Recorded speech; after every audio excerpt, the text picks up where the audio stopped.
Good evening, ladies and gentlemen. We're glad you're watching. Thank you so much for making time to join us on Mtembei TV. This is Open Forum Political Discussion Show, a show that gives you an opportunity to air and tell us what you feel and think about the latest development on our political front.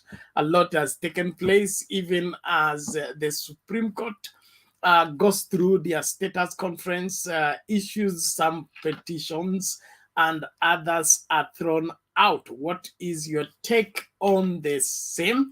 And what is your feeling about the whole scenario? Kenya at crossroads. Which way forward? What is your take on all this and other developments, even after Azimio la Umoja getting the lion's share of all the elections that took place yesterday? What does this say to the nation, and what significance does this carry the way forward? Will it have any influence towards the decision of the 7 judges in the Supreme Court on the stalemate that we are in right now? Well, let's get talking. Thank you so much. I want to salute everybody that is joining us and supporting us from all over the world, ensuring that Mtembei TV is here and we have an opportunity to air out what we feel and think about our great nation. So wherever you're joining us from, please let us know, and also invite 1, 2, 3, 4 people to join into the discourse. This is our day, and we must make sure that we take charge of the affairs of this great nation so that we deliver this nation as a heritage to our children and our children's children, because it is safe and secure. So wherever you are, thank you so much. We are already here, and we must do what we must do in order to get everything running accordingly. The link you need to use to get in the studio is right now in the comment section. And all you need to do is click on it, allow StreamYard to configure for you the camera as well as the audio, and you will be in this space for us to get talking. Well, let's get talking. I want to salute 1, 2, 3, 4 people, even as I allow some of you to come into the studio. Today we'll have an extended show because we want to give as many Kenyans an opportunity to air what they feel and think about this entire scenario. Karibu sana kila mmoja. Kuna Njunge wa Githae, karibu sana kwa show. Belinda Ogweno, asante sana. Passionate Love of Christ, you are welcome to the show. Alafu kuna nani huyu? Anderson Neta, hello to you, thank you so much. Kuna Rajab, huyu Rajab Abdallah, karibu sana. Cindy Williams, alafu James Odwori, kuna Rocky KE, karibu sana. Master SA, thank you so much. Kate Christopher, karibu kwa show. George wa CK, you are welcome. Caroline Nekesa, you are welcome to the show. We appreciate everybody. Prince Fadila, you are welcome. Mary Matere, you are welcome. Nanu, you open holder, karibu sana. Salome Mbone, you are welcome. Dennis Nelly, I hope I got that right. Thank you so much. Kuna Raphael Namuya, you are welcome. Joseph Omito Washititwi. Thank you. I know that place. Washititwi. I tell you, that's powerful. Thank you so much, Joseph. Alafu nani huyu? Isaac Mohamed, karibu sana. Of course, Michael Dianga. Hi to you. Lilian Madigo, you are welcome. Nani huyu? Evelyn So, karibu sana. Kuna Jore Jorens Nyaboke, you're welcome. Catherine Okiru, Salim Balozi Nasir, karibu sana. Peris Toto Ka Jesus, K.A. Jesus, thank you so much. Lydia Linda, Geoffrey Odwor, huyo tumemsabai. Of course, our own Simeon Dungu, karibu sana. Tunashukuru David Kibera wa Regina, karibu sana. Kuna nani huyu, Kimtai Eli Kirui, alafu kuna Asugo Isaac Mohamed, Ellen Paul, alafu nani huyu, acha tumalizane na Vincent Macau, Salim Balozi, Dennis Nelly. Asante sana kila mmoja. The link to use to get in the studio naweka sasa katika comment section. Click on it, allow StreamYard to configure for you the camera as well as the audio, and then come join us. Let us discuss Kenya. Kenya is our business. Kenya is our life. We cannot let it go anywhere. It's not supposed to go. So all Kenyans of goodwill, let's gang up at Mtembei TV and let's do what is necessary to secure this country in what is right, because our country cannot be on the right track when we have things happening the way they are happening. So karibu sana kila mmoja. Naomba tujitahidi kuhakikisha kwamba tuko ngangari, and naamini kwamba kila Mkenya anala kusema kuhusu uongozi wetu na direction ya nchi yetu. Sio swala tu la viongozi, ni swala la kila Mkenya. Kwa hivyo mahala popote ulipo, karibisha wawili watatu, tukajumike pamoja katika kazi hii ambayo tunakupatia nafasi ya wewe kusema kwamba unaonaje mambo haya. Kuna huyu DJ anasema server has been opened. Okay, fungueni server. Asante sana. Anastasia Marachi anasema Rongai, Western or Mombasa. Thank you so much, we appreciate it. Caroline Nekesa ati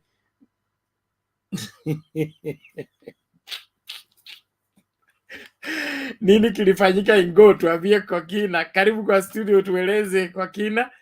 Tunashukuru sana kila mmoja. Kama unataka kuingia studio, chukua muda huu kabla tujae. Tukishaja utaanza kujaribu au upati nafasi.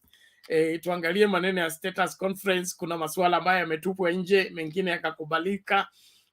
Yana affect aje hii kesi kulingana na wewe. As much as we will not dive into directing the judges on what to do, we have right to discuss about the whole thing as we see it as laymen and as Kenyans of great concern on the direction the country is taking and the precedents that we are setting. We must be a people that are concerned about the way our country is governed, because that way we will be in charge of the affairs of this great country without looking stranger or looking sidelined and, having hands off. We must take full charge to secure the welfare of this great country. Kuna James Mogata anasema on Monday will not again burden our economy. James from Nyali, where recount will also take place. Okay, tunasubiri hayo, tuangalie kama itakuwa kama tulivyotaraji ama itakuwa vipi. Geoffrey Odwor anasema Bernard, niko na swali. After election, where do we take the ballot papers and how safe are they? Well, usually after voting, the ballot papers are left in the custody of IEBC. You know that IEBC has devolved offices everywhere in the country, and so at the tallying headquarters, every constituency has, I think every constituency has an IEBC office. So all the ballot papers are securely kept at the central tallying center of every constituency. And then thereafter, I think they find their way to the safe houses. I think they are regional warehouses where they are kept, and they are supposed to be retained, I think, for 3 years or so before they are disposed of, to be useful in case there is a petition, in case there are any matters like that. So they are supposed to be kept, if I'm not wrong, for a period of 3 years. So they must be in the custody of IEBC, safely secured, and they can only be opened with a court order. That is what the law stipulates. The ballot papers and the ballot boxes, after they are sealed at the polling station, they cannot be opened without a court order. And so we trust that they are supposed to be, the IEBC is supposed to follow that.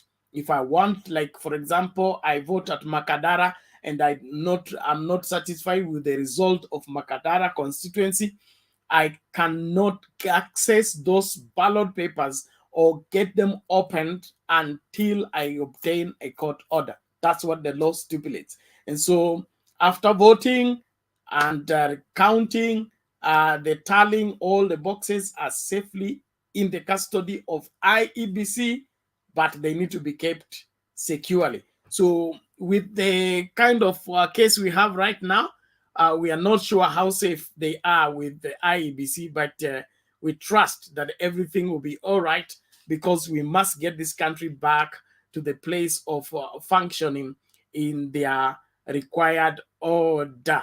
So asante sana kila mmoja, wote mnaojumuika nasi dunia nzima. Hii inaitwa Mtembei TV. Tuko hapa kujadili kwa kina masuala yanayohusu kesi iliyoko katika koti ya upeo, ambapo leo kumekuwa na status conference.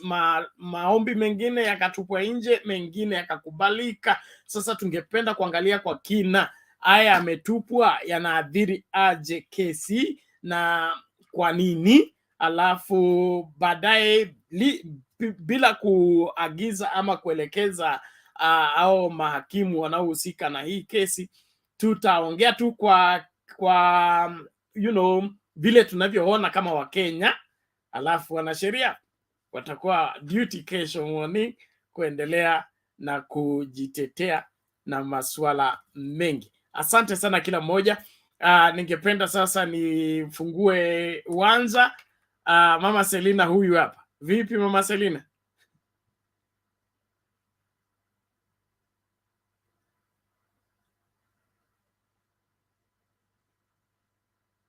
Mama Selina, weka lel mengi taongee kwanza, niko na conference and then I come in. Okay. Haya, Nelvin, vipi leo? Poa sana Bernard. Habari yako ya huko? Naona unashika doria karibu na Supreme Court, lakini tunahakisha Chebukati anapitia ile njia nyingine, mwezi kutana. Mimi nangojea Chebukati kila mahali. Niko na hasira na Chebukati mbaya sana. Hiyo tutawachia kwa kirumu kimoja, msijisote. Mimi nakwambia tukifungiwa room moja na Chebukati, Wakenya watapiga nduru. Room moja tu na Chebukati, masaa mawili. Basi. Masaa mawili imetosha Chebukati nimfanyie kazi. Mpaka atambue kweli. Yes. Hii dunia ina wenyewe. Karibu, endelea. Bernard, mimi nilikuwa na swali moja na kuhusu hii mambo ya recount. Wakati ballot zinapigwa, zinapelekwa wapi wakati zimemalizika? Alafu kitu ya pili nilikuwa nataka kuuliza tena. Kuna kitu kimoja, how safe are we tukisema ballot ziko safe? Juaje ziko safe, ziko interfere na mtu yoyote? Kwa sababu kama koti penye imeamuru waende uje kuhesabu hizo constituency 15. Hiyo ni kitu inanisumbua mafikira yangu sana. Na ningependa kupata nini kutoka kwako, nijue, nifafanulie zaidi niposa nielewe. Okay. I've just been explaining that. Probably you want to consolidate all the questions, ama ni hiyo tu nijibu alafu utaendelea? Ni jibu tu alafu ndaendelea. Vile nilikuwa naelezea, tukishamaliza voting, kura zinahesabiwa alafu zinarudishwa kwa boxes, kwa zilo voting boxes. Za rais zinawekwa pamoja, za governor zinawekwa pamoja, nini kwa boxes za zile booth. Then not the booth, the ballot boxes zishawekwa hapo ndani, zinakuwa sealed. Zishakuwa sealed at the polling station. kulingana na sheria haziwezi kufunguliwa unless you obtain a court order. So after presiding officer asharudisha hizo ballot papers kwa mabox, alafu zikakuwa sealed, zinapelekwanga kwa tallying center ya constituency, na kila constituency iko na ofisi ya IEBC. So hizo vitu zote zinawekwanga kwa hiyo tallying center ya each constituency, and then after the election is over, they are taken to warehouse where they are safely secured, and they need to be kept for at least I think a period of 3 years, if I'm not wrong. That's the only time they can now be disposed of, when all the petitions have been dealt with, all the other thing arising from the elections have been dealt with, and now they have served their purpose. That's the only time they are disposed of. Zinachomwa ama zinafanywa vipi. So hiyo court kusema inataka kurecount, it is not really recounting, it is just sampling. Okay, sampling, because the petition says kulikuwa na dosari hapa. So if they bring like for example boxes kadhaa from that polling station, then they confirm whether what is being alleged is true or not. So it's just a matter of sampling. It's not necessarily recounting in order for them to get the figures and then use those figures to judge the case. They just want to confirm what is in form 34B inasema fulani alipata hii, fulani alipata hii. Tukienda kuhesabu kwa box fulani, let's say Jericho County Hall, okay? Hizi ndio namba alipatikana. So ile figure iko kwa form 34A, okay? Is it the same with the really physical ballot papers? Now, you're saying that is it possible that people can interfere with it? Yes, because of our current status of we don't trust IEBC, and IEBC is one of the accused parties in this particular case. And so if they are the ones keeping the boxes and they are the ones implicated into this particular case, they may interfere. Lakini kulingana na tuhuma ambazo tumepewa za kuaminika ni kwamba our Kinoti boys after the elections, they were busy safeguarding those things that even the IBC people could not access them, especially in some hotspots places. And so we trust that they will give us the picture of what really transpired. But from what I know, they are in the custody of IEBC, safely secured. They are supposed to be available if the court orders for them to whatever to be availed. Thank you. Nimeshukuru kwa hiyo nini, lakini unajua hii Kenya hii Kenya ilifika mahali hatuamini hawa jamaa kabisa. Kuna kitu kingine nilikuwa naangalia hapo, naona unajua kitu kama seal. IEBC walichapisha forms mingi. Kumaanisha hata hizo seal zile seal za hiyo nini hiyo lock hiyo kama hiyo plastic hiyo seal hiyo. Wanaweza kuwa waliagiza pia mingi, lakini vile umeniarifu hapo ya kwamba IEBC Kinoti anashikilia usukani kwa hiyo maeneo hapo, iko sawa. Wacha nizidi kuwa na utulivu. Juu kuna kitu kimoja mimi IEBC wamenikosa. Unajua kuna kitu kimoja yenye nimekuja kuangalia, kama tungetumia wananchi jana kuchunga kura zetu, yes, sisi saizi tungekuwa tunaongea mambo mengine, na hii ndume ya nyumbani ingekuwa inajipiga kifua sana. Kwa sababu ukiangalia, nimekuja kurealize kitu kimoja, hawa politicians ambao wanajifanya agents, hawa ndio wanabeba kura, alafu ukifika kwa mlango wanapatia hao wanini, kwa sababu unaangalia vile walikatazwa kuingia. Yes, hakuna kura imeibiwa mahali. Yes. Hakuna kura imeibiwa mahali, kwa sababu tumewaonesha ya kwamba tutapiga kura, tutachunga. Na hiyo kitu nafikiri Joho ndiye amecheza upande wa Mombasa kabisa, kwa sababu ameonesha tutapiga kura na tutatumia raia. Mmesema pia hii ni karibu na stronghold yenu lakini hatukubali. Hii hakuna stronghold hapa ya UDA.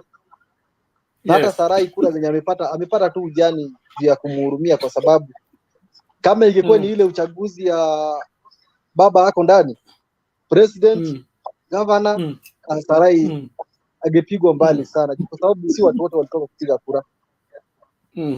Kitu kingine yenye nimefurahia naye Wakenya wameweka amani.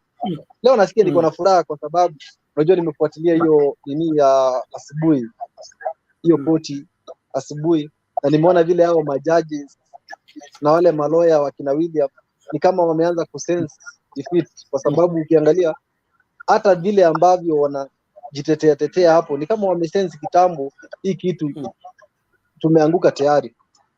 Kwa sababu ukifika mahali kwa koti unaomba uongezewe time, ati wenzako wamepatiwa time, unamaanisha nini hapo? Unamaanisha nini? Ukiwa ni mtu umesoma vizuri na umesoma sheria na unakumbuka huyo Tom Ojenda amewaambia aje, kama umekubali kushindwa, kubali safari moja. Kubali safari moja, mkubali mmeshindwa ama mmekubali mmewezwa na hii kesi imekuwa ngumu, mwende nyumbani. Na nimefurahia sana kwa sababu sisi tuko na senior counsel. Na unakumbuka hata ule jaji ambaye aliambia Ngatia, alijibu Ngatia kitu kimoja, inaonekana ni kama uelewi. Hata jamaa alisikia aibu sana, inaonekana ni kama uelewi ile kitu ambayo imekuleta hapa. Nikaona yani hii kesi ambayo tumepeleka kotini iko na ushahidi wa kutosha ya kuonesha ya kwamba hata baba hafai kurudi kwa debe kwenda kupiga kura, baba anafaa kuapishwa. Na hiyo kitu yenye naomba koti ikifikia mahali ione kuna uamuzi, na hata bado wakiturudisha kwa debe tutarudi juu, kwa sababu baba amesema. Baba akisema turudi kwa debe tutaamka wengi sana. Na uzuri sasa hivi tumeongezea magovernors. I think imefikisha wangapi Bernard? Tuko na magovernor wangapi sasa hivi? They said 26 or something. That 26. I'll confirm, yet to confirm. 26. Alafu kuna mmoja alienda. Kuna mmoja huyo wa nini alienda? Huyo wa huko kwa hizi nini za Eastern. Northeastern. So kitu yenye nimefurahia, nimeonyeshwa ya kwamba baba bado ana umaarufu, baba bado ni kiongozi ambaye anapendwa na wananchi, si kiongozi wa Wajaluo peke yake. Unajua kama William ni kiongozi ambaye anataka kujipigania ati yeye ni kiongozi wa Wakikuyu na Wakalenjin. Lakini baba anataka kumkurudia na muonesha ya kwamba mimi ni kiongozi wa kitaifa, mimi ni kiongozi ambaye anapendwa kila mahali. Juu ukiangalia kama ile wimbo yenye Kakamega jana waliimba tawala Raila Amolo Odinga, tawala Raila Amolo Odinga. Hiyo ni kitu ambaye inaashiria ya kwamba huyu ni kiongozi ambaye anapendwa. Kwa nini Kisumu? Tena ni kitu yenye nimekuja kugundua, Waluya wanapenda Raila kushinda hata Wajaluo. Hiyo ni kitu ambaye nimekuja kurealize. Waluya, watu wa Mombasa ni watu waaminifu sana na wanapenda baba, hata Wakamba wanapenda baba sana kushinda hata wale Wajaluo ambao wako nini. Na kitu yenye ningeomba ule MP mwenye alitoroka akaenda kwa Ruto, huko ningeomba kukuwe na re-election mara moja, yani kufanyiwe election nyingine, kwa sababu huyu ni msaliti. Na saa hii hata sijui atapita wapi akienda nyumbani kwa sababu ikiwa Tuju alipinga baba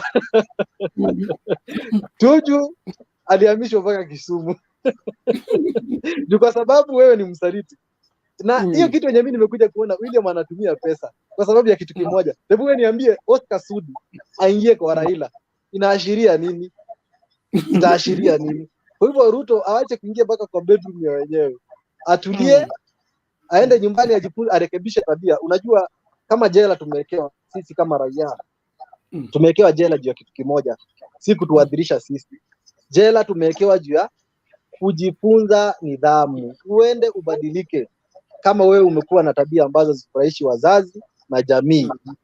Kwa hivyo William tunafaa tumchukue, tumpeleke pale, aende ajifunze, awe na nidhamu, ajifunze kuheshimu watu wazima, ajifunze kuheshimu waliomlea kama marehemu Moi, ndiposa akiingia kwa jukwaa akuwe na heshima, akuwe anajua huyu ndiye alinisaidia.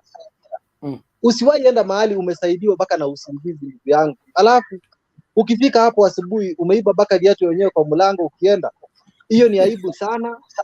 William anafaa kujifunza kitu kimoja. Ukiwa umesaidiwa na mtu usimpige. Angejifunza kitu kimoja. Yeye kama national leader anataka kuwa national leader. Huyu ni Moi. Familia ya Moi. Nataka Kalenjin wakuwe unite kwa kitu kimoja. Nilisaidiwa na Moi, jai andiko kazi mahali popote hadi nikakuwa hapa mahali nilipo leo. Naomba hivi, mchague Gideon. Chagueni huyu jamaa kwa sababu hakuna kitu yenye tunapigania hapa. Sisi tunataka rasilimali za Kenya zizidi kuingia Rift Valley na zizidi kutusaidia sisi, si ukabila ama jamii ama kupiga mtu yoyote. Hiyo ndio kitu anafaa jifunze. Bernard, kitu yenye mimi inanikasirisha dunia hii, wanadamu hawana asanti. Wanakuwa kama asanti ya punda ni mateke. Na usiaiona punda imekubebea mzigo uipige. Punda pia ina mafikira, inaweza kuuma vibaya sana. Kwa hivyo wewe Ruto, chunga sana. Hii Rift Valley ambayo unajivunia na unajipiga, itaja kuuma siku moja, itaja kuuma vibaya sana. Hiyo ni hayo tu kwa sasa Bernard. Wacha tutajizidi kujadili mengi baadaye.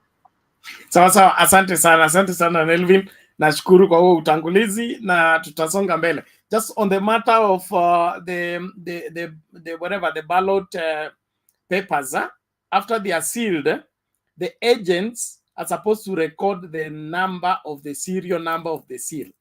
So ikipatikana iko na sili ingine tofauti, wanakataa hii si halali ama imekuwa tampered with. So it is not just a matter of closing the box. It needs to be sealed, and the agents are supposed to take pictures or they record the number of the serial number on each seal, on each box, so that in case there is an issue, they will check and say, hii box tulifunga tukiwa pamoja, tuliona wote imefungwa na hii seal bado haijakuwa broken.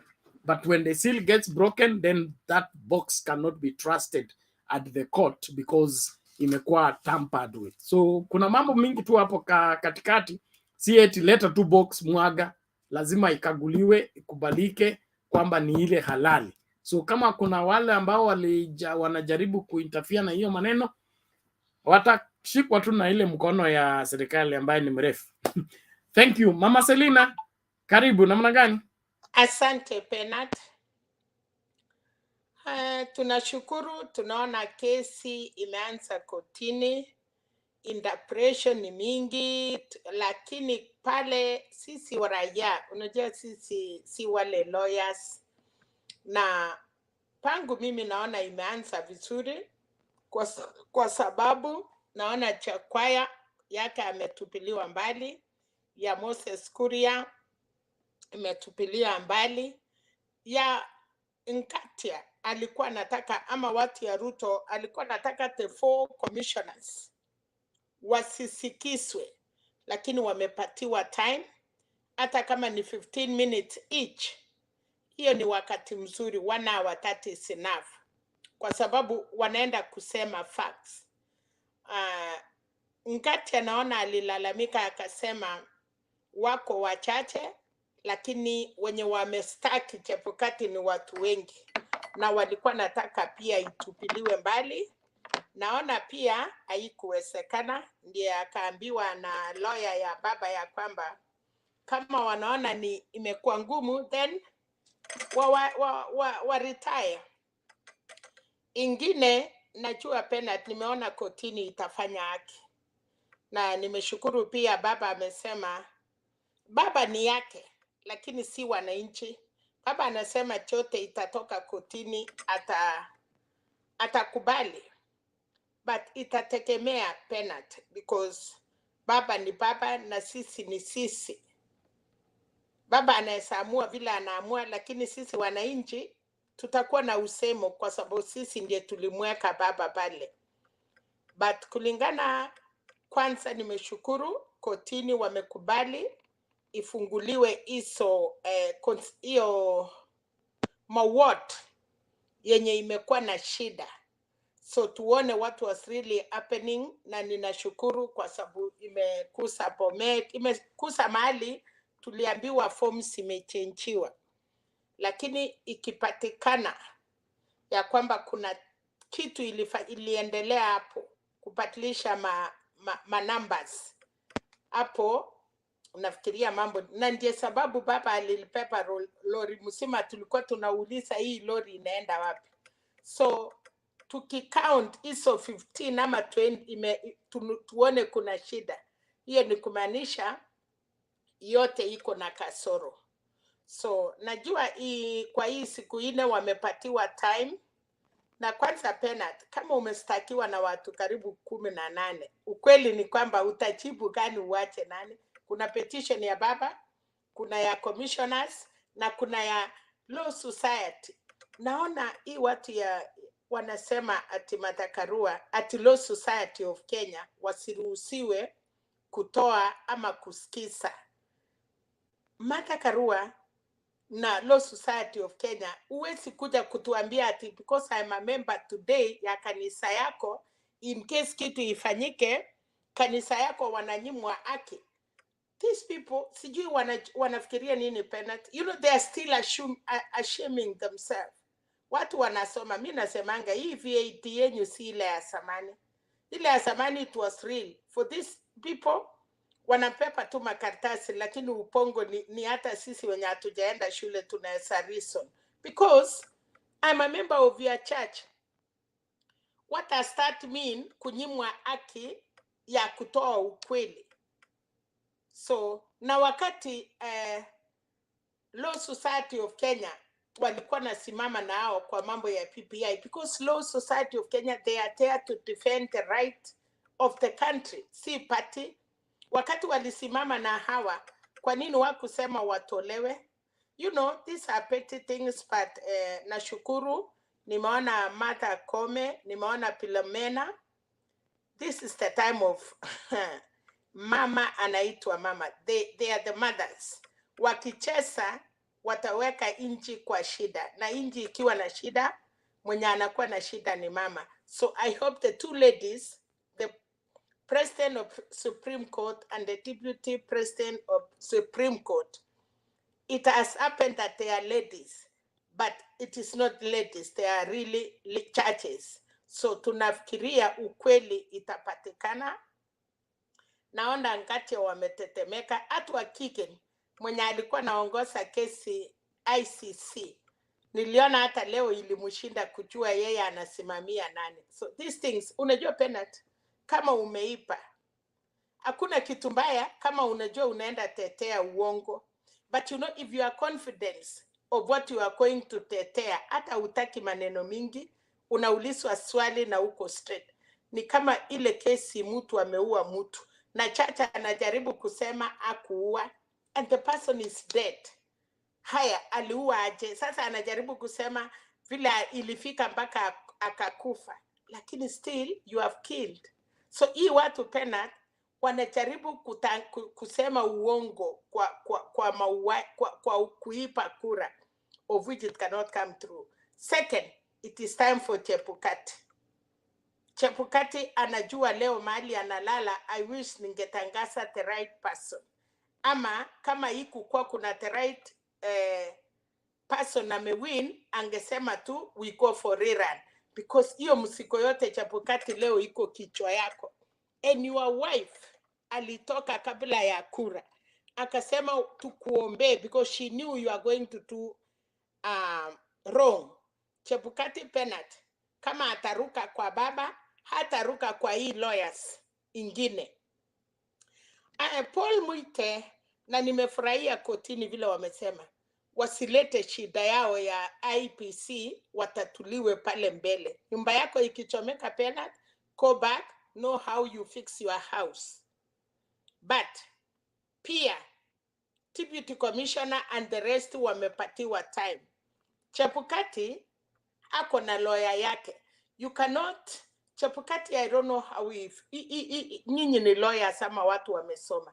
Uwezi kuwa na lawyers kwa upande yako Ngatia akusimamie kama Chebukati, and the same Ngatia anakuwa na interest ya IEBC. Bernard, I have never seen that. Kama we ni lawyer yangu, kama Selina, na niko na hata interest, so wangekuwa na lawyer yao, commissioners tofauti, na IEBC as a body, wakuwe na lawyer yenye hawatakuwa kwa upande ya chairman ama upande ya deputy vice chair. So which means for me IEBC iko na dilemma kwa sababu Paul Muite atasaidiana na 4 commissioners to make the case strong. Chebukati kustakiwa atajaribu pia kusimama, of which upande ya Muite na 4 commissioners, they are not guilty of anything. Them is to come and give out the evidence, what really went wrong in IEBC. But Chebukati in the other side, anajaribu kujidefend, anajaribu kusema IEBC ilifanya mzuri. So pena tukiangalia ma question sitatoka kwa upande hii wakiuliza Chebukati, because it is the same house. Who is in the main bedroom and who was in the other bedroom, and then we meet in the living room. What did you do in the bedroom and what did I do in the bedroom, and then we are now meeting in the same room. So kutuambia vile ilifanyika kwa bedroom ya Chebukati na tujue yale ilifanyika kwa bedroom of the other commissioners, Bernard of course, even a fool anajua nini inafanyika. You know, when I'm not, this other group wata-attack more. So Chebukati is trying to kujisaidia na batu wako na pattern kwa kina Orengo na ako na pattern na ile watu wengine yote. So for me, I think chenye Azimio itakosa kusema, itasemwa na Law Society of Kenya, itasemwa na wale wengine wote. And end of the day, Chebukati, your place is good. Aita Kingongo prison or Kamiti prison, ama tukupeleke Kondela, kwa sababu kuna marafiki zako wanakungoja kwa tati. Wanataka uwafunze vile unajua kuipa, na pia watakusaidia wakuonyeshe kitanda ile iko huko prison kama ni mzuri. Otherwise kipara itamea. And again, utumbi. Unajua, these people are lying, Bernard. How could you come? Wewe unatoa wapi hizo CTC cameras? You want to show us. So nataka kushukuru TCI. Mali imefika kotini. We are not in election. Amuko na raia kama sisi kina Mama Selina and the rest. Vile mulitunyanyasa kwa kupika kura mukaipa kura yetu. Munakutana with the learned people. Munakutana sasa wasomi kwa wasomi. So Itumbi, you are wasting your time. Also, mutakuwa friends na Chebukati. Chirchir, I think the prison in Kenya is so big. Hata kunguni imekosa kupata vile inauma watu. They need fresh blood. Unajua unajua kunguni ikikuuma kila siku penalty inasoea mwili. But they will be happy. Unajua si tunatamani new bread, tunatamani sasa kunguni wako na raha kwa sababu wanataka kupata fresh blood kutoka outside, kwa sababu ile imesoea kukula huko ndani haina tamu. So for me on tarehe 5 tunataka kujua ukweli. The only thing we need from our beloved courts, wakipata ukweli. I don't see why.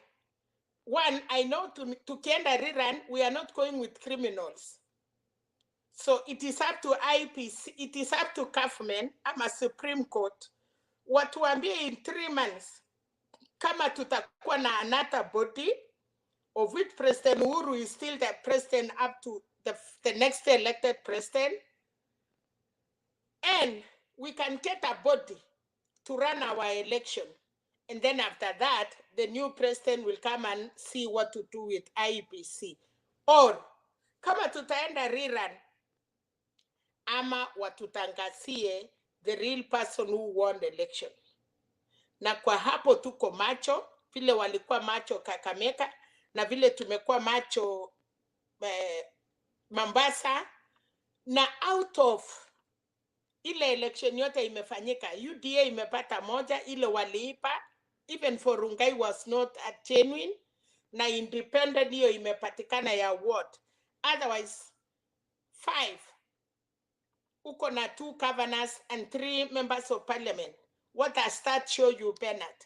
Ya kwamba hata general election, Baba Azimio walikuwa wamewin. Kwa sababu naona kuna watu wengi wako kwa laini, sitaki kupoteza wakati. Penat, wacha niwachie hapo, lakini pia tunataka wale lawyers, kwa sababu Azimio we have good great sons and daughters that they are lawyers. Tunataka pia wakuje hapa watuambie, but sisi wote nafikiria tuko lawyers ile ya, unajua kesi ya nyumbani Penat, kabla hujaenda police wanasema muende mukate kwa wasee, na kesi imekatwa na wasee inakuanga ya maana sana.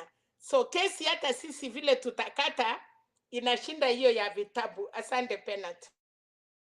Okay, asante sana Mama Selina, tunashukuru kwa mchango wako na maoni yako.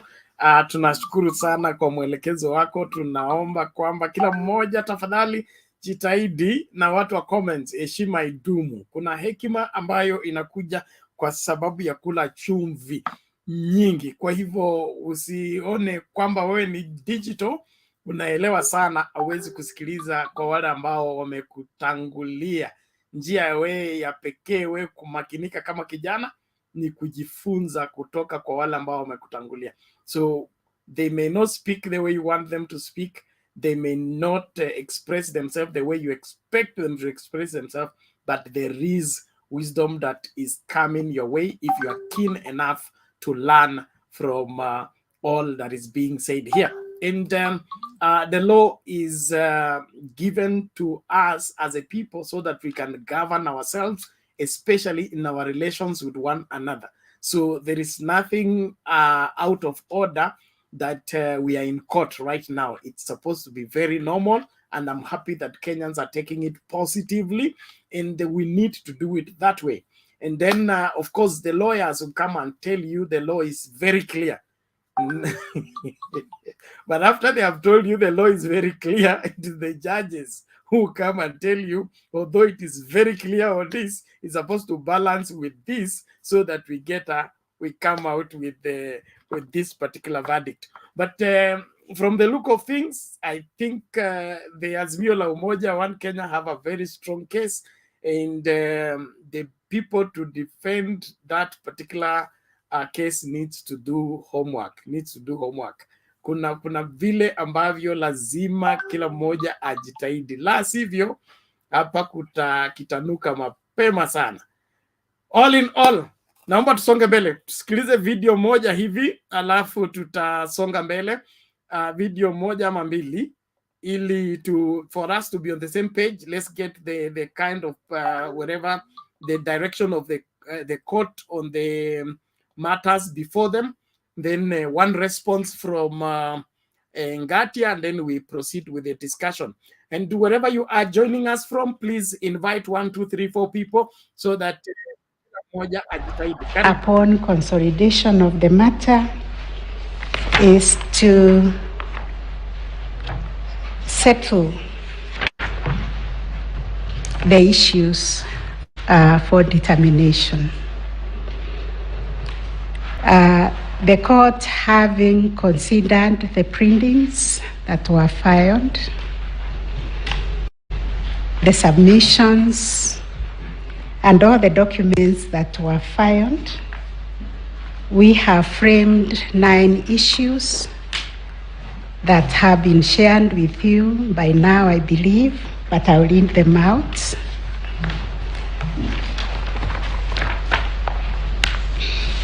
The first issue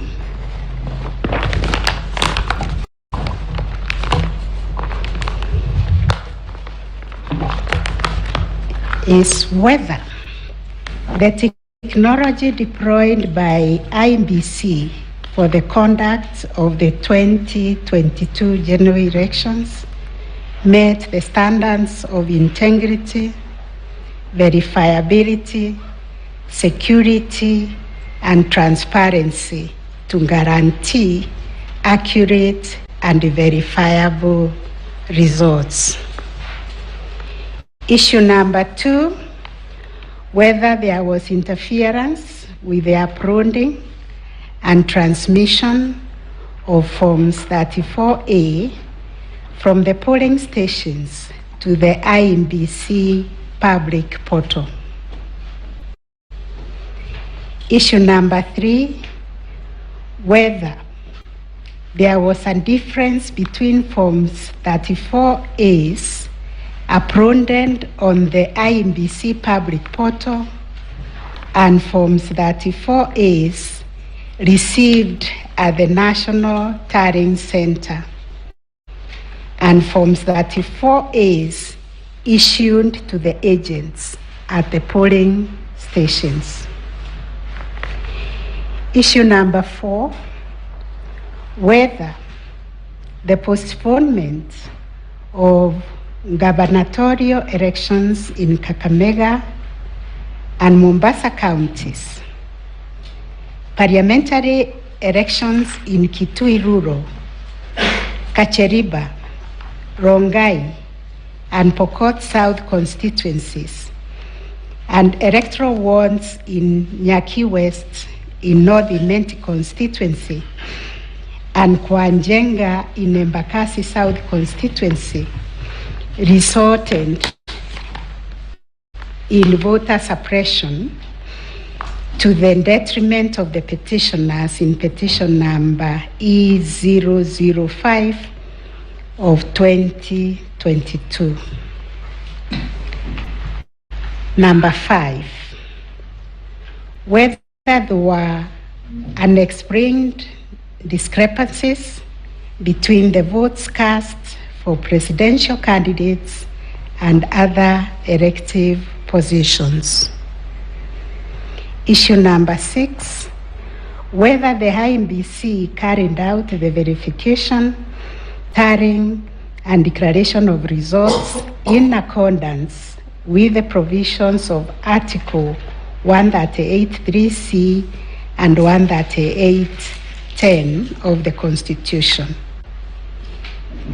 Issue number 7, whether the declared president-elect attained 50% plus 1 vote of the votes cast in accordance with Article 138(4) of the Constitution.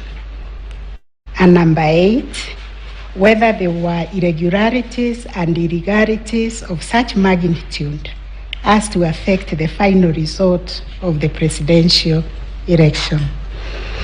And finally, what reliefs and orders can this court grant or issue?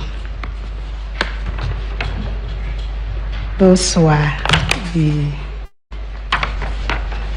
issues that the court has come up with.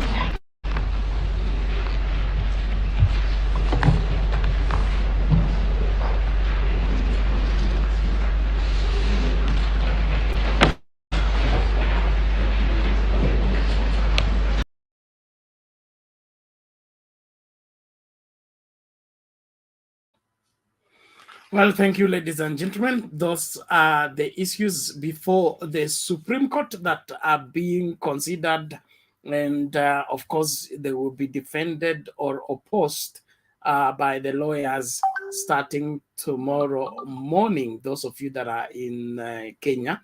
Well, let us weigh on the same, even as we look at different responses on the same. So I'll give another video before we bring in Onyango, just to balance us. Naomba kila mmoja tafadhali, wale watu wako comments, tuheshimiane tafadhali. Unajua, at the end of the day, Azimio can wind up, UDA can wind up, these politicians can finish their term and go, but Kenya will be here. So I want, when we have such monumental matters, we need to shelve this Azimio UDA thing and look at Kenya critically. The country that you and I want to be part of, I want to be proud of. So let's not get caught up into the political party differences until we cease to scrutinize the problems that may bedevil this country, because the people who are to watch over it did not watch over the same. We must be in a position to tell where were we when these things were falling apart, when these things were getting out of position. Let's listen to Stephen Onyango first, then we continue. Stephen, namna gani? Salama sana Bena, habari ya siku nyingi. Fiti, tunashukuru. Namna gani huko? Anafurahi, nashukuru Mungu. Ni muda nimekuwa nikifuatilia from the background, na leo nimepata opportunity ya kuweza kuingia kwa mainstream. Well, na nitatumia terms ile nilisikia Wajakoya akisema kwamba he have been injured, and I agree with him that most of Kenyans have been injured, and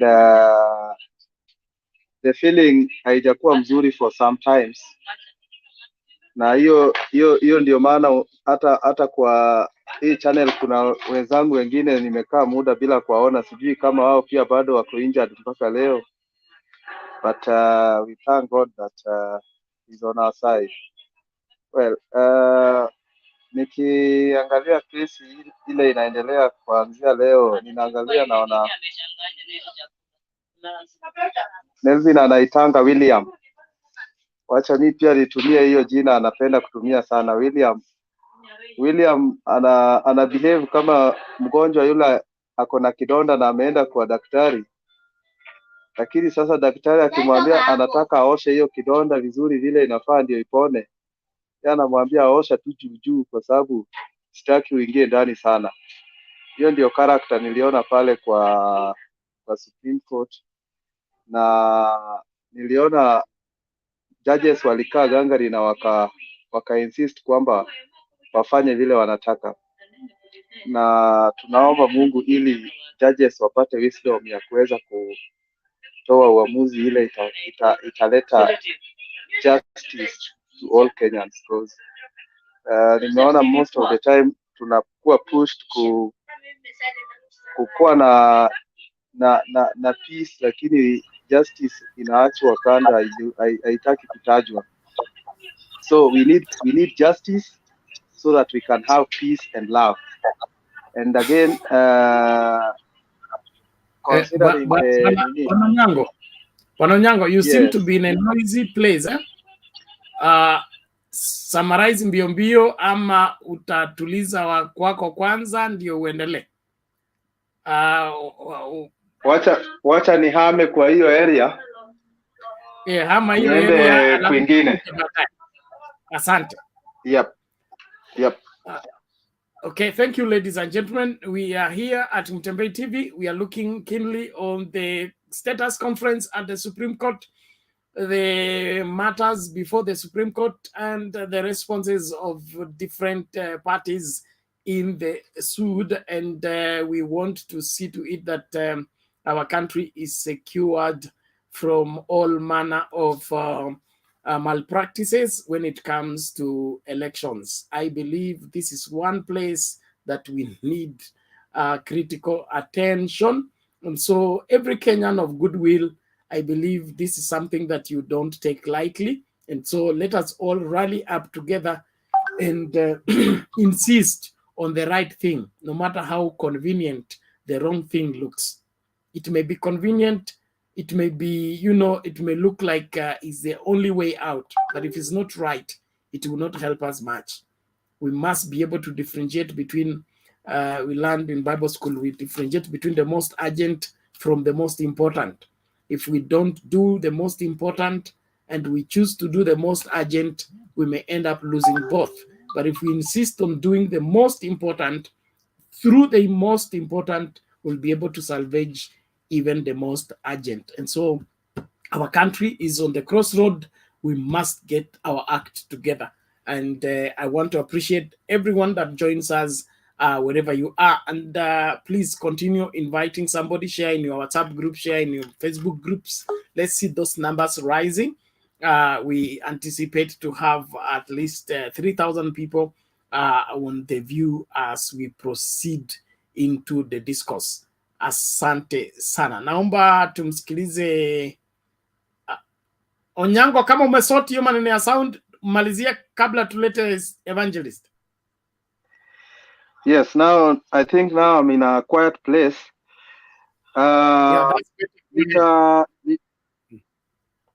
Nita dig too deep in few na nitaguzia kidogo kuhusu hizi election zile zilifanyika Mombasa na Kakamega.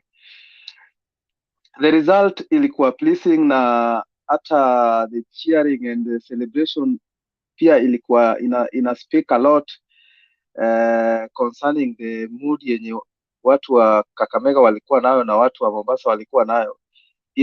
Ina speak a lot, inaonyesha kwamba kweli Kenyans wamekuwa wakivumilia na haya yale yalitokea baada ya uchaguzi, na ungeona tu faces na ungeona tu celebration tangu jana. We saw it, I think jana from 11 PM walikuwa washaanza ku celebrate kwa ma streets za Kakamega. That one shows you that kuna furaha ambayo watu wa Kenya wamenyimwa, na we only pray that vitu ziende vile tunatamani ziende. I think after that utaona explosion kubwa sana ya celebration, leave alone ile ilifanyika pale yenye ilikuwa like people have been hired to celebrate. And again kuguzia kuhusu mbunge wa Ugenya. Yeah, I come from Ugenya constituency, even though I live in Nairobi, but what I know with that MP is that he have been associating with DP for some times. Haijaanza leo. Yule ni mtu amekuwa hiyo side since 2013. Ile tu ni mtu ambaye naweza muona kama yule mtu ambaye ni coward, hataki kutoka out clear na kusema stand yake, lakini the way he have been doing things since 2013 until today, he have been working like he's on that side of Ruto. And even before him joining Azimio, first alianzia na ku take residence kule kwa Kenya Kwanza, I mean kwa nini ile coalition ya Kalonzo ile wali create mwanzo, ndio ikakuja ikajoin Azimio, ilikuwa inajiita Oka, I think something like that. So amekuwa kwa hiyo side kwa muda mrefu, na what he have done right now, I don't think kama anaenda kuipata smoothly, because wale watu hawatambembeleza. Those people know how to punish people. Hata wakati Orenga alienda against them walimpunish. So David Ochieng haezi shinda Orengo. Yeye ni junior person in politics. So I'm sure the people from that side will punish him harshly. Hata ipata ikiwa rahisi, because what I know with the Luos, they always stand together. And many times when they see some kind of division inside that community, huwa wana come out strongly na wanaiopose, na hiyo ndio imewasaidia all this long, because they have not been in government that much, but they have propelled. So it is because of the unity that they have been taking. So I don't think kama Ochieng atatoboa, ataipata ikiwa hard, na itabidi either a bow down ama I lose. It is between the two. And Melvin alisema kwamba lawyers love Raila even more than Luos. I agree with him, because to some extent Luos wamefika mahali wakasema wakaona kwamba wawache Raila awe enjoyed na other tribes again, because hatutaki kae ni kama it is Luo affairs. We want Raila to be a national affair, and that is the reason why unaona Kenyans wanampenda, all corners of the country, they love him and they cherish him. It is simply because of the humility that he has and the experience that he has. People like William, sorry to say this, that they have not faced hard time in politics. They have been opportunist. They have find it easy, and that is why you find that even revenging tactics is high on them on his side, kwa sababu hajapata shida kwa politics. But the people who have suffered in politics, they behave differently. They behave differently. And that is the experience that somebody like Raila has. And that is the reason why people like I, we really pray that one day apate opportunity ya lead Kenya. Kenya can get a good leader out of him. And he can set us an example that can be followed with other leaders to come. But if it goes other way around, I'm sorry, people like my age group and others, we will pray so hard so that maybe our kids can enjoy the life that they should enjoy. Because according to the way I see it, it seems like we have struggled a lot, and we are going back again like 10 or 20 years backward. And this one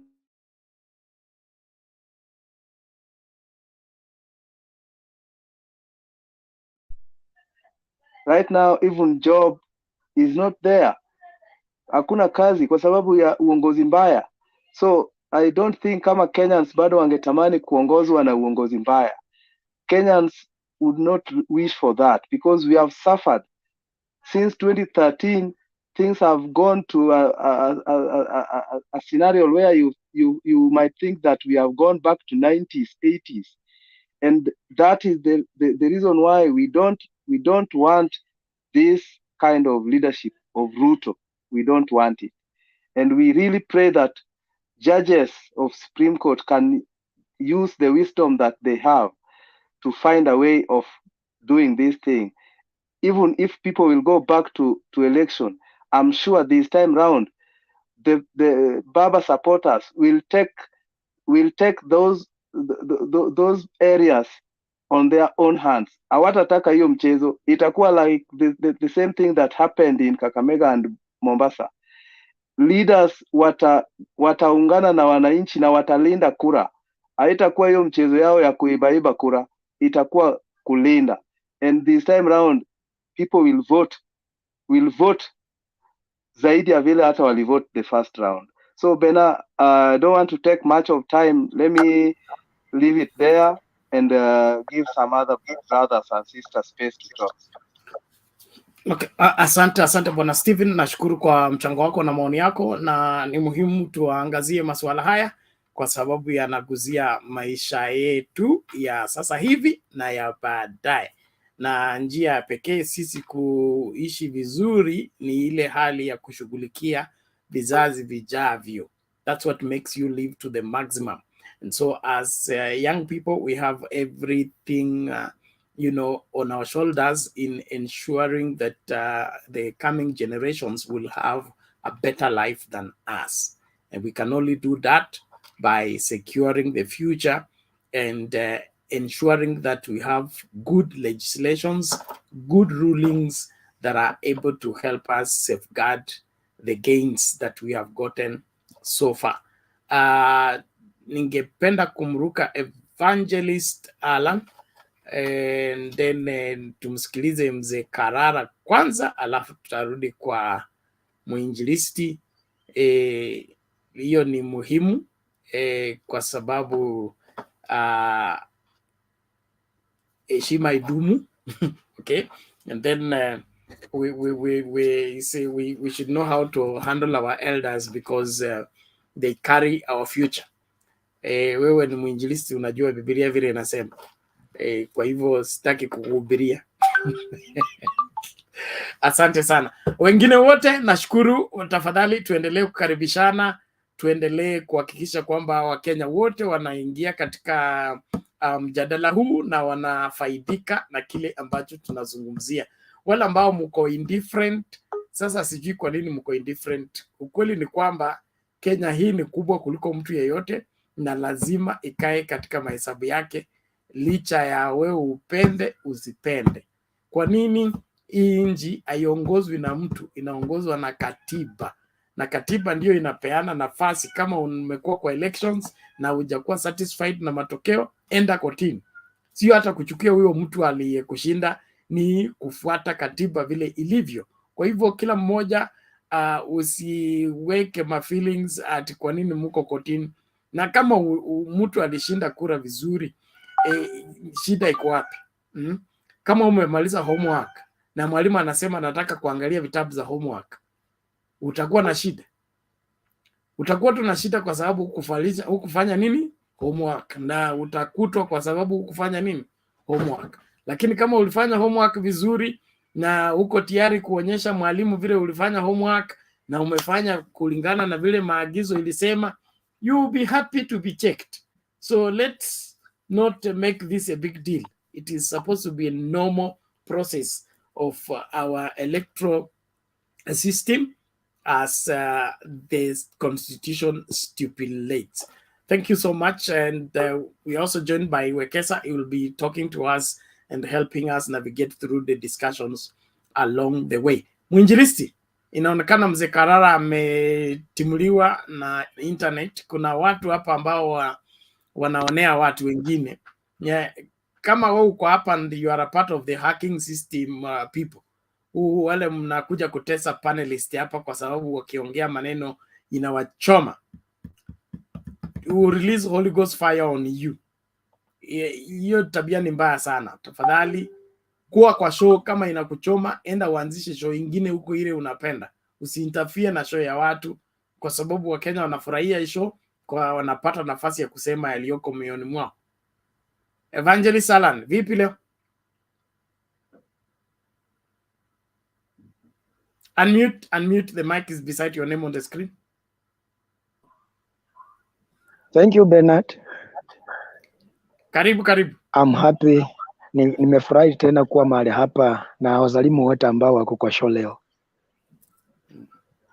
Yes. So, first of all, nataka nishukuru tu Mungu na sana Mungu na wale ambao wote mmekuwa mkiombea timu Azimio kwa mambo ambayo yametendeka like 24 hours ago. Sasa bado tunasherehekea ushindi wa those two counties na zile parliamentary seats ambazo zimekuwa won by the Azimio team. Leo nimekuwa kwa TV nikaangalia watu huyo Martha Koome akianalyze the petitions ambazo zimeletwa, and nikaona wale ambao walikuwa wana petition against the four commissioners. And my question now was in my mind, what is it that they are trying to hide, that they don't want this four commissioner to be waorodheshwe katika hii kesi? Kwa sababu wamepetition ya kwamba they are not supposed to be here. Those are the Team William. Sasa nikajiuliza ni nini hiki ambacho wanataka, wanajua how are the four commissioners they have, and when they are wanapoorodheshwa wata shed lights na Kenyans will know where the fault was. That is question number 1 na sijapata jibu, nataka mnisaidie leo. Number 2, if I was William, watu hawajui kufunja rekodi. People don't know how to break records. William is still young, as Mr. Onyango was saying. Hawa ndio bado wanajifunza siasa. By the time Raila Odinga aliingia katika siasa, some of them hata wengine walikuwa wajazaliwa. Sasa ukitaka kuvunja rekodi, mimi sioni kama ni vizuri. Bana, tumesema kwamba ni vizuri kuheshimu umri wazee, tuwapatie first priority. If I was William, ningejaribu kutafuta kuvunja rekodi worldwide. Niseme ya kwamba hapana, kama kweli, kwa sababu anajua tu vizuri hakushinda. And why is he trying to compete with the elder like the way he's doing? Kama ningeona imefika kotini vile Zaire Raila Odinga amepeleka hii kotini, ningepepa mikono. Ningepeleka hawa the lawyers kwa koti, alafu wafika hapo niwaambia kwamba go and withdraw the case. Useme ya kwamba tumeachia yule mzee, hatutaki kukompete na yeye, na waache, na watakuwa wamevunja rekodi. Kila mtu kila mahali atajua, hata kama kweli hawakushinda, lakini wamefanya heshima. But it is very ironical and very bad kusimama mkaanza kucompete na mzee, and you are still young, you still have a long way to go. Siasa haishi leo, after 5 years tutarudi pamoja tena tuanze kupishana. So those are the two critical issues I would want to raise hapa na to consider, but kile cha mbele sana, tuendelee kuombea nchi, tuombee viongozi wetu, tuombe ya kwamba koti itafanya haki na kila mtu aliye mahali hapa Kenya atafurahia. Wasilalie upande mmoja, wasilalie upande wa William, wasilalie upande wa Azimio, lakini walale mahali ambapo ukweli ulipo, so that each and everyone, hata Kenyans wherever they are, the innocent Kenyans, wale ambao wako mashinani, wataona tu surely this has been the rightful way of conducting this petition, na tutafurahia sisi wote Kenya. Kitu cha mwisho, mimi naona ya kwamba vile Kooma ameinstruct ya kwamba waende wahesabu zile zile kura za maeneo fulani, najua ya kwamba it is going to shed light, na wale wachunguza hiyo sava vile ziko, najua ya kwamba kuna kaukweli mahali ambapo kamefichika, and with the time this thing is coming home. It is coming home. God bless you so much.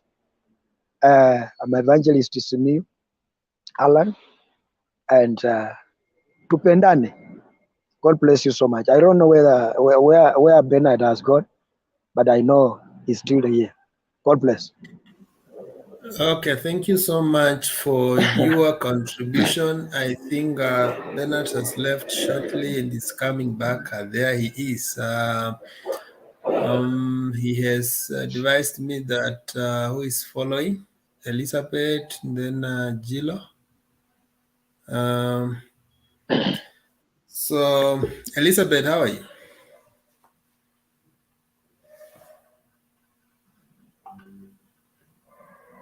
I'm fine. How are you, everyone? We are good. Mama How are you Selina? feeling after the pre-trial conference? I'm feeling good. I'm feeling Yes. much good. Yeah, I think before you make your submission, I just wanted to tell people this around 8 issues are before the pre-trial conference. All those 8 tons of of petition Muliona, was it 10 tons, were boiled down into 8 issues, and the one is technology. The court will seek to see how the technology may be affected the outcome. Number 2, there is uploading of Form 34A. Uploading and deleting, those were the issues that were happening in Bomas. So the court will seek whether the process was interfered with. Number 3, the difference of Forms 34S. There are those who, the argument was there are different forms of 34S, some without security features, so the court will need to establish that. And then number 4, postponement of votes. Then it will happen jana. Did they cause the voter suppression in the petitioner number 1 stronghold? Now, guys, kwanzia leo we are not discussing issues with the Azimio watu. You have to acquaint yourself with the court language. From today up to Monday, we talk about petitioner number 1, respondent number 1, number 2, number 3. So you follow up what is happening in the Supreme Court, and then you are acquainted with the court language. So Raila Odinga and Martha Karua were consolidated into petitioner number 1. Both of them are in one petition. Then William Ruto and Gachagua are respondent number 1, no? So you need to, we need to start aligning ourselves with what is happening in the Supreme Court. Otherwise, you may be following up and wondering what is happening. Okay. Yeah, so we'll keep updating you, even the language that is being used. And then number 5, what happened is we are talking about discrepancies. And yeah, most of you saw different figures being floated with different people. So they will want to establish what was the source of discrepancies and whether there was an interference with the results. Number 6 will be verification and tallying, whether the process was above board. Then president-elect, did he meet 50+1? That is prayer number 7. Then the last one, number 8, is irregularities that were there in declaring the president-elect. You also what happened. And then, of course, number 9 is LB, any other prayers that the court may grant. So I want to bring Elizabeth in. And time allocated, of course, the petitioner number 1 will have 3 hours. Respondent number 1 also will have the 3 hours.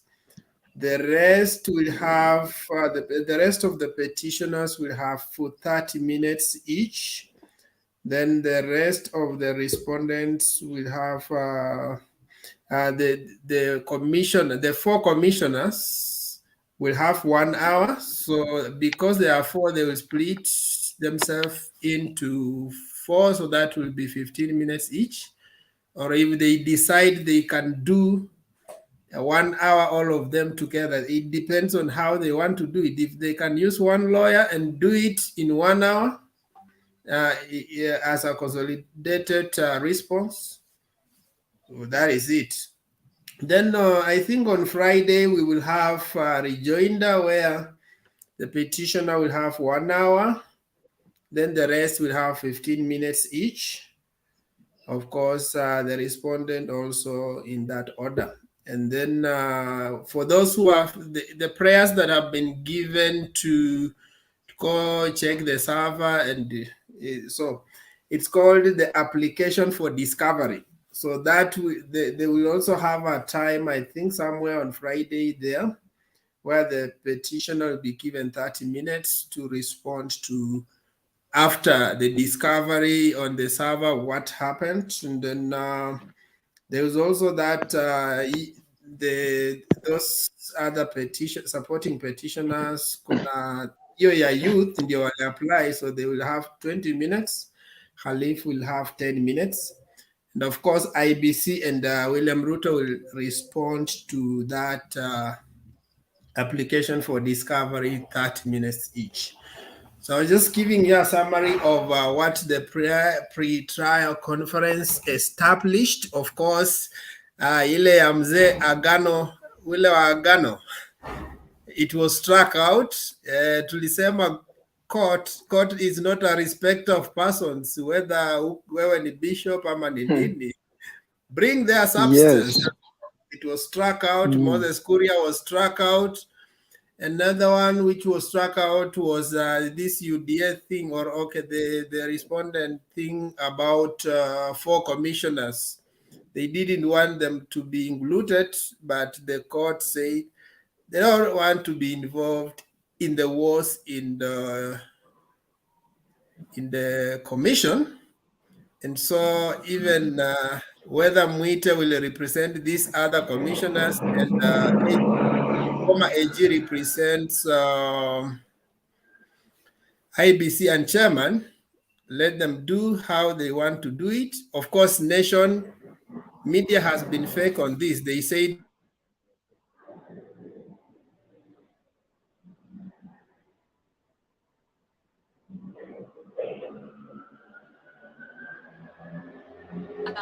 Wow, Alex is not Wekesa, Bernard. So nani anatakikana kuongea? Naonekana Wekesa ametupwa nje. So tunaweza kujiongoza mpaka warudi. So nani ako next kuongea?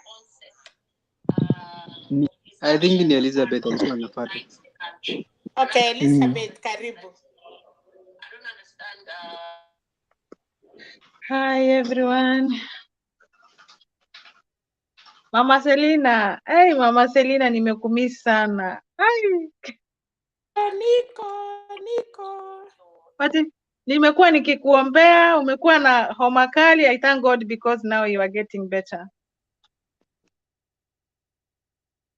Yeah, I'm sorry Nimekosea Wekesa. nini? Nimekosea nini? Mmenithrow out. Haujakosea. When I Wewe mention Tulisema ni nation, umekosea. kama throw out. tuliona ulifahamiwa. Ninyi mnafanya nation media. Tukasema sasa kama baba amerushwa nje, watoto tukasema tujipange na tukajua Elizabeth the next. Okay. Yeah, so I want Elizabeth to come in. I was just saying that I think that message was wrong. It's not that Chebukati hate his way. It's only that in the wisdom of the court, they didn't want to be, if they would have ruled out and say maybe these 4 are right and these 1 are wrong. So the question is, can we proceed with the court if the other 3 are wrong? You see, you are already in an awkward situation. So they didn't want to engage in that at the beginning. That's why they left it to be in the way it is. Let the issues themselves will come out in the submission stage. So that was wise, and we applaud them for that. So let's have now Elizabeth to make her submission. Okay, as you get Elizabeth, I think for me kupatia Chebukati na hata kama wange withdraw the submissions ya vice chair and the 4 commissioners, tungeona kama site ya Chebukati waliwin, lakini kuwapatia time pia ni sawa. Second, nilikuwa nimeuliza Chebukati amekuwa na lawyer personal Ngatia, na Patu anataka tesemi Ngatia awakilishe IEBC. So nikauliza, how does it go? We unaweza simamia huyu na Patu usimamie huyu, na nikaona pia deputy president akasema Paul Muite na the other one alikuwa anataka ya IEBC wakwe in this side ya vice chair. Nikikuuliza Wekesa, Chebukati is a choose person.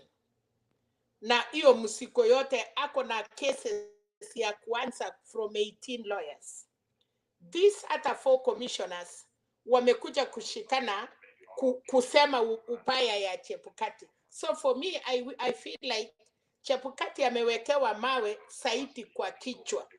So hata kama Paul Muite wale wangewakilisha commission na wameshikana na lawyers ya vice chair na 4 commissioners, Chebukati ama lawyer ya Chebukati Ngatia atakuwa in a big problem kujibu maswali ya Simio na hii watu wengine yote. Plus Paul Muite alikuwa lawyer ya IEBC, which means he knows in and out of IEBC. So the questions that is lawyers wanaenda kusaidia the vice chair, I don't think Chebukati can even try to kuchipu hizo maswali kwa sababu Wekesa, mtu umekuwa na yeye kwa nyumba na anajua nyumba yako siri yote ya 2017 2013. Nao unataka kumweka nje na anajua ile uchanja mnafanyanga. So I feel like end of the day IEBC na deputy commissioner and the 4 wako sawa kushinda Chebukati kwa sababu Ngatia atajibu criminal act ya Chebukati, and in week time atasimama kutetea IEBC. Tena wanarusha Wekesa. Bernard, kuna watu wanatoa watu hapa. Sasa chunga sana hata wewe usitolewe. So nafasi ilikuwa ni ya Elizabeth. Okay, sawa. Let's I think Wekesa will respond to your question when he returns. Elizabeth, upo wapi?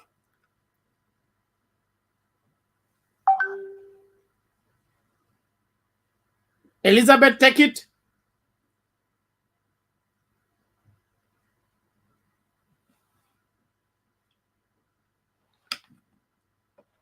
Hey, is everybody okay? Okay, P Blessed, how are you? Niko poa Bernard. Mi nimekuja hapa tu kusikiza na kuanga huku backstage. So nilikuwa nataka kuongea after Mr. Karara ameongea. So mi So nimekuja hapa kwa sababu ya Mr. Karara na mama Selina. So I think niko hapa naendelea kuwasikiza. I think I'll contribute as we continue. Mi nilikuwa nataka kuongea after nimepata wisdom from Mr. Karara.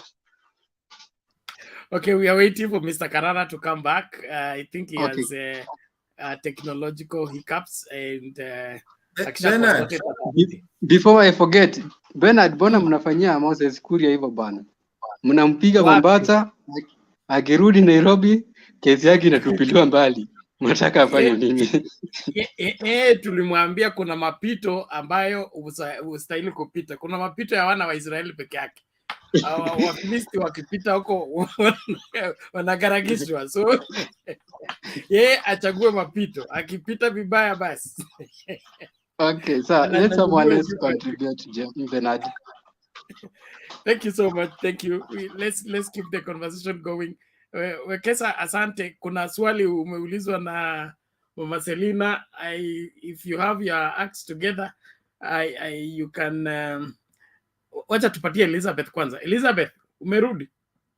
Ulikuwa gizani.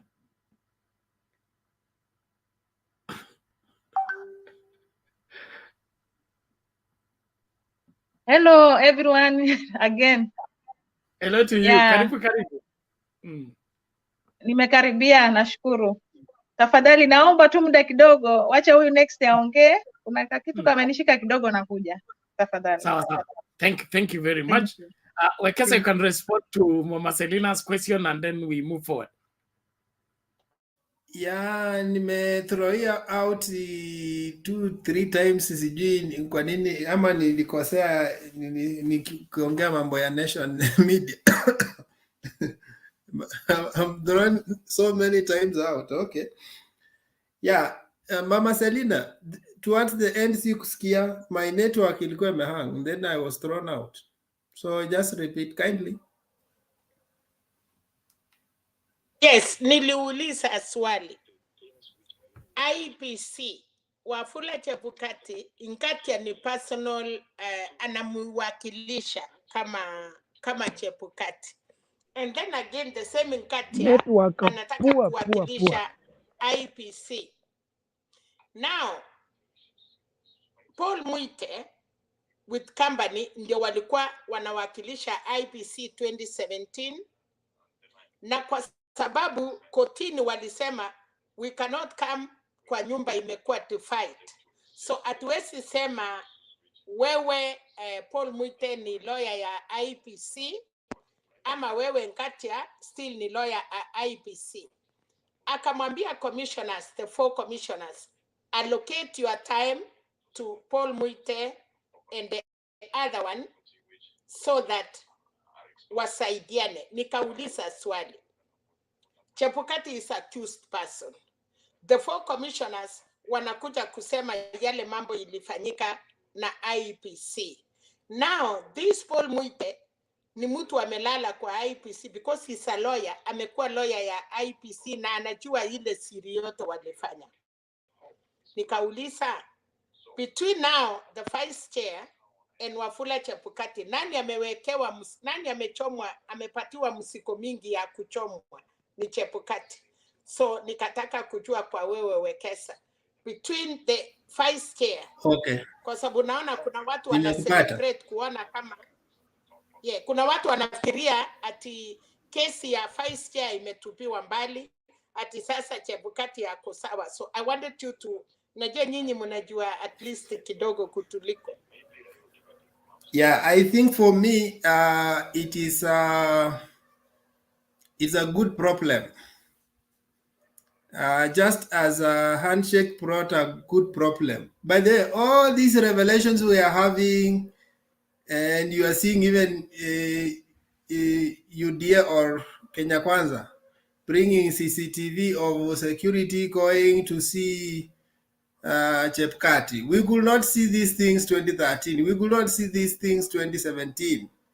But because of the handshake mix, you see they are confused. Some of the things they used to do at the background, they are bringing it at the foreground. And for us, there's quite a confusion in that, but it will work for us such that more information that was supposed to be concealed will be revealed. Naturally,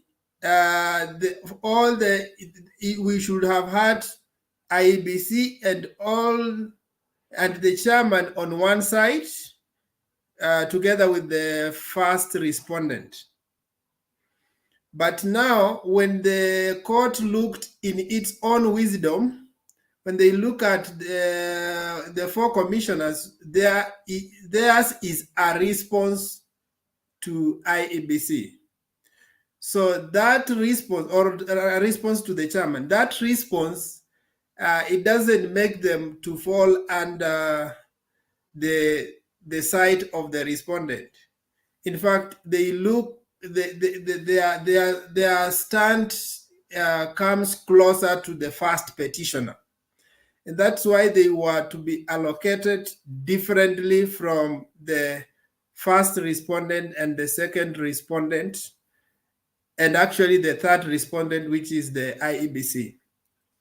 For the sake of the flow of the discussion, because they are not going there to support the IEBC, but actually to shed light of some of the bad things that was happening in IEBC, and IEBC needs to respond. The chairman, and so the people who are standing in that place as IEBC for now are the two commissioners. Then Chepkati is standing alone.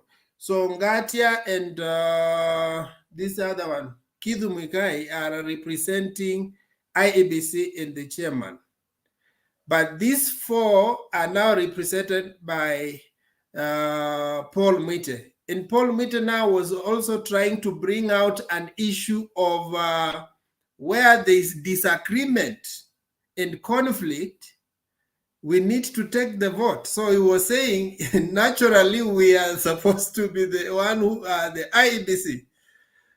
But when you look at their stand, I think the court just saw it in wisdom, let them be on this side because theirs will contribute to the strengthen the first petition. I think they are trying to consolidate the matter. And for us, we agree with the way they align them, because at the end of the day, whatever they reveal, the revelation they make is not going to help the IEBC. It's going to help the first petitioner. And whatever Chepkati and the two commissioners are going to reveal is going to help the first respondent, who is William Ruto.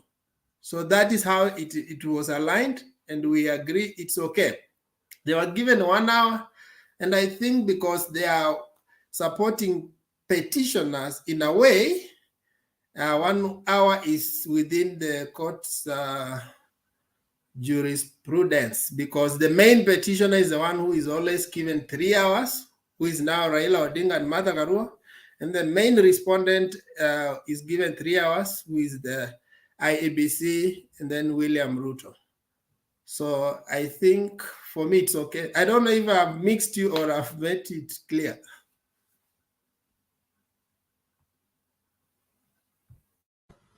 Understood. Okay, thank you, Mama Selina. Thank you, Wekesa, for that response. We appreciate everybody. Kuna Father Dan Darius anasema watu wanafurahisha, wanasema eti kamisi na koti ni amicus curiae.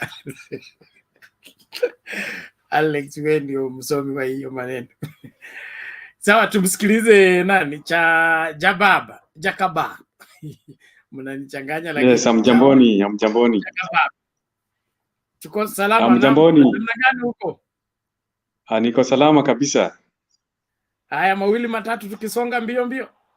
Ndio hiyo sasa, mi naona kazi ndio hiyo imeanza kirasmi pale kwa Supreme Court. na hivyo ndio tunataka sasa tukue tuna matumaini. Tutulie tu, alafu kwa sababu tumejua iko evidence mingi sana. Sasa nimejua kesi itakuwa upande wetu, alafu nullification itafanyika. Sasa hatujui sheria inasema namna gani ikihesabika ipatikane mtu mwingine ndiye alishinda. Sijui kama ni re-election, but mimi naona kama kuna possibility ya re-election. Na sasa kulingana na hiyo, mimi nilikuwa naona sasa inafaa tuanze kufunza hawa watu, kwa sababu tusifurahi sana tukienda re-election. Kwanza nimejua mtu kama Ruto bado hajawacha kuiba, bado watajaribu kama jana alijaribu huko Kakamega na Mombasa. Watu wakirudi re-election hii haiwezi mshtua, bado watajaribu, isipokuwa mimi najua round hii itakuwa ngumu. But sasa tusipoambia watu wetu watoke kabisa kwa wingi, inaweza kuwa hatujui venye inaweza enda, kwa sababu upande ile ingine wanaweza amua kufanya ile venye wanafanyaga kama mtu wao amesimama. Umejua saa hii tunaona walitoka kama 30%, hizo zingine ni zilikuwa za uongo. Sasa inafaa tuambie vijana, kwa sababu inaonekana wazaendi walipiga kura na vijana ndio wanalia ati wako na shida, hawana kazi na wanapiga tu kelele, wataki kupiga kura na wamechukua. Sasa unaangalia unashindwa, sasa tutafanya namna gani? Kama polling tuseme constituency watu wanapiga kura 50%, which means there's another 50%, haiwezi kuwa wamekufa wote. Au ni wale watu wanatoka wanaona kama line imefika kama 150 meters wanarudi kwa nyumba. Sasa inafaa tuwaelimishe, kwa sababu hii bado ni vita iko mbele yetu, na tukienda re-election ile kitu itatusaidia ni tutoke. Na hiyo ndio kitu nataka saa hii tuwaelimishe popote wako, vijana watoke, kwa sababu obviously tumejua, sioni possibility ya koti kupatia Ruto ushindi kusema kwamba ilikuwa fair. Hiyo nayo there's no doubt hawatapewa. Kwa hivyo the only possibility inaweza kuwa rerun. Sasa we have to prepare. A preparation ile inaweza kutusaidia tu kama election iko free and fair ni kupiga kura. Alafu nilikuwa nataka kuongea kwa wenzangu wenye wanakuaga upande kama Kisumu namna hii. Watuliage, si ati kura inapigwa hata mtu hajatangazwa wanaanza kukimbia kwa barabara ati gini waseka na kura inaibwa. Hiyo tabia wawache. Tukienda rerun watoke wapige kura. Ile maneno ya kupiga tu kelele, majamaa wanaanza kukula pombe alafu wanastukia kura imeibwa, hiyo na wajapiga, hiyo ndio makosa, ndio imefanya hata tuko hapa. Otherwise hii sina mengi ya kusema. Nimefurahi mambo iko ndani ya koti na niko na imani na koti, na nimejua ukweli itatoka na Wakenya wote wataangalia. Ule mtu hataki ukweli ni shauri yake, lakini sasa tumejua ukweli itatoka kulingana na ile ushahidi yote tuko nayo, na tuendelee hivyo hivyo.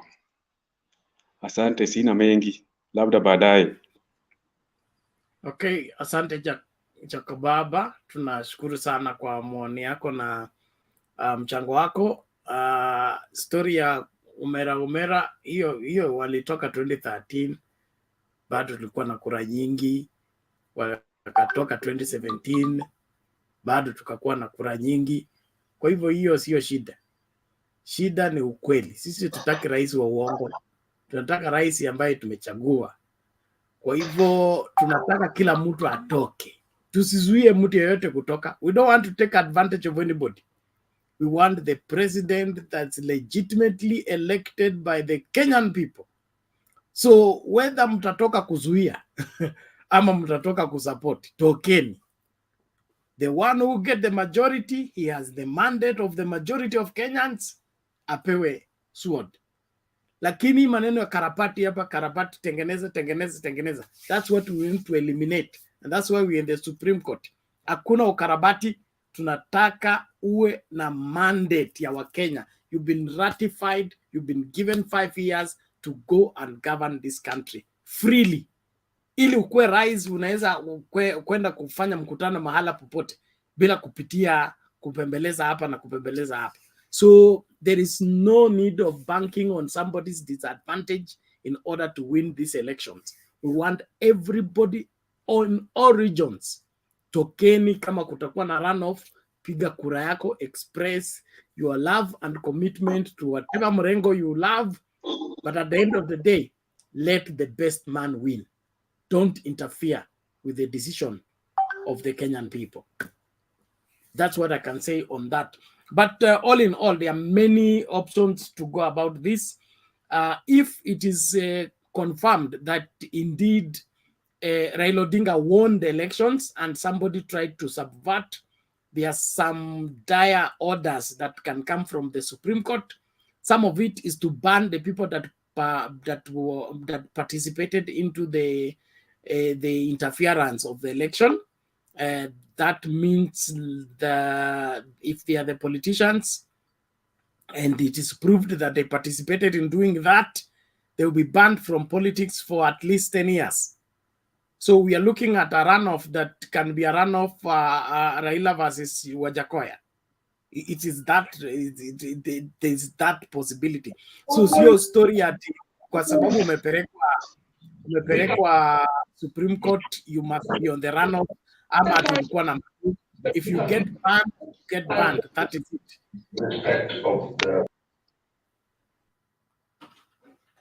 Bwana Jilo, please work on your gadget. Work on your gadget. It is noisy and it is interfering. If it cannot be mute, then it means it is not well configured. Rekebisha tafadhali badala kusumbuana. So it is that way. Alikuwa Jack nimemweka backstage. Wacha ni nini alafu nimrudishe. So yes, and everybody on the screen, keep your mic mute until it's your turn to speak. Because if it's on, it provides a feedback.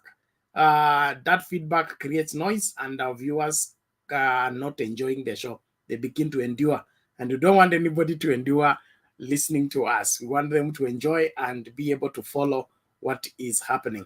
And so the orders, that number 9, orders that the Supreme Court can issue based on the evidence that will be displayed, and it is not that it has to end up into a runoff. It may not. It can end up into a dead end. Dead end means the winner is declared. Na hiyo mambo inaishia hapo. The IEBC is ordered to go and produce that certificate, and the swearing in process begin. So let's be open to whatever decision the Supreme Court comes up. And now that even IEBC has question marks, it's split in between. A runoff, it is not the best option at this point in time because the referee is not ready to preside over an election as it stands right now. And so there are many issues in the hands of the 7 judges that they have to navigate very wisely to come up with the best decision in the scenario that we have right now. We are almost where we were in 2007, based on the relationship between the petitioners and IEBC. Okay, we are almost back there, where the trust that we had in ASK had ECK had eroded. We were not sure if we can conduct another credible election. So we are almost in that particular place. And so the judges wako na kazi ya kuhakikisha kwamba wanaamua hii kesi the best way possible and the best way to save pesa ya wananchi, kwa sababu Chebukati ameharibu 40 billion. Lakini mimi naomba koti mpate na hatia na alipie. Tumeteseka sana ya kutosha. Bwana Karara, karibu sana, na tumai neti imekubali. Moja kwa moja, endelea tafadhali. Bernard, before you go to Karara, someone has told me that the reason court order for 15 ISO polling stations. Now I'm told some of them are ghost polling stations. So let's see whether they will come up with them. So proceed. Thank you. Nakwambia hii itakuwa kali sana. Hiyo ndio ilikuwanga na pia male returning officer wanaonekananga tu bombers. Hawakukuwa kwa polling station yoyote. God will have mercy on this country. All the same, Mr. Karara, you can take it and then we move further. Thank you. Thank you. Habari za jioni. Tuko salama. Karibu dadi. Asante, mitambo imenikosea siku ine mfululizo hata leo, lakini tunaomba tu tuendelee.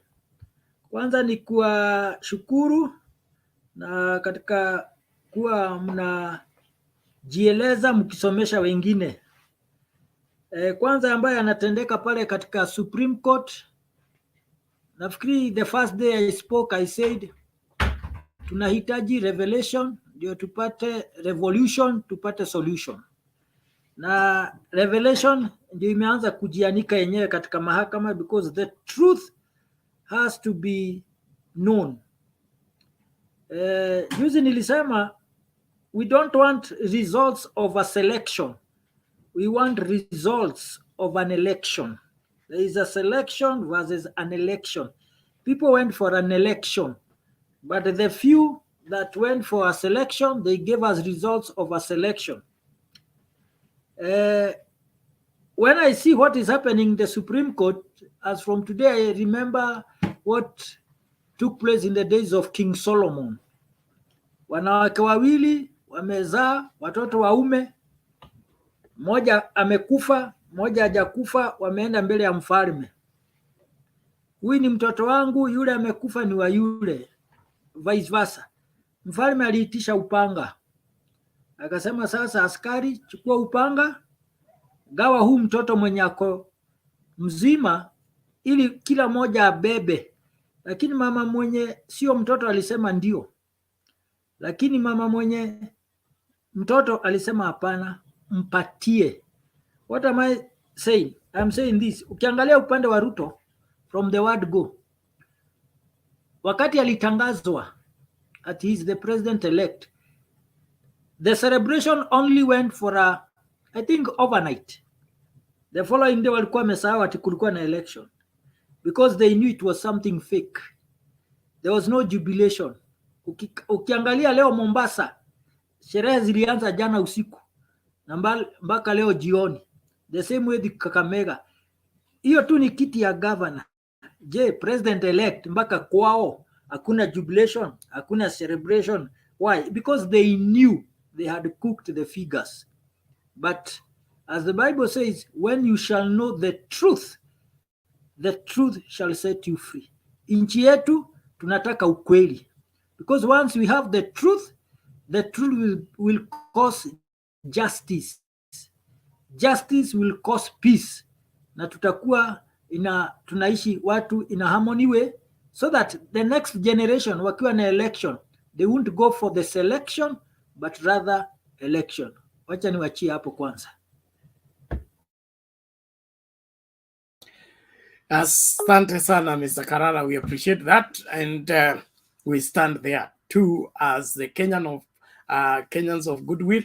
We need our country back in the rule of law, whereby we can predict what is going to happen when we go to the ballot, not for our votes to be set aside, then a crop of a few misguided people get into one room and decide who should be what where. Jilo Koshe, tafadhali naomba hivi, ukikuja studio, your gadget has to be well configured for you to be added. If we add you and your gadget is not well configured, the app that we are using will automatically throw you out. Nobody is throwing anybody out. It is your configuration, okay? When it is not right, like my camera and my audio have to synchronize for the app to sustain you on the screen. If there is any conflict between the two, you will automatically be thrown out. So stop saying that we are intimidating and chasing you. Nobody's chasing you, please. relax yourself, work on your gadget, get back and make your submission. Hii story ingine mnaanza kulialia ovyo ovyo, mimi si, we are all mature here. Let's understand. Nobody wants to intimidate you. Kama uko na point, you have two avenues. You can put the point there na tutasoma pia. So take it easy. Thank you very much. Naomba sasa yes blessed. Bernard, niko na swali la kizushi. So nilikuwa nauliza tuseme for example tumepata ni ghost polling station. Tunaweza endelea kudeduct hizo kura, kuna law inasema tudeduct hizo kura zikuwe genuine. Kama ni ghost polling station tunatupilia mbali, kura zinadeductiwa ndio tuweze kujua president ni nani. Yes. The law says, for example, there was an issue, was it in Juja, where the votes exceeds the number of registered voters. Okay, let's say registered voters is 100,000, but let's say president alipata huko 200,000. Okay. So that the excess votes makes all the votes in that polling station to be thrown away, all of it. Okay, so it's not just reducing, it is now an anomaly of the law. So everything from that particular polling station is wrong all through, because the number of the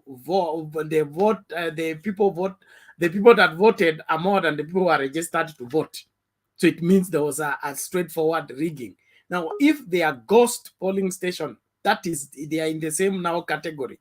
Because if it's ghost, then it did not have a returning officer. It did not have a presiding officer. Nobody went there to vote. So this is an arrangement. Somebody used that place to bring fake results to IEBC. So if it is confirmed that way, that hakuna agent yeyote alitoka kwa hiyo polling station, hakuna presiding officer, hakuna returning officer, lakini kulikuwa na votes zilitoka huko, hizo zote pamoja na hiyo polling station zinatupiliwa mbali. So it's going to be a thorough work, but I believe those 15 are for sampling. It's not necessarily for recounting.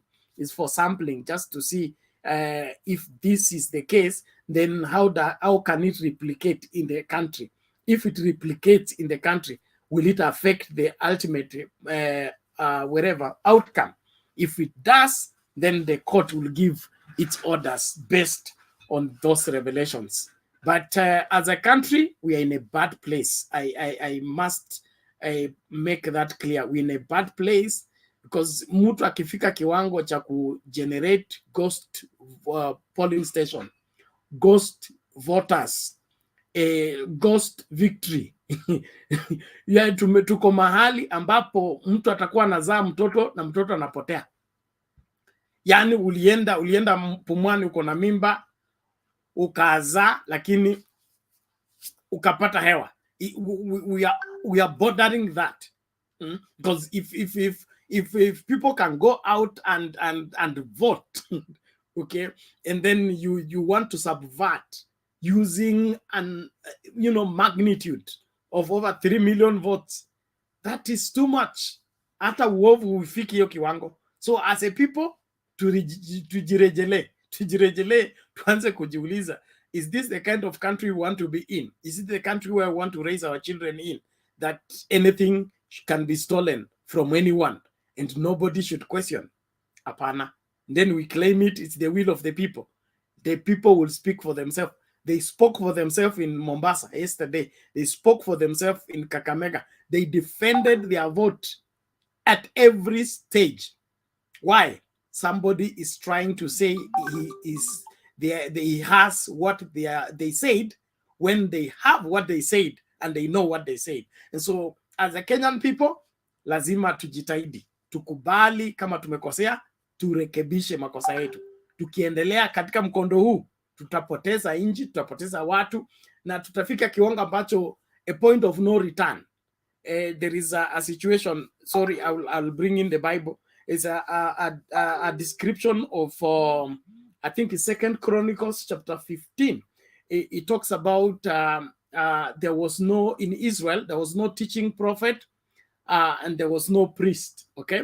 And everybody went away from the ways of God, and there was nobody, there was no security, okay?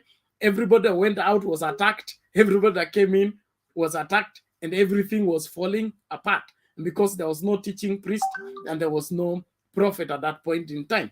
We can reach that place whereby ukipita River Road lazima unashika kila kitu yako kwa sababu anything can go.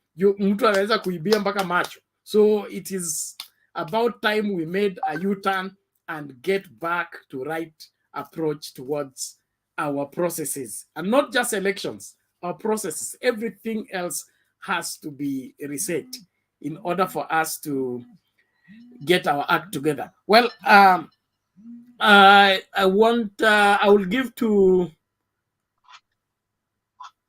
sorry, I'll give to Wakonyo kwanza. Narudi kwako Jose, nimekuona. I saw you. Okay, let's listen to Wakonyo first and then we come back to you. Wakonyo upo? Nipo.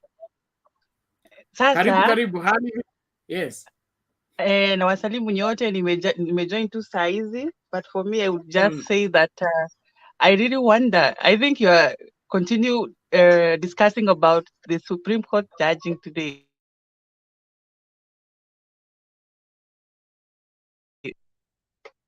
So mimi nashanga if truly the other party that won, when I hello? Yes, we can hear you. Go ahead. So mimi nilikuwa nashindwa if truly kina Ruto walishinda as they were like it was fair and it was fair. Why are they demanding more lawyers to be present there? So if they are sure will win, why are they demanding this? I saw them like they are demanding more lawyers. Why are they demanding more lawyers? wanasema the other petitioners wako na wengi, so wanataka kubalance. No way, really? Kutakuwa na vote ya lawyers. It's weird. And for me, I don't find it like. Anyway, let's wait and see. But for me, I thought tu hata wametosha. Azimio, I think kila Azimio wako na wawili, wao wako na wawili. So let's, and if truly they won, why are they panicking?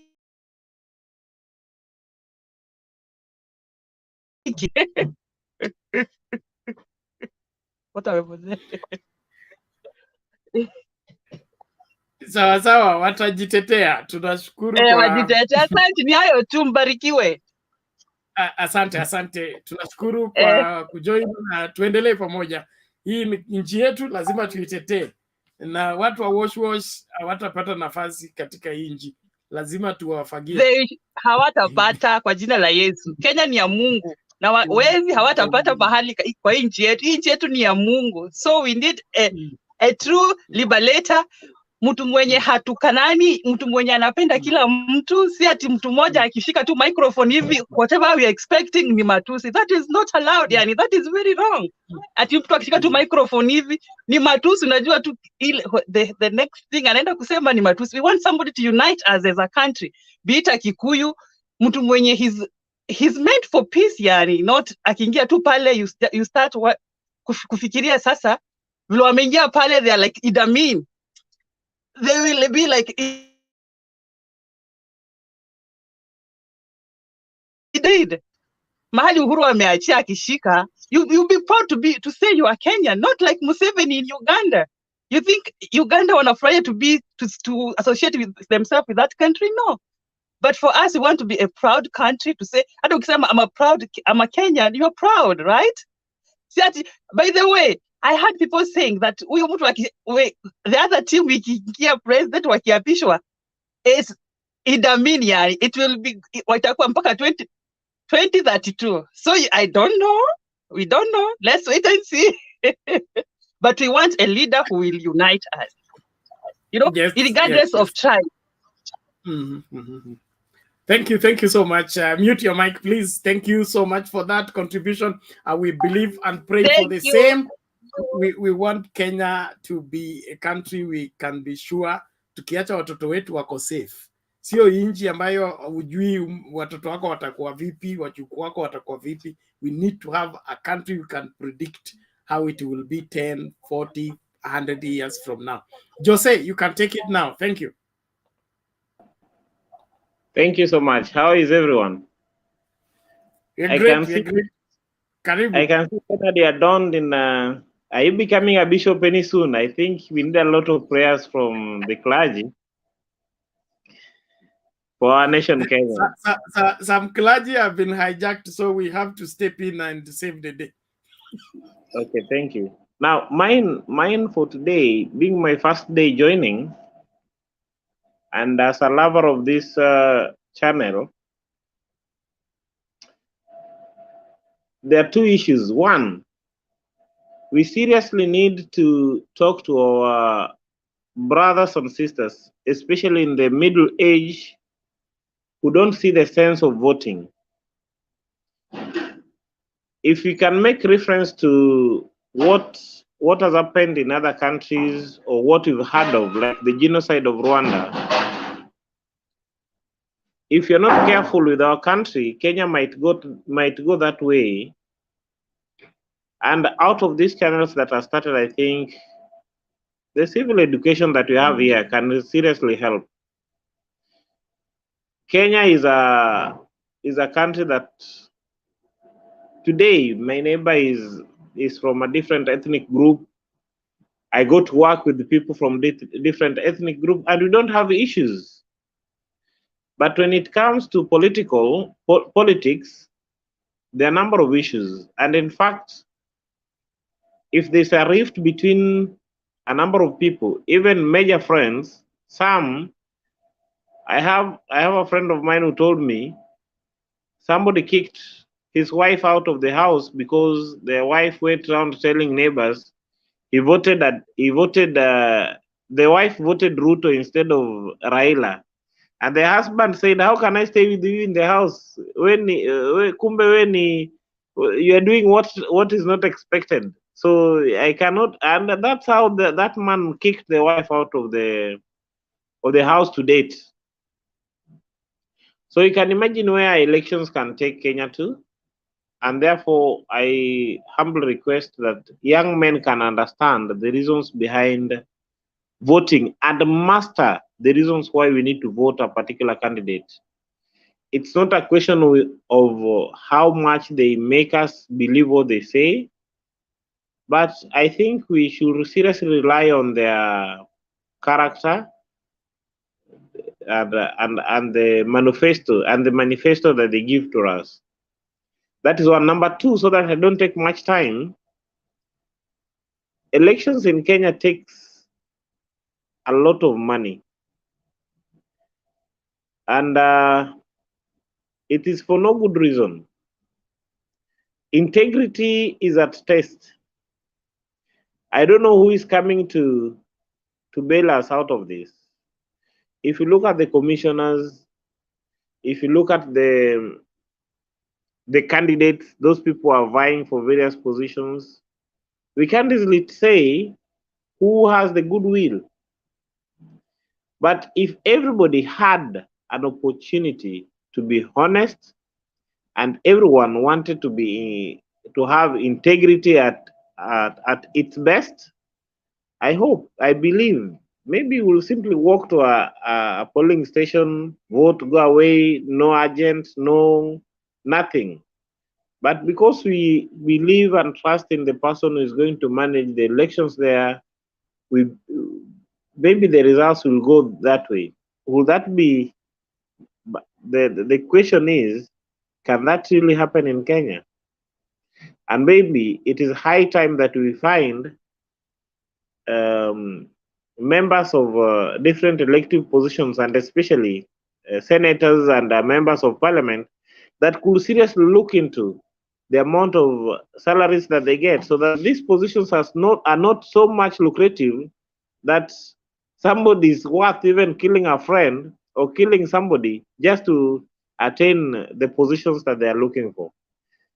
But we seriously need to, other than what you're doing here, I believe that one day, and if we can talk to members, even after this election, even after the petition, let's remain with the channel. Let's talk to people, especially the young people. I have friends who are not, they have IDs, but they're not taking votes. They don't see the need.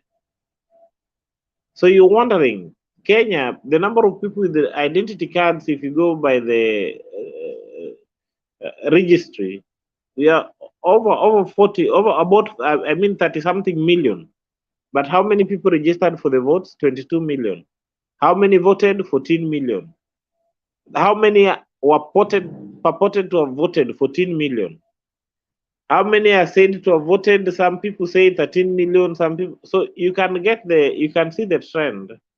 And therefore there is a serious need, just like, and if the members of parliament could even make it mandatory that people vote, I don't know. Those are some of the things that they should look into and see how possible that can be. That would be my submission for today. But going forward, we'll be having more issues to talk about. Thank you. Okay, asante sana Jose, we appreciate that. Right now, what we are faced with is not even people voting or not voting. It's a matter of after we vote, what happens? Because we go in the polling station, vote for one person, then another person is announced.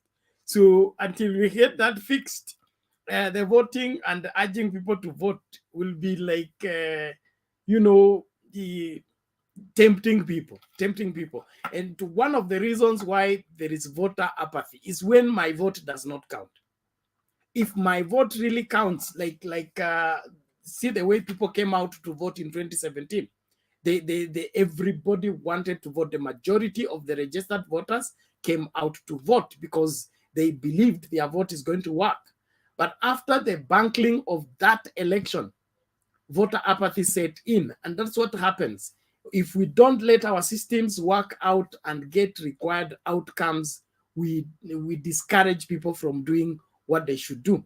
Kwa sababu hakuna haja mimi nipange foleni nipige kura alafu hiyo kura yule mtu nimepigia kura anabadilishwa.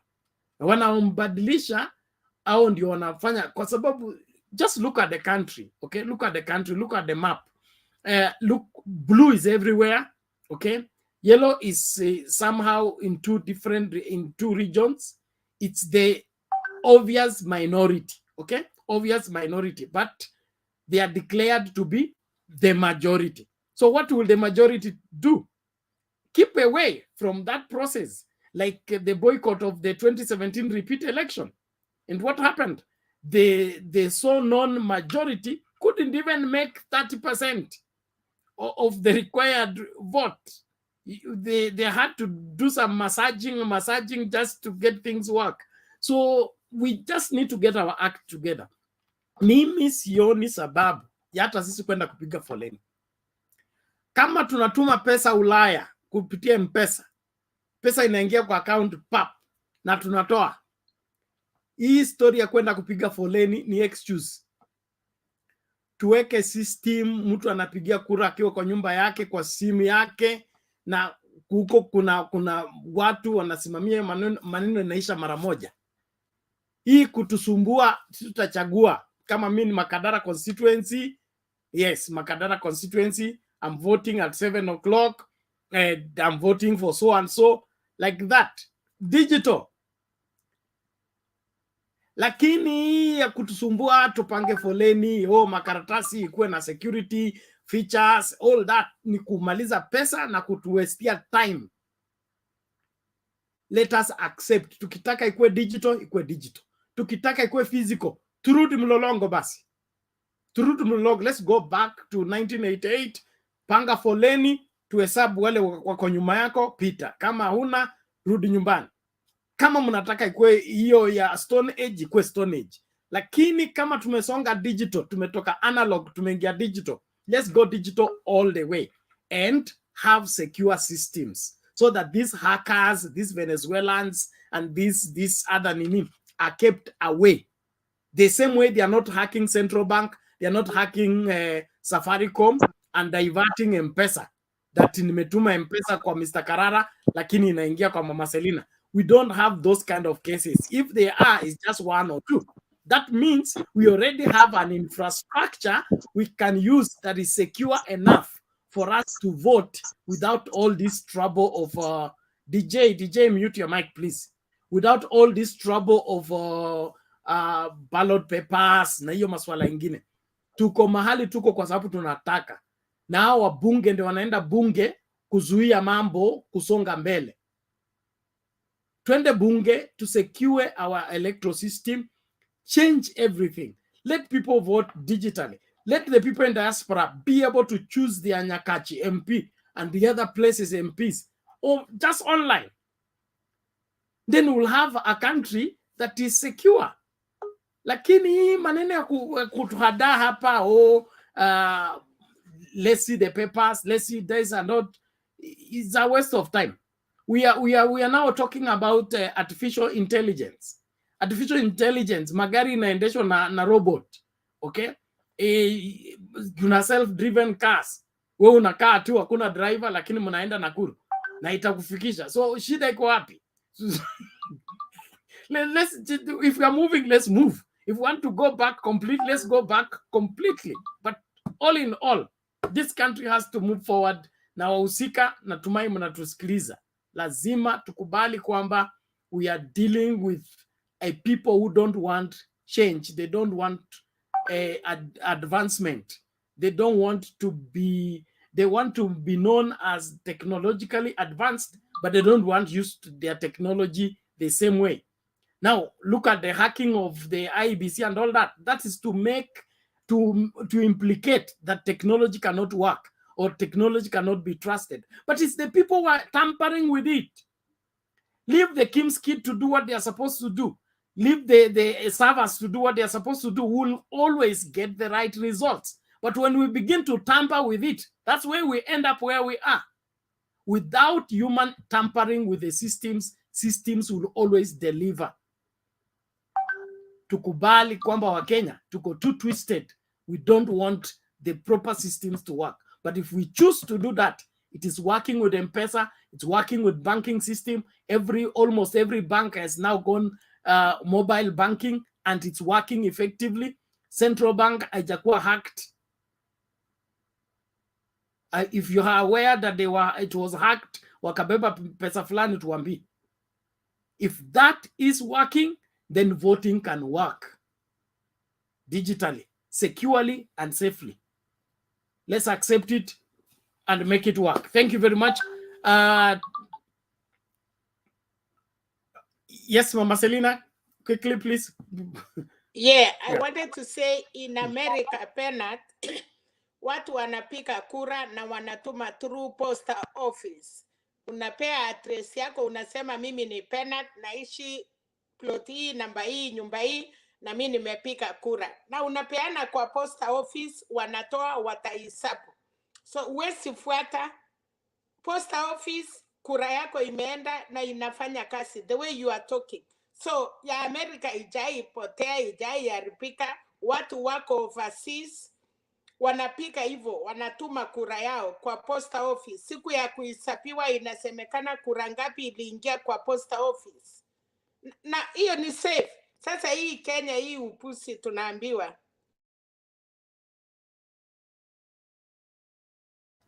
Yeah, hapa watu watabomoa hizo mapost office, wachukue zile kura za Bondo zote zifike Nairobi, wataivata hapo Naivasha, wafungue hiyo mabox. Na kuambia wa Kenya mnajifanyia overtime ya nini?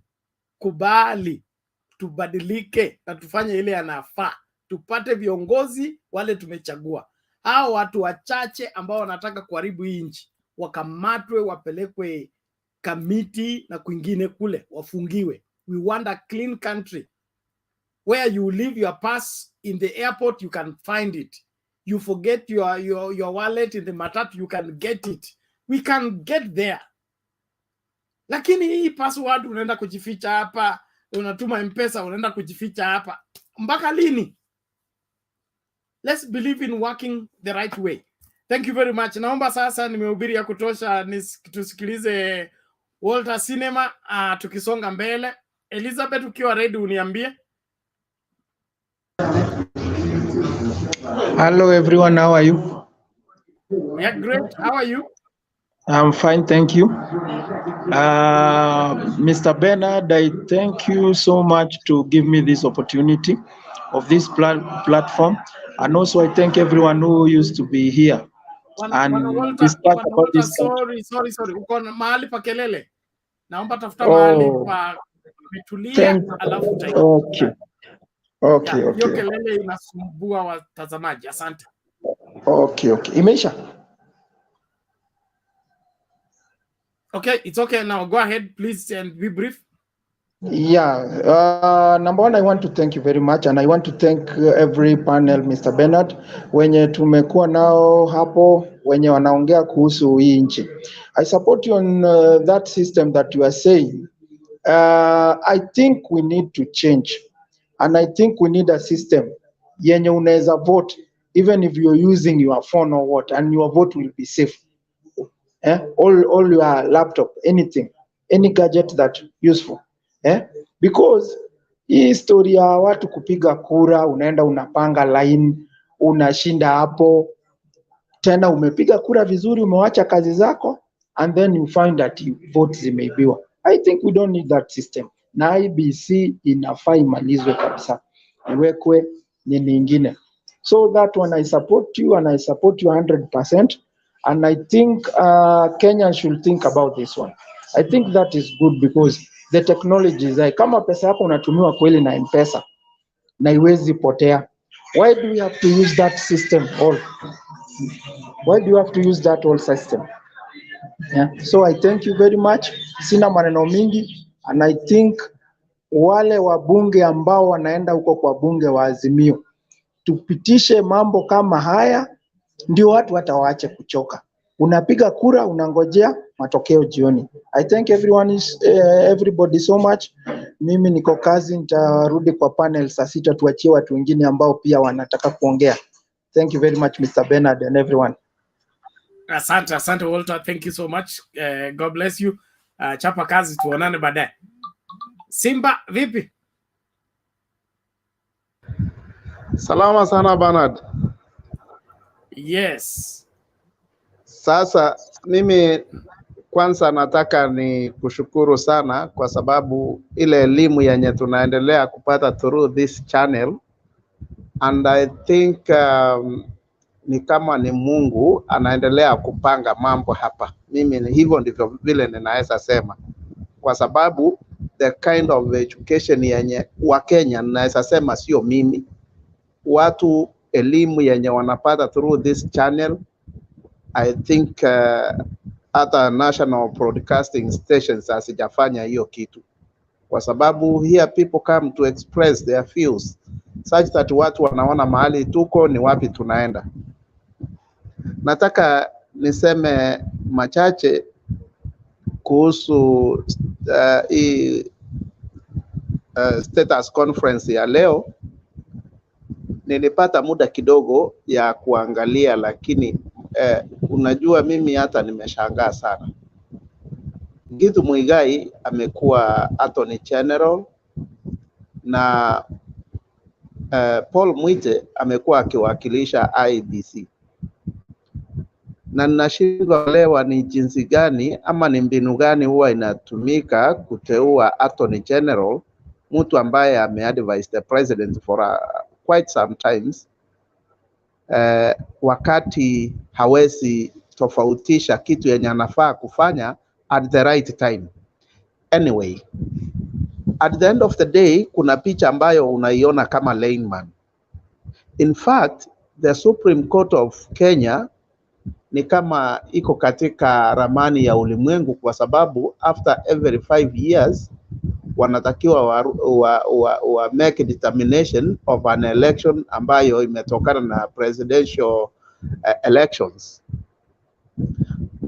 ninaweza sema we have great minds zenye nimeona, kwa sababu they have identified areas zenye wanajua ndio siko na shida kubwa, and I think after the verdict is out, watu watajipata mahali ambapo hawataamini. Hiyo ndio ukweli, kwa sababu pale kuna glaring mistakes. Hata kabla kesi haijaanza unaiona tu hii ni makosa. Wacha tungojea hizi vituo 15 zenye wamesema sifanyiwe scrutiny, and I think hizo ndio zita make basis ya hii kesi. Mimi leo nitakuwa mfupi ili nitaingia hapo chini kwa comment section, kwa sababu mimi hata leo wakati akina Daudi wamekuwa hapo na kuna msichana mwingine. In fact, this panel has a very great minds. Nataka kusikiza nikiwa huko chini, hata sitaki kupoteza muda wangu hapa juu. Hao watu wakati wameingia hapa, mambo ambayo wanaongelea, in fact hata unaona ni kama watu roho zao hata kama zilikuwa zimeharibika zinarudi chini.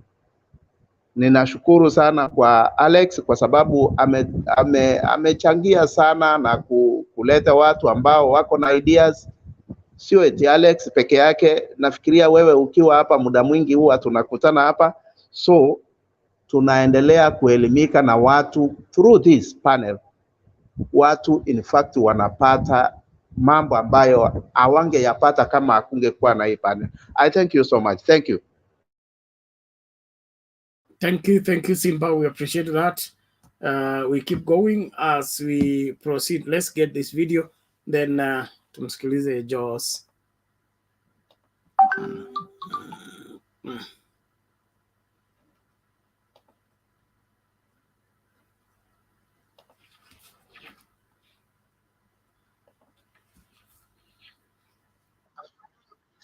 The pretext, they are respondents, they file a response. It is not a response. It is a new petition.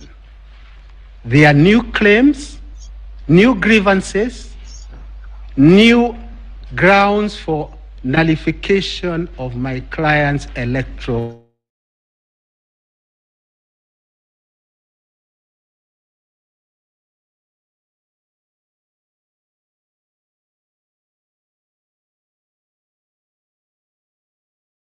Addressing is whether they should be represented by lawyers of IEBC. I was dealing with the response that they have filed. And that is the point that I think my learned friend, Githu Muigai, was alluding to. Will that response still be on record, or are they limited to the affidavits that they had filed and which have been allowed? Because if the response is also part of the record, a response filed or a new petition filed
Hello, Mama Selina.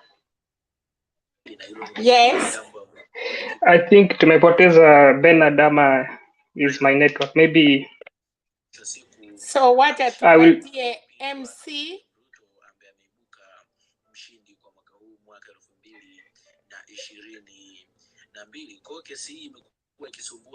MC hatukusikii. Jamani, kelele Mama Selina, si give another person tafadhali.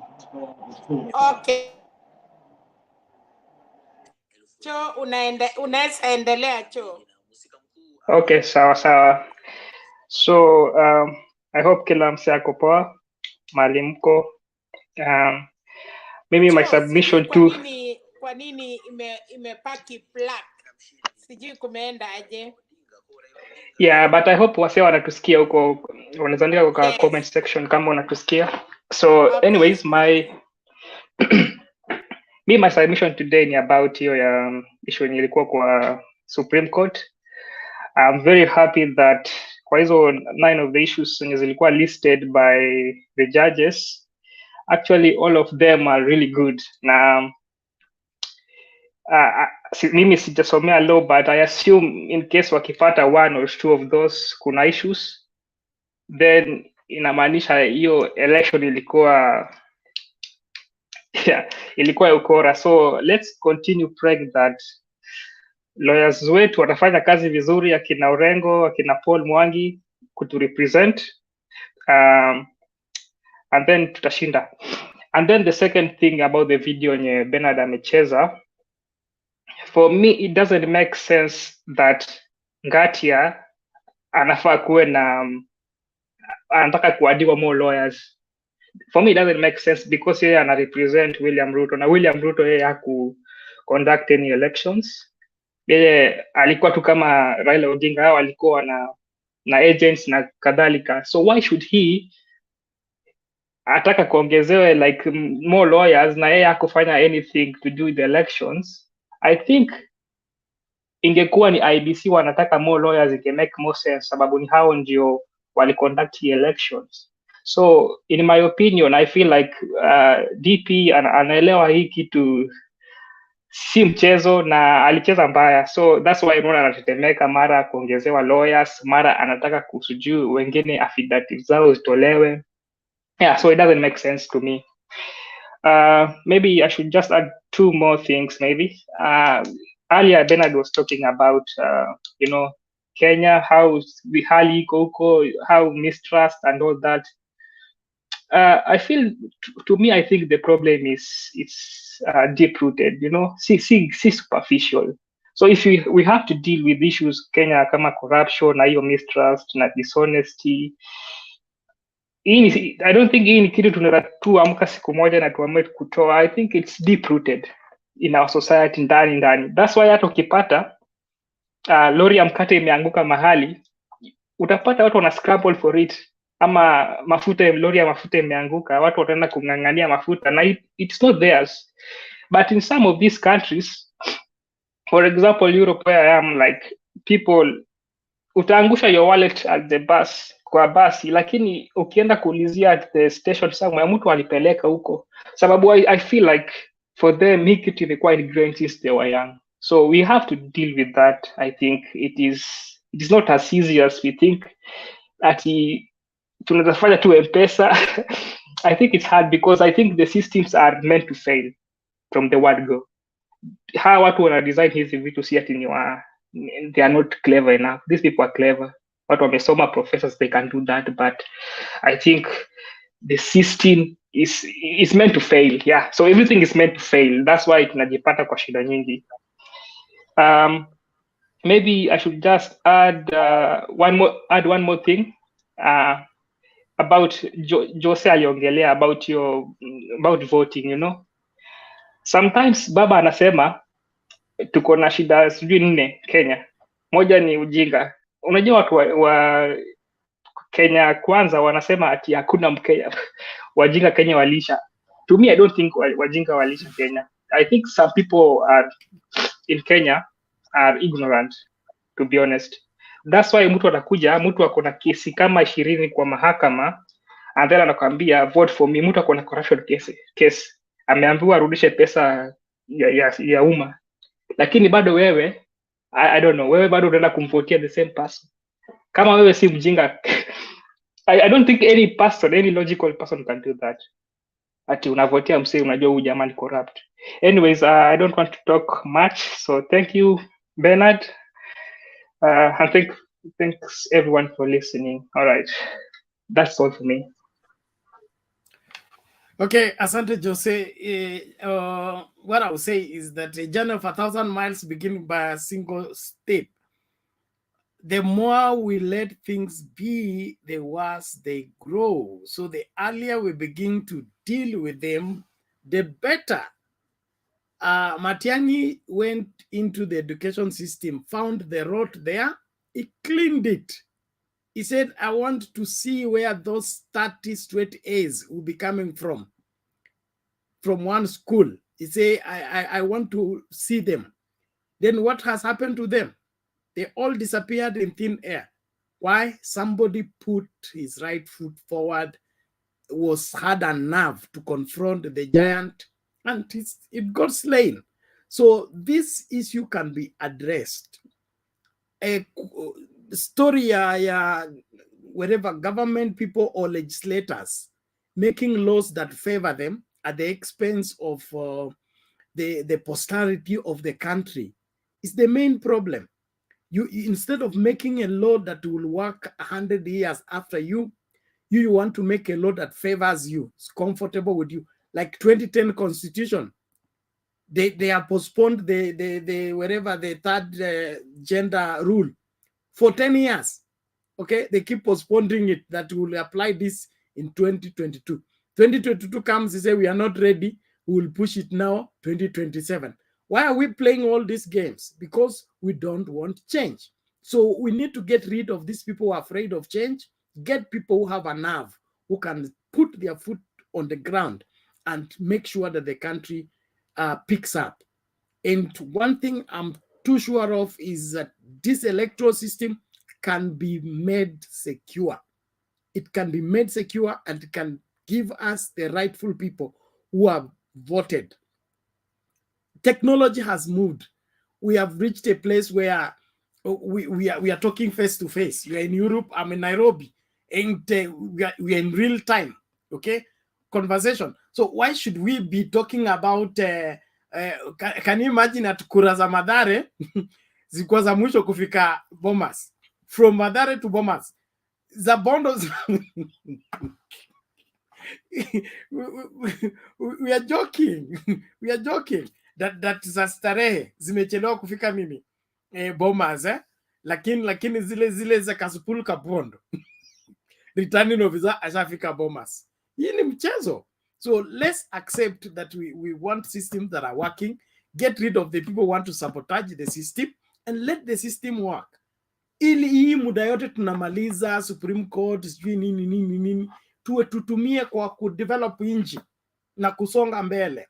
Let's encourage honesty. Honesty is still the best policy in our schools. Teachers, when we were growing up, teachers were not just people who give us, who make us able to read. They were holistic. They watched your character. If you got angry at a teacher, you were punished by the entire school to correct your bad manners. So let's get back there so that mtoto akitoka shule si akili tu amejaza kwa kichwa, ana tabia pia that has come along with him schooling. And so that when he's entrusted to the society, we know that he will safeguard the society. But we groom wherever crooks at school, cultivate them into crookedness, and then we usher them into the society. Then we complain that there are people mugging us. There are people who are stealing from us. Tukubali majukumu. Leadership begins by accepting responsibility. Kama inji tumekosea, tukubali tumekosea, lakini sasa tuwajibike. We take that responsibility. From now henceforth, hatutaki uongo, hatutaki corruption, hatutaki shortcuts. We want things to be streamlined. We give ourselves 3 years down the road. Mambo italainika. Kenyans are very good. Michuki alikuja hapa na seat belt. What did he meet? Resistance, demos. And what happened? He said you either sit with seat belt or no. Utavaa uniform upende usipende. Walivaa uniform hawakuvaa. So Kenyans are good to adjust and adopt to new standards. They just need somebody who has a nerve to force it and make sure that it applies. Asante sana, naomba ile video inafanya na tupwa nje. Itaicheza bado, okay? Let me play it to its conclusion. I hope it works out. Alex, thank you for standing by. Kuwa standby. Hawa watu wako hapa. Sijui nitawafanyaje.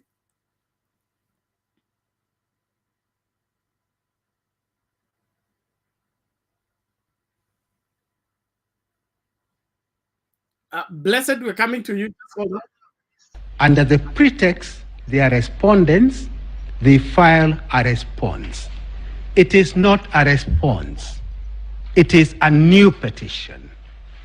There are new claims, new grievances, new grounds for nullification of my client's electoral victory. Senior counsel. Yes. I think a ruling was delivered on their participation as respondents. If you could just So allow what me 1 minute. What we are addressing is whether they should be represented by lawyers of IEBC. I was dealing with the response that they have filed. And that is the point that I think my learned friend, Githu Muigai, was alluding to. Will that response still be on record, or are they limited to the affidavits that they had filed and which have been allowed? Because if the response is also part of the record, a response filed or a new petition filed outside time, I do not know whether I need to respond to it and whether it will be admitted by the court, notwithstanding the strictures in Article 140. I hope We've gotten you, Senior Counsel. What we are dealing with is the application of whether we should allow counsel to represent the 4 commissioners. As you can see, the 2 factions are insisting they are representing IEBC. And in the mix of it is that response that has been filed by learned counsel Paul Muite's team. But maybe we will retire to consider that application. Please. Which was, I think, filed out of time. So yes, that last is night. Is filed out of time. So we'll consider it and come back with a ruling. Correct. Yes. That's number 1. Number 2, again, something which may be lost out. When I look around me, my colleagues each representing a party. And as you said, some could be secondary petitions. They each have, under the guideline you give, 4 lawyers each. Very carefully, I did. It's only the main parties who have 4 lawyers. All the petitioners are main parties. Okay. All the petitioners are main parties. Say, for example, petition number 1, they have my learned friends, 4 of them. And the same goes for each petition. I don't know why the noise is being generated. I can see a battery of governor. Is each 2-2 or? Huh? Mr. Ngatia, the other petitioners have 2, not 4. Oh, very well. So you really have no reason to complain. Thank you so much, my lord. Nonetheless, actually, that makes my work much easier. Each has 2, they are 8, 16, all against nullification of 1 person. And then that 1 person, you limit him to 4 lawyers. I appreciate, I'll be the first one to say we are living in difficult times. But surely it will be very difficult for me. And I say this in all fairness. to be able to master a defense against all the 18 lawyers when all we have is a team of 4. Let me say the last thing, Madam Chief Justice, because your fairness is legendary. The total time given my learned friends, all the 8 of them, is 8 hours. I have been allowed 3 hours. I would have requested you, Madam CJ, if there's any way you could allow me at least half the time that my opponents have, so that I could at least be able to master a defense in relation to petition number 5, the primary, and the proxy ones, the 6 of them. That is all. Lady, if I may, my lady, if I may have your indulgence.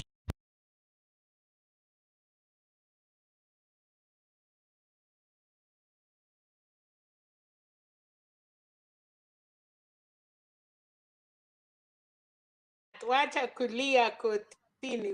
Ulitaka kasi. Why is he worried? Aliomba kasi, amepatiwa. Anasema unisaidie tu, itakuwa ngumu kwangu. Aliuliza. Unajua ukiuliza unapatiwa. Asante Mama Selina. Ile inanikumbusha anatembea jana akasema kazi ya serikali si ya lazima. Ukiona imekuzidi fungasha virago, lakini wananchi lazima wahudumiwe. So it's okay. So let's listen from MC Kwanz, MC nani? Blessed, ulikuwa umeinua mkono ama? Yeah, nilikuwa nataka kujua hivi and whoever au mapanelist wako hapa, mtu anaweza respond kama kuna information about that. Kila mtu hapa nasikia watu wengi wanasema rerun, but it's only today nimekuja kurealize like after mmecount hizo ballot papers kuna 32A inachangwa kwa kila ballot box. So for me I think wale wanasema rerun, I think hii process inaweza take a lot of time again, alafu Chebukati alisema hana pesa.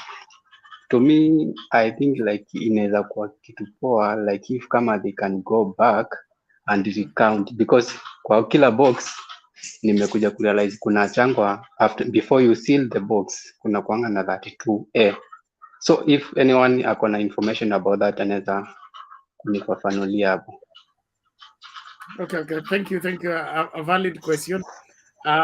It is 34A. Yes, a copy is supposed to be sealed in the sealed ballot box, and I believe that is part of what we are looking for, because the controversy here is that at Bomas, on the floor of Bomas, they were available like at least 3 from 34As from the same polling station bearing different results. So they want to ascertain which one is genuine. There is the carbon copy by the agent, and there is the one that is uploaded on the one that was transmitted by the KIMS kit to the server, and then the one on the public portal. If they are all different, then they will want to check the one in the box. Which one is it that bearing the original results? So if nobody interfered with that, that can work. Now, story ya rerun, Chebukati afanyangi kazi kwa pesa yake. Chebukati hana mamlaka yote kutuambia hana pesa. Sa ile alikuwa anapanga general election, si alisubmit nini kwa parliament. Parliament ikapitisha pesa, ndio akapewa pesa ya kuconduct election. Anasimama wapi kwa andiko lipi? I mean, which part of the constitution gives him the mandate to tell us hana pesa ya rerun? If there is a rerun, necessity is the mother of invention. If there is a rerun, who make provision for the money? Chebukati does not use his own money. So asitusumbue. Chebukati is, in my opinion, he's incompetent. He's incompetent by far.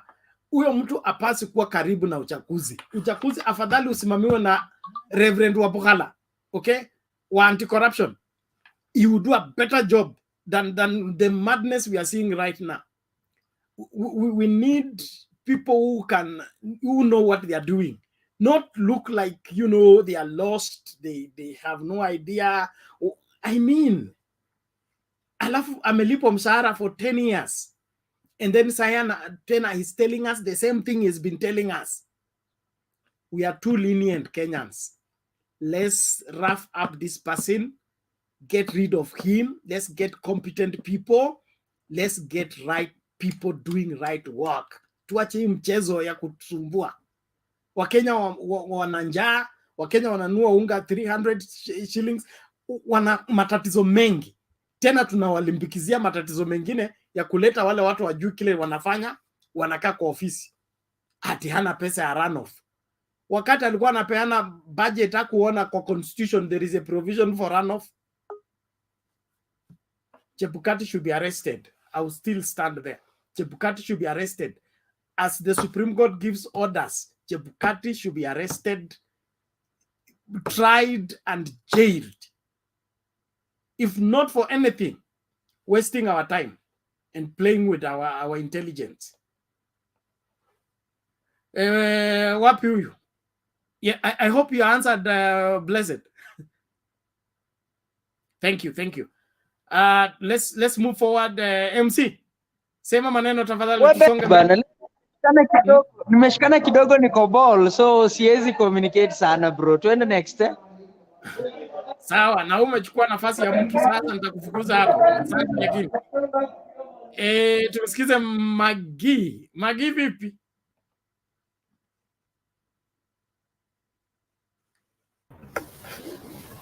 Bernard, habari zenu. Mama Selena, how are you? And the rest. Niko my dear, Niko. Yes. Niko. Mi naona Mungu anafanya miujiza katika nchi yetu Kenya. Whatever Nawacha nafasi yangu, natoka nitarudi, nawatia mwingine aingie. Sawa. Thank you, mommy. So mi nasema Bernard, whatever was happening anyway ilifanya watu wengine wawe wagonjwa kama mimi, lakini God was really preparing the good for Kenyans, because unaona hata hao ma lawyers, ma judges, ma ma attorney generals wanakaa kama watoto ndio wameanza shule ya standard 1, because if I look at it, they don't actually know what they are doing. They don't even know why are they there. Why do we take these petitions and why do we take these responses, and why do all of them are like they're in the middle of nowhere. They're in the middle of what they don't know what to do, what to put in place, and how are we going to start. I like the way Martha Koome is very calm and very in place.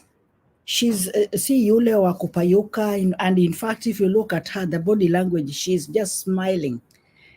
Hata watu wakifanya nini, she's just smiling because she knows actually Kenya is in her hands now, and the direction she's going to give us is what we are going to follow. And I know the direction she's going to give us is what is good for Kenya, because hata yeye mwenyewe pengine amejua Kenya has been lost. In fact, these elections has really showed us that Kenya has been lost for a long time, yet we did not know. You have been like Ruto has been preaching some funny things like unanini wa kukataa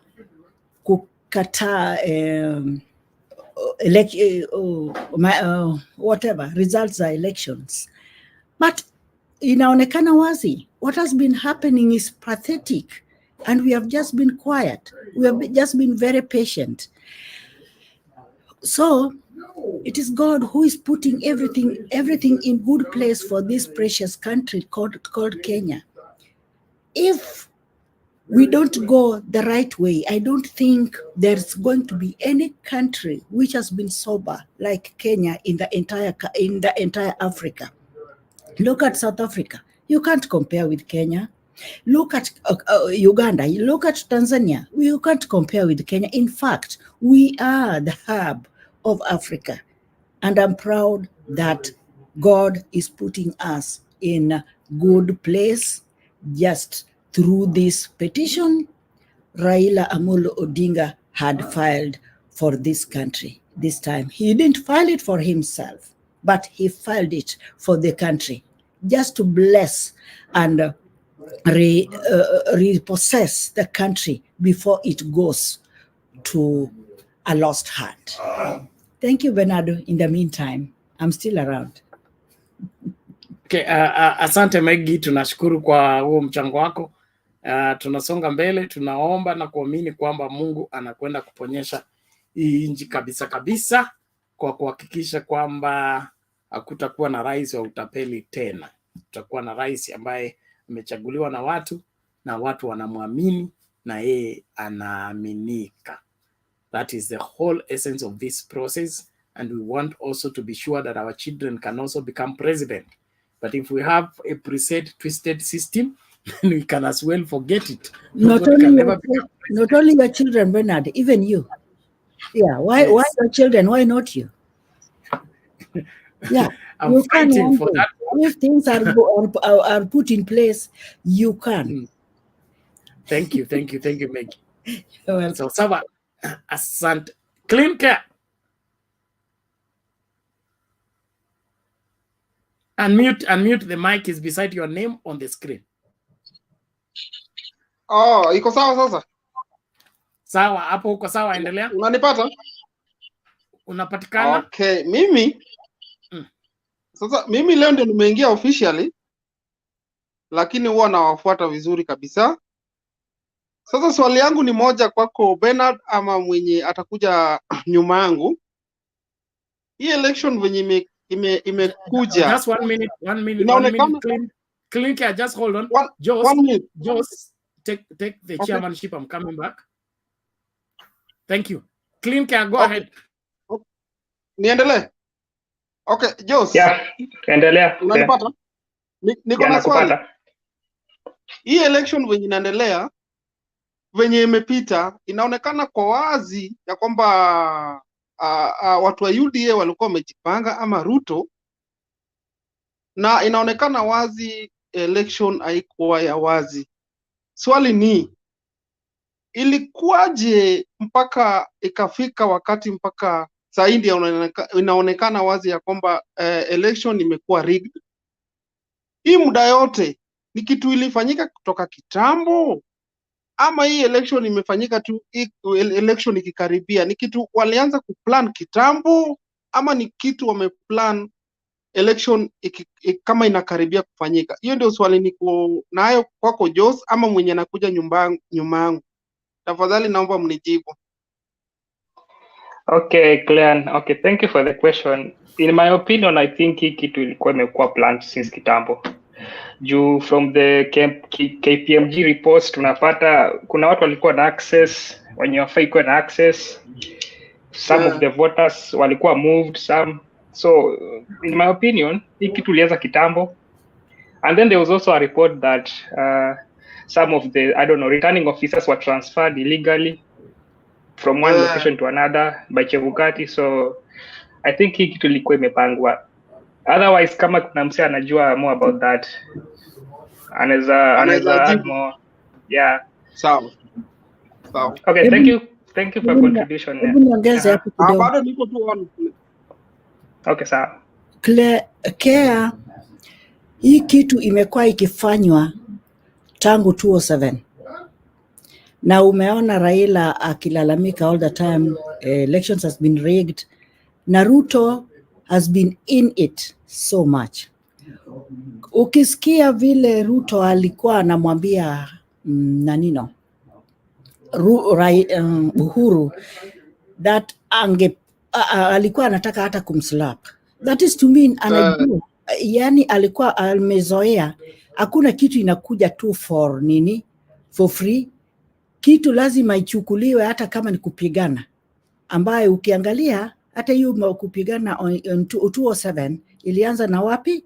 Na Rift Valley. In fact ilianza Eldoret. So amewahi kujua hii kitu nitapata na tutachukua na nguvu hata kama hatutaki. Uhuru didn't want it in 2017, alafu wakaona tu wachukue because Ruto really wanted it.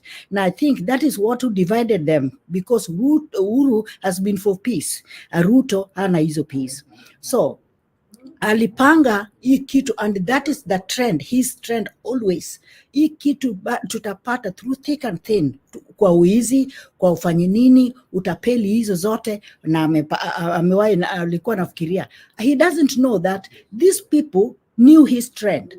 And whatever is happening now, and that is why I said earlier, it is God who is really opening, giving us the revelation now that the Kenya we have been staying in is not a country where his name should even be called, because we have been living in theft and impunity.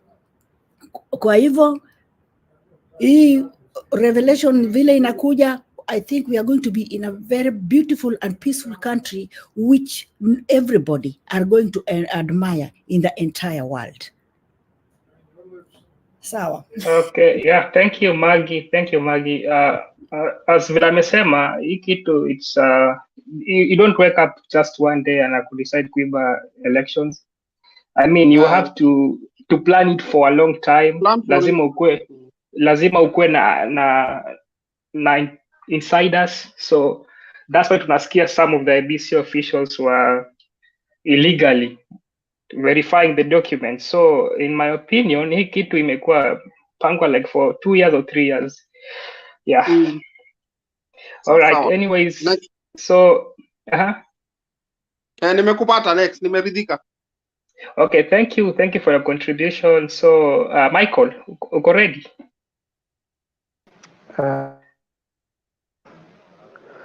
Yes, good evening team once again. Good evening. I hope you are all okay, and however, thanks once again for sacrificing your time to log into this virtual. There's something that I want to ventilate regarding the pretrial that we had today in the media on Supreme Court. There are a few things that actually I picked from the pretrial. This petition has been won or lose on arrival. And remember, history will repeat itself. If you have a look 2013, when court presented after presenting their petition, and they were requesting the Supreme Court maybe to add more, if they can add some petition regarding what they actually filed before. And they were, when you hear court started saying they dispense this, or they consolidate, that's enough to tell you actually this is set for someone to lose, someone to won this petition. And it's the same thing that happened with the kids. And I'm really happy for the person who mentioned about our election was planned. It's the same thing. If you ever look at the Kim's kit, it was something that was already designed for a specific person to win. And we have seen that one. And there's something that I also pick from the pretrial of today, that there's some mistake that actually IEBC has set themselves, and they didn't know. They could have come collectively as IEBC to file a petition and respond as one. But there is a case, if you ever look at the verdict that the Chief Justice was actually giving today, it's a clear indication that they are being fixed. Because there's no way 4 chairs can actually respond to the same affidavit, which is in the same plan with Asimio. So it's going to bring a contradiction, and this is something that IEBC is going to cost them a lot. I wish they could have knew about this. They could not allow the 4 IEBCs to respond on this, on contrary to them. There's something that I also wanted to comment about when last, it was this week, it was on Sunday, when I said about my dream. As our competitors were replying with the emojis, and I would like to tell them those emojis keeps on reminding me of a beautiful flower at the balcony, at my neighbor's balcony in Canaan. So let them keep them coming. I shall appreciate each and every day. Otherwise, I'm here to stay, and I'll still be. I'll continue hearing what you're saying, and I'll revert where necessary. Otherwise, thanks so very much. For those who are not in Kenya, have a lovely evening or morning, and those who are in Kenya, have a lovely evening. Let us keep this conversation pure, secure, and up to date. Thanks so much, guys.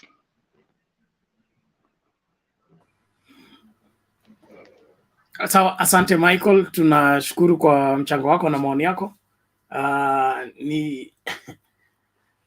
Ni hali ambayo tatanishi, lakini tunashukuru kwamba tutapata mwangaza na uamuzi ambao unafaa, haswa tukiangazia masuala ya inji na vile inji inaongozwa.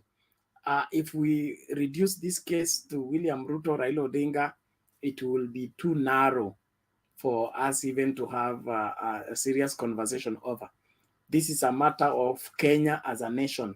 How do we want to determine who becomes president, who becomes governor, who becomes senator, who becomes women rep, who becomes a member of parliament, who becomes member of county assembly? This has something to do with our determining of our leadership as a nation. Do we want it to be transparent? Do we want it to be true, the choice of the people, or we want it to be manipulated in a certain way in order for specific people to always end up being the winners and others are bound to be losers, no matter how many times they try, no matter which seat they go for? If you are not chosen by IEBC, hauwezi kupita.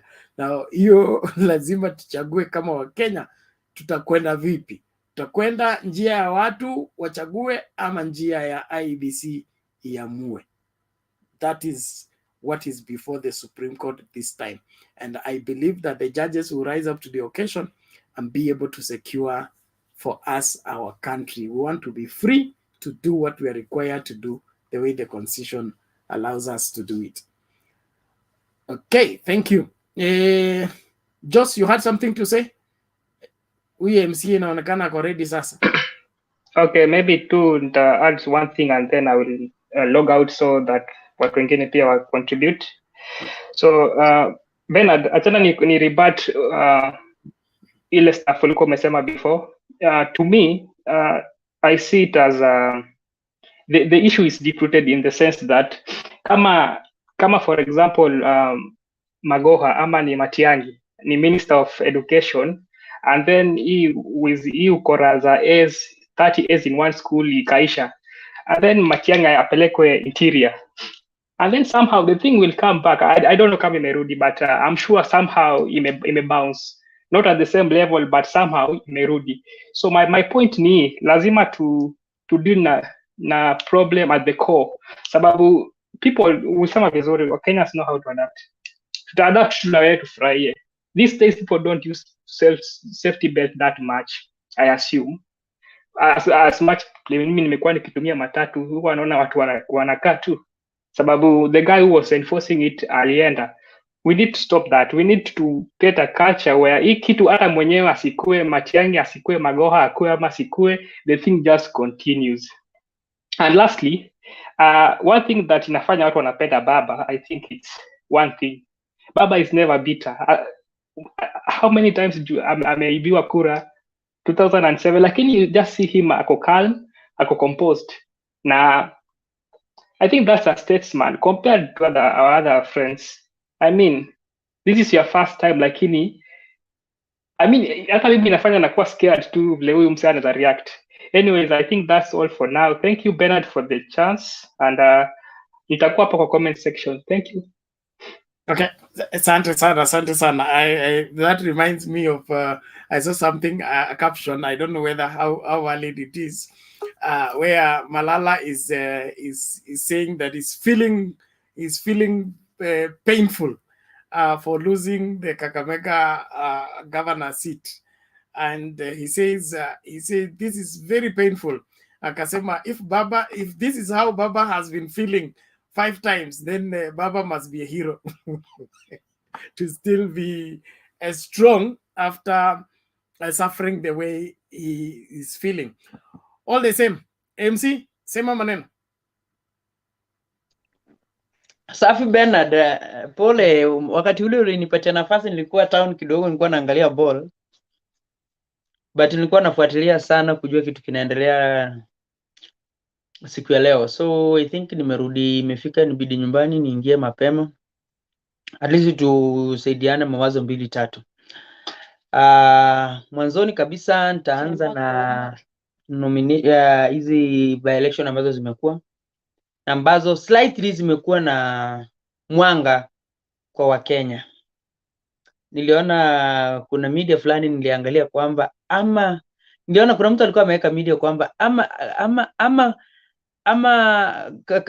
nani wamesema Kakamega na Mombasa ndio kuongeza nguvu za kiume kwa sababu imetupatia an addition of nguvu za kuhakikisha kwamba tunaendelea kukua strong kwa baba.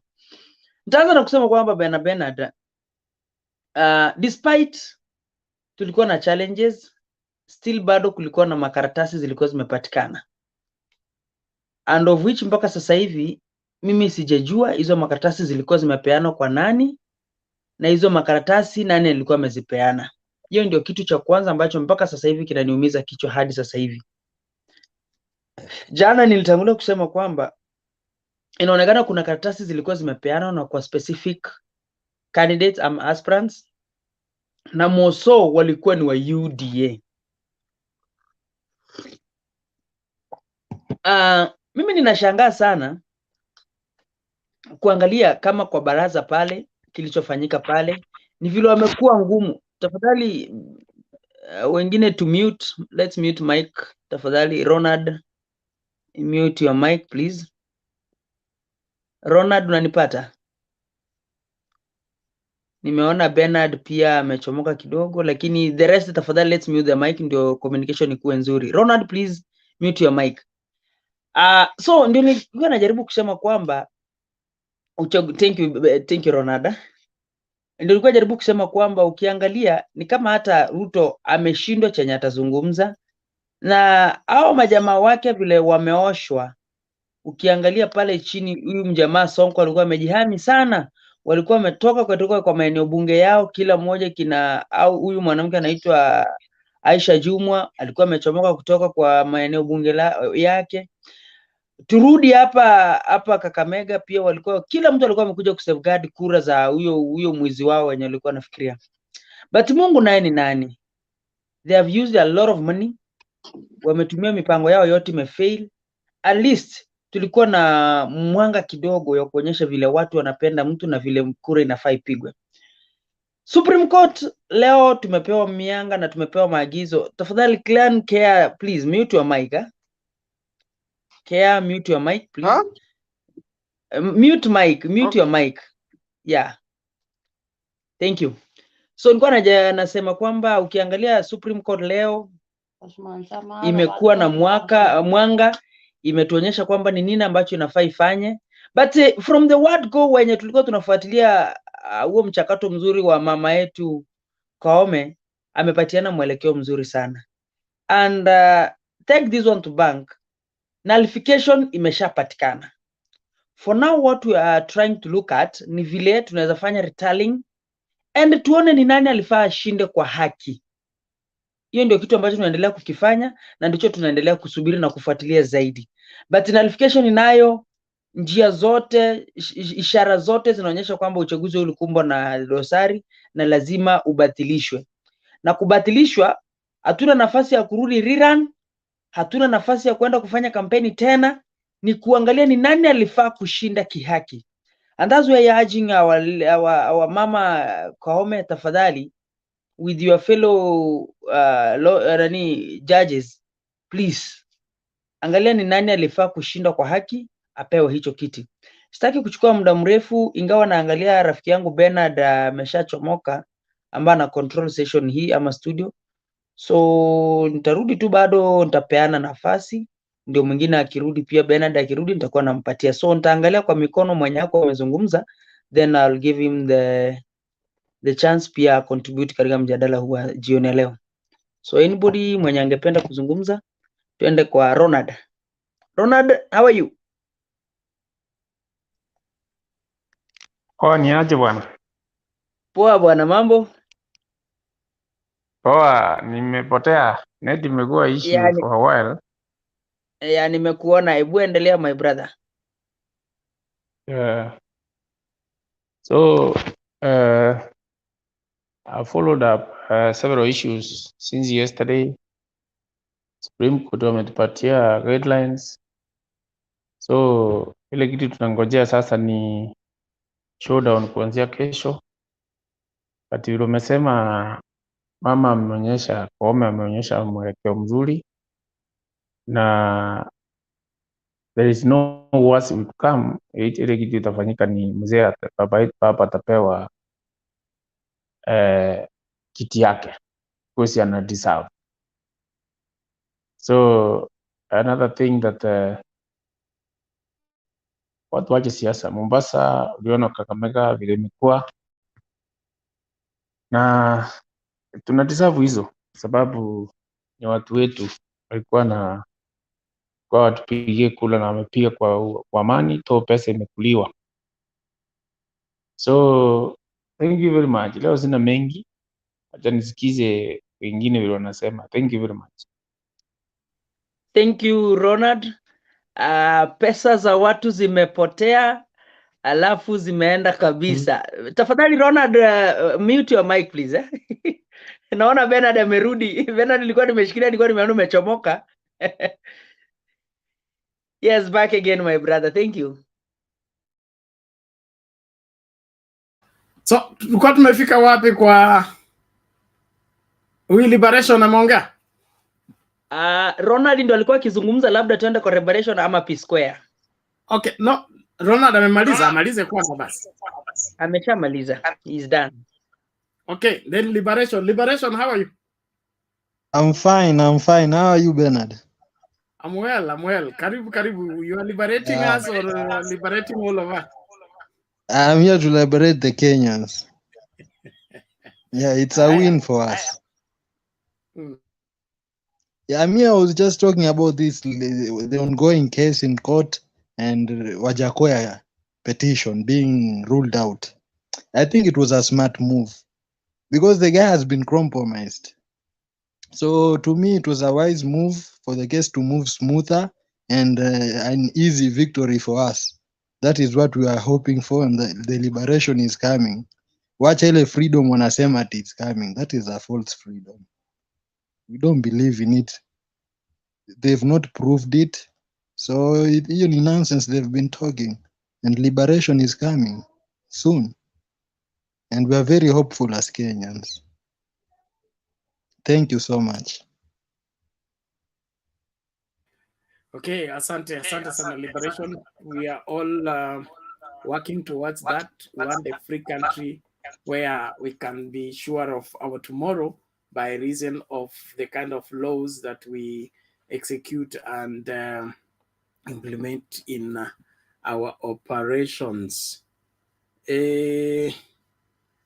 Nani huyu bwana Tom? Yes. Vipi? Wewe unakuja alafu Bernard? Yes sir. Oriena. Ndimo oyo. Oje. Eh. Karibu. Yeah. Malai. Asante.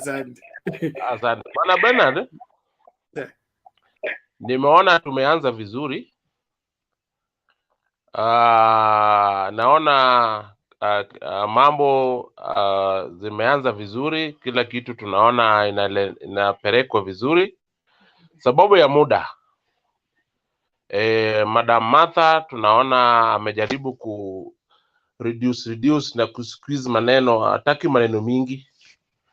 So vile amesema recount ifanywe kwa hizo polling centers ama stations, hapo nimeona iko sawa, sababu makosa lazima ipatikane kwa hizo.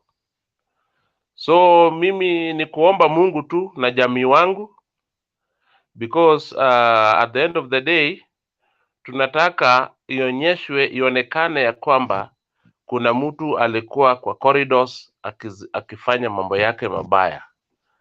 So mwangaza itaonekana on the 5th. So mimi sina mengi Bwana Bernard, ni maombi tu, sababu bila maombi hakuna mazuri, lakini kama kuna maombi mazuri zitapatikana. Wacha tuende tu, na tunaenda kwa vita, ni vita ngumu. Sasa tukiweka maombi mbele, kila kitu itakuwa mzuri. Asante sana Bwana Bernard. Haya Tom, tunashukuru, tunasonga mbele. Asante sana. Tumeweka maombi mbele, tunaamini judges wetu watatupatia mwelekeo, watapeana favorable ruling that will help this country.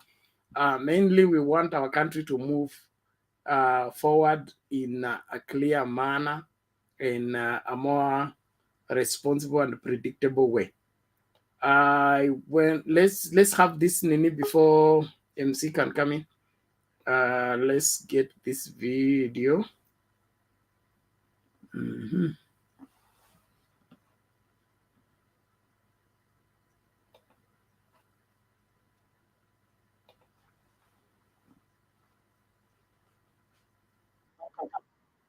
Thank you. Mr. Otieno.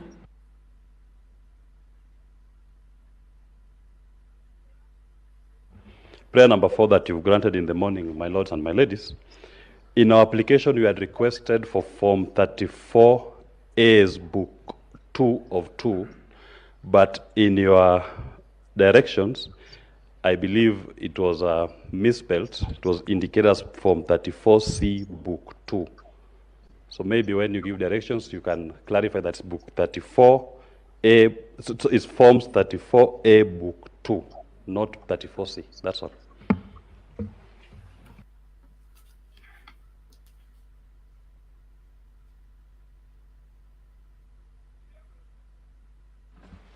Your Ladyship, the Chief Justice, members of this court, we wish to draw your attention to prayer number 2, where you directed that IEBC be compelled to give applicants supervised access to any servers in the National Tallying Center.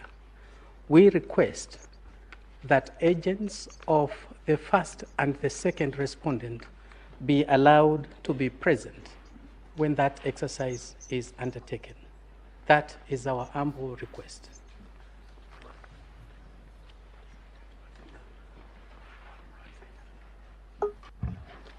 Yes, may it please you, Madam Chief Justice, my lords and ladies. Just a clarification. My name is Paul Mwangi for the first and second petitioner, in petition number 5. First, in respect of the orders of the court in paragraph 7, in number 7, I think the order was supposed to read from 32A and from 34A, because what was contested were the documents that were to be inside the ballot paper, so 34C would be a mistake.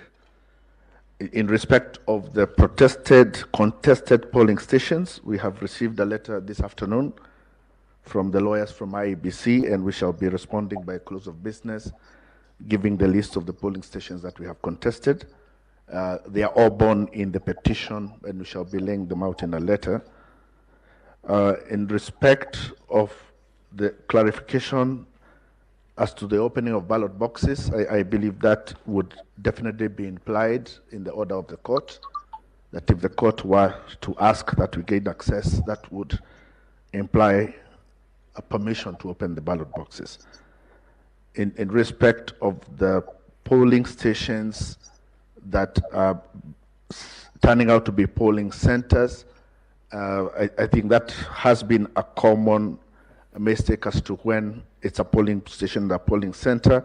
our position should be that if it has been described as a polling center, then the order would relate to all the polling stations in that center. And lastly, in respect of the access, this court has said that we are to have supervised access.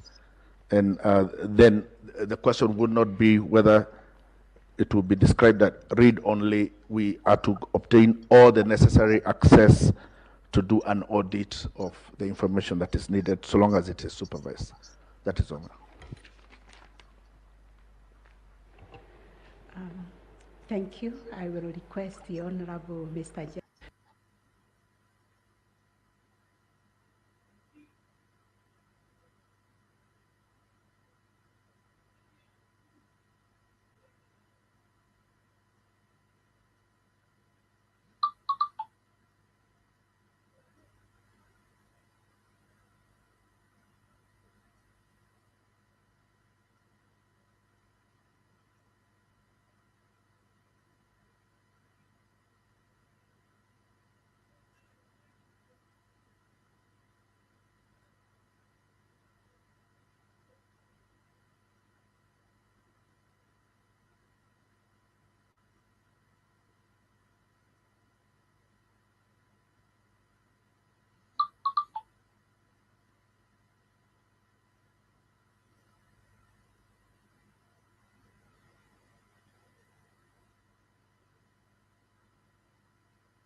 Sorry. It's like I got caught up.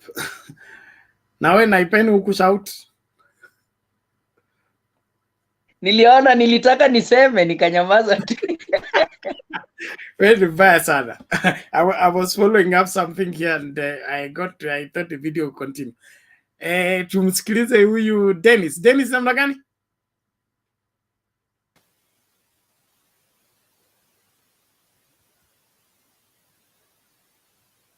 Unmute. We can't hear you. There's something wrong with your audio.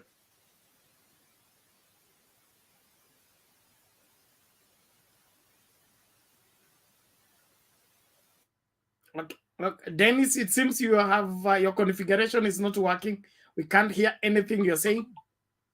I think you need to come out of the studio and then get back rightly so that your gadgets can synchronize. You'll be able to communicate. So that is it. Turudi kwa nani? Huyu Elizabeth yupo ama ameng'atuka?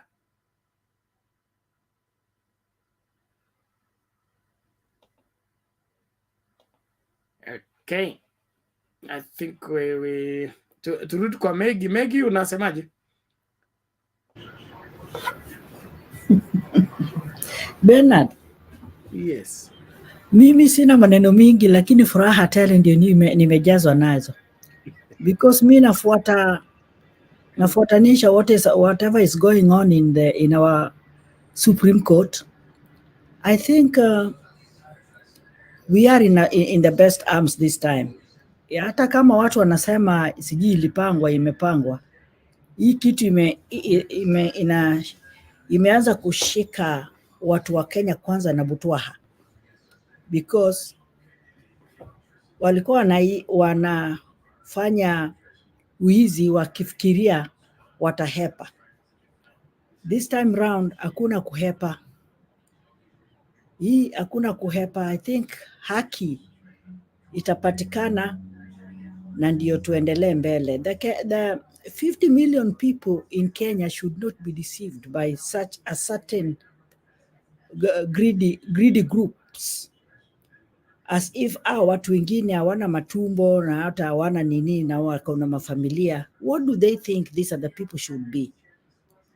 And I think Kenyans the way sana sana nyinyi Ben na hii Mtembei online campaign, you've really done a lot, because don't think that you're doing it for only yourself, but you're doing it for so many people.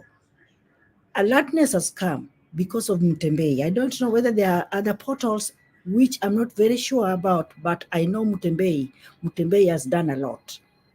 I have one of my nieces who told me to tell you people that what you are doing for this country is just more than what they were expecting. So keep on spreading the word, keep on fighting, keep on doing that. Alex was so much like this nani, who is it, Ruto akichukua in, we will not allow it. Do you know how people are happy with you people? We will not allow Ruto achukue in, hata kama Supreme Court wamesema ati Ruto achukue. You know, mpaka kila mtu anajua bas Wakenya wamekataa. Si ati wale Wakenya walipiga kura, hata hii kura ya Mombasa na nini imepitwa, wamepata kwa sababu ya nyinyi. Wenye walikuwa wanaona nyinyi wakasema Wakenya wamekataa, hata huko wapi diaspora wamekataa, hii kitu lazima isiende kwa Ruto. So keep on your gospel and keep on fighting for Kenya. Kenya is a beautiful country and we really wouldn't like Kenya to go to the dogs. Thank you. Asante sana. We will not allow that, not under our watch, no matter what. We must do everything available. Yeah. And if it's not available, look for it where it is. Yes. It is our duty to make that happen, and we assure we will make it happen. Yeah. Kuna mtu kwa comment section kuna shida na Wajaluo, anataka kumruhusu aende kule anataka kuwa ameanza tu akisema hii ni Jaluo channel, alafu ameanza matusi na ana jina tu nzuri kama Salome. Sasa huko na jina nzuri, badala uanze kujiheshimu, unaanza kutusi watu, unaharibu uzuri wa jina. Tafadhali jiheshimu na heshimu kila mtu. Hao watu unaita Wajaluo. Saa zile Ruto watawekwa kamiti ndio atajua kumbe sio Wajaluo, ni Kenya wote. Yeah. Saa zile Ruto na Chebukati watawekwa kamiti ndio atajua hii sio Wajaluo peke yao, ni ya Wakenya wote. Thank you. It's Kenya for all Kenyans, not for some chosen few. So hiyo kateli yao ya kujaribu kunasa Kenya ili waende kuiuza hawatafaulu. Wakenya wote wako vigilant. Yes. Wanataka ukweli wa mambo. So story ya wale wanataka kusaidia wezi ama kushabikia wizi, wote tunaweka kwa listi moja. Na safari yao kwenda kamiti iko karibu. By Friday tutakuwa tunajua nani ni nani. Kwa hivyo tegea hapo hapo. Nashukuru kila mmoja ambao umejitahidi kufuata matangazo ya Mtembei TV. Endelea kukaribisha wawili watatu, usitazame peke yako. Na kama unatufuata kwa Facebook, subscribe kwa YouTube, jitahidi kusubscribe kwa YouTube kwa sababu YouTube inatupatia muda mrefu. Siku hizi tunafanya show sio 8 hours, siku hizi inaenda mpaka 10 hours. So the other extra hours zinakuwa kwa YouTube, haziko kwa Facebook kwa sababu Facebook inakatika after 8 hours. So make sure that you are a subscriber of Mtembei TV, and then you can also be a member. There is when you get at the subscribing link on YouTube, you'll get wherever window there for join. When you click on it, you can become a member of Mtembei TV by your little contribution, and you will be part of what makes Mtembei TV tick, even as we continue with our discussion. Or you can also donate. There is also a place to donate via PayPal on Mtembei TV. Tunataka tu kila mmoja ajitahidi kuwa sehemu ya mambo mazuri yanayofanyika, usiachwe nyuma. Dennis, sijui sauti imerudi ama?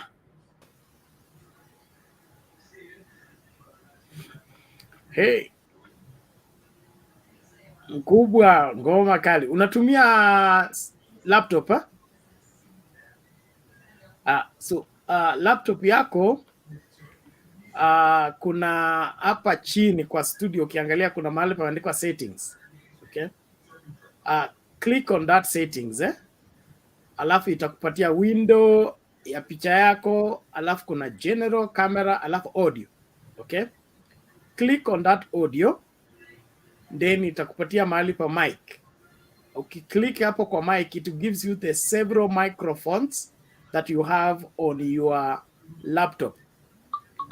Pick one of the microphones, especially I think you are using the either microphone Realtek high definition audio. I think that could be the one you're using. You pick on that, and then you close the window. You will be able to be heard. I hope you follow. Now? Can you get it now? Yes, that's why you must give me my certificate for degree. You're smart, bro. You're smart. So, first of all, I want us to congratulate one of us from this group, Bernard. Yeah? Do you know Honorable Nabi Nabwera? Honorable Nabi Nabwera used to contribute here a lot. He is now the MP for Lugari under ODM ticket. We should all congratulate him. Yeah? Great. Wow. We are happy for that. I think there were people like Patriot, Wekesa, people who used to urge him to go on, yeah?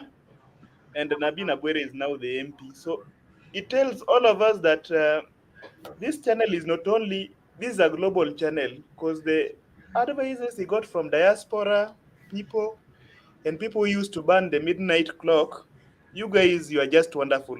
I think we are a family now. That is what makes me patriotic to be in this page. And now, like on matter Supreme Court, I wish I were a lawyer. But then, from the things that are going on, it is everybody's wish. There is this trending video that it's trending across TikTok and it's there on Twitter. People in diaspora, I think the foreigners were being asked what is the capital city of Africa, and everybody was replying like Nairobi or Kenya. So we have to get things done in an international way.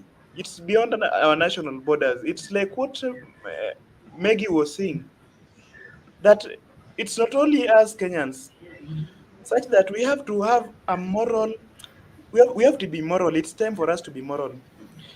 The issue of vote rigging should end with this election, and it should never be a game.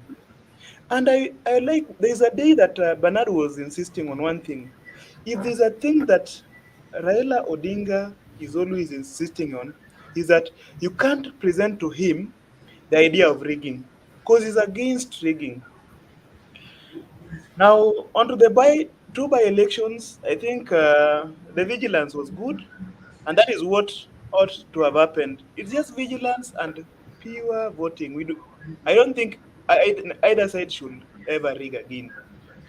But I'm still overwhelmed. I'm still happy for Nabi, and I just felt that today I had to tell all of us that one of us is now a legislator. So we'll just inquire more from him, and I'll also invite him to be contributing here daily, so that this channel will have a direct link from Parliament Direct, and we want to grow this channel. That's it all. And I'll also pick from the contributions of today as we go, because matters law, I'm a pedestrian like you and me, Bernard. Thank you. So asante Dennis, we appreciate that. And Kenya ni kujitahidi, na kuna sheria na kuna ufahamu wa ukweli. Kama kesi iliyoko sahi sio, I don't think it has much to do with law. It has much to do with politics. There is the aspect of the law in the same, but the larger percentage of it is political, and the Supreme Court is a political court. And so most of what we'll be playing is not mainly the breach of the law. There will be, of course, emphasis on the breach of the law, but the main thing here is the politics, and that is why every Kenyan can give their sense on the same. Na wakati tunaenda kupiga kura, tunapiga kura kwa sababu zimepangwa kulingana na mujibu wa katiba. Zipigwe kivipi? How do you identify the voter? How does the voter cast their vote? And all that. All of that we are seeking for a determination that so and so has the majority of the vote, therefore he should be this and that. So the messing up of that process is what is breach of the law, of which in any context it's unfair. Okay, it's unfair. The vile tunafanya kwa cattle dip, vile tunafanya kwa mama's banking table, the table banking, all that. If anybody subverts that system, muko na merry-go round, wewe ulipewa hela, siku ya wewe kutoa hela unahepa. That's breach of that agreement. So in my opinion, that is the whole thing that we are faced with, and we look forward to seeing those lawyers argue out their cases starting tomorrow. But we are praying for something drastic to happen that will help this country recover completely. We want a stroke ruling, a one-stroke ruling that will help this country many years. Kwa sababu the cartels and the wherever cohorts that had conspired together to take over this country, it could have lasted us 100 years. We want that ended so that we get back to proper governance, even according to the law. Asante sana wote ambao mnasapoti Mtembei TV. Tafadhali tuendelee hivyo hivyo, endelea kukaribisha wawili watatu tunapochangia masuala yetu ya siasa zetu ili nchi yetu isonge mbele. Pamela, karibu sana. Vipi leo?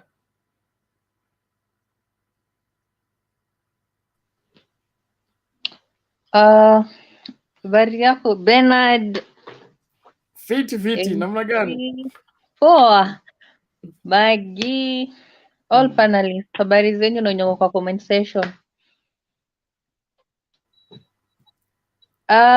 Mi sina mengi la kusema, but nataka tu kusema I'm so happy venye naona au judges huko mbele wako so much relaxed and composed.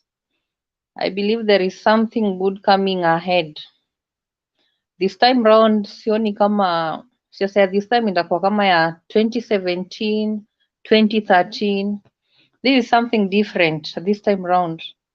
And venye kesi iko kwa Supreme Court, tuko na imani towards these judges. Because I know the question now, Kenya Kwanza people, the udaku people, I can see leo wamechangamka sana kwa comment section. Karibuni sana. But I think Supreme Court will change your minds this time round. Because you should ask yourself, it was only 5 places people are celebrating since jana mpaka leo. And what of Raila atangazwe president? I just hope kutakuwa na peace na venye watu Azimio waliweka peace. Let us hope the same. It prevail kwao pia. But what I know and I trust and I believe, how venye hao ma judges wako so much composed, so much relaxed. The 7 judges leo nimeona tu watu kwa suti in black suit, everyone. I know something good is going to come out of it. And I trust and I believe. Monday, celebration itakuwa hii Kenya, I don't know. And if it's a rerun, now we are ready for it. If it's a rerun, I'm ready. I'm ready for it. I know also my fellow youth, they are ready. Because whatever the Kakamega people did and coastal people, it was just amazing. So Bernard, mi sina mambo mob. Kuna mtu napigana naye huko Facebook anaitwa Sonko. Saizi nimemwambia yeye ni blogger, kubaki blogger. Anaenda around tu aki-blog tu.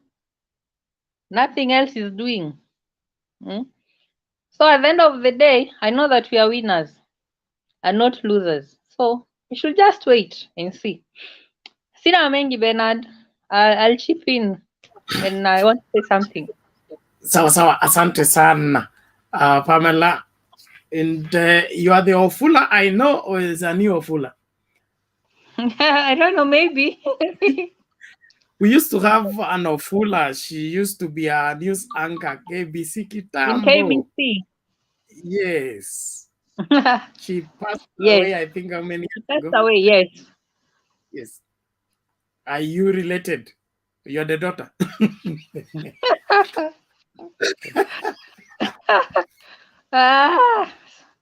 She was called Anna Ofula or something. We are related. Okay. Oh, thank you. You're welcome. So thank you. Bwana Omar, namna gani? Pamela. Pamela. Yes. Congratulations. I didn't know you are related to her. Nimeingia. I didn't know that you are related to her. And I think that is a good gesture. Tunakuhitaji hapa. Asante sana. Huyu ni Alex. Okay, thank you. Thank you. Okay. Pamela, karibu. Anna Ofula was my friend. Karibu sana. Asante, nimeshukuru. Yeah. Bwana Omar, karibu. Sijambo Bernard. Habari ya kutoka asante sana asante kwa kazi safi. Jana Mombasa kuonyesha watu njia kwamba Mombasa uingii raha. Tulibumburusha watu huko, watu wa matumbo. Yaani watu mlitolea watu walikuja Mombasa raha, ninyi mkawapatia kilio. Hatuna ugeni huko, kama umeleta mambo zako lakini za kiujuaji tutakutoa mbio. Unajua waliassume kwamba Mombasa watu wazuri, watu polepole, hawana haraka, kwa hivyo watakuja na chapchap yao kuwasubua. Hatutaki mbio, yani hatutaki haraka, si ni watu wapole, lakini ukileta manga yako huko tulionyesha tukaambia hata maji ya chupa ya kukunywa hakuna, hamtakunywa, si mchezo.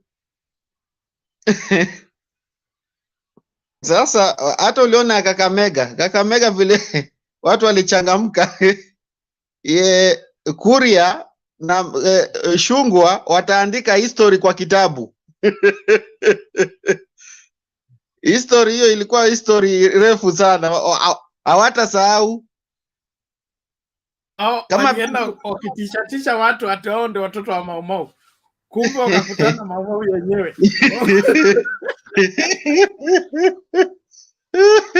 Paka wanamuita Babu Owino malicious.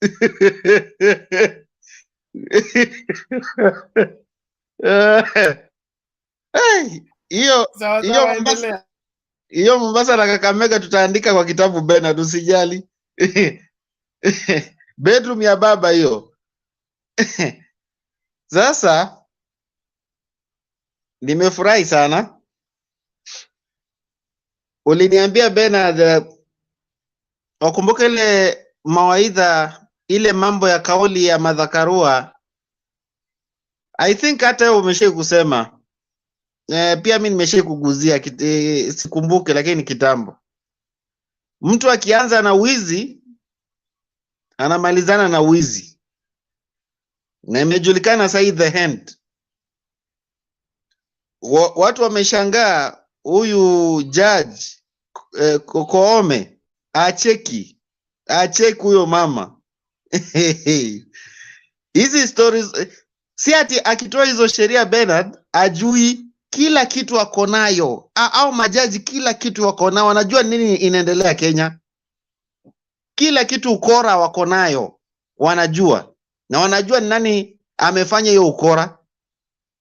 Hii kusema sema hapa, ukiona Bernard wanasema hizo sheria zifanywe, already hao wako na hizo clip, wako na hizo system, wako na kila kitu, wanajua huyu mzee amedhulumiwa. Bernard, raundi hii itakuwa ni funzo Bernard, vile ulisema hii Kenya haitarudia kudhulumu. Wacha huyu mzee, hata ile generation inakuja Bernard mbele, mtu yote hata kuja kuitafia na nini ya IBC. Huyu judge ama jaji sasa wanataka kufanya the end. Na hiyo Jumatatu Bernard, Jumatatu vile mimi naona raha inakuja Bernard, na itakuwa ni history. Tukisema ati maybe ataamua mambo ya runoff, mimi sioni Bernard hiki kitu kama itaenda runoff. Hii kitu ataamua kulingana na sheria. Ile koti pia ina uwezo kutoa kwa mtu fulani kupatia mtu fulani, na hakuna kitu mtu atafanya, lazima afate sheria ya koti. Na hiyo sheria wamepatiwa ni ngumu Bernard. Sijui kufungua server, sijui kufanya nini, wamepatiwa sheria ngumu, hata sasa inaanza kumuonea huruma. Chebukati. Hiyo tu kwa Bernard leo sina, na nimefurahi hizo viti kadhaa tumechukua azimio, tunafurahi na tuendelee hivyo, na tugojee Jumatatu results ya baba. Sawa sawa, asante sana Bwana Omar, tunashukuru, tusonge mbele, asante sana. Yes, hello. Hello. Yes. Hello. Yes. Good morning. Good evening. Good evening to you. How are you? I'm very fine. You see, I'm addressing you while in Nairobi. The situation at Kenya is very pathetic. And if you're out of order. Yes. You're out of order. Now, if I allow you to continue, I'll be strengthening impunity. And that's why we are in the Supreme Court. So, yeah, what I am saying... Your turn to speak is coming, please. Okay, thank you. Ukikata wengine tutakuweka kwa grupu ya Chebukati, na kuna mtu anaitwa Nelvin hapa anasema apewe kitu ya Chebukati. So hatutaki kuongeza kwa hiyo list. Just relax. We'll come to you. Thank you.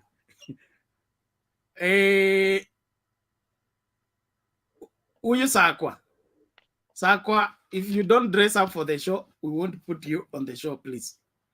Dress up for the show, we are all serious. Uoni leo nimevaa ya reverend, ndio kila kitu ifanyike kulingana na sheria.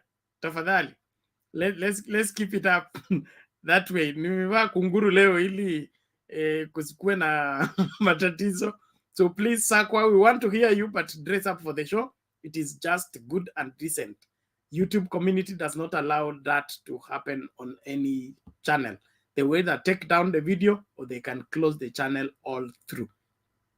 That's part of it. And that is YouTube. But on the other hand, we also need decency. We are Africans, and we must, display that as part of our dignity as a people. Wanasema it is how you are dressed that you are addressed. So if you want to be taken serious, take yourself serious. Enough on that. Tumsikilize Fen Omondi tukisonga namna hiyo. Dakika 2-3. Unmute, the mic is beside your name. Carry on. Hello Bernard. Hello Bernard. Yes. Poa sana. Salimia wote ambao wako kwa panel. Mimi leo nimefurahia sana. Hello. Unanipata? Yes, you are good to go. Go ahead. Leo nimefurahia sana. yale ambayo yametendeka Mombasa na Kakamega. Yale ambayo yametendeka Mombasa na Kakamega. Nimefurahia sana. Ambapo mimi siogopi chochote, hata hiyo rira nikikuja. Najua ni hiyo teke tu. Hao watu hatuwezi wapea nafasi tena. Tulisinzia mahali ndo wakapenya wakaingia kwa nyumba. This time round hatuwawachi. Alafu niliona hapo petition kabla ianze, nikaona wali block some lawyers wa 4 commissioners. So kwa hivyo huyu mtu anajua ako kwa shida, anajaribu kufanya chochote tu sana avuruge hii kesi isiendelee mbele vizuri. But all in all, God is on our side. Naona mambo inaenda vizuri. Asante sana. Asante sana bwana Fen, tunashukuru. Tuko hapo, tumekaa macho. Hii nchi haiendi kwa mikono ya watu ambao hawafai. Hiyo ndio sababu we are staying awake and calling on all Kenyans everywhere. We must rise up and take charge. This is our country and we must do what is right. Na yeyote ambaye anataka kuimortgage to this Venezuelans and the other wherever crooks, labda ajiuze yeye mwenyewe, akitaka aongezee nyumba zake, lakini Kenya haiendi kokote. Hii nchi lazima ilindwe kwa vyovyote vile. Naomba tumsikilize bwana Joshua tukikuja hivyo kwa mkururo. Yes, bwana, habari yako? Niko salama. Namna gani huko? Niko salama. So niko kazini lakini naweza nikaongea tu. Now, to me leo nafurahia sana. Kumbe jeshi ya baba inafanya kazi. Jeshi ya baba inafanya kazi Kakamega na Mombasa. Na pengine ukirudia hii uchaguzi, kwa bahati mbaya turudie uchaguzi, kwa sababu naona itakuwa ni bahati mbaya. Inatakana jeshi ya baba iwe kwa ground. Jeshi ya baba inatakana iwe kwa ground. So that wakijaribu kuiba kura ni kiboko. You know, sometimes pia hii huwa muungwana sana kama tunafanya ungwana Kakamega na Mombasa ingeenda. Lakini ile kiboko na rungu niliona Kakamega na Mombasa ilifanya kura yetu ilichungwa vizuri. So mimi nataka turudie uchaguzi. Ile jeshi ya baba huwa anasema ile kitu lakini watu huwa wanasema jeshi about time. So hiyo in any case tarudiliwa, hiyo jeshi hiyo itoke ichunge kura. Now leo tunaanza vizuri petition, mambo ya kesi na kitu ambaye nishangaza sana. Kama umeshinda uchaguzi, why do you need extra lawyers? You only need one lawyer. Kama usipendi uchaguzi umeshinda, you need one lawyer. But nashangaa kuwa Ngatia anataka bado ongezewe more lawyers. Anataka respondent aongezewe more lawyers. If sincerely you want that election, why do you want so many lawyers? You want that election. Kuja na form 34 zako, unajua kwa sababu iko sawa, kila kitu iko sawa, unaweka kwa meza. But now I was shocked kwa Ngatia anataka ongezewe time. But uzuri kuwa hiyo ongezewa time yake it was declined. Akaambiwa kuwa lawyers lazima wawe 4. So hii kesi hii tarehe 5 already niliona mood kwa koti, already mood za IEBC lawyer na lawyer wa Ruto ilikuwa ni kama washekisheki. So hiyo sababu ikifunguliwa, that is the end of it. What I'm worried with hiyo mambo ya Ballot ambayo inafanya recount, they might have tampered with it. But sababu ikifunguliwa, which I am sure kuwa hawatakubali kufungua. And that's what they're going to do, like what they did 2017. Now being kuwa Martha Koome is a woman who is wise, we shut them down and we declare it the way it's supposed to be. So msina mimi ya kusema leo niko kazini. Kesho tuko kwa TV live tomorrow. That's why nimeamua kuja kufanya usiku so that hii wiki yote hii na watch what's good proceeding mpaka ishe. So nashukuru sana. Kwanza kesho we'll be doing proceeding. Orengo na timu yake watakuwa wanachambulia wizi ambayo ilifanyika so that ukweli itafichuka. Asante sana Bernard. Thank you very much. Okay, thank you Joshua. Nashukuru sana kwa mchango wako. Ngatia and team nafikiria wanachezea koti. Wewe kama ni engineer umekuja, tumekupatia contract ya kujenga jengo. Tena unataka tukupatie mtu wa mkono? Si wewe mwenyewe ujitafutie mtu wa mkono akusaidie kuleta simiti. Bernard, naweza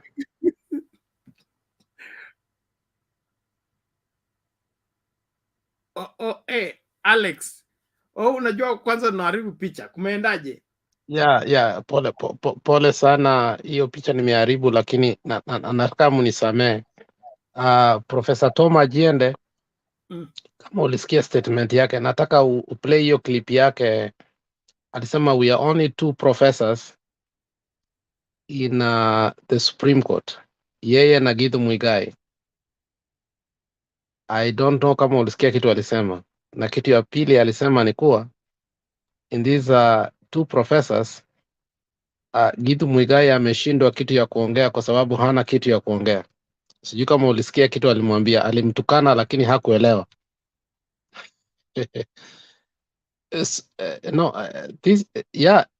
I mean, Ojienda said something that I can't believe on Learned Friends.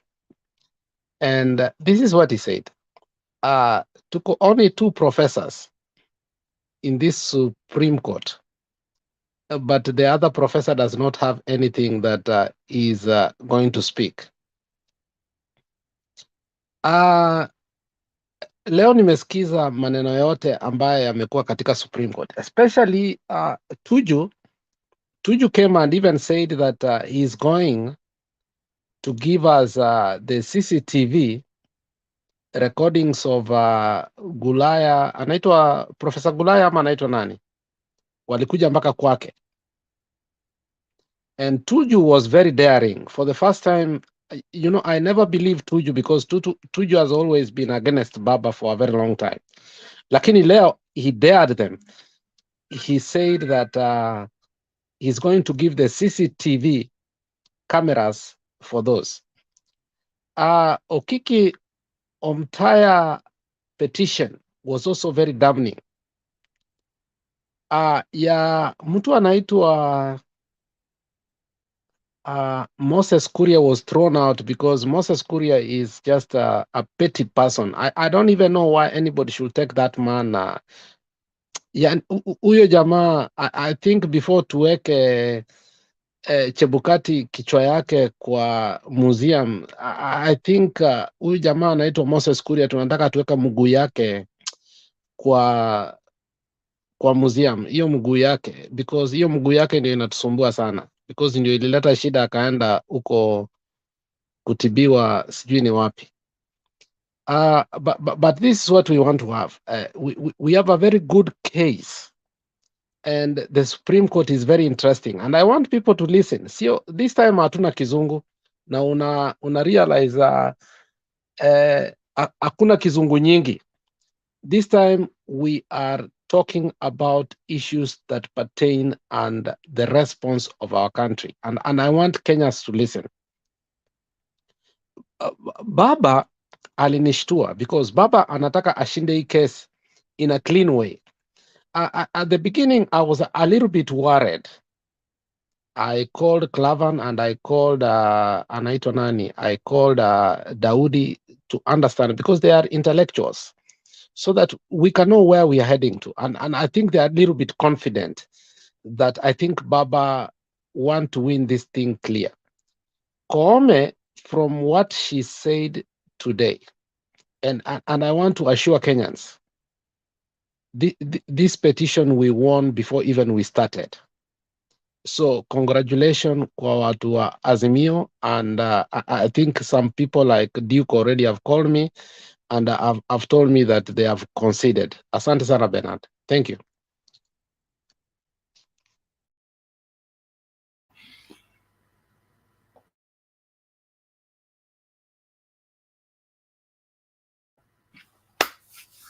Hey, thank you, Alex. We are looking forward to that, and we let the truth prevail and let justice take root in our land. Bwana Sakwa, unasemaje? Unmute, the mic is beside your name on the screen. Okay.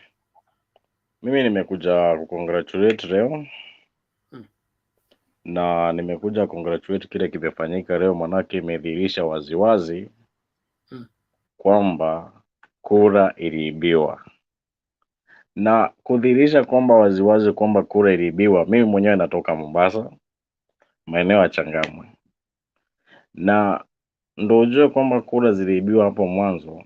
Mimi namshukuru sana Sonko kwa kile alifanya leo, manake alionyesha kwamba Azimio Mombasa imemshinda, na kabla ya kuweza kufikia siku ambayo ilikuwa ni ya jana, kampeni alizokuwa akizipiga, alipiga kampeni moja ambayo ilikuwa ni ya hasira, ilhali wakazi hapo Mombasa walikuwa wakijua kwamba hii ni ngome ya ODM na uweze kuitoa kwenye ngome yake, ilhali yeye mwenyewe amejaribu kusimama pia ugavana, ameanguka, ameangushwa. Maanake alikuwa ameonekana na wazee mapema, alikuwa ameonekana akiingia hapa atawaumiza wanabiashara, sana sana wanabiashara ambao ni wa kichini chini, like Mombasa for sure there's these bodaboda riders. Kuna magari Mombasa, hakuna stage za matatu ambao unaweza ambiwa kwamba hii ni stage ya matatu, maanake hakuna the main stage here in Mombasa. Magari yanasimama mahali popote pale, lakini walipokaa hivyo wakaona kuwa Sonko amekuja na kitu ambacho anasema kwamba Mombasa ni ya watu ambao wamewekwa kama project. Obvious that shows kwamba alikuwa amekuja kwa kutumia kifua vile alivyofanya Nairobi. Hiyo akaangushwa, akarudi akasema atamshikilia Sarai. Kusema kweli, hata ukiangalia waziwazi, Sarai mwenyewe hakujaribu hata kupiga kampeni hapa Mombasa tukamuona maeneo ya Changamwe. Ili hai tulimuona Sonko akijipiga kifua akihonga watu pesa. Mimi na ushuhuda kwamba nilishuhudia akipea watu 1,000 kwa amewapangisha raidi. Ili hali kura hazinunuliwi. Sera ndo zinasema kazi ambayo utakayoifanya kwa wananchi wako. Ili hadi huwezi enda kulipa watu ati ili waweze kumpigia mtu wako kura waumie miaka 5. Kusema kweli, hata ukipiga hesabu shilingi 1,000 ambao unawapa watu kwa miaka 5, sema itakuwa ni shilingi 200 kwa mwaka, ili hali wewe Mkenya wa kawaida umizwe. Twende upande wa Western, ndio idhirishe kwamba kura za tarehe 9 ziliweza kuibiwa.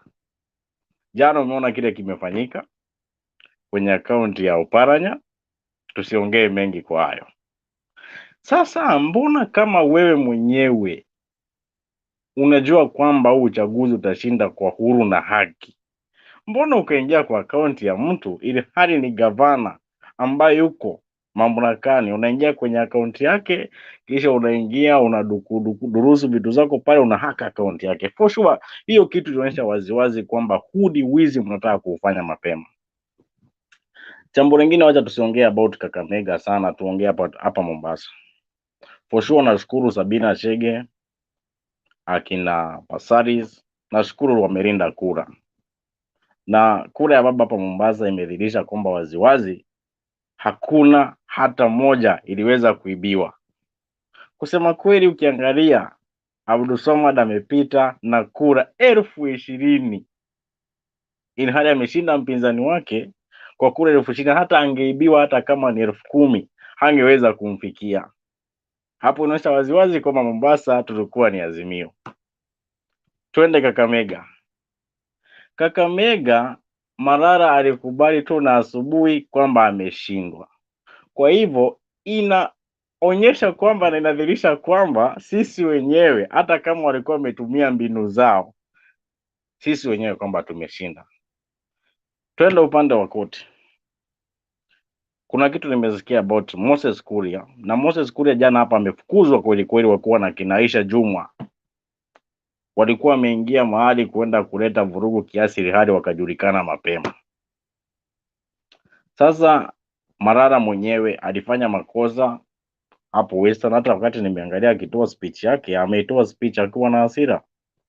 Sisi tungependa kuambia wana Kenya, kwanza msiwe na fujo, tulieni, mahakama iamue, tungoje kama ni uchaguzi urudiwe, ilhali msikuwe na ile pupa fujo kila wakati eti kwamba lazima tushinde, kwamba hichi kitu ni chetu.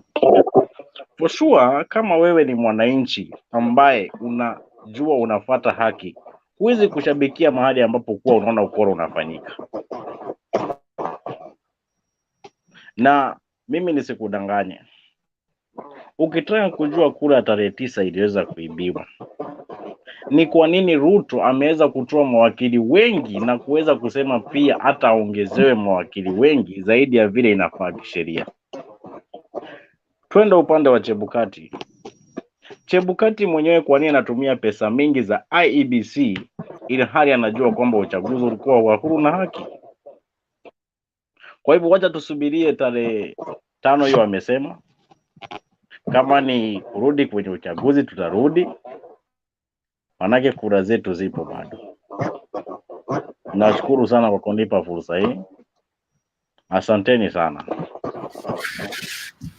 Asante sana Bwana Sakwa, tunashukuru kwa huo muhtasari na habari kamili kwa masuala vile yameenda, na tunatarajia mengi mazuri kwa sababu tuko kwa nchi huru. Wachache wapotovu au tutawanasa na tutawashughulikia ipasavyo. That is the whole essence of our being here. Jeff umenitesa.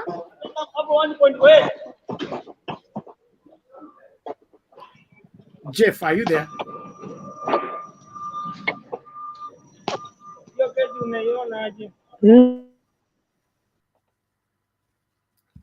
If you're on the screen, you keep your mic mute.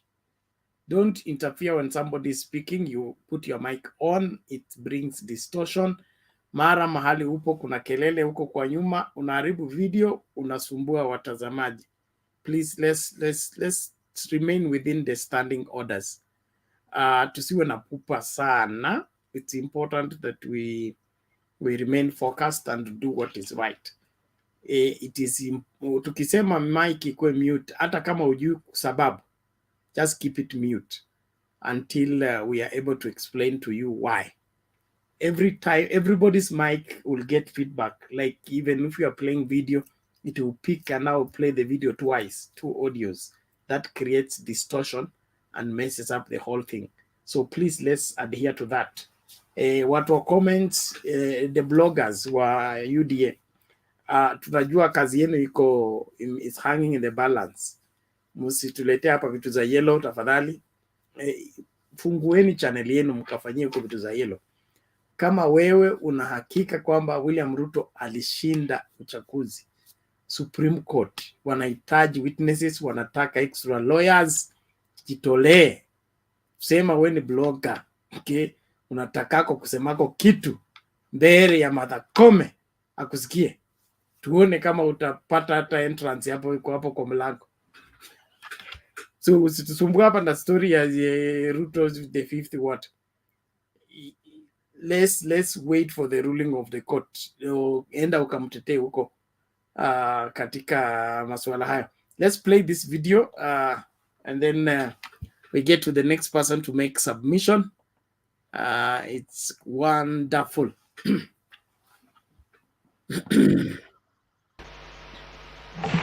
Yes, the Honorable Madam Chief Justice and the court, I have a small application that I thought I would bring to the court's attention. Due to late service of responses, the first petitioner in petition number E007 prepared responses and a further affidavit that were brought to the attention of the registry, but were rejected because of the question of time. In the same breath as my learned friend Professor Githu Muigai, who has not filed a response to, to an application by ISA, we would seek leave, Your Ladyship, to file the affidavit. It's a small further affidavit of only 44 paragraphs, which is as a result of late service, Your Ladyship, and submissions by the first petitioner in E007. Your Ladyship, in terms of representation, just weighing in on what my learned friend has submitted, Mr. Professor Githu Muigai, Senior Counsel. There are only 2 professors and senior counsel in court, the 2 of us. Why can't all of them appear for the IEBC? All the senior counsel can appear for IEBC so that the court is richer with submissions from all parties, so that we hear the Chebukati faction and the Cherere faction, and I think the court then can make a good decision. Last, Your Ladyship, on the question of time, I just want to confirm that we only have 6 hours, like Senior Counsel Rengo said. And if my learned friend thinks that there are too many petitions, they can concede. That's all.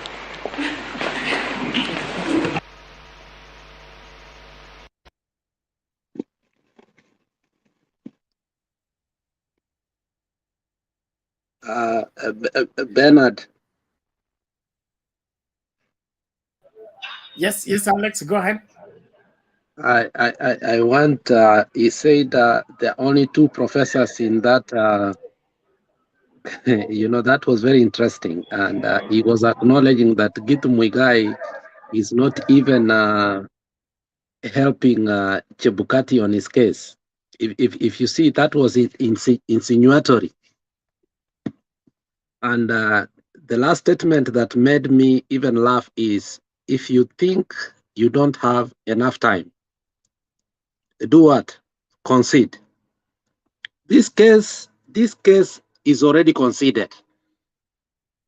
Hii kitu imeisha. I don't even know watu kama wakina Duke wanafikiria nini. And you could see, I want you to replay that video and you see what Martha Koome is doing. When she heard that, she smiled. This thing is conceded. I think what we must know is this. Bernard, go on. It's Maggie. Maggie, what is it? I'm requesting you can play it again, please, for us. Okay, due to public demand. Here we go. Yes, the Honorable Madam Chief Justice and the court, I have a small application that I thought I would bring to the court's attention. Due to late service of responses, the first petitioner in petition number E007 prepared responses and a further affidavit that were brought to the attention of the registry, but were rejected because of the question of time. In the same breath as my learned friend Professor Githu Muigai, who has not filed a response to an application by ISA, we would seek leave, Your Ladyship, to file the affidavit. It's a small further affidavit of only 44 paragraphs, which is as a result of late service, Your Ladyship, and submissions by the first petitioner in E007. Your Ladyship, in terms of representation, just weighing in on what my learned friend has submitted, Mr. Professor Githu Muigai, Senior Counsel. There are only 2 professors and senior counsel in court, the 2 of us. Why can't all of them appear for the IEBC? All the senior counsel can appear for IEBC so that the court is richer with submissions from all parties, so that we hear the Chebukati faction and the Cherere faction, and I think the court then can make a good decision. Last, Your Ladyship, on the question of time, I just want to confirm that we only have 6 hours, like Senior Counsel Rengo said. And if my learned friend thinks that there are too many petitions, they can concede. That's all. And Bernard, I want you to remember what he said. It's not about them being two professors in the court.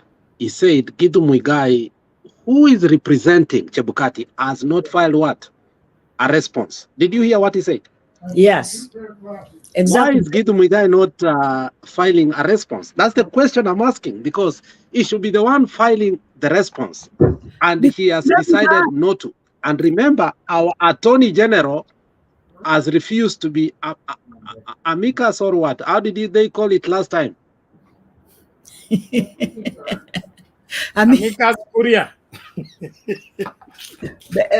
Now, this is very interesting. You know, I'm laughing at my country, Kenya. You see, let me tell you, Kenyans, this is very interesting that the person who represents us as a legal advisor in Kenya is our Attorney General, Kiharu. Is he called Kiharu? He decided not to do what Gidu Muigai did last time. Yes. But I want to know what Tom Ojenda said. It's not about them two being he said, why is he not filing the response? Because he knows they are guilty. And as our person said during the bombers, it's a crime scene. So let me tell you, we have a very strong case. Thank you. I don't want to divulge a lot, but let me tell you, if there is any time we have had a case that we should not even doubt, it is this time. Bernard, thank you very much. Asante Alex.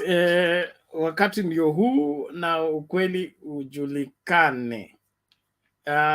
Kiharu is quiet because he's the advisor to the president, and his defense for the law places him in a position where he cannot defend the IEBC. And then let me just weigh this in, because it seems to have missed a lot of Kenyans' attention. Huh? The Security Council did not go to Jebukati's place to make him change the results. They went to Jebukati to tell him the gravity of the decision he makes in relation to the security of the country as an advisory. And the advisory was, since you have manipulated these results and they are not reflecting the will of the people on the ground, if you go ahead and make that kind of announcement, you're going to cause problems in the country. But we'll get into that later, as the lawyers will be arguing it in the Supreme Court. So it was not a matter of change this figure so that it suits this. It was a matter of, are you comfortable going to use wrong information to go and set the country on fire? Will you be at peace with yourself with this kind of move? But because he wants to be clever and he wants to play victim, he did contrary to what he was advised, because he didn't want to be caught. But now amepatikana. So kila mtu ajitendee. Gidu hawezi kuandika, unajua aliandikwa ndo lilo lidumulo. You rather appear there with the word of mouth than having a written document proving something you know that is false. We are in very interesting times as Kenyans, and we need to arise to the occasion and get our act together. Bwana kusema vipi?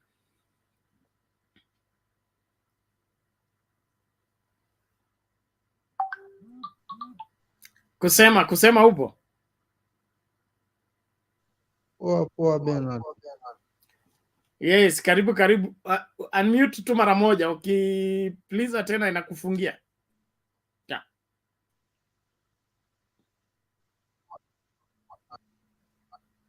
Yes.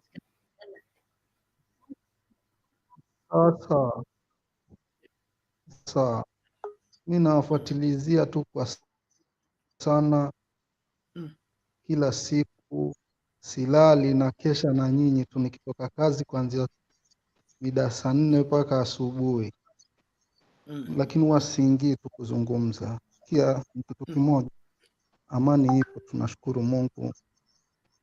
Zungumzia tu kuhusu Mombasa sana sana. Mombasa sisi Mombasa ile kwa baba hatusikizi hata mtu ukija, lakini kura ya baba, yaani sisi tuna baba huwa, hata baba akituambia bana chagukia Ruto sitojiwe kweli, sitaki nikufiche, kwa sababu baba yuko na muhimu wake sana. Baba amefight sana ni tofauti yenyewe tumeona, hakuna mtu ambaye ajui na kila mtu ameona. Ruto mwenyewe wajua, huwezi kumdharau baba, lazima umheshimu baba. Ikiwa Ruto aliletwa na Moi kwenye siasa na Ruto na Moi, baba anakufa, anashindwa kwenda kumfa, tuseme Moi ndo baba, anashindwa kwenda kumwangalia, unaona, kwa sababu ya ugomvi. Kwa hivyo kuiba kuna mwisho wake, hata kama yeye amemdharau baba, ameachiwa laana, lakini sisi tunasimama na mzee Raila mpaka kijulikane. State House iko Mombasa, wakisema watatubania huku, tunamwambia Uhuru huku usitoke, sisi tunashika Mombasa. Baba njoo uingie Mombasa, Uhuru bakia Nairobi. Lakini kitu ambaye nitaambia, tuombeni Mungu, msimamo usimame, koti iende vizuri, yani kila kitu kiwe vizuri, tutamwapisha baba, hata msijali, tunacho tunajua kitaingia hivyo vyote, sisi kitu tushachukua.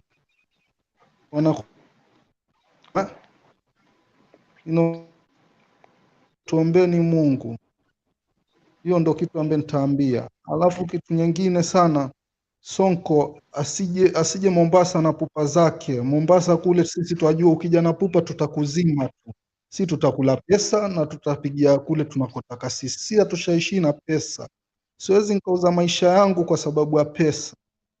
Unanipa leo, mimi nitakula, kumbe mnaeka mtu project yenu, alafu baadaye tunateseka sisi watu wa Mombasa. Sisi watu wa Mombasa jua kuja hata akwambie sijui chukua hichi, alafu kwa hiyo ni urongo.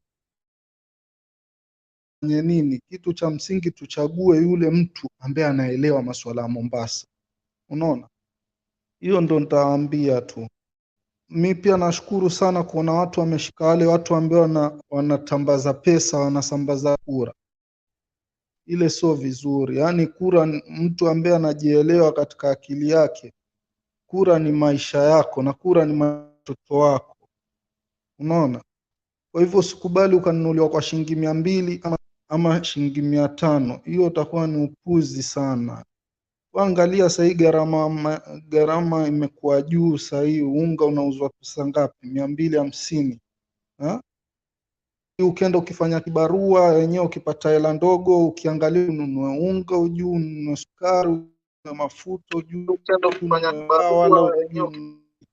kwa sababu mtu anaiba. Uhuru amefanya vizuri, mimi simlaumu Uhuru. Uhuru amefanya vizuri sana kumsongeza baba karibu, kwa sababu alivyomsongeza baba karibu, Uhuru amefanya mambo mengi, lakini alipokuwa kona Ruto karibu, Ruto ameharibu sana. Yaani miaka 5 ile ya mwanzo Uhuru hakufanya lolote, sitaki kudanganya, lakini ino mwisho Uhuru amefanya kitu. Anko Uhuru, sisi tunamuita Anko Uhuru. Anko Uhuru amefanya kitu sana. kwa sababu ile miaka ambaye amempa baba mkono ametusawazishia kila kitu na baba amelainisha. Sasa Ruto anaona bifu kwa sababu anakuta Raila amechukuliwa hapa na mambo ya vizuri. Kwa nini mimi nilipokuwa hapa? Na hata Uhuru Raila nilipompa mkono anda vizuri. Kwa hivyo ndugu zanguni, amani, natuombeni Mungu sana, na hata pia watu wakiambiwa watarudi kwa debe, tujitokeze kwa wingi sana. Pigeni kura kwa wingi, tena tuonyesheni kama aliiba, tuzitieni kwa baba nyingi sana. Tuache kununuliwa. Sisi tunataka viongozi bora. Nchi yetu isonge mbele. Tuangalieni, tuna ndogo ambaye juzi zinatupita, Tanzania pia inatupita. Kwa hiyo sana Bernard. Asante sana kusema, tunashukuru kwa mchango wako. Umesema wewe hutaki kuongea, kumbe una mambo mazuri hivi. Ni muhimu kila Mkenya amakinike. Inji ni yetu sote na lazima tuwajibike ili tuiokoe isipokonywe na wale ambao wanataka kuiharibu ama kuiuza. Na kwa hivyo kila mmoja akae ngangari. Yule mtu ana insist kwa masuala yasiyofaa ashughulikiwe ipasavyo. Kuna huyu jamaa anaitwa Alexina Nyaboke. Your device is not well configured, so we cannot add you to the screen. Itabidi utoke. Kama unatumia simu, if you are able to hear me, anzisha simu yako vizuri, ndio ukienda StreamYard itakusaidia kuconfigure your camera and your audio. Allow, then it will work effectively. But if you want to direct it, itakuwa ngumu sana, haitawezekana. Asante. Kuna video fulani naenda kucheza, alafu tusonge mbele na kumsikiliza nani Alex, alafu atoe maoni yake on the same. But then there is something I need to respond to even before I play that video. Kuna mtu aliuliza kwa nini koti imeamuru ku recount only 15 polling stations. They were red flags. They are red flags, and all the court wants is to sample. Sample means just to counter check with those questionable polling stations. There are two dimensions to it.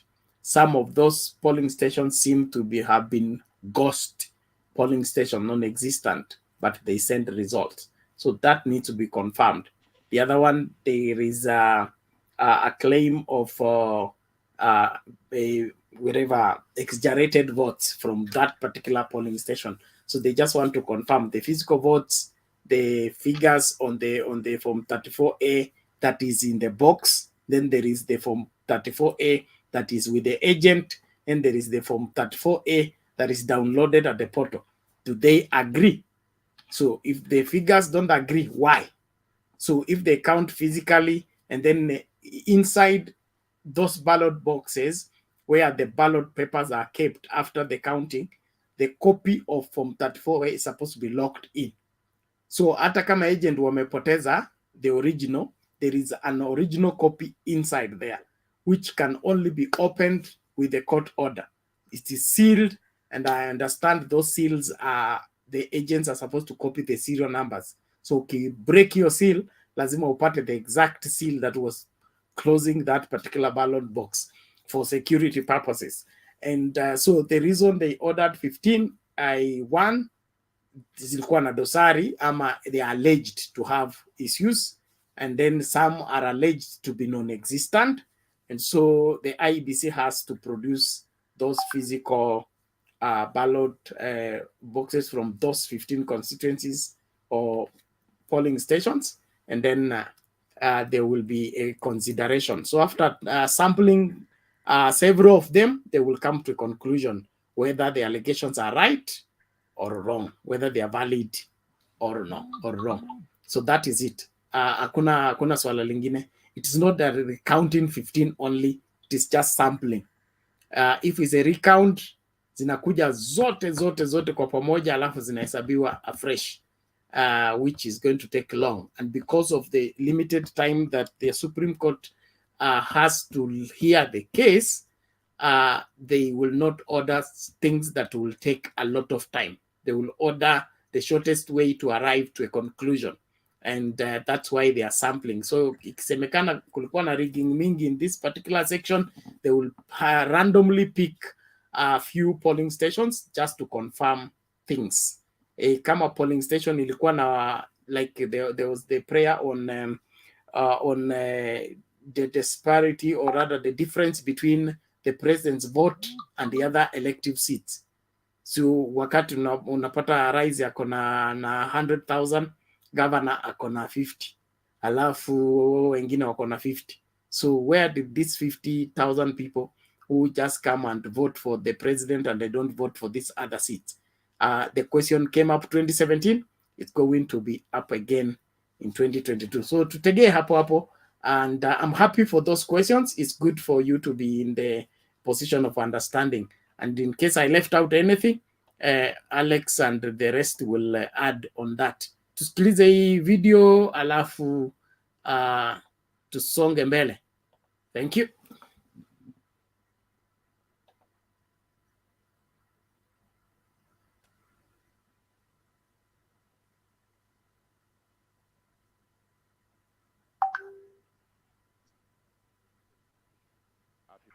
That I've sworn, and also to be able to field any questions that you may have.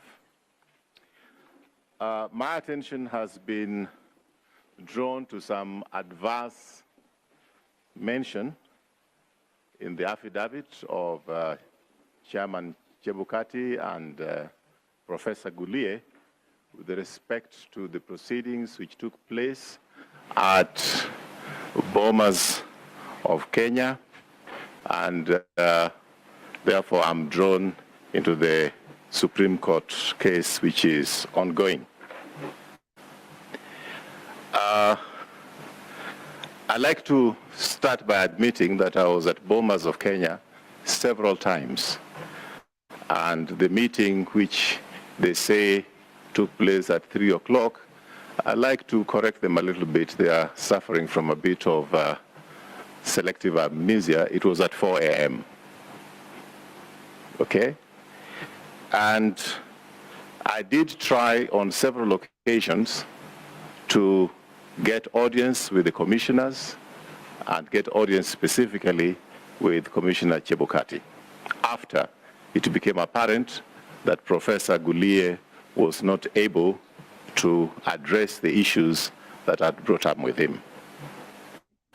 The issue I'd brought up with him was that I'd received intelligence from one of the IEBC officials who complained that some Form 34A were being brought down and they were being replaced by other Form 34A.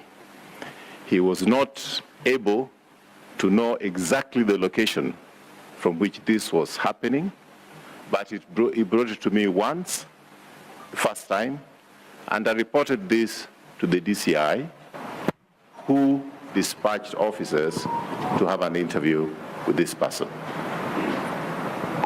This gentleman was so terrified, and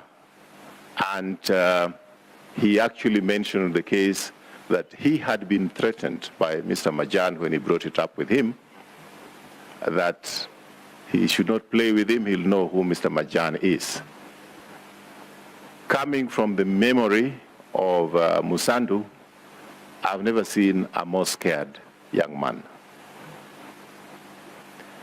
He did take it up with one of his seniors, and the seniors, to corroborate the story, also told me, yes, he had received, the senior had received the report, and there was absolutely nothing they could do unless I talk with the chairman himself. I tried several times to access the chairman, and actually a day passed. And the following morning when I came and I insisted I was going to see him, he had issued instructions to a senior police officer by the name Samuel Arap Kimeo, who actually physically blocked me from trying to get into IEBC proceedings at Bomas of Kenya that day. I happen to have known the back door, and I used a little bit of my public relations with the officers at the back, and I managed to get in. Then, again, the officers of Mr. Chebukati refused to see me, saying that he was very busy. He was receiving reports from returning officers, and therefore I could not go in. I was further concerned by the fact that by that time, Chebukati had made a ruling that all the returning officers from the counties must report to him first before the verification, the papers are verified on the floor of the hall. I had concerns about that because he was himself closed in that room with Mr. Molu and Mr. Marjan, and therefore it was obvious to me that something opaque was taking place.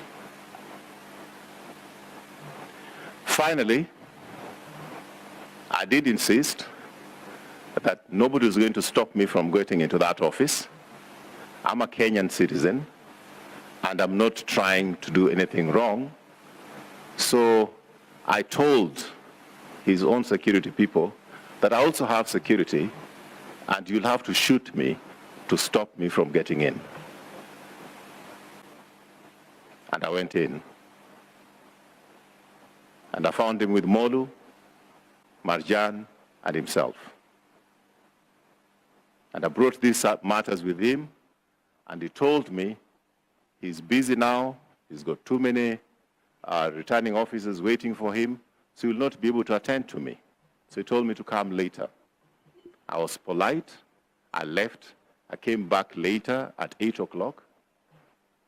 Then he told me, come back probably about midnight. I came back at midnight, he told me, come back at 2. I came back at 2, and he was sleeping. So I agreed with the people who were there that let's let him have some sleep. He had not slept for many days. So I waited until 4 a.m. And that's the time when I drew the attention of somebody like Amos Wako, who is a personal friend, and a few others, that we should go and confront him. I like to be able to state at this stage that Mr. Chebukati is not a stranger to me. Mr. Gulie is not a stranger to me.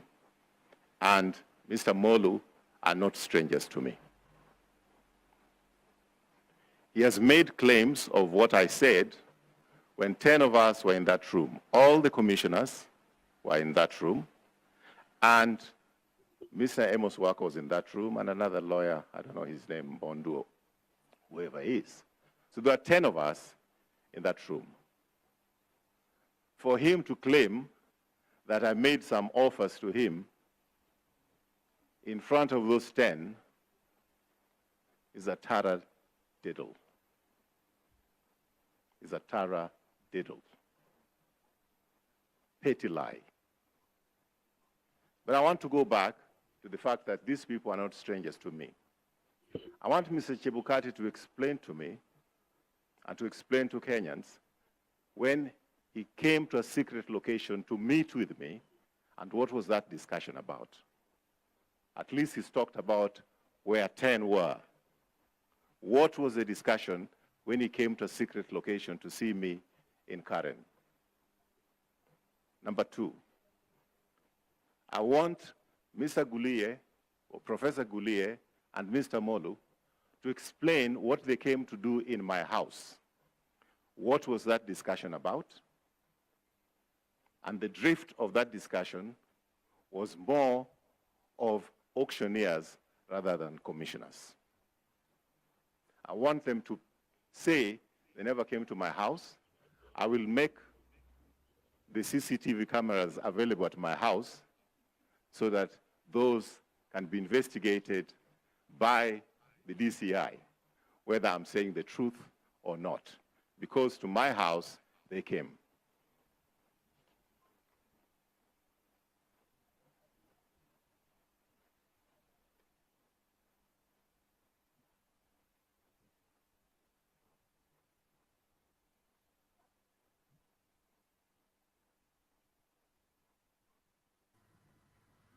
I did give an account to Mr. Goulier that there was a worry that the Form 34As were being changed. And he told me that there's nothing he can do. He is not the returning officer. Mr. Chebukati is the returning officer. So I should go and talk to Chebukati. Yet he was on the floor when there were all kinds of strange excuses. There were the lights, the lights which were supposed to be shown on the documents. What do you call those lights? Yeah? UV lights. And when our team insisted that we want those UV lights to check the authenticity of those 34As which were arriving, all of a sudden, those UV lights ran out of batteries. And in fact, I did ask an official if I could therefore then bring them batteries so that the UV lights could be used.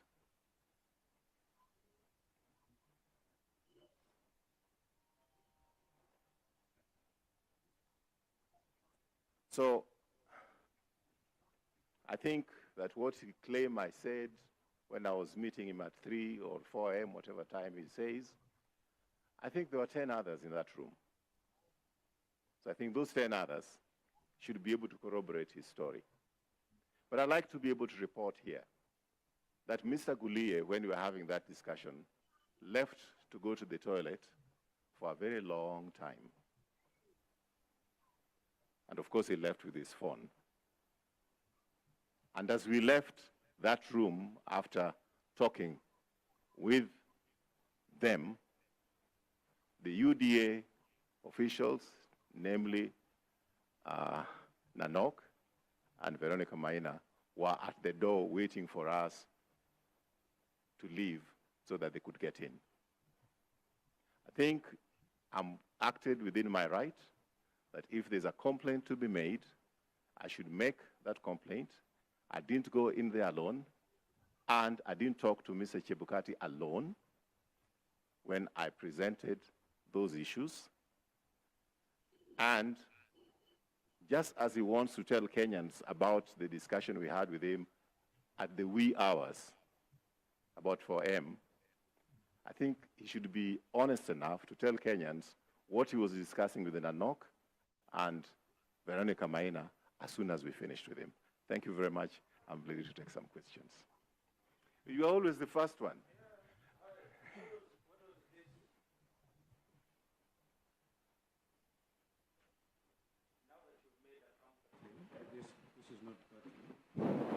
Hello.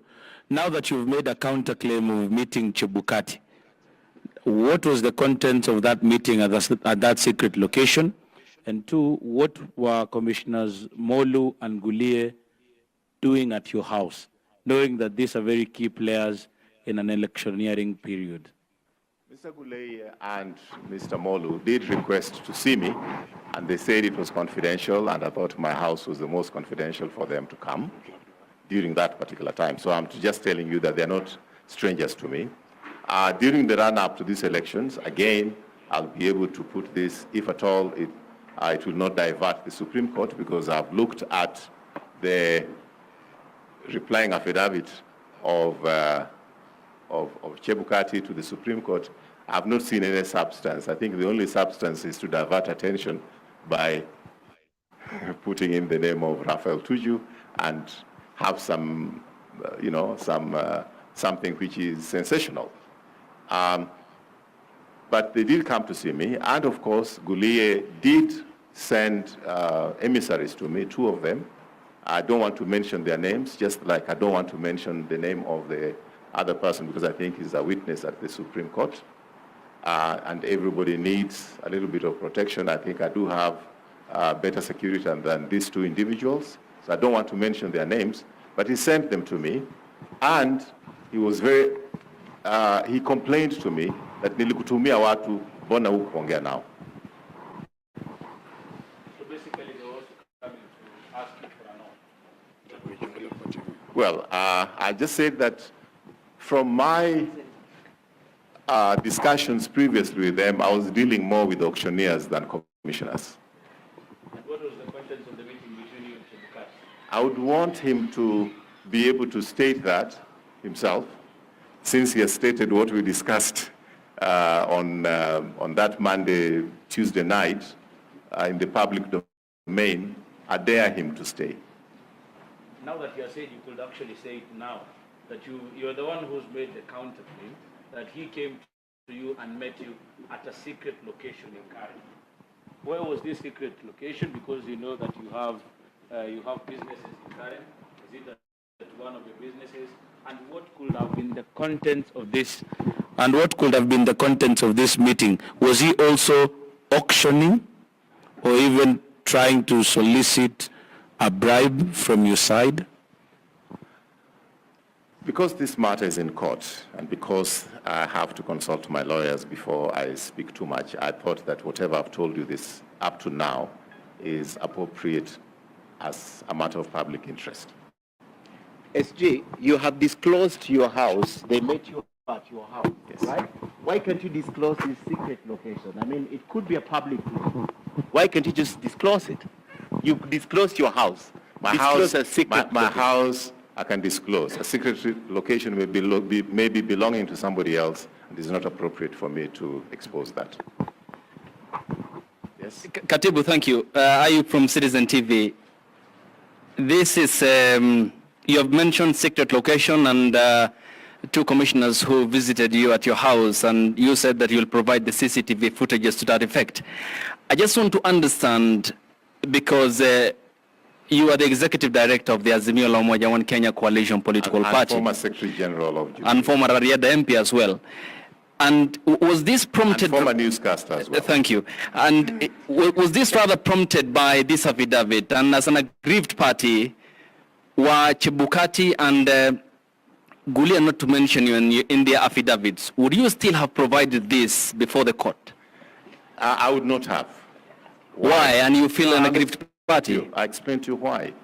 I do have, given the fact that I'm no stranger to the political arena, all right? I was there in 2017. These are people I know. These are people I've worked with rather. Take, for example, the time when IEBC chairman made a ruling that the parties had to reveal their running mate within a certain time.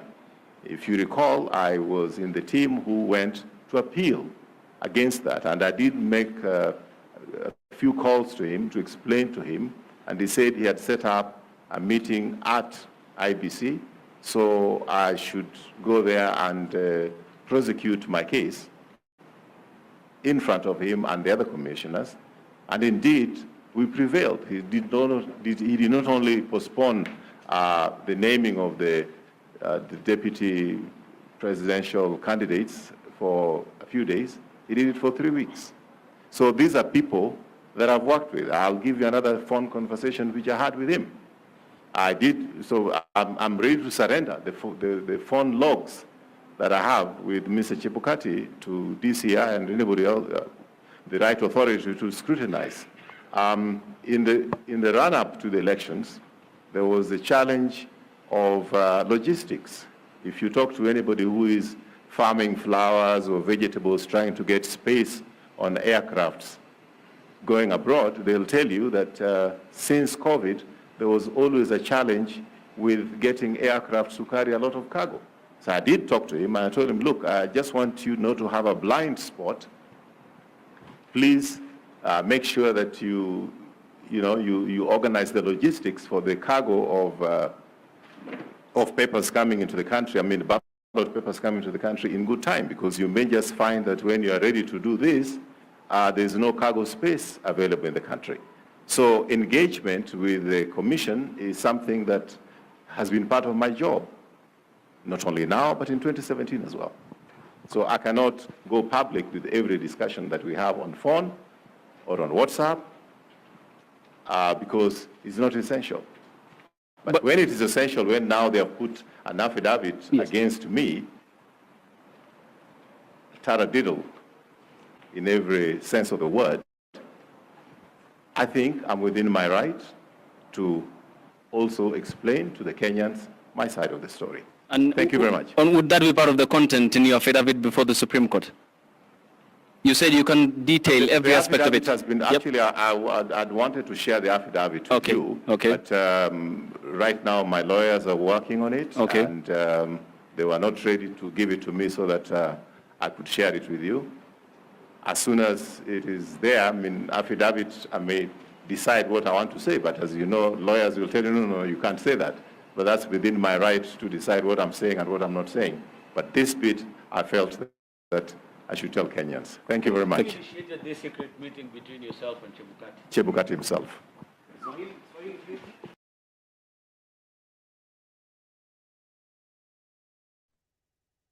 Bernard, Yes, Alex. I don't know kama umesikia your conversation very well. And today I want us to go intellectual. Tuju says here, and I want Kenyans to pay very, very keen attention, because if there is a subject that I loved in secondary was literature. And you know, when Papa gives speeches, I always come here and try to expound on that. And you know that better. This is what he says. And I want Kenyans to understand. One of the most scary things that Tuju said was he had security. And since also I had security, I went to the back room. Did you hear him say that? How did he get to the back room? Did you hear him say that? Okay. The other thing that he says is that Majan met him in a secret place in Karen. But he contradicts himself and says, I can produce the CCTV where they were in my house. He contradicts himself. Okay? Now, that tells me that Kenya, we did not have an election. We announced the election. In as much as I may want to support Tuju, my question is very clear. Did Kenya have a presidential election or somebody was announced? Okay. Then he comes and speaks of how Nanok and the lady, what's her name? Sholei. Sholei. No, not Sholei. The Kikuyu lady. Oh, the Canon. Is it Canon? Not the Secretary General of UDA. Yes. Veronica And then she says that. Veronica. Yeah, you're right. You're right. Now, we want to know as Kenyans, did we really vote or this election was announced? Because the event of how Tuju is narrating, it tells us that our vote did not count. It tells us that Tuju was very involved. I don't want to further engage on this. I want the panelists also to give me some. Let's engage on this, and then we see where we are heading on this. Thank you very much, Bernard. I just don't want to speak more because Tuju is also very contradicting himself.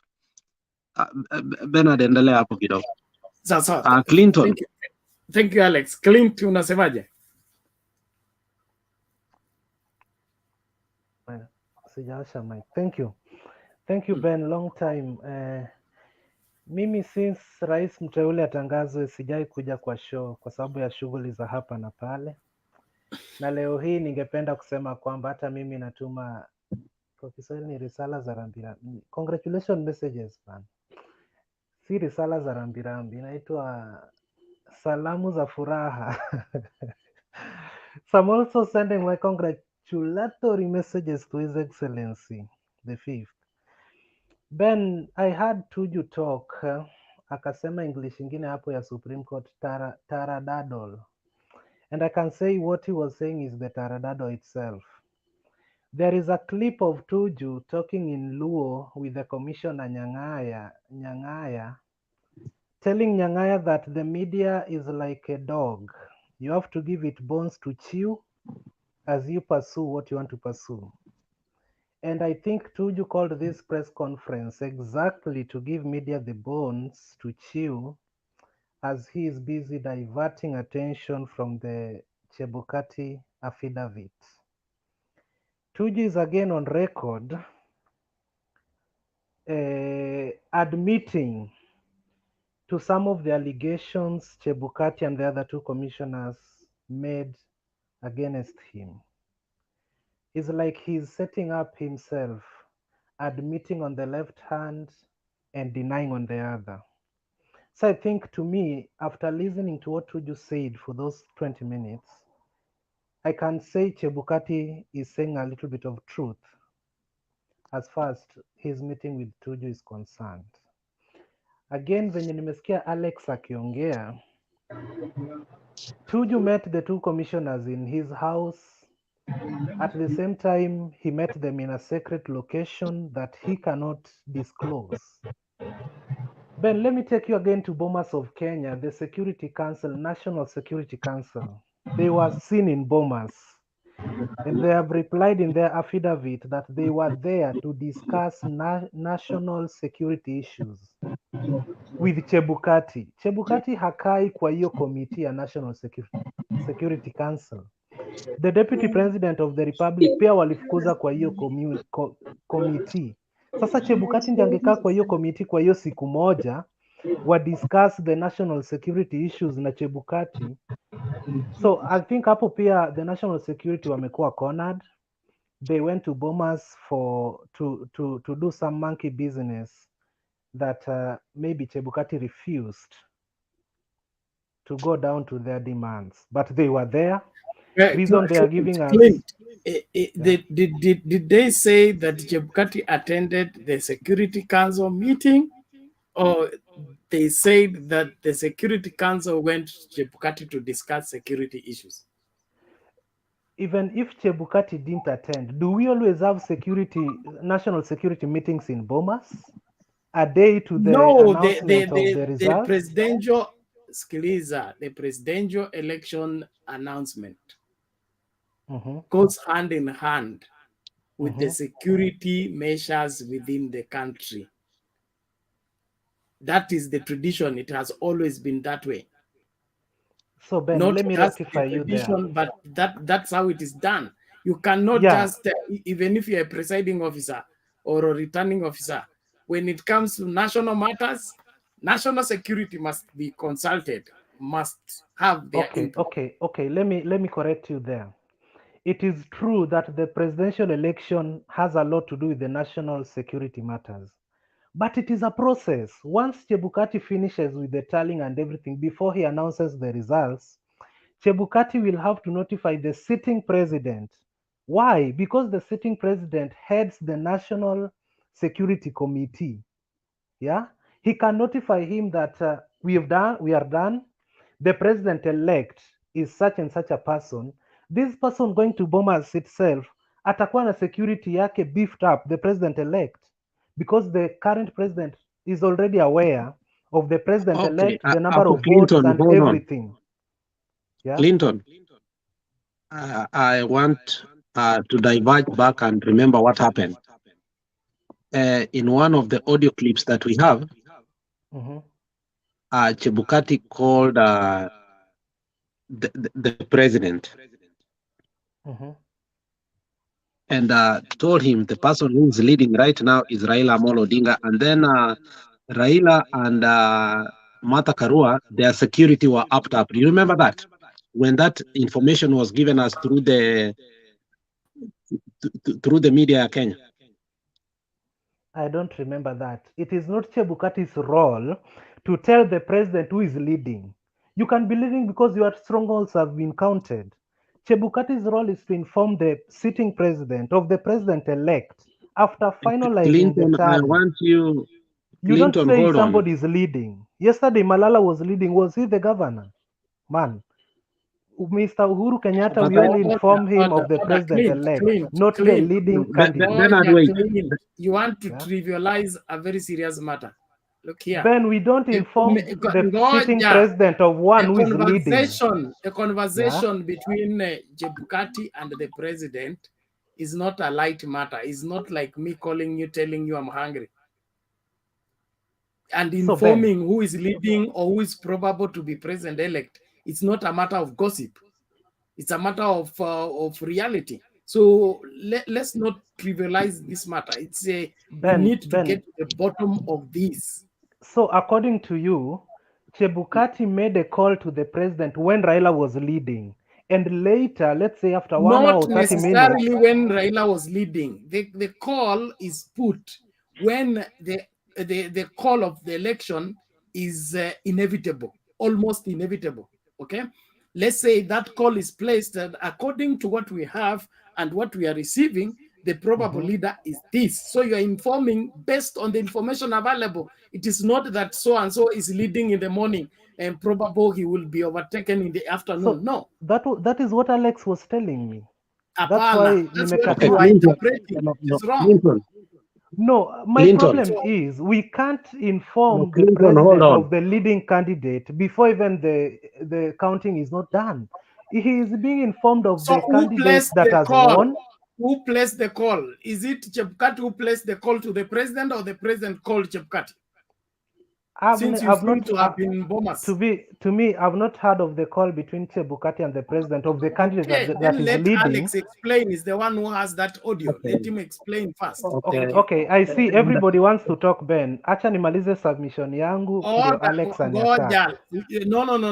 We'll be leaving behind confusion. Let Alex tell us about the audio who placed the call and how did it change from Raila to William Ruto when the same person placed the call to the president and informed him of what was transpiring at Bomas. Alex. I've never been disappointed with you, Clinton, because I don't know, Clinton, why you're behaving this way. You don't understand where we are going as a country. Earlier today, I put Duke and my friends on a phone conference so that we can tell him, isi mchezo tunafanya. Our country can go in Zimbabwe way. And Clinton, wacha kucheza. We have families, we have children, and we have investment in that country. Don't let your emotion overcome your reasoning. And I hope you understand what I'm saying. The media reported to us that the security for Raila and Martha Karua has been hyped up. I don't know why you did not. And Duke, I want you to be honest. Duke, haukusikia hiyo maneno? Not at all. Which media and when? I think your state of mind is questionable, Duke, today, and I'm not going to engage you today. And you're my son, but your state of mind is questionable. Alex, just continue explaining, even if Duke doesn't understand you. Use your time to explain to us what you are meaning. Okay. Let's and I want us to use literature so that we can connect the dots to form the line. Why is Tuju coming out to explain for 20 minutes to Kenyans that there was a secret meeting? Majan was in house. He is even ready to release the CCTV video. Can you understand how serious that is? And DJ Achiva, maybe I'm a little bit emotional today, but I think I trust Tuju more than any other time. Now, when you listen to what Tuju is saying, I trust him. These people went to his house. They wanted a bribe. He did not give them because Raila, let me say something here that Kenyans don't want to listen. And Bernard, you can you can kick me out of your studio today. Let me say something here. Saitoti died because of elections. And I don't want to say who, nani alitoa Saitoti ama anything. But Baba, the only reason Baba and Nani Miguna is very right when he says Baba does not want to become the president of Kenya, because Baba is not willing to kill anybody in the Republic of Kenya to become the president. But we know even the current leaders have killed in order to become the president of the Republic of Kenya. The only thing that is coming between Baba and anything is because he can't give a bribe and he can't kill. And we are not going to encourage him to do that. We want him to become the president of the Republic of Kenya in a very fair way. Very controversial, but that is the truth. Baba refused to give a bribe. Ruto gave a bribe. And already we know that that bribe was given. The question is, how do we make sure Baba becomes the president? Because Baba won the elections, and the Duke Munajua, the reason you are contesting this election is because Munajua, we won the election. Mombasa, Kakamega has shown us. But Baba is not willing to give any bribe. So should we start giving bribes so that we can become a president? Let's go ahead. Ben, can I add something?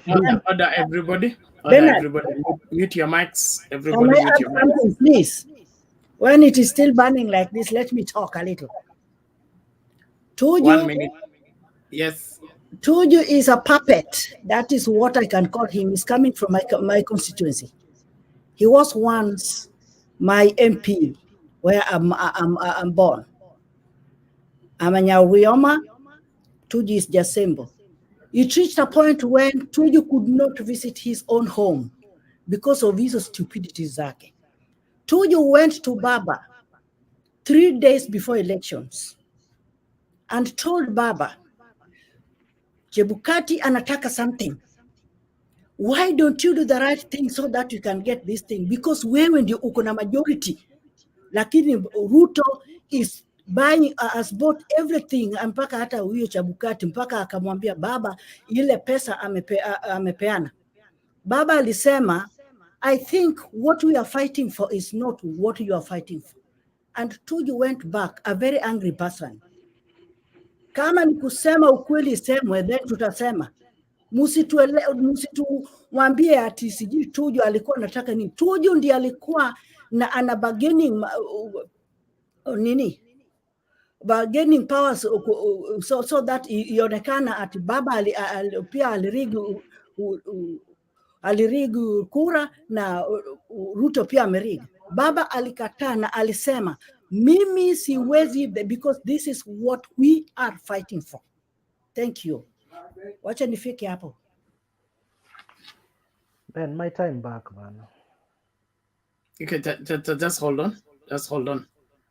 Now, you people are opening too many issues here that needs to be closed. Clint, just hold on. I'll give you your time expressly. Mpaka umalize. DJ, what is it? Ni aje, uko poa? Nimetoka huko nyuma juu nimesikia vitu zingine.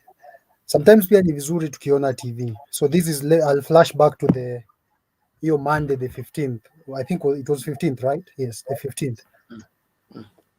If you watched TV keenly, na ndio saa zingine mtu mwenye hakufuata vitu akikuja hapa kutuambia vitu, it blows my mind. Una understand na unasikia kama it's not even worth listening to. Sababu this was the procedure that it was even on record. If you follow live streams at the 15th, it was said that Chebukati will call the sitting president and inform him who's leading. And then also they'll call the person who's not, ule mwenye ameshindwa, definitely. Before he announces, he'll call. And then the security will be beefed up for the other person. It's common procedure. So the National Security Council being at Bomas, it's a procedure that happened in 2013, 2017, 2022. It happened by 2027, 2032. If you follow these things consistently from way, way back, that's why I say when you do politics, don't use emotions, tafadhali. Usieke emotions kwa roho, tafadhali. As in, sometimes let's discuss soberly. And then there was same day that Ruto had given an ultimatum that he'll only go to Bomas. And these vitu ziko, you'll call Citizen TV as in Mio, blah, blah, I don't care. You go watch. Huyo nani anaitwaje? This, Bernard, you can tell me this other young lad who's a reporter. I think nimesahau, he's a Kikuyu guy. He's a yendi alikuwa Citizen hiyo time. Nimesahau jina yake. It was during the afternoon. And that stream is between 1 p.m. I think between 12:30 and 2:30 p.m. So he had given an ultimatum. He'll only go to Bomas if he's being announced as a president. But if he's not being announced as a president, ataenda Kwea, where they had their ile center yao. And these are things are on record. Procedure, venye vitu zilichange from what happened in 2017, the person who was leading, or president ndiye alikuwa ambiwe kwanza, so and so is leading, who ndio winner. And then the president will call the two guys, so Raila and Ruto, inform them who has won, and then also warn them according to the situation and how the volatile situation can be. And that's why the Security Council comes in, and it has been there. To watch emotions, it has been there in 2013. It was there in 2017. If you saw how Uhuru went to Bomas and left out of Bomas, it's totally different. Let's and if you follow, and that's what I say, let's just follow. To watch it, follow. And I always say, stop following news on Tuko. Stop for sgkenyans.co. Get the right news. Stop following blogs that you see online. Just dig to the right information, and you'll get it. I'm done, Bernard. Okay, thank you. I think the guy is called Kituku or something like that. And it was Sam Gituku. Yes, Sam Gituku. And I'm specifically between 1 p.m. and 2:30 p.m. Go watch. That was hiyo kitu iko hapo. Thank you very much. Now, I want us to continue with that level-headed looking into the matter critically, so that we don't turn this into a campaign a program. I want us to help Kenyans understand the situation we are in. Right now, Chebukati is saying this, Tuju is saying this, the security said this. What do we make of all this? Not who was right, who was wrong. What do we make of all these? And is this what happens all the time? If this what happens, then how do we relate to it as ordinary Kenyans? Anyumba, I hope you have a question. If it's a submission or wrong number, less than a minute. It is not a submission. I just wanted to add something on what my friend is saying, Alex, that it is true there was a time Raila's security was beefed up.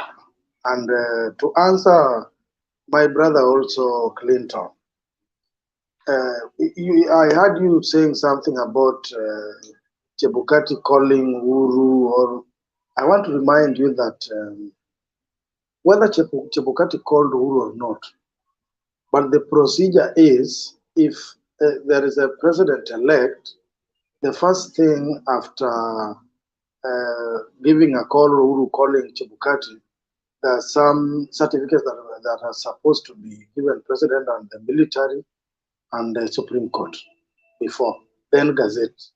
Chebukati just begins with the Gazette notice. Lastly, I also want to remind you that the president is not a fool. He knew what was going on in Bomas, and he played as a commander-in-chief because he did not want the blame game that it is the president who swept away somebody's shenanigans win. So I think you have to understand that. Thank you, Bernard. Okay, back to Clint. Clinton, unmute. Okay, thank you for the reminder. DJ has just told me that we should not do politics with emotions. What I don't understand from these people, Ben, is that Chebukati called the Chebukati called the president. The president called the leading candidate. Is there a difference between a leading candidate and the president elect? That's what I don't understand. I said, let me say what I say. Clinton, get me right. I said, and that's why Nakwambia, this is information is online, but you from your starting remark, you said you have not been here, so you are not following. That's what I'm saying. Go back and watch the stream. I've actually cited specific times for the stream that was there. Then you come with discuss. I think we are talking a different dimension, and what is being discussed here is not helping us and helping anybody who is listening to us. Whatever was said, whatever was called, whatever what, it is not helping at this time. Let whoever has come here with their own opinions speak out, but not what called who and who called who and who you did what. We don't want that one now. It is past. Maggie, that is the process that we are talking about. If Okay, you're not okay, interested thank you, in thank you. learning, We don't Order. Clinton. We Order, can't please. okay. Order. In Clinton, fact, we do not need take all it those easy. you want now, because Maggie, those are past times. You can't revert Asante. back whether the president was called, whether he was not called, whether what happened. The matter is in court now, and we should look into a new chapter, not those which were called and what. Leave those to Martha Koome at this time. Yes. Okay, Ben, my so time, you Ben, made your my point. You time. made your point. Thank you very much. Please Hey. mute your mic. Thank you. Clint. Ben, if you fail to protect me, Goja, I Ben, will only nipe tu 20 protect minutes you. zangu venye Goja, ulipea I will only Tuju. protect you when you are procedural. When you are procedural. But when you are also out of order, I will Okay, leave thank you to you, be thank you, truth. Chair. Now, Thank you, Chair. let's do this. Clint, I want you to make your submission, okay? Yes. But in an how do I put it? In asimiotated way. No. I want you to give it in chronological order, okay? Yes. Whereby you are only stating facts, Okay, not thank you. hearsay, not stories. Okay? Thank you, Just Chair. tell us.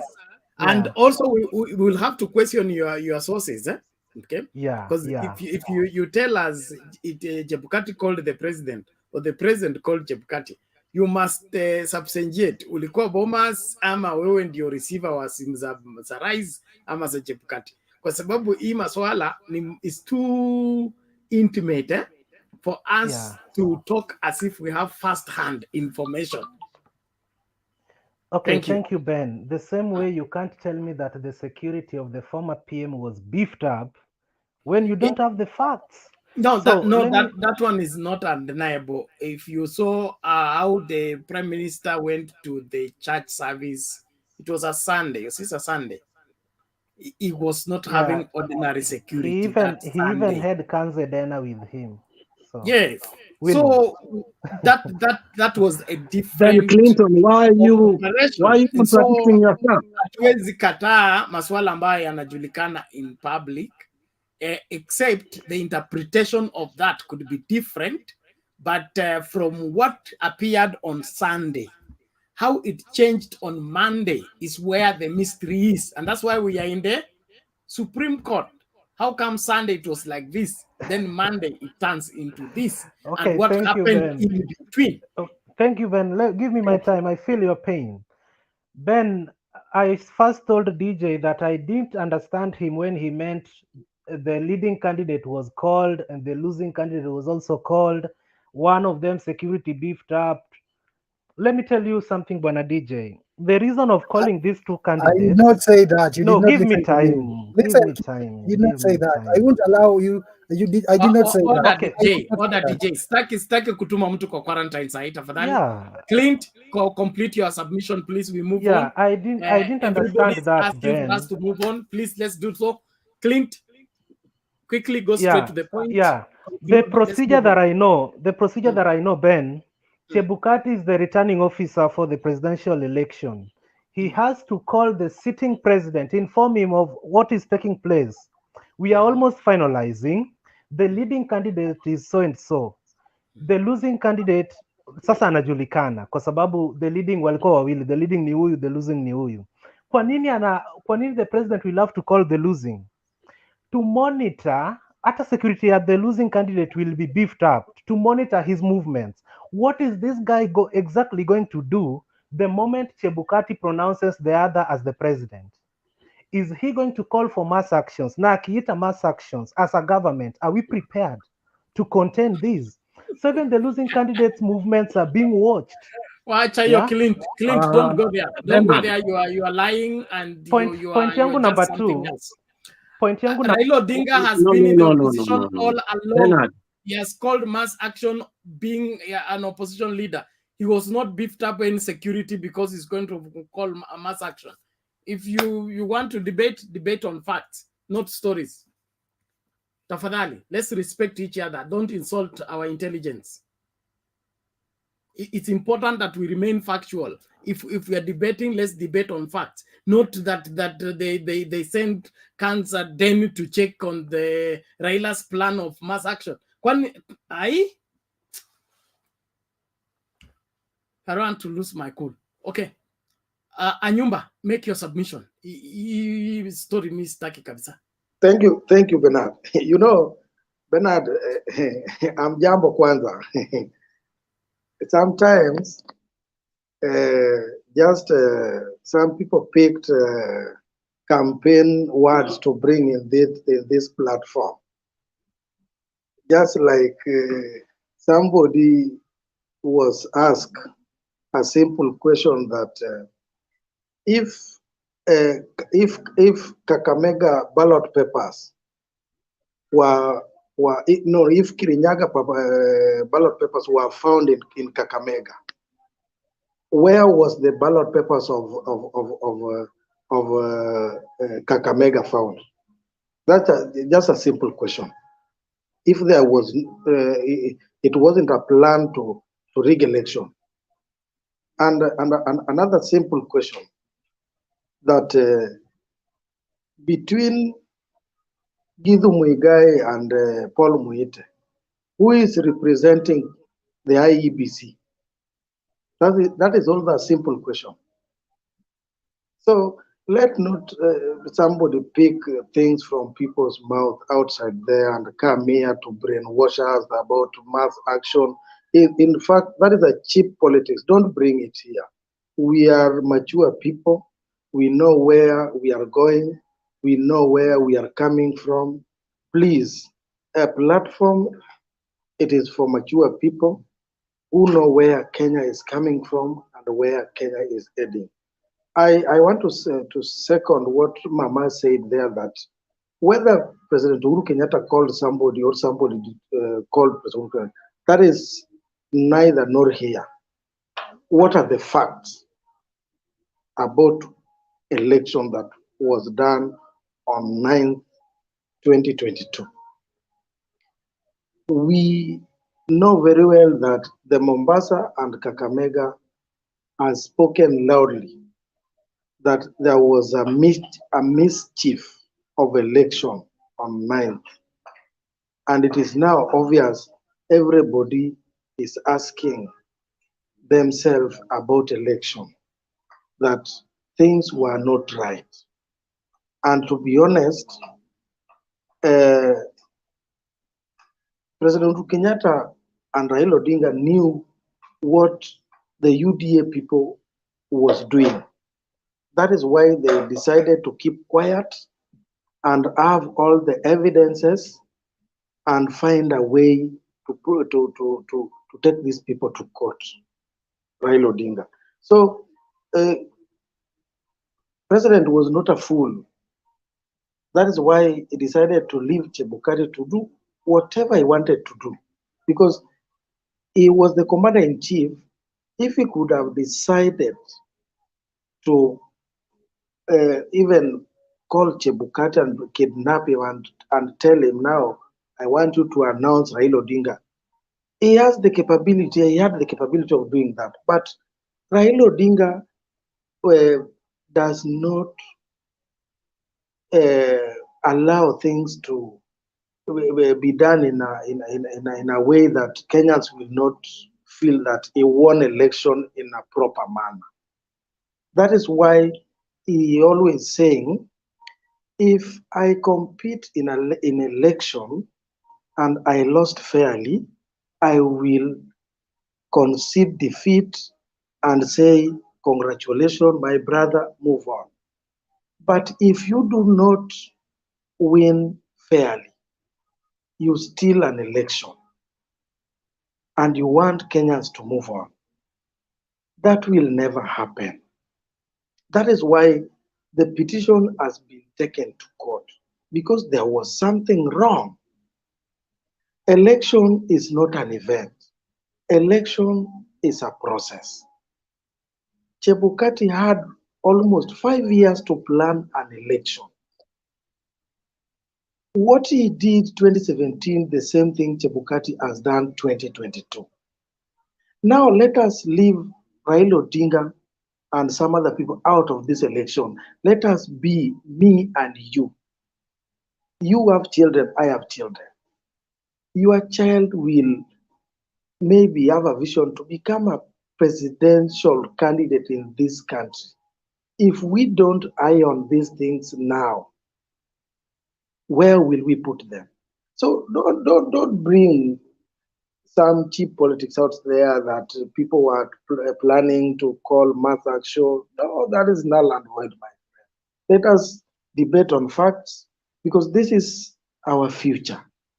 If we don't plan it today, you will not win it tomorrow. That is what a future calls. And I think even the Bible says it is only somebody who have a vision is rich. If you do not have a vision, you are poor. So a vision is things like this, to manage and finish what people are doing, like to steal election. And I am happy what our people are doing in Supreme Court. We are waiting for justice, and I believe in God. We will get the justice, and the justice will prevail. Thank you, Bernard, for now. Maybe I'll come. Okay, thank you, Anyumba. I appreciate that. We will need to choose the Kenya we want, in my opinion. And if you're comfortable with the Kenya of shortcuts, Kenya of wash, get rich quickly scheme, imaginations, then you will suit yourself. But if you hear and you want a country that you want your children to grow in, and your children's children to be sure of their tomorrow, you should not look for justification of things that are obviously out of order. I keep saying that. I will say that to the last day of my life. I don't know any society anywhere that condones corruption, condones shortcuts, condones subversion of the law, and thrives. You will cite for me anywhere where there is peace, tranquility, prosperity, comfort, when shortcuts, corruption, and all manner of deceit is allowed to reign. When you get that place, show it to me. Earlier on, I cited for you 2 Chronicles 15. There was no teaching priest. There was no prophet.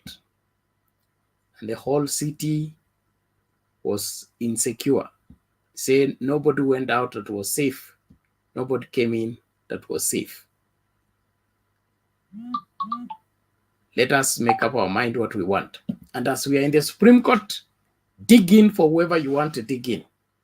But me, I'm here for a better Kenya. I want a Kenya where I will, if I have to go to my grave, I want to go to my grave and sleep completely knowing that my children and my children's children are secure.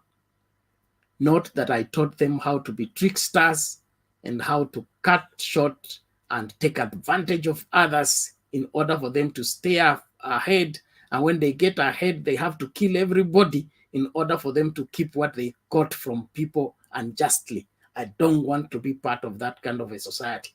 And so if you think you want to you can make it in that kind of a world, no.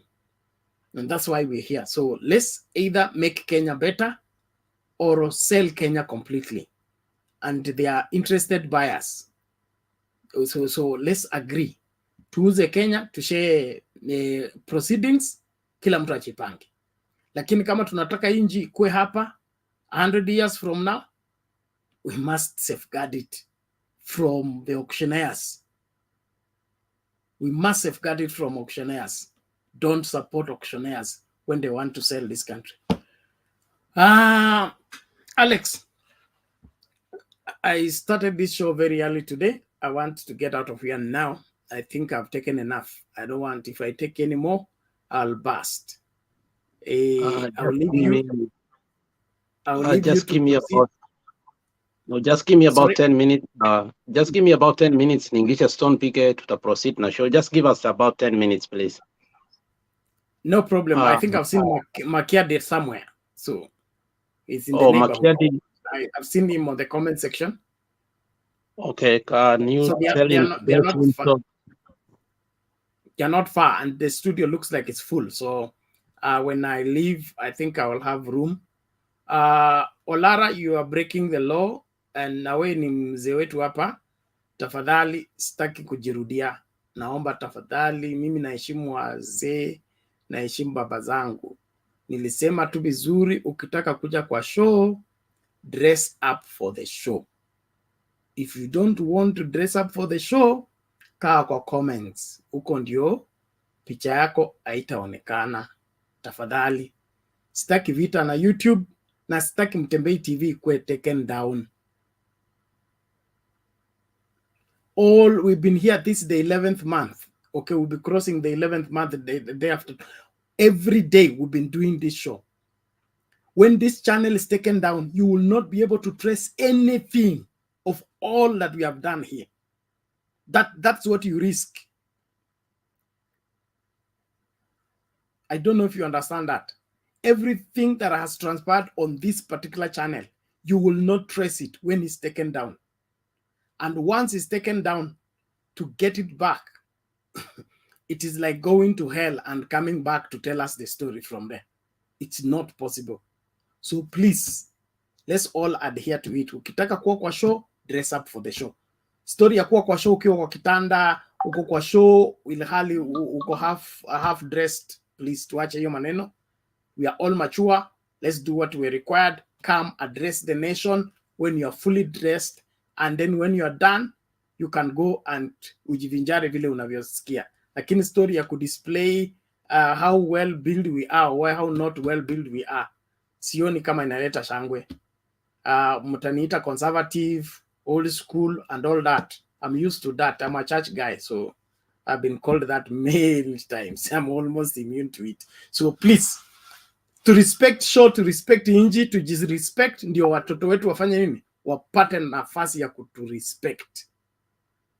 You can have very powerful points, but if you are not well dressed, your points will be flying in the air because they want to hear this. Before they hear you, they want to see you. When they see you, will they have reason to listen to you? So tafadhali, let's do what is right. And I don't want this to repeat itself. Aswa ikishika kwa watu ambao ni senior citizens, especially senior citizens, sitaki kusumbuana na nyinyi. Nyinyi ni watu wa heshima, tunawaheshimu, mlitutangulia, mmetuchimbia barabara, sisi tumeanza kuweka lami. Tafadhali, tusaidie, tusonge mbele. Usiturudishe nyuma. Makiadi is already here. I'm happy. Alex, take charge.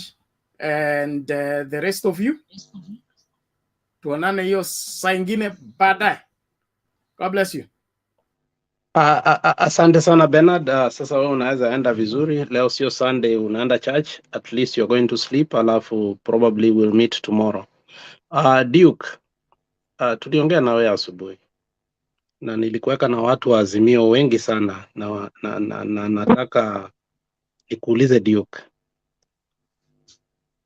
Duke, do you believe our country is safe with William Samoei Ruto? I don't know. You are my son, you are my cousin, you are my brother, but sangine mi unanishangasha. Do you think our country is safe with William Samoei Ruto?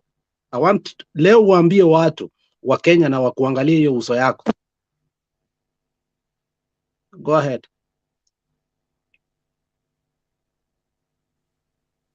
Are you trying to change the topic of discussion? Should I respond to that and then give submission, or I should just respond to that? No, just give your submission and then you can go to my question. Okay, I want to start from the Tuju video.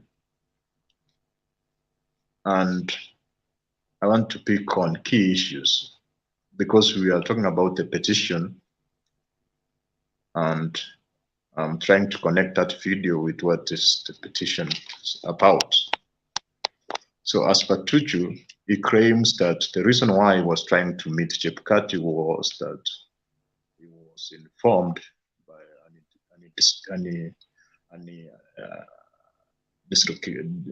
a person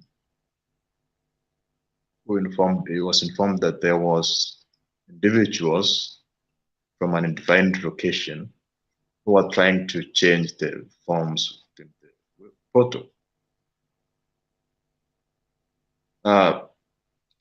If that's true, then it means there was it is genuine for him to do that. However, he failed to specify. Alex. Alex, do you hear me? Is Alex around? No. He's not, eh? Okay, Duke, let me just respond to you before you get further, because whatever Tuju said, whatever what happened that time, I think we had concluded we don't need it. It's not necessary at this time. That's the past.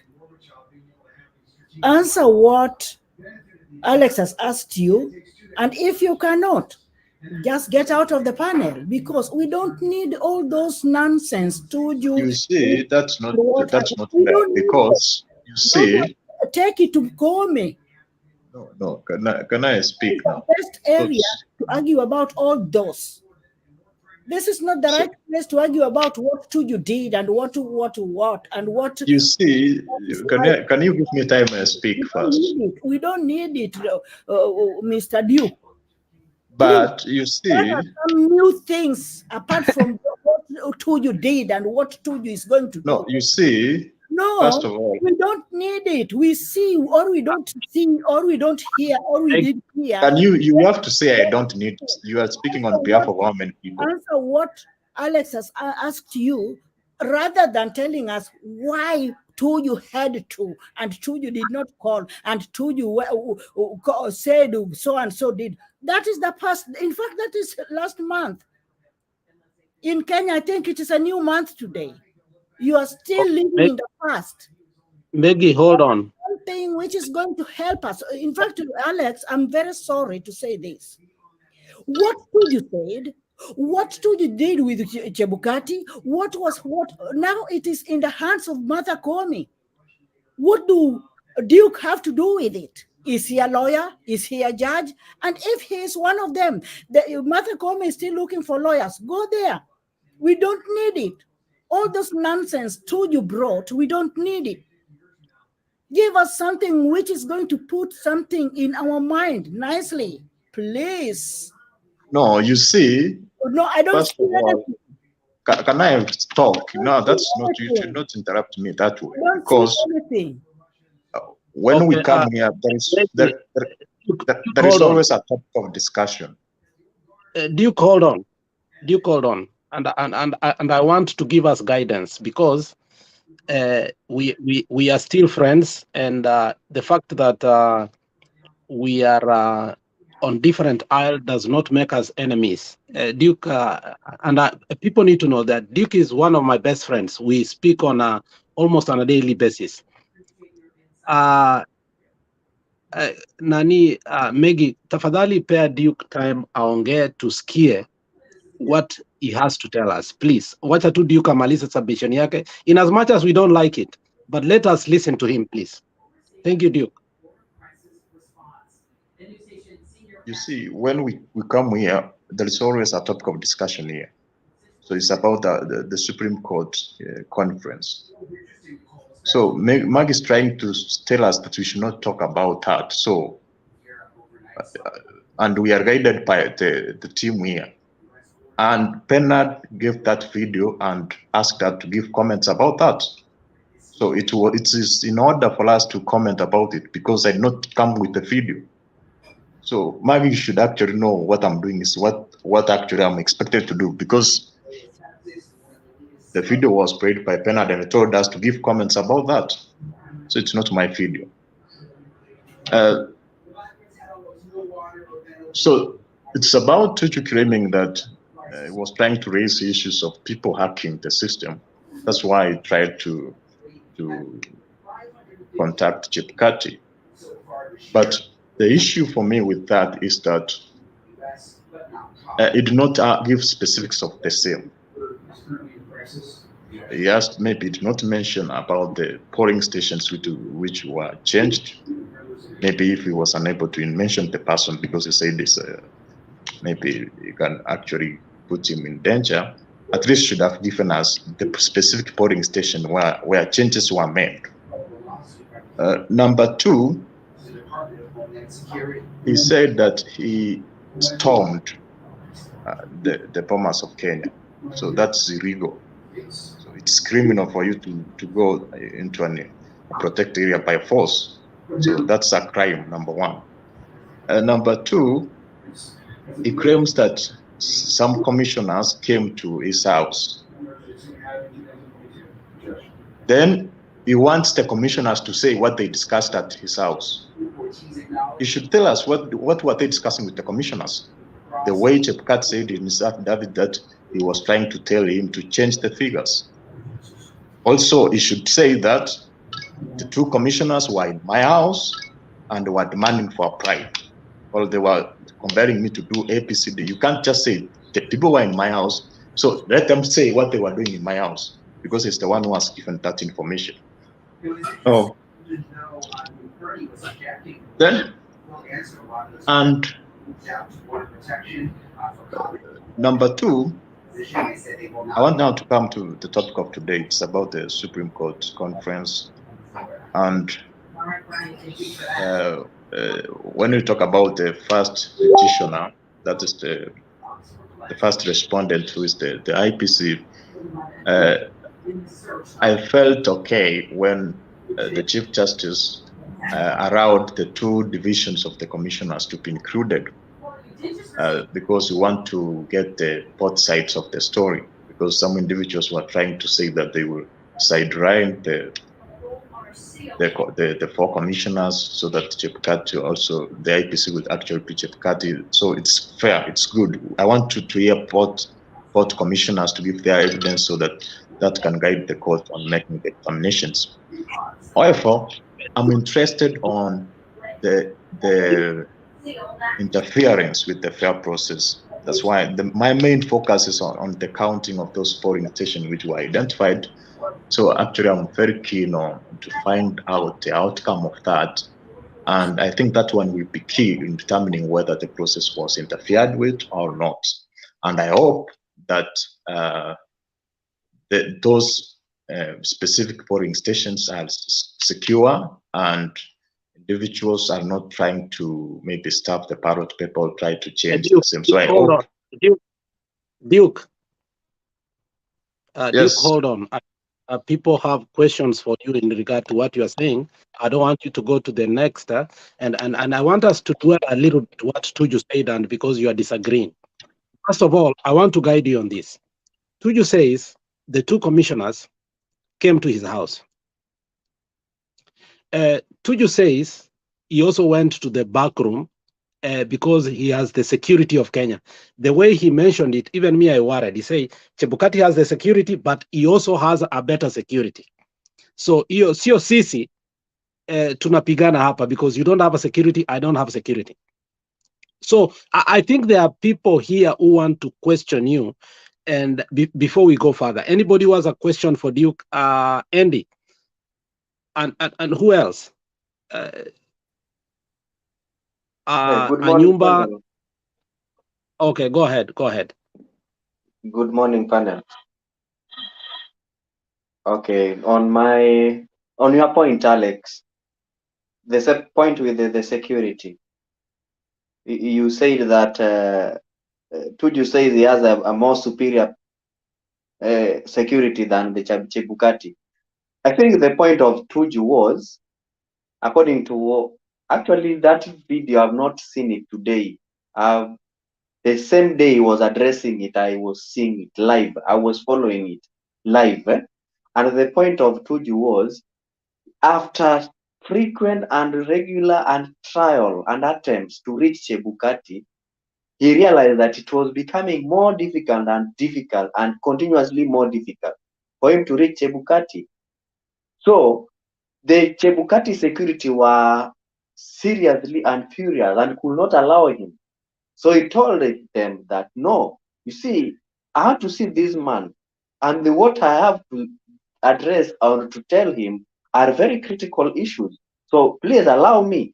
After begging and requesting, he was not allowed in. So at the long run, what he said is that now that it is a matter of me being blocked by security, but I want to see this man. Others come and see him, and they see him and leave, while me, I'm being staged at the gate to wait until when? He came in the morning, told to wait, came in the afternoon, told to wait. I don't know at what time he was told. Now he's sleeping, he's taking a nap. And he reasoned very well.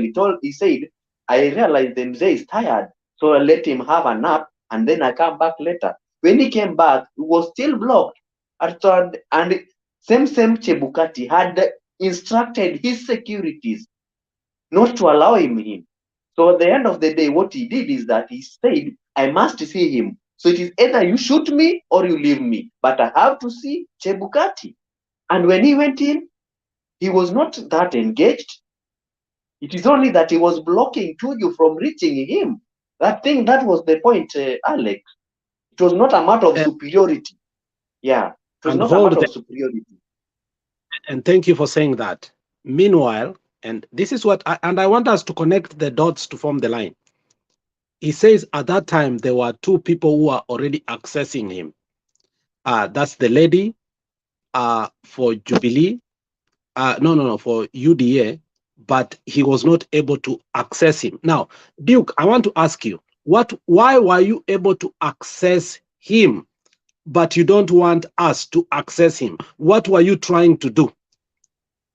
That is the point. That's the point. Yeah. No, Why that's is he not true, allowing because you see, there were agents at the Bomas of Kenya, the rights of Nanok, so they were outright to be there. So why did Tuju not use the individuals who were there at the Bomas of Kenya? That's the agents of Asmio to raise the issue. Why should he come personally with security to raise the same?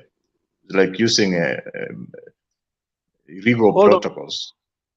Hold on, Duke. On Saturday, our chief agent for Raila Amolo Odinga stood up and took a microphone and he said, Bomas is a crime scene. Do you think we were joking when he said that? Why did he say that?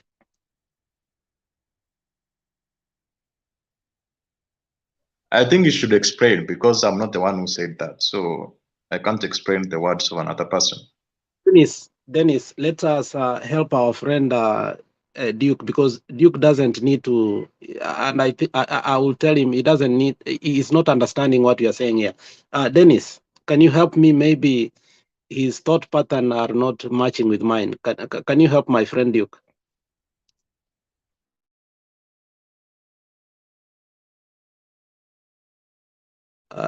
Inakaa Dennis hajanisikia. Okay, Mr. K, Kamau.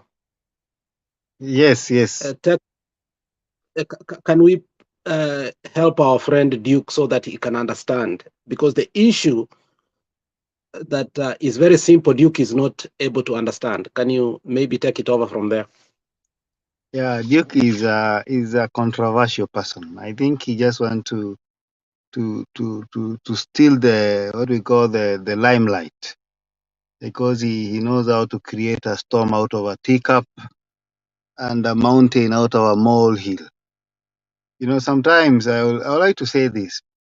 Someone like Tuju was an accredited agent. He doesn't need anybody to go and use him to reach Bukati. These are people, and there were many. Both sides had enough people who were accredited by IEBC to verify and, of course, to pursue and question anything that IEBC was doing at that time. You know, the funny thing about UDA is because now they are finding it difficult because, you know, first of all, in the Supreme Court, there will be no choir. We will not entertain choir to disguise and confuse Kenyans as you steal in the back door. We are going to go step by step. And that is why you see how meticulously the Supreme Court were giving orders so that we find out exactly. And I'm told, I don't know, but we need to confirm those. The Supreme Court will confirm that among the polling stations that were told to be recounted and verified and scrutinized, at least 11 of them were fake, were not gazetted. And I think they will also be, they also sent the Form 34 A's. So what we want to do now, because I think right now, because even there are observers that have come from South Africa and America and even the Commonwealth, is to expose the thief. And I hope and pray that now the world, the Kenyans, and I think what Supreme Court, and I know this is what is going to happen. I pray to God that it happens. This will be the end of stealing as we know it. This will be the end of glorifying thuggery and corruption and glorifying manipulation and conmanship. And we want to, I feel it in my heart that the Supreme Court will be courageous enough to say things as they are. This issue of ping pong, eh? He said it, so I am saying it. He stole, so that I'm stealing. Will come to an end. And I think on faith, it will be a new beginning for Kenya. And therefore, Alex, as you say, I want to help him. I want to educate him.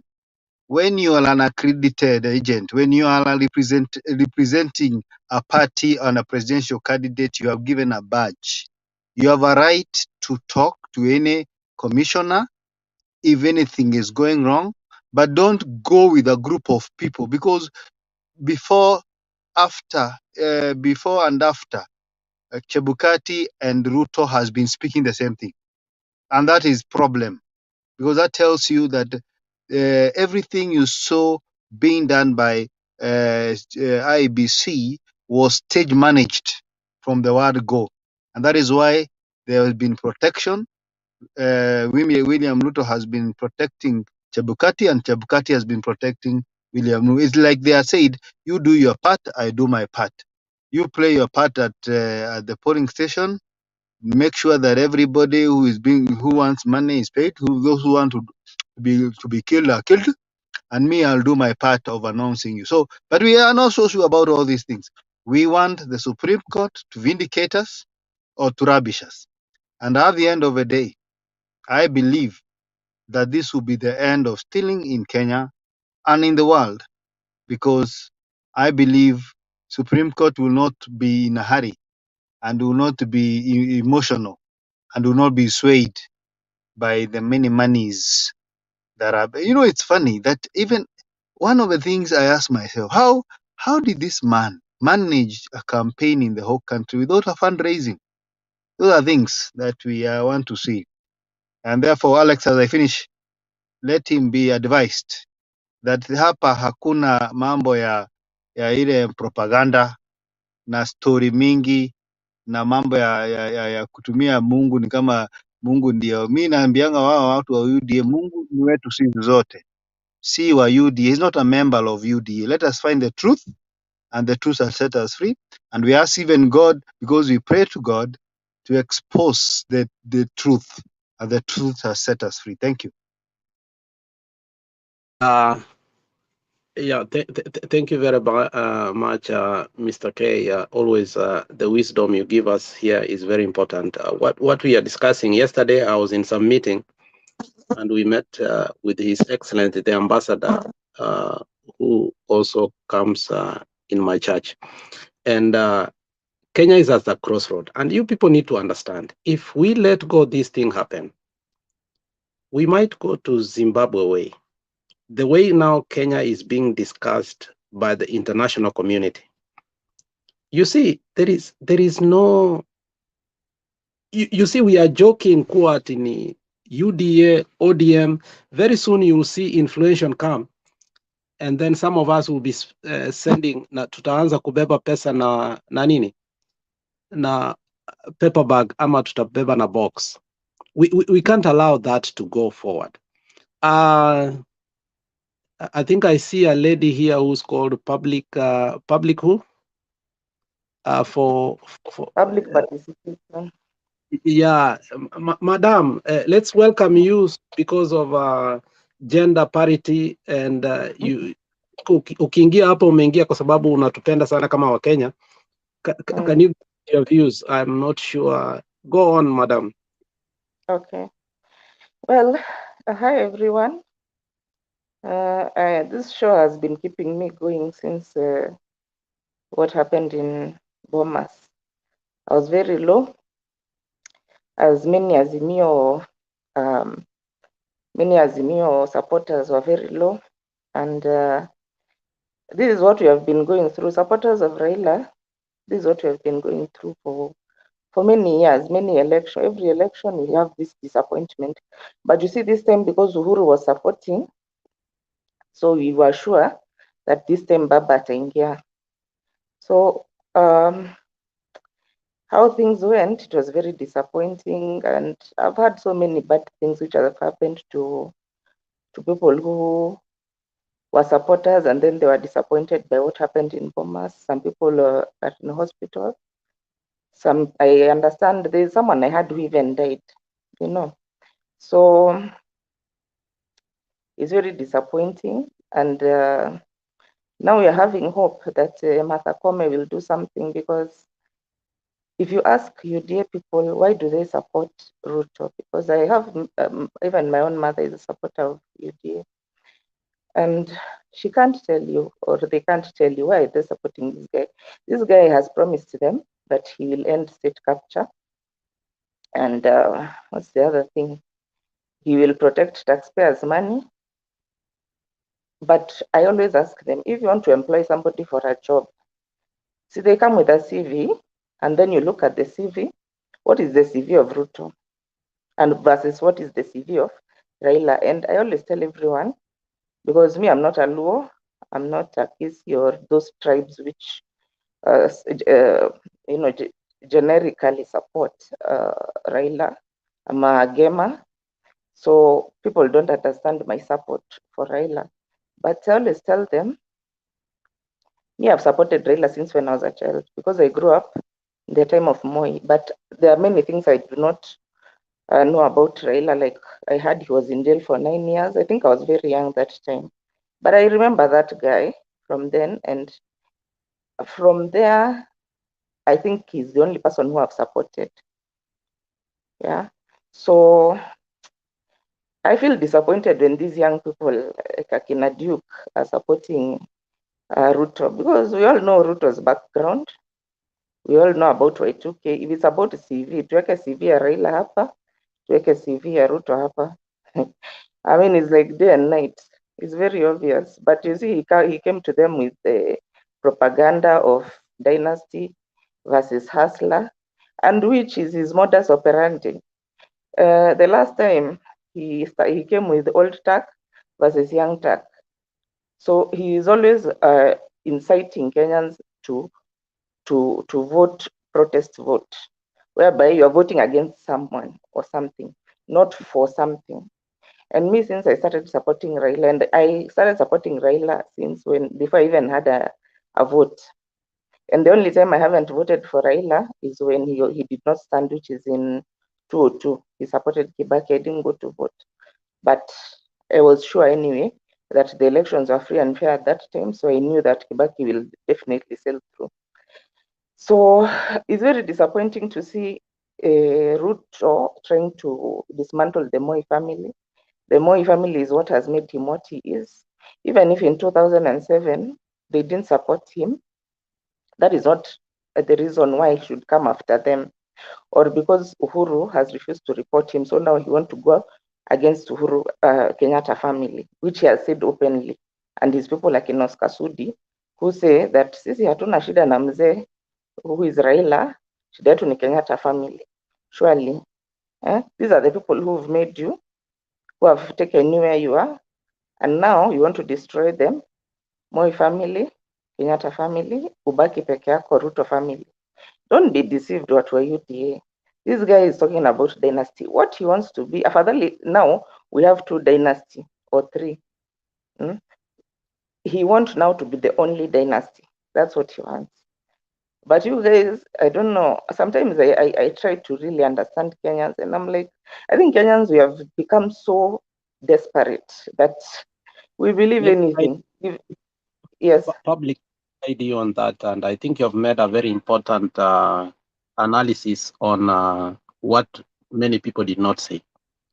He destroyed Gideon in Baringo, and he made sure that is it Jonathan or who is in Rongai? Raymond. Raymond. Moi. Is it? Raymond. And they have taken the Moi family out of politics totally and completely. What is the impact? And people do not understand this. What is the impact and what is the fear within if Ruto takes over? Can you help? Because you brought this point. Can you help us understand it? Okay. From what I know about Ruto, but I don't have a personal vendetta against Ruto, because UDA supporters see that because maybe their leader is someone who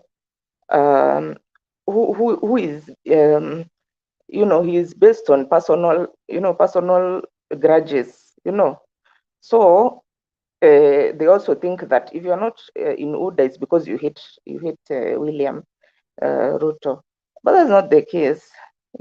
This guy, we have seen him and we know how he operates. This is somebody who holds grudge. It's not like Raila. That's what I'm telling you. If you put Raila CV here and you put Ruto CV, it's like night and day. Yeah. Raila, we have seen he suffered under Moi regime for close to maybe 10, 12 years. He saw him on the funeral of Moi. Even when Moi was alive, he would go to see him. They were friends. The same thing, Kibaki betrayed him, but he did not hold grudge. But this guy called Hustler, he's somebody who holds grudge.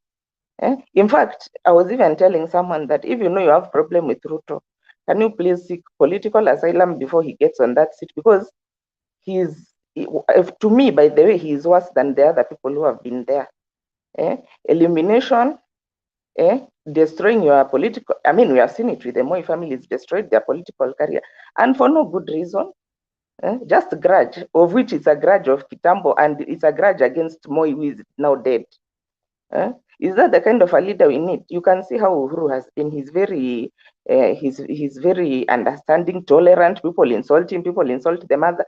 Do you think that if Ruto is on the seat, you can, let alone his mother, even this freedom of speech which you're enjoying here, younger people who are not there in the days of Moi don't understand that these things they take for granted, like freedom of expression, freedom of speech. Wacha niwaambie akina Duke, during that time, there was a guy who was called Robert Oko, akauliwa. So when he was killed, after some shenanigans of, that time there was so much commissions of inquiry, kukikuwa na kesi kama tu hizi za kina Msando, but Moi analeta commission of inquiry, wanatuistia time hapo, the same thing with Goldberg, and it will go nowhere. The guy even invited some detectives from England called Scotland Yard. But the point which I was making, I was trying to show you how bad things were during Moi, of which I in my mind and in my spirit, I feel that should William ever get into power, we will have worse kabisa than any of Moi will even look like an angel. Will not have this freedom of speech. So I was telling someone during that time, there was a book which was written by, I think, Olo Aring or somebody. There was a DO who was arrested for Uko's death. There was a book. So that book, it was a, is it called what? It was not, you are not supposed to be having any materials which are anti-Kanu, anti-Moi or anything sensitive like that. So here kitabu, we used to cover it with a newspaper because that time we knew that secret agent ama secret service walikuwa tu all over looking for people to arrest wenye wameongea vibaya ama they are seen with some wrong thing. So we used to cover that book. Ukisoma unapewa 2 days usome and then munaenda kupeana hata kwa choo ndio msionekane. As in that's a kind of a terror. And you see that terror immediately when Nani was announced as president-elect, already that terror had already started entering people, especially people who grew up that time. People who came, millennials, Wakina Duke, I think is a millennial, or around 90s there, they don't understand the kind of hell we were in. Do you know that the economy was so bad, and of which me I've heard from reliable sources, that donors and investors have openly told the president that if this guy is going to come on this seat, we are withdrawing our support, we are withdrawing our donation because we know it will just be stolen. And investors, I mean, they know the modus operandi of this guy, that if you want to invest in Kenya, he'll want a kickback, 1 billion. So, if you can go to Rwanda and be facilitated to do your business there, why would you come to Kenya where you need to give kickback 1 billion? So this guy, there's so many things you don't understand about him, Duke. So many things. He is just lying to you about this issue of dynasty. Okay, I'll remove dynasty, I'll remove that any state capture. What he's not telling you is that he wants to be the only dynasty, and he wants to be the only state capture. That is what he's not telling you.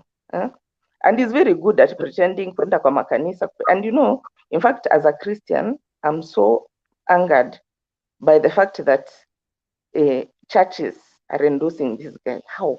This guy was committed to, was associated with some people being burnt in a church. You know, it's very disheartening, but it's very disturbing that people, I don't know what's wrong with even the clergy themselves. How can you support somebody like that?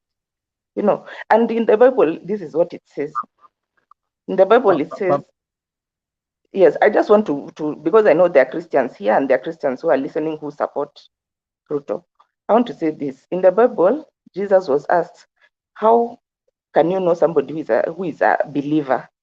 And he said, by their fruits you shall know them. Sasa, ende uangalie fruits ya Ruto na uangalie fruits ya Raila. The fruits, I'll not talk about fruits ya Ruto because hata hakuna fruit iko hapo. But for Raila, I can say he's forgiving. I can say he has forgiven Moi, he has forgiven Uhuru family for betraying his father. He has forgiven Uhuru for stealing an election from him. He has forgiven Moi, yeah. And if you check on YouTube, because all these videos are there, look at him he always goes for the funeral. If the person is ailing, he'll go to visit him. That is a Christian. As much as what Wansemanga Nani is a spiritualist, he engages in witchcraft and all this. But Jesus said this, you shall know them by their fruits. Not by what they are telling you by mouth, Bwana asifiwe, or quoting for you some verses which don't even exist. That is not it. Look at Nani and put him, there's somewhere in the Bible where there's the fruits of the Holy Spirit. Go and do a tick of Ruto versus Nani. Utaona nani ndio Mkristo kwa hawa watu wawili.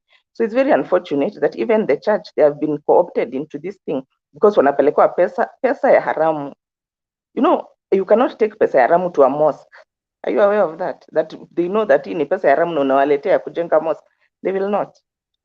So Christians, we also need to style up. Christians in this nation have a problem, especially their leaders. Let's even start at the leaders. Yeah. Public, thank you. Thank you for your your comments, and I want to take the direction of a different way. Mr. Anadiza, unaitwa Anadiza ama unaitwa nani? Kehu Kanaiza. I want you to let Duke know something, because we want to speak to people like Duke who doesn't understand our fears. How much do you fear Ruto becoming the president? Yeah, just thinking that he can become the president of Kenya. How much fear is in you? Alex, sorry. I'm sorry. I might disappoint you by not really responding in that way, because the last time I was very mean to Duke. But it is because I am looking not just at Kenya. Look at what is happening in America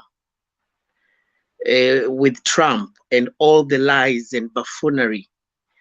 I think we are at a very tough time. And I want to link back to what Miss Public Participant has said.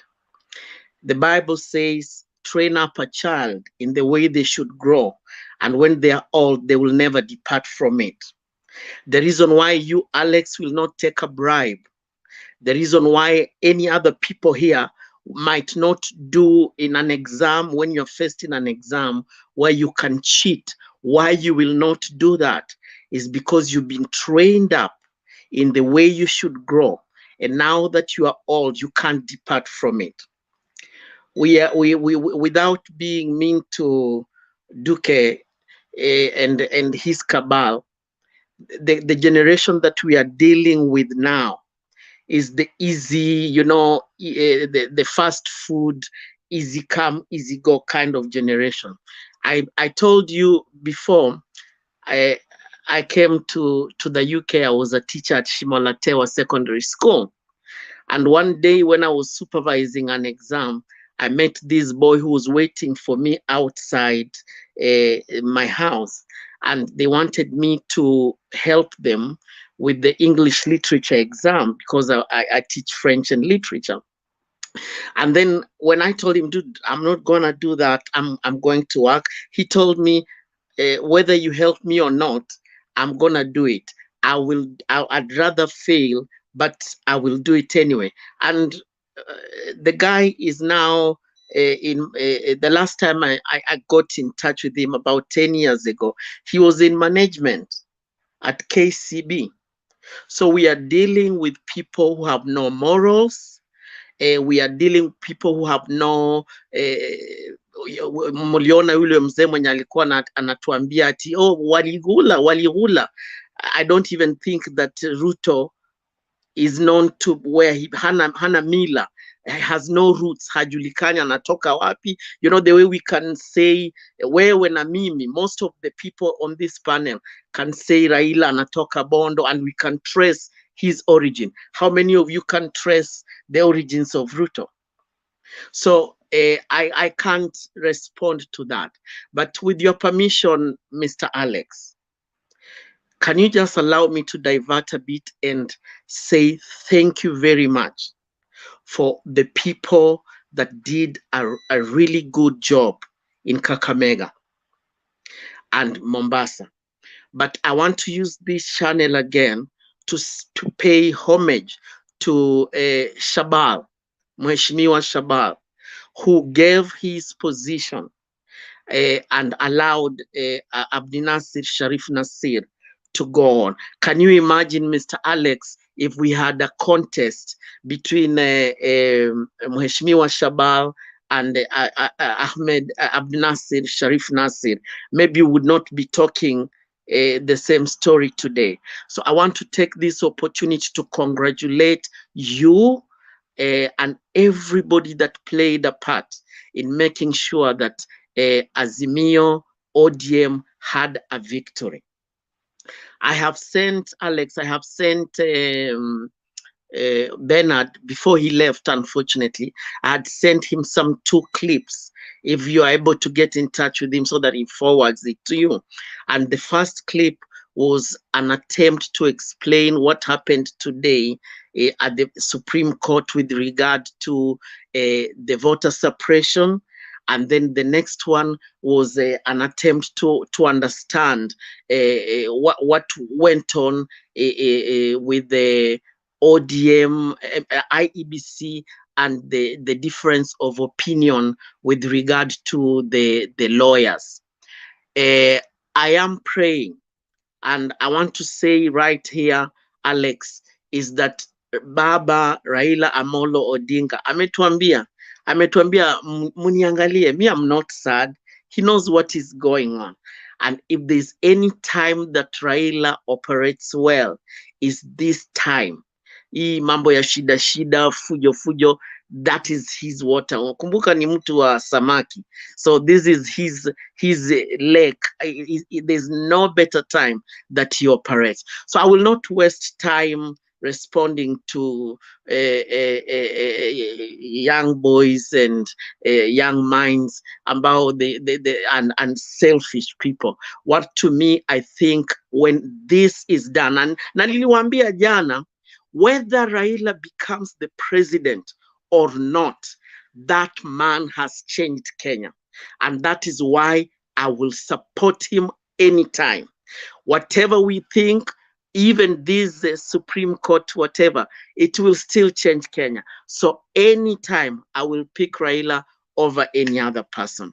Ruto is selfish. He's a child. Ukimwangalia ni kama yule mtoto, hata ukimwangalia sahi na hizo masuti zake. He's an imposter. Ukimwangalia na utumia akili yako, you look at a man that is not really, ni kijana tu. But I also believe, kuna nani Miss Public participant na Alex umeuliza, what do you think will happen? Kenyans are no joke. Kenyans are no joke. Hata hawa watu wenye wanaimba jina lake, they will rise up against him. So whatever happens, Kenya will win, because Kenyans hawataruhusu, na hakuna, sidhani, I don't see him ati atumie army nini, it will not happen. Na watakia kila laheri, and I thank you so much for all that you do, Alex, and your people. Assalamu alaikum wa rahmatullahi wa barakatuh. Asante na usitoke, nataka nimpe Dennis. Dennis, nilikwambia uongee mapema lakini haukuongea. Dennis, I want to see you on this and then maybe you will also give your submission.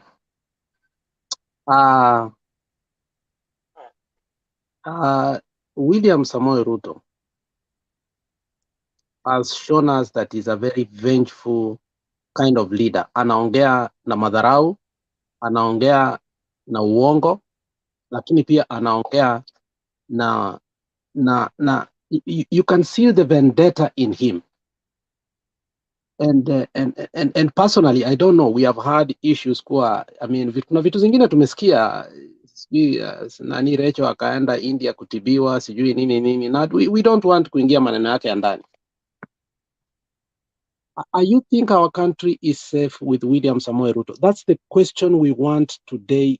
Watu wa UDA will understand. Are we safe with William Samoei Ruto as the President of the Republic of Kenya? Okay. Yeah, thank you. First of all, thank you guys for allowing me to come into this panel. I'm just coming as somebody who deals in security. I'm in the army, and I just want to advise you Kenyans. This thing is not a joke. The way I know some young lads think it's a joke. It's not. Dami, okay, nimesomea Eldoret for 7 years before I came to the UK. Now I know how Ruto operates. I know him. Even 2007, that was my last year in college. What happened? Ali influence vijana in Rift Valley. That's why kulikuwa na vita. I know him, and I fear akishika hivi Bible, but I'm 100% sure he won't. Hiyo ni tunajua. Najua Uhuru amenyamaza for a reason. It's security protocol. It's a reason why amenyamaza. I know sitaki kudeal na hiyo juu niko nje. Okay, niko jeshi huko, mimi ni British Army. I know the reason why amenyamaza. There's a reason behind it. Na mtashangaa come Monday, Kenya will never be the same. 2027 ule mtu atakuwa ana deal kwa kura hata shilingi moja. That's how democracy works. Na vijana, okay, young lads, young lasses, na jualo, if you look at waendo angalia story ya Congo will never be the same again because Mobutu Sese Seko destroyed the country because of this church madness. I'm a Christian, but church madness. If you look at Germany, civil war started because Hitler came as a church hustler, that hustler thing. Hustler, hiyo ni hustler. It's a criminal gang. Najua watu nadhani kuhustle tu it's normal. It's not. It's a gang. Mnakuwa brainwashed. Is a gang. When these guys get into power, I'm telling you, Kenya will never be the same. Akishika hivi Bible, which I know very well. Ile tunafurahia sana hii mambo na wameingiza security propaganda at the meeting. It was a protocol, but wamecheza blanda. UDA people, please, mmecheza blanda kubwa sana. You can't involve army in your propaganda because it's a civilian ruling president. Yeah?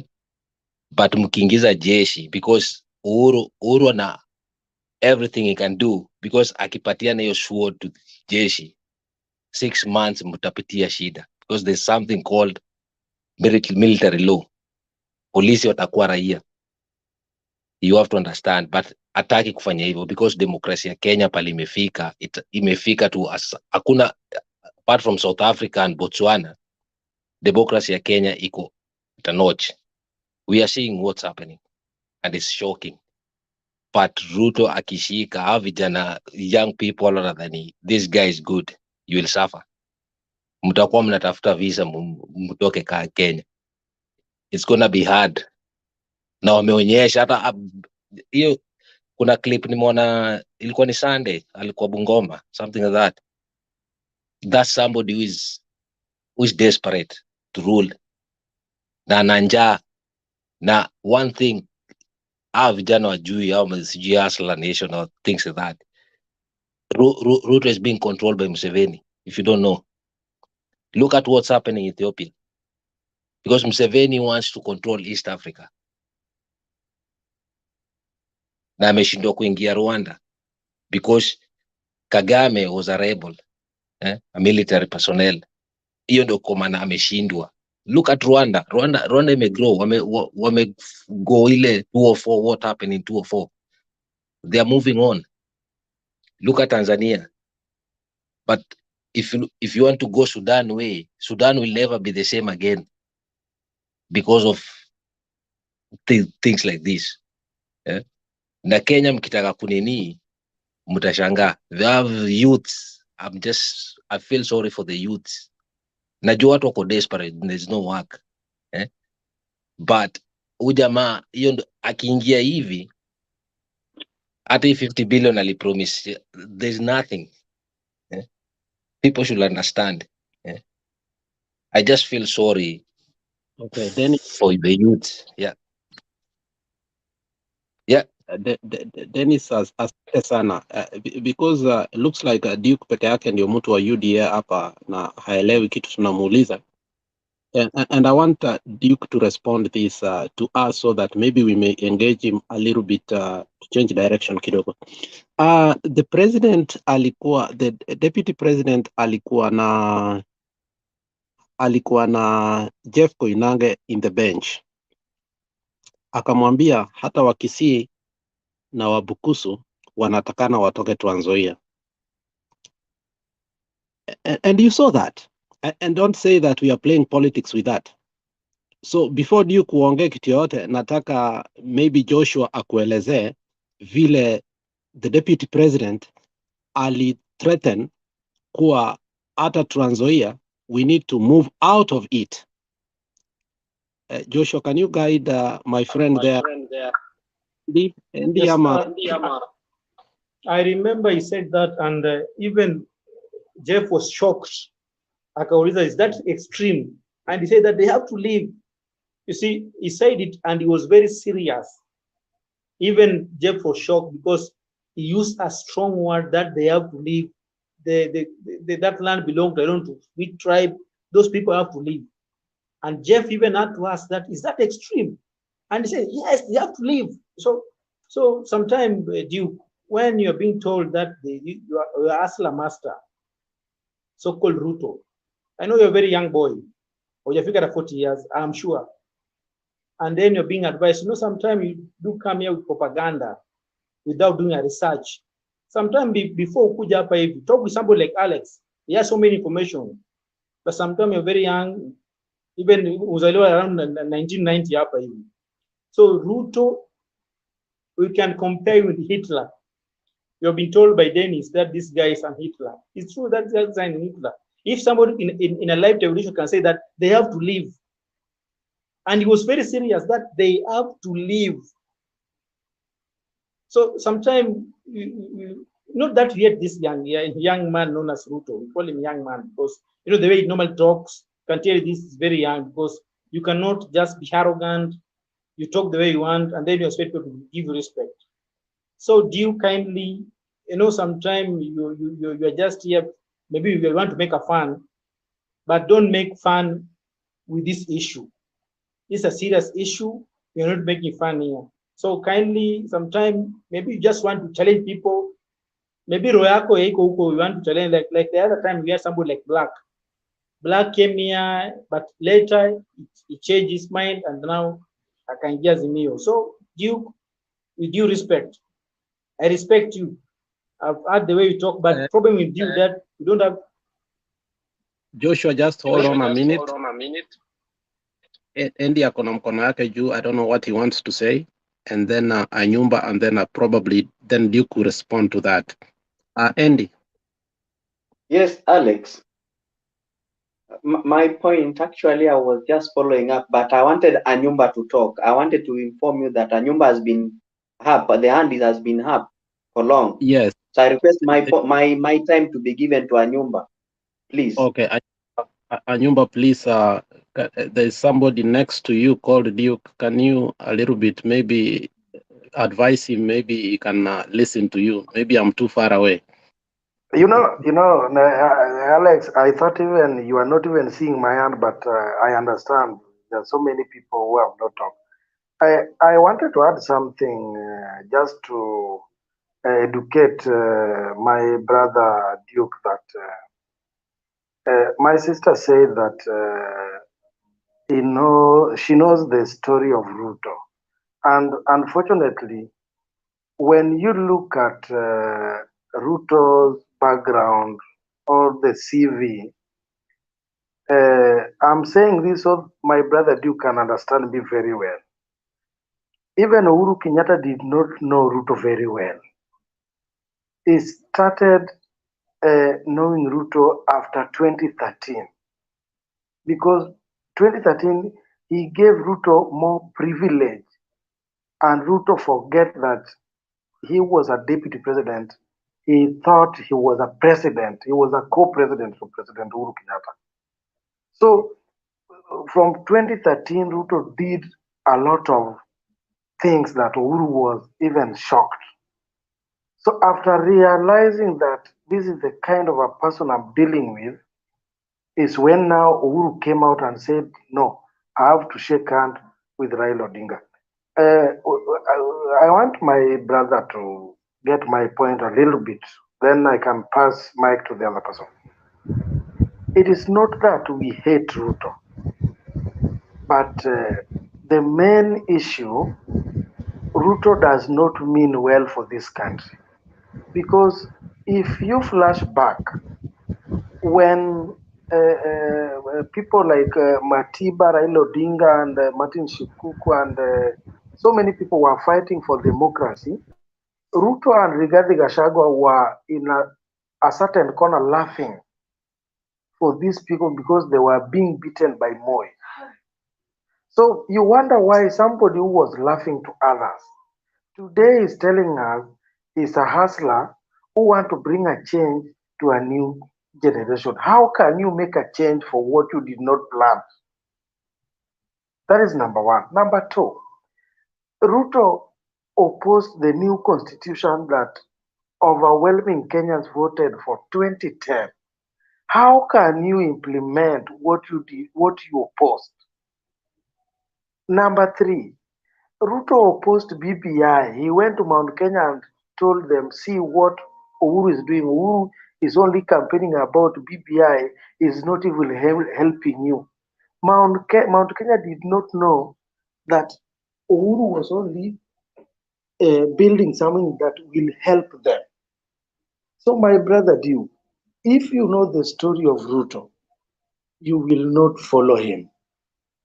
If you know story of Ruto very well, Ruto is only having few people surrounding him that because he was giving them some tender without a proper channel.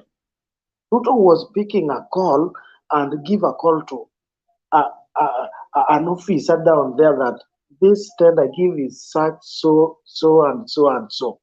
Without that is why you and me, you can have a company apply for a tender and you will not get it. That is why people like Ndidi Nyoro, Kimani Ichung'wah, those people who are making noise are surrounding him because they know what they are benefiting from him. It is not Kenya. So if you are dreaming that if Ruto carry the Bible, you will succeed, my friend, think twice. Think twice, and you will see it. Thank you. Sana Anyumba, Duke.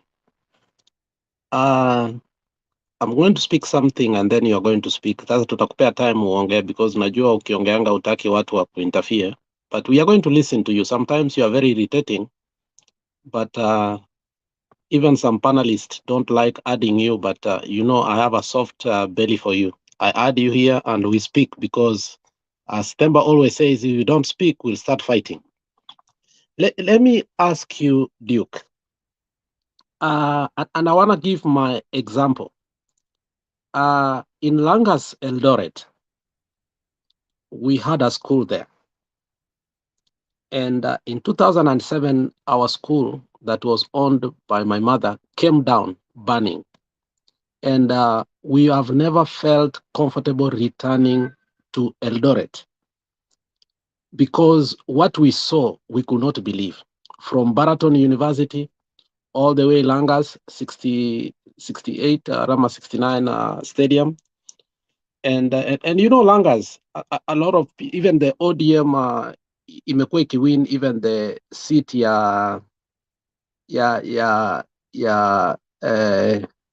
what do we call CEO women rep? We call MCA. Ruto has said from his mouth, and I want you to digest this wewe. Na unajua Kisii people, we are like squatters. Ukiangalia Kenya mzima tuko kila mahali, tuko Kakamega, tuko kila mahali, lakini huyu jamaa amesema na amequote specifically even the Kisis who are in Trans Nzoia should get out of Kakamega, Trans Nzoia. You heard him say that. Are you comfortable when a national leader says that, and then you come here telling us that we must vote for him? Thank you, Duke. I want you to, Mr. Anadiza, you wanted to say something before Duke says? Because I want us because I want Duke to answer that.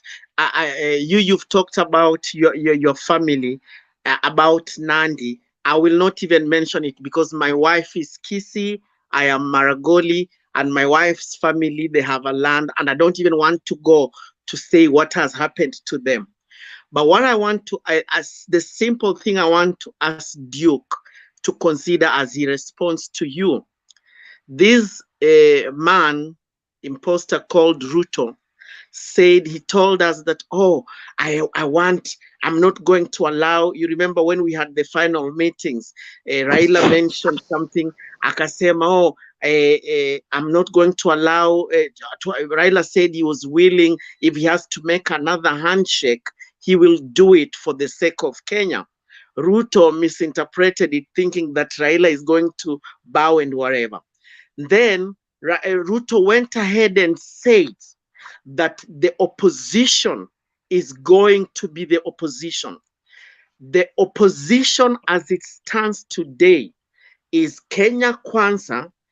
If they win the election, they become the party in government. And any other affiliated party to Azimio la Umoja One Kenya becomes the opposition. This man has already started getting people from Azimio. Maya Angelou says, if somebody tells you who they are, believe them. Do you, Duque or Maribo, still believe that this man, your man, the puppet, this pretender, Ruto, will still respect the opposition? I rest my case. Okay, let's now give Duke permission to speak. Duke, we have been told to move out of Trans Nzoia when the man becomes the president.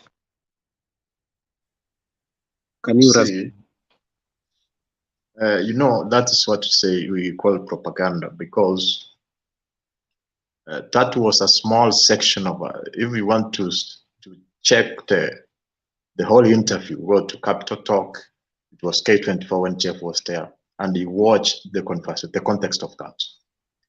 Actually, what he was saying is this. I have to feed, and I've watched it several times, so you cannot just try to Makiadi to put it.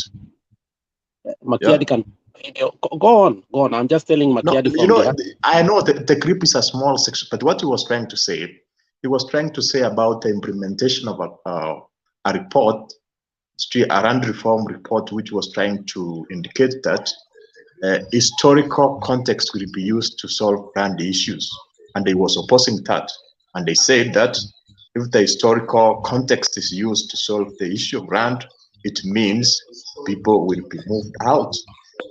That's why he was talking about, because in Trans Nzoia, if the historical land reform is used, it means those people who are there will have to move out. So he was talking that to oppose that report, which if it was to be implemented, it means some people will have to be moved out. I wonder why most of you are scared about William Ruto. For me, I see William Ruto as a normal person. Most people are saying that if he becomes the president, he will become the president for life. He will extend the 10 years term limit. So I wonder, why are you being scared that way? Because for me, he is just a normal human being like us. So, and if he tries to do that, I would be the first one to stand against him. So don't be scared by one individual, and we are millions of Kenyans, and we have a constitution which we have to obey, and we have the arms of the government. So that fear is extreme. That's what I can say. And most of you are trying to talk about the history of William Ruto. It's true, you cannot compare the achievement of William Ruto with that of Raila Odinga. Raila Odinga has done a lot of things when it comes to the fight for multipartyism, even the new constitution. Raila Odinga has been involved more compared to William Ruto. But when we are picking the leaders, the focus should be posterity. What can they do in the future?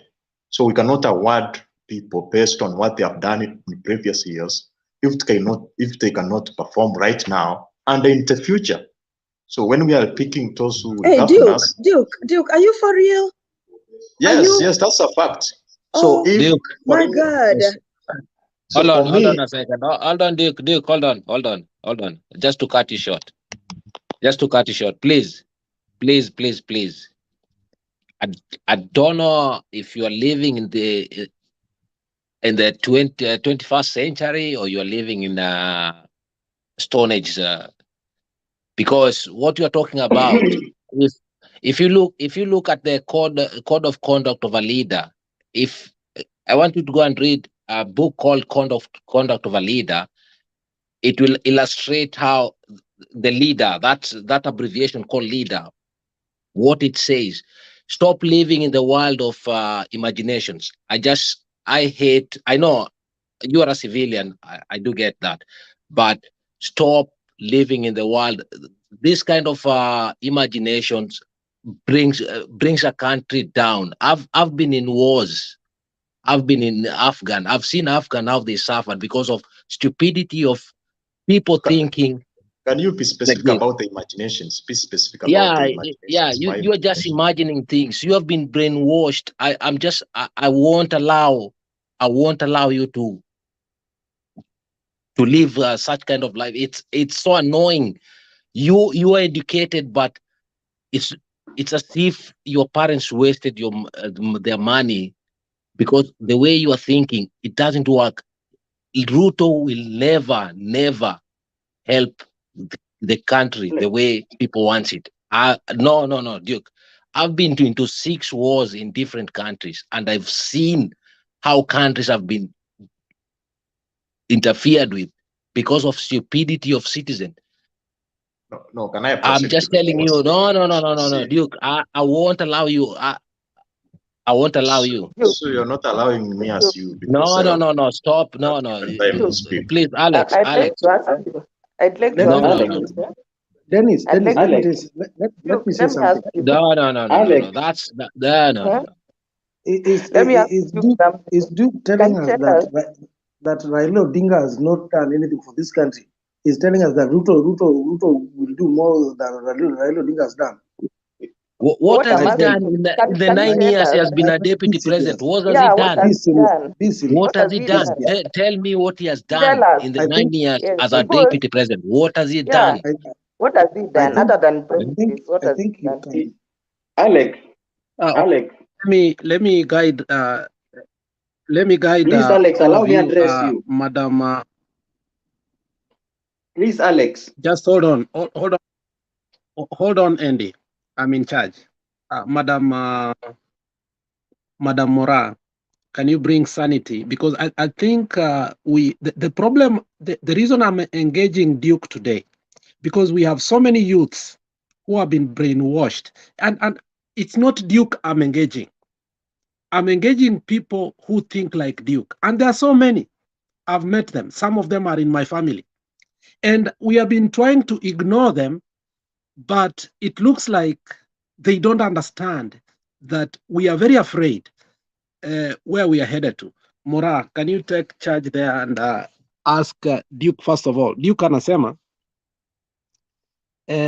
he's not afraid as a, and you know, most of us, we don't even have land in Kisii, either Kisumu, Eldoret, Mombasa, and it looks like Duke doesn't have land anywhere apart from Kisii. Can you guide him from there and we speak with him? Please hold on. Hey, Alex. Hey, Duke. Hi, panelists. How is everybody today? I know it's in the morning for some of you. It's in the evening where I am. I think it's about 6:15 right now for me. It's in the evening. Hey, I've not seen most of these people on this panel. I think I've seen Simba and Netaya. Yeah, mbona ukachukua hiyo jina? Even you. Hiyo sasa nimetulia. Thank you. Sawa. Hey, Duke, wewe ni mtu wa home. Wewe ni mtu from Kisii, just like me. Aki ya Mungu, how do you lie to us, like in broad daylight, with a straight face, that Raila has done nothing, but Ruto is going to do more? That is exactly what you said. You said Ruto is going to do more for Kenya. I don't know. He has not proved it in the last 10 years. I don't know how we can trust him with another 5 years as president if he didn't do anything. Did you see the pictures from Sugoi the day that he was announced, president-elect? Did you see the women that said they were his teachers? Did you see how poor that area is? He hasn't even done anything for his own hometown where he grew up, Sugoi. What do you think he's gonna do for you? In the Jeff Koinange interview, I listened to the whole thing, but any straight thinking Kenyan, what we picked up is from he is going to displace people. He is going to move people from where they are because it's not their ancestral land. That is what I got from that interview. Duke, you have a straight face. You do not flinch. You have no emotion. You just talk like a machine. I do not know where you came from, but we are trying to bring sanity into Kenya. Please, we are trying to bring some sanity into the country called Kenya. At this point, Ruto is not the right person. He cannot be a senator. He cannot be an MCA. He cannot be a vice president. Ruto cannot be anything right now in Kenya. He cannot be. We want him out. We want Ruto out. That is the only way we're going to bring sanity into Kenya. You see all this bladagabla that has been going on since the elections. This is all Ruto's doing. People are unhappy. Watu wamekufa. People are unhappy. People just don't know how to live with Ruto. You see how much havoc he has caused since election. Just one man is making everybody, all Kenyans, have a sleepless night. He's making international companies not even trust Kenya. I had people that were going to come to Kenya in January for vacation from here, the US. They are like, no, whatever is happening in your country, we are not going. Please, Ruth, I'm calling you Ruth, or Duke, can you at least sometimes say something nice about other people? Because you actually have not said anything nice about Ruto other than like support him with no positive points. At least, you know, I don't know how old you are, maybe you are like 30-something years old or something. You know what Raila has done for Kenya. That is not a secret.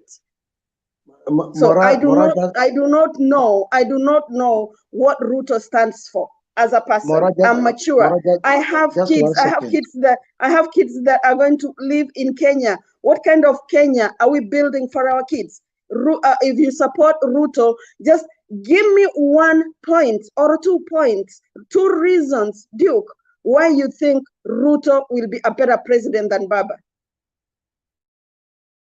Alex, I'm sorry to interrupt.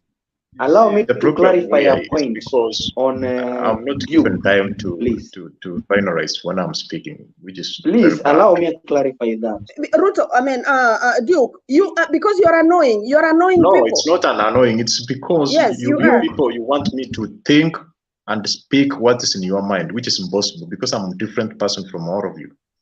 So the Duke, hold on mistake now. which you make is when the way you are reasoning, you want me to be you exactly the way you are reasoning. So I reason that way. See, Alex, And the that's point practical. is this. Allow me say So this. that is You the know, biggest mistake Duke you are is a making here. baptized member of So- UDA. Is a baptized disciple of Ruto. That is the point. Mark, The this way you guy are a once Baptist came member on was this new. same panel and confessed that he's an MCA under UDA. So you will not change him, even if you tell him what, he will not change. So why do we you are want me wasting to our change? time arguing with this guy. So you want me to change and not He you? is Why? a member, baptized disciple of Ruto. So even if you say what, even if he knows the reality, he will never change. Even if the Bible says that my people perish because of lack of knowledge, but to him, he has the knowledge, but he's still perishing. He knows very well. But he's a baptized member of Ruto. That is what he's suffering from. So he will never change that. Alex, you have So to we are control wasting this our time because if you give arguing me with time to him. speak, it's not fair. Alex, we are wasting time Okay, with this guy. No, hold on. Today I wanted to make it a little bit difficult. I know but we want to engage people like Duke. And I know it's difficult, especially some of us who make a lot of sense. And I know Duke talks to me personally. Duke, we speak with him. And let me tell you, it's more annoying that Duke is my friend more than my enemy. Duke is more annoying because he's my friend. So, Duke, I want you to speak. And I want you to speak sense. Duke, we have a people who have suffered in Kenya because of post-elections. We have had people who have been evicted because they did not even have land and they went bought with their hard money. They did not ask anybody. They went there and they were evicted. Duke, some of them are our relatives and we have seen and we are supporting them. Duke, when you are talking as if Ruto does not threaten us, not only as an individual, but as a community, Duke, why are you lying to us? Okay, can I respond? Because if I cannot be given time, if you tell me that move out, I can move. Because if I'm speaking and people keep interrupting me, even without abusing people, saying something which is malicious, it's very bad. So you have to listen to me first before you interject. So every time I try to speak, people try to cut me. So it's not fair at all. And one of the mistakes which you make, and I want you to change, Duke, please, is because what you want me to behave. Mr. K, did you have a question so that Duke can answer all the questions? I just wanted to tell the panelists, let's be lenient. We cannot convert Mr. Duke. Duke has a set mind. It's good to listen to him because as what Alex is doing is just engaging him because he's a representation of Myopic and a group of people in Kenya who believe in non-existence promises. And it is always good to engage him so that as we engage him, we educate those ones, hoping that they might change. Duke will not change, and they will not make him change. He has, I think, he has an interest in UDA. Maybe he has, he has been in the payroll, and we cannot change him. But I think it's good we engage him so that he can give us all these, for lack of a better word, all these UDA myth and stories. So, Alex, is just to say, let him stay. Don't kick him out, and don't get out. We want to understand what is all this about UDA. But in the end of the day, I know that we are going to talk to so many young people there who were not there when Moi destroyed this country, who were not there when this country had gone to the dogs. Now that we are trying to bring up the country to be a country in Africa that has standards, we are having a population and a group of people who believe a person who bewitches you can be also your cure. If I bewitch you, I cannot be your cure. If I'm the problem of the country, I cannot be the solution of the country. And that is William Ruto. Ruto has nothing to show in life that he has done. In fact, Matiang'i has many things he has done. He has brought digital platform. He has streamlined schools. I mean, if you look at Ruto, what has he done? What is one single thing that he has ever done in Kenya that people can say if we give him the country, he's going to be a good CEO? I think we are in a crossroad, as Alex said, whereby if we make a blunder and go the Ruto side, then we can never recover the country. We will not recover the country. It will be a tenderpreneur country where everything has to be priced, starting from all the tenders of the government. We are going to have a problem because there will be no service delivery of the government. There will be no, and it is obvious. Ruto is just a Moi. He's just an incarnation of Moism, and therefore I would like him to stay, tusikie hii hadithi zao za Abunwasi, hizi hadithi ambazo hazina mwelekeo za bottom up na bottom down na sijui hustler na what have you, things that are not practical. They have never been practiced anywhere in the world, and that's what I wanted to say. Alex, let him stay. Yeah, Duke, we can't kick you out, and you are my good friend, and I hopefully one time you are going to listen to me. And for now, I think people are a little bit fed up with you Sasa, just relax. We are not kicking you off. Give them a break because they don't understand where you're coming and where you're going. Please, and we are not kicking you out. I want us to go back to the petition. Our friend Tuju came out and told us that he met some commissioners. They even came to his house and is willing to take the CCTV cameras. It looks like this decision was decided by Kenya Kwanza by trying to steal, like people like Guliana. And I want us to go so that we can help the country move forward. Who was Walt to Cinema? I don't know, who is that?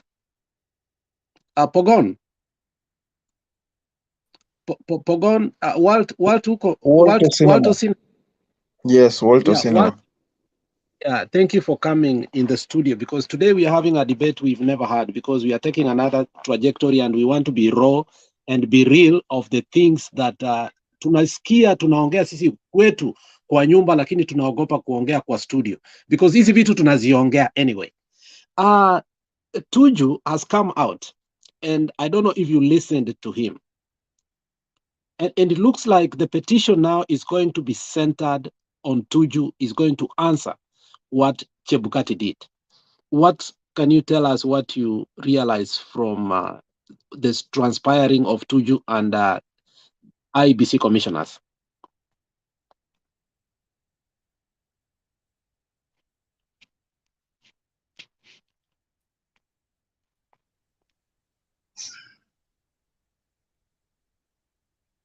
Oh, ametoka Pogon. Okay, Don, excellent. That maybe you may help us. Maybe you have come right now. I don't know what nini memfanyikia, but I think he was supposed to speak. Umesikia hiyo clip ya Tuju, and I think it's going to be the center of what the Supreme Court, and because we evolve and we understand how the Supreme Court is going to go. If the commissioners came to Tuju's house and they asked him a bribe, do we need a retally or we need Baba to be declared? Don, excellent. Go on. Yeah, I really appreciate for entering into this studio, and okay, just to be direct, me, I'm a supporter of Baba. I'm a supporter of Baba for a long time, and this was his time. This is his time for him to be the president. And somehow things happened that we did not understand. In fact, after the announcement of they said elect, I deactivated my account for some minutes, for some time. Then I got back again after the Supreme Court. Yes, I've been listening to what Tuju said, and I've been following up with it. The thing is that what Tuju said, this is just about, like, Tuju is explaining what had happened and between them and Chebukati and the whatsoever. Okay, that is important. But what we are looking into is, what the Supreme Court is looking into is the numbers that we as Azimio, were the numbers stolen, and is there any proof? Baba has assured us, and we have been seeing from we have sources that for sure there was fraud which happened. So this thing shall be confirmed when the Supreme Court will make a ruling. It shall be seen that, oh, for sure that there was a sham election, or whatever happened, it did not happen the right way. So to my thinking, to my thinking, Baba has said that there shall be a recount. And now a recount will be done. If a recount is done and Baba has won, he should be sworn in. That's for sure. And if they say, okay, the election was a sham and we need to do a rerun, now we need to to gear up as Azimio and campaign more. Because what Ruto has gained during this time is that limelight. He has gained the limelight that I am a winner, I won. And that is the message that is spreading to everyone, that he won, because he wants a rerun. But we as Azimio, we know that he did not win. We know that he did not win. We know that it is Baba who won. So if there is a recount, it is Baba, it is the Supreme Court to declare him as the president. And then that one will save the country, because we will not spend billions of money again, you see, and it will be evident, because it is evident everywhere. Everyone knows, because the people who are celebrating are only Rift Valley and Mount Kenya, only the two counties, only the two provinces are celebrating. But we, the other Parts people of Rift Valley. Pardon? Yes, I'm yes. saying Thank you. parts of Rift Valley. Thank you. Parts of Rift Valley. They are the ones who are celebrating. The few Mount Kenya. And few also, because there was a lot of malpractices. So what is important is for us as Azimio to prove, if there is that proof, and I know it is there, the proof that there were malpractices in parts of Rift Valley, parts of in Mount Kenya, which election yani ilizidi, ushaona, yani waliiba kura. Kama kuna hiyo proof, which Baba has assured us that for sure it's there, ikipatikana ya kuwa Baba alishinda, he should be sworn in. Yani hakuna story nyingi tena. To me, I think he should be sworn in the next day, yani kusikue na wastage of time. Unaona, inakuwa design kama ile ya Kibaki ya kuwa the next day, okay, Supreme Court imeshasema huyu jamaa amewin, basi kesho anakuwa sworn in, Baba anaendelea, and then we wait for the 6K, the Baba care, all those stuff. And so that's my take, and I really appreciate to be in this forum. Thank you.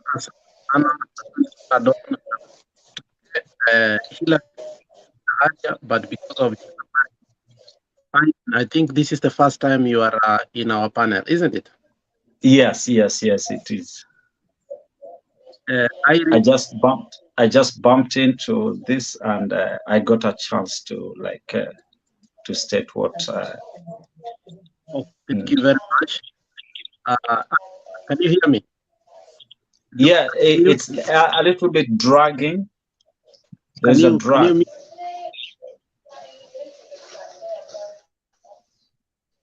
Don't let me. Lexi, if you can hear me, you have a problem. Okay, Irene. Yes. Can you all hear me? Yeah, we can hear you. Okay. Now you can give your submission, contribution. Thank you.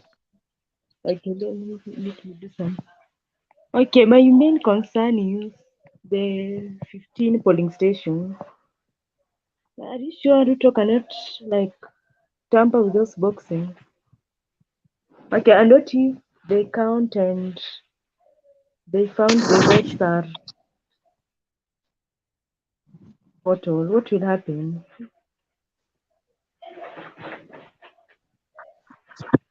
Let me answer you, Irene. Let me answer you. Alex, just allow me to answer Irene. Okay, go ahead. With your permission, Irene, you know, what is happening here is this. The court gave a direction that within the 15 polling stations, there must be a recount of ballot papers. You know, people in Azimio, they are not sick people. In fact, we have genius lawyers there. So your point, if I'm answering you, they know what is in Kim's kit and they know what is in the ballot box. That is where they found that there was some ballot papers that a presidential candidate got more votes than any other candidate within that area. And they know there was some alteration made through 34A, which was supposed to be brought to Bomas, but were alterated there.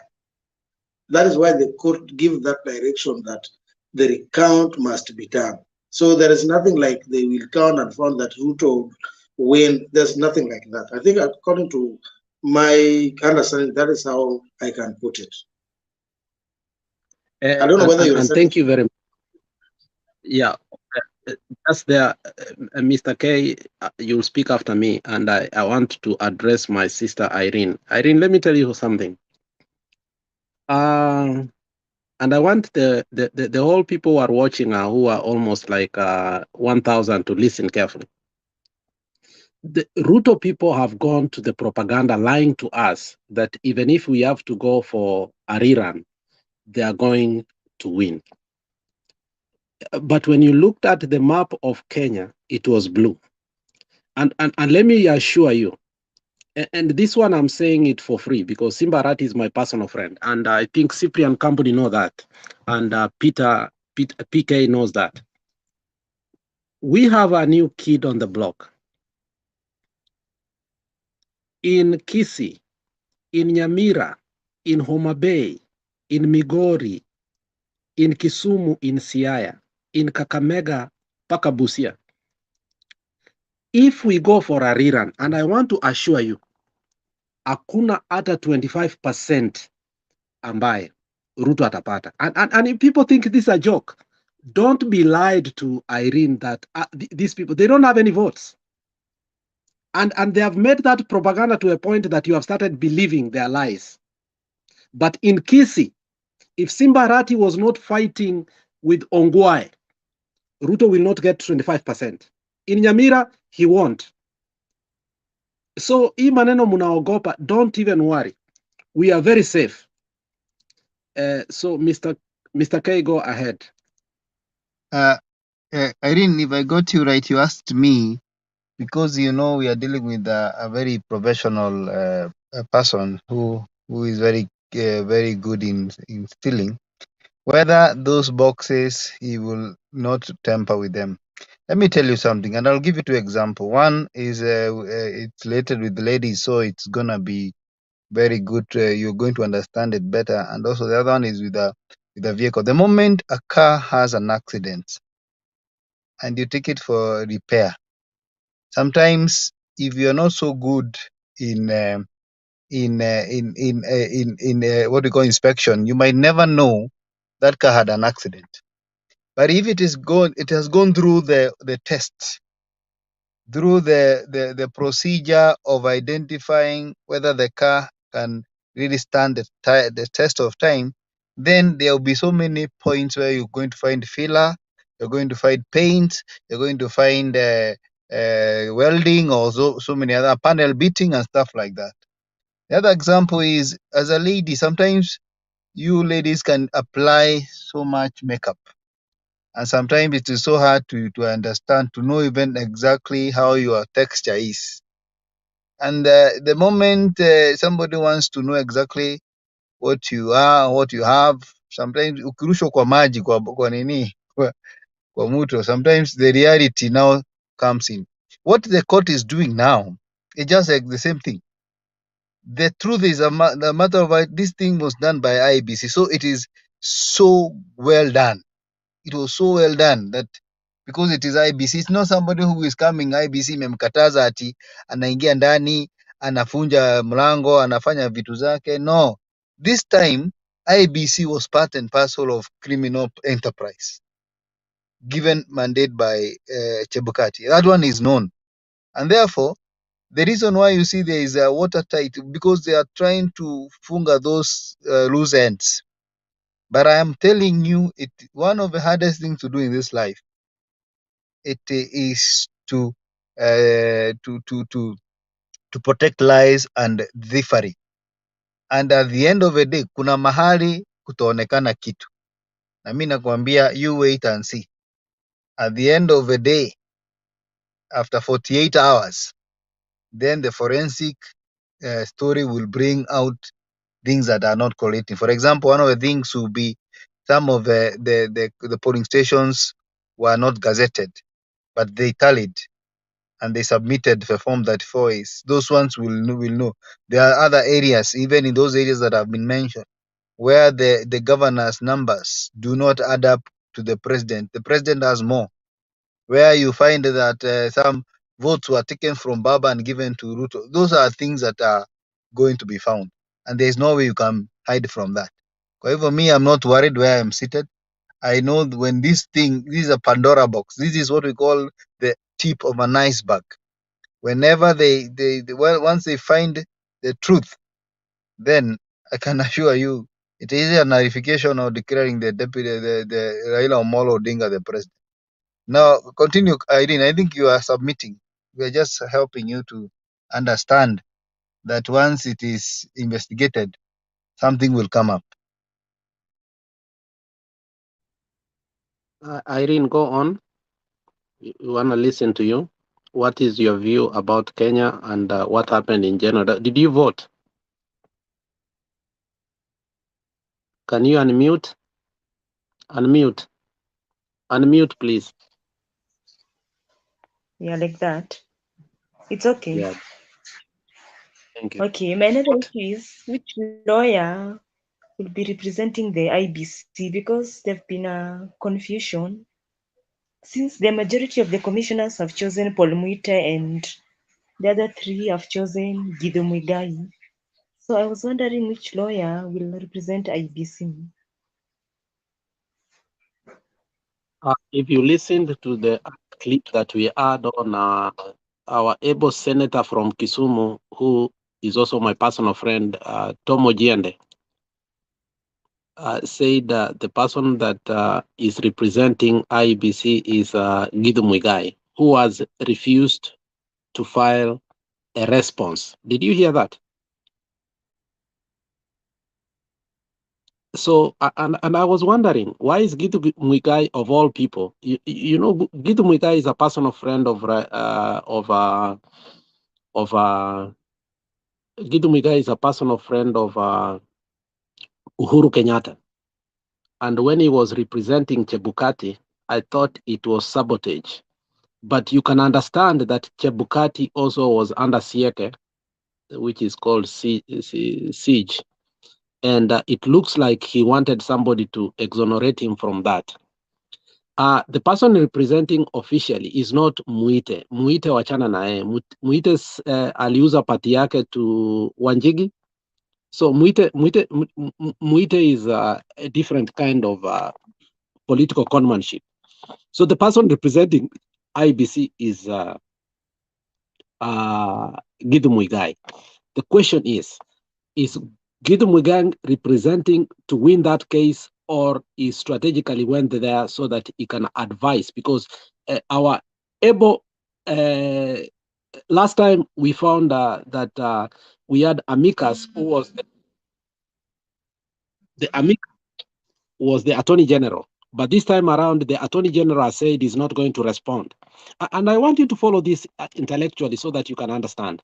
Why is the Attorney General saying that he's not going to be part of the petition?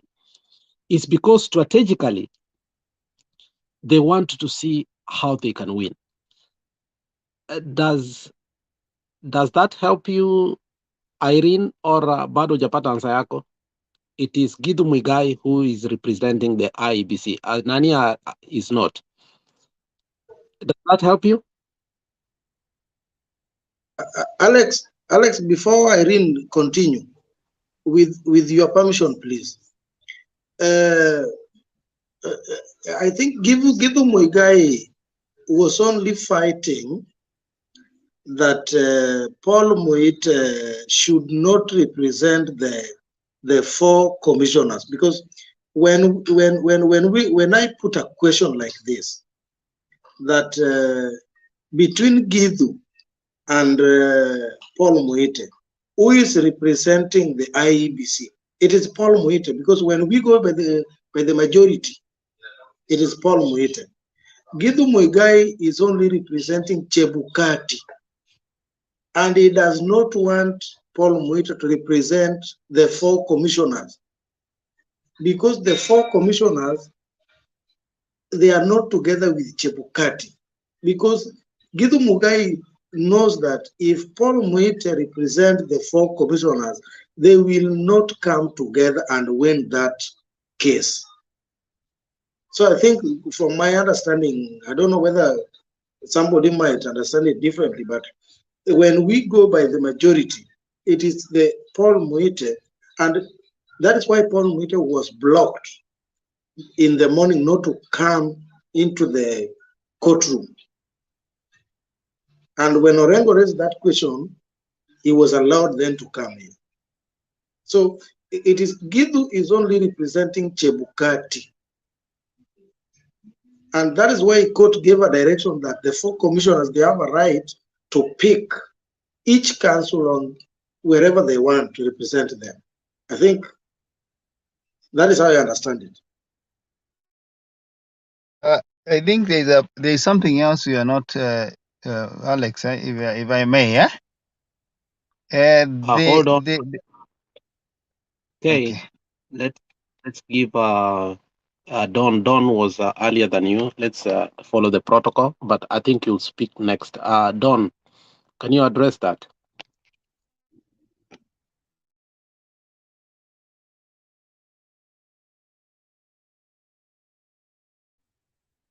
Don, can you unmute?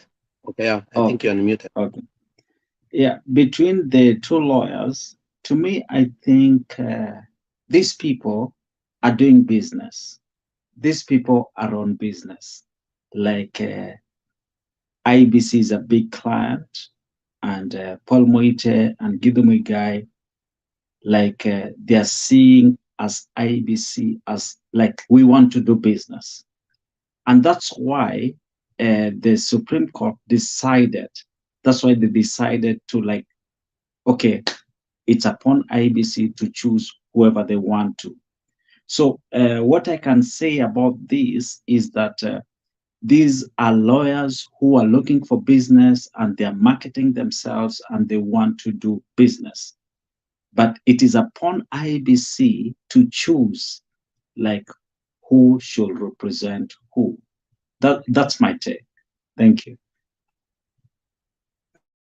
So my question is, why would they even bring it to the Supreme Court to decide for them, like who they want to be their lawyer? IBC can't decide by themselves and pick one person to be their lawyer. Well, I didn't understand. I didn't understand why they brought it to the Supreme Court. I didn't understand why that came up. Mora, hold on. Mr. K, I will answer you that. Mr. K, can you go on? There's something you needed to say.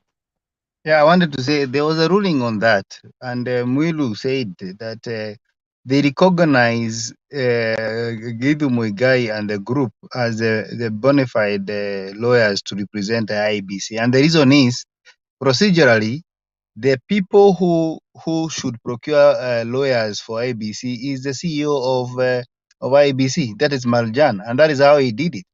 But they also said they don't want to get into the messy and the division in IEBC. So they will also allow the IEBC commissioners, the four commissioners, to be represented by the lawyers of their choice.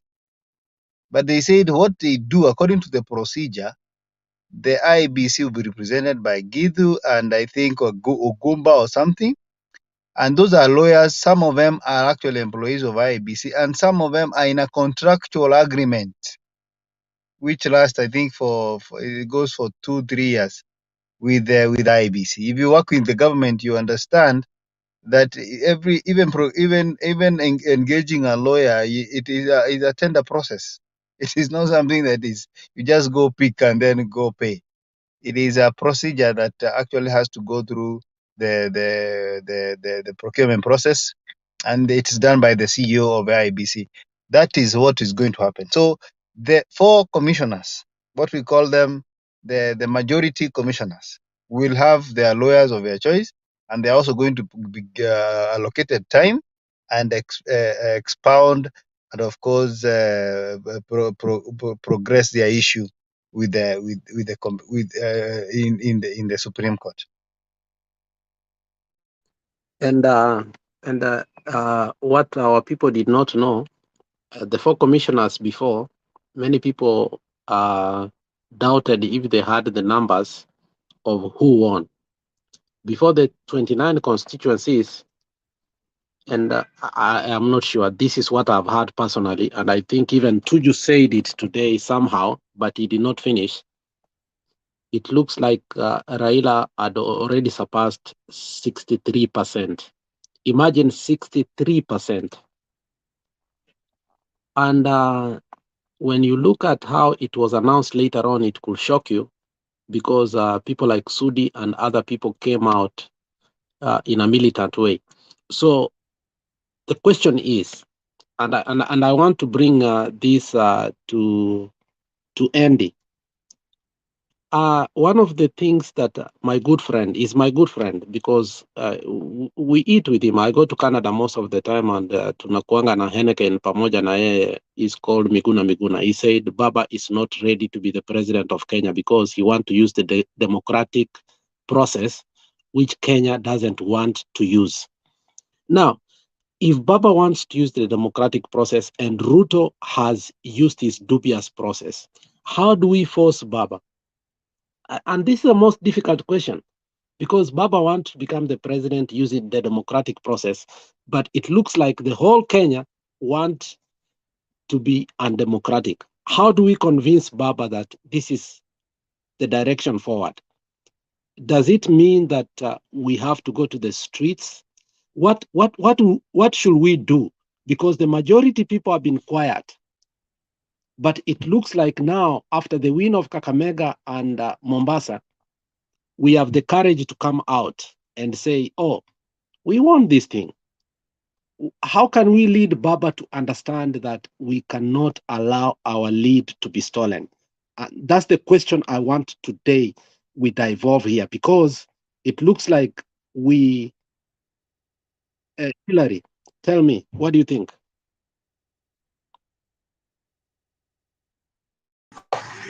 Yes, Alex, how are you? Hello, can you guys hear me? We can get you. Oh, yes, Alex. First of all, I want to congratulate you for the good job that you guys did for Kakamega and Bungoma.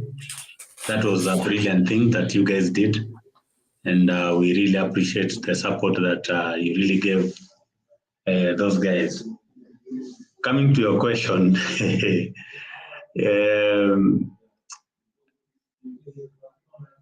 there's nothing much you can do, because let me tell you the truth is, Baba doesn't want shortcuts.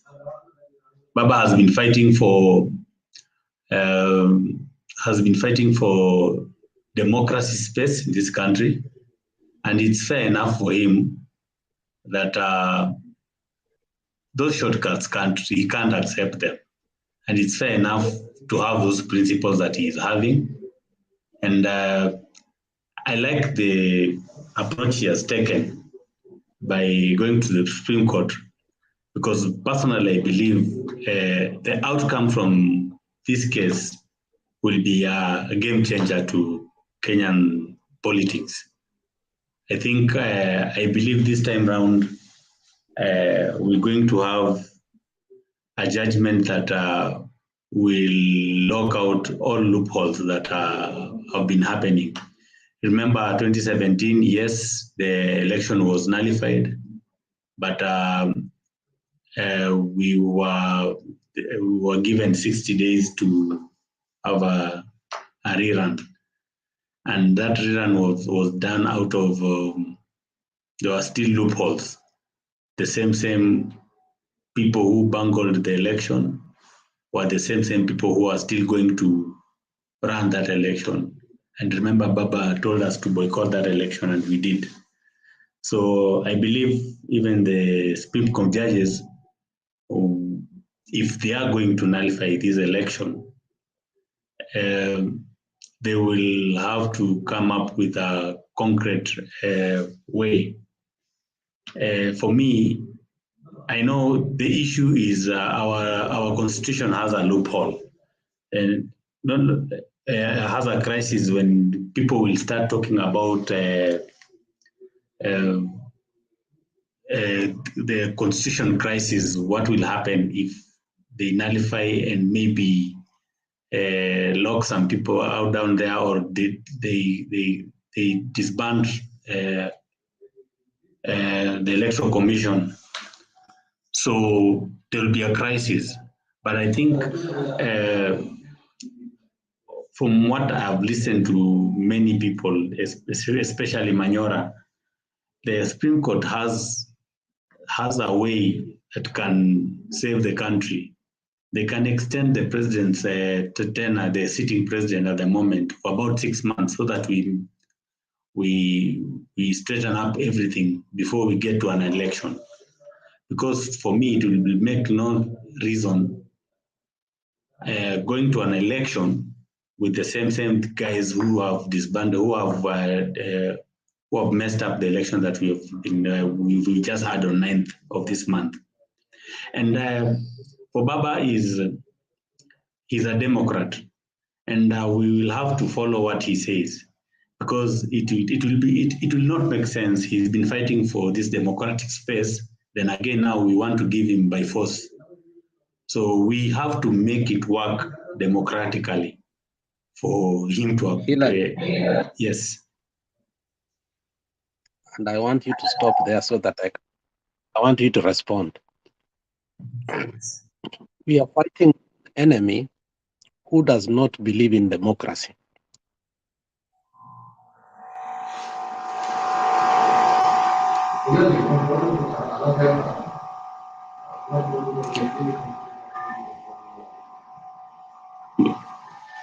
We're not hearing you.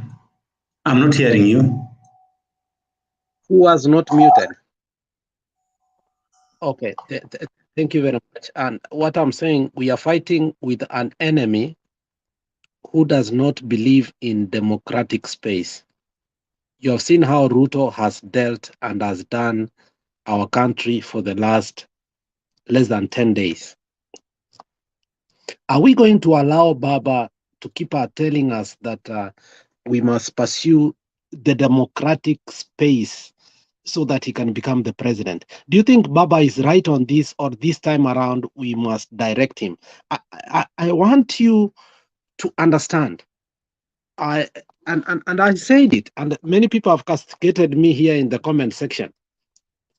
When we had tea with Miguna when he came to Minnesota, he told me the reason he has stopped supporting Baba is because Baba is not ready to become the president. Because to become the president on Kenya, Nyakineg Ngato, anybody who understands Luo, I know I've put my message very clear. Nyakineg Ngato. At the same time, you must go the militant way, but Baba is not willing to go. How can we convince Baba that he must take over the country? That's the question, because Baba, the military wanted to put him. Baba, the people want to put him, but Baba wants to win a free and fair election, which Ruto has connived. What should we do to Baba so Baba can understand that this thing cannot go to us? That is the question that we have here. Mr. Sugar, talk to us.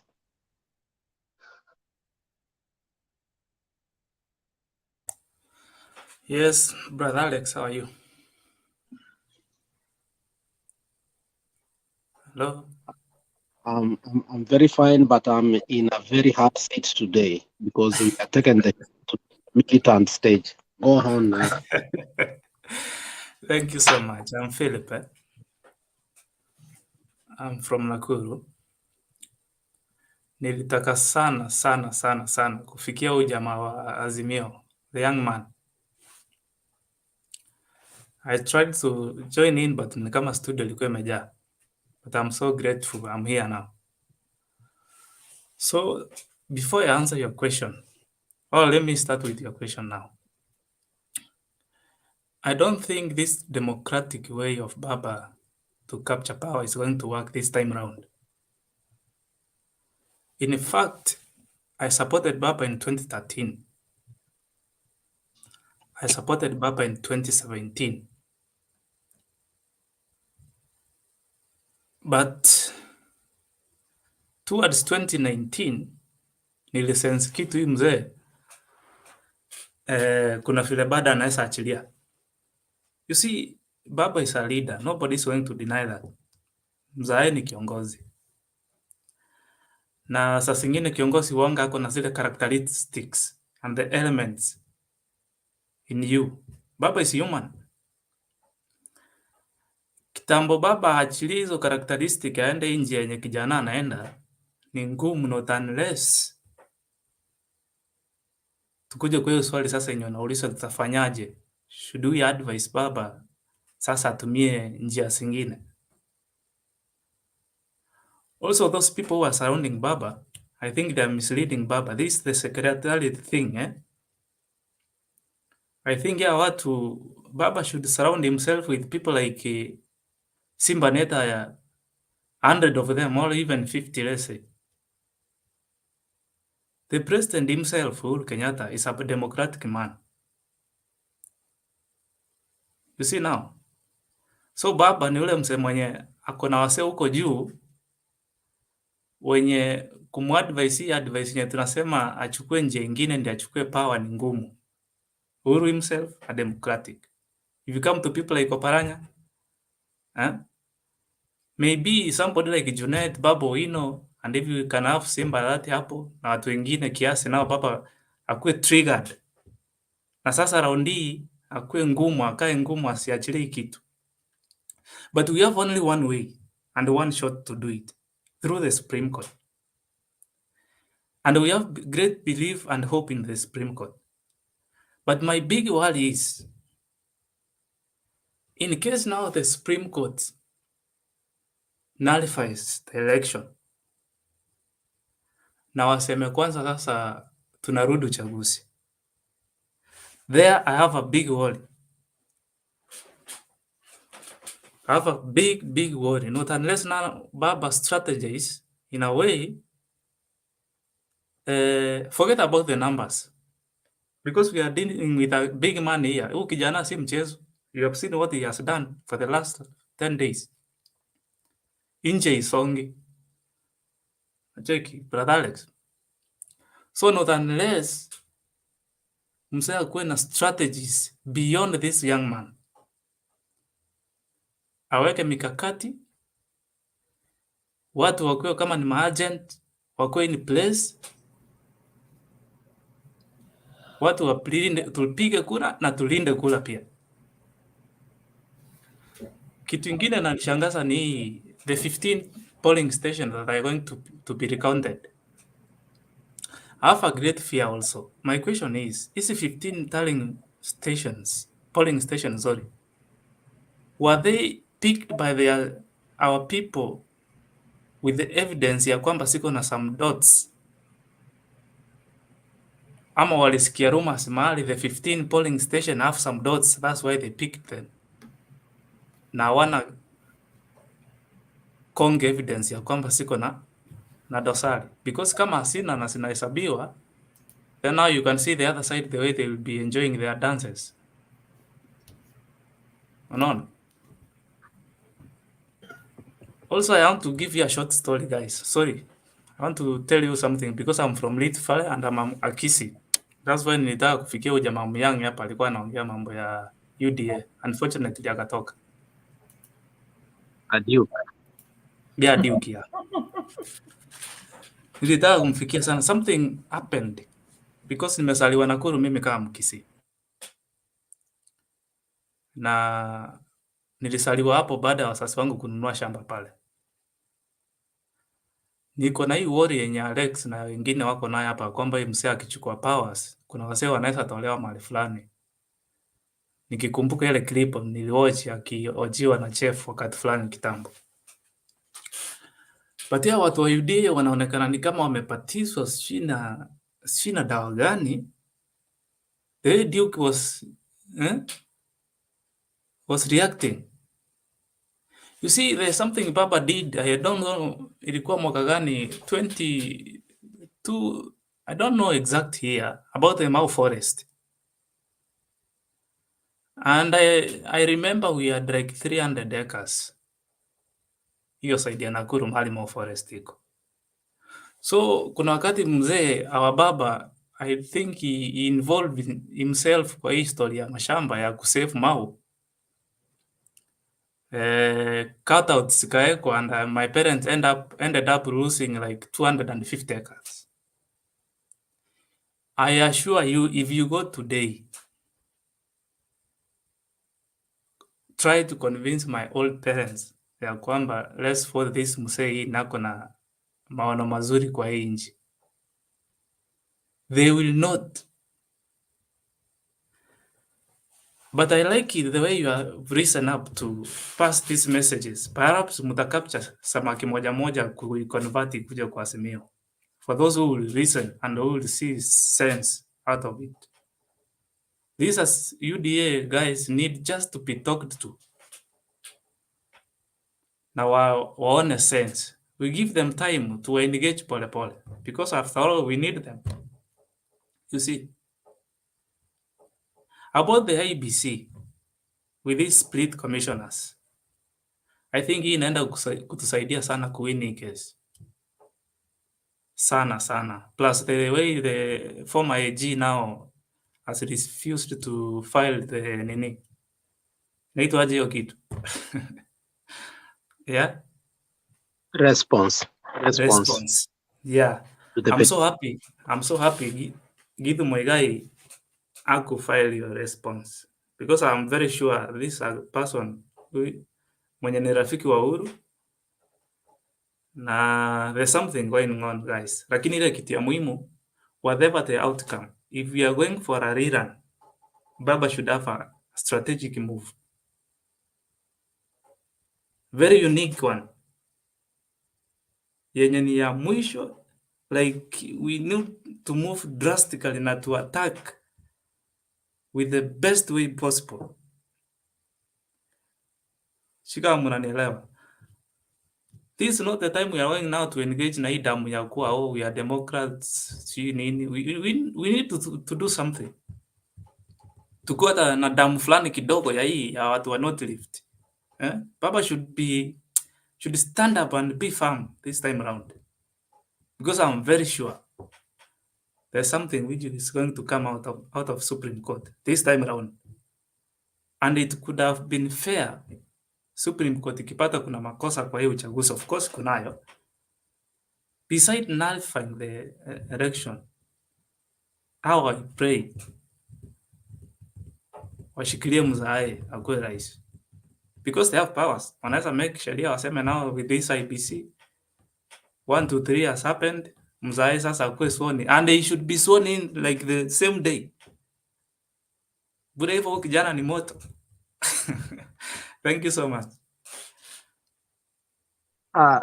Asante sana, Mr. Sugar.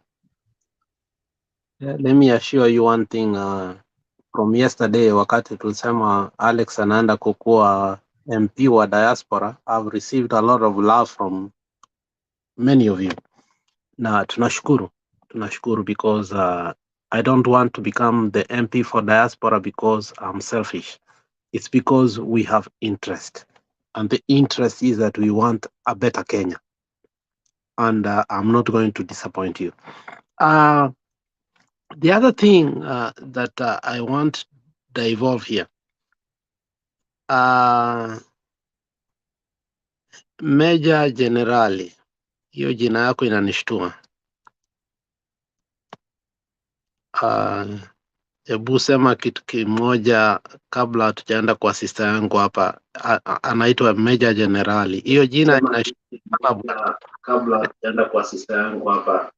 Anaitwa Meja Jenerali. Hiyo jina inashtua. Kabla hatujaenda kwa sister yangu hapa. Anaitwa Meja Jenerali. Hiyo jina Jina lisikushtue. Mimi Meja Jenerali wa Kenya, kumpiga vita huyu Bwana Ruto huyu. Okay.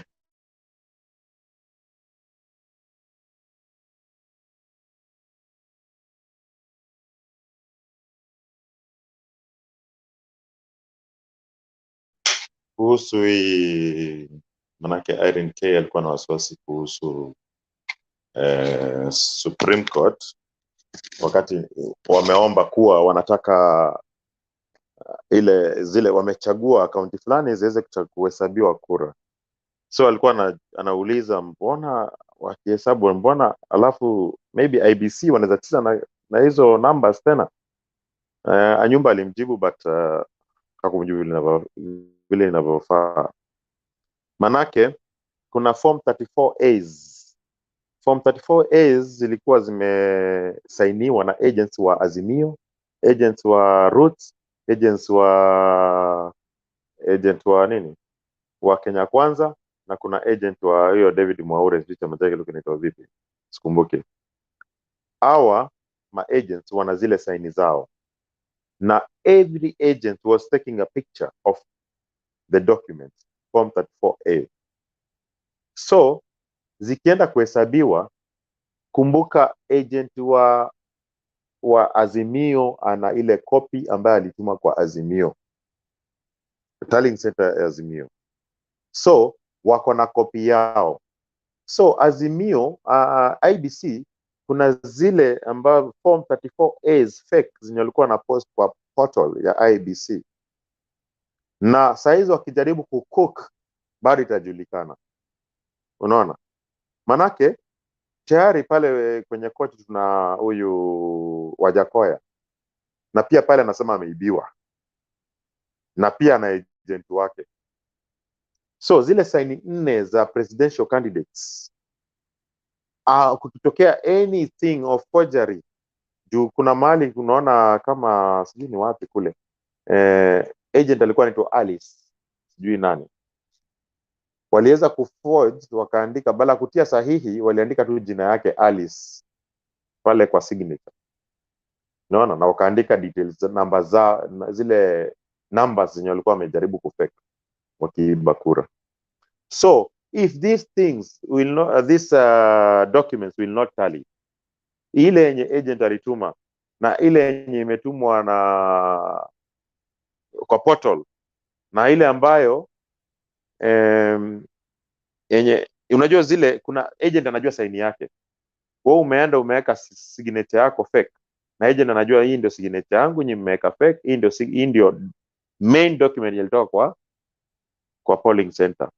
So watajua pale kuna ukora imefanyika na wataonyesha koti, portal inasema hivi na hapa ndivyo, hivi ndivyo hiko.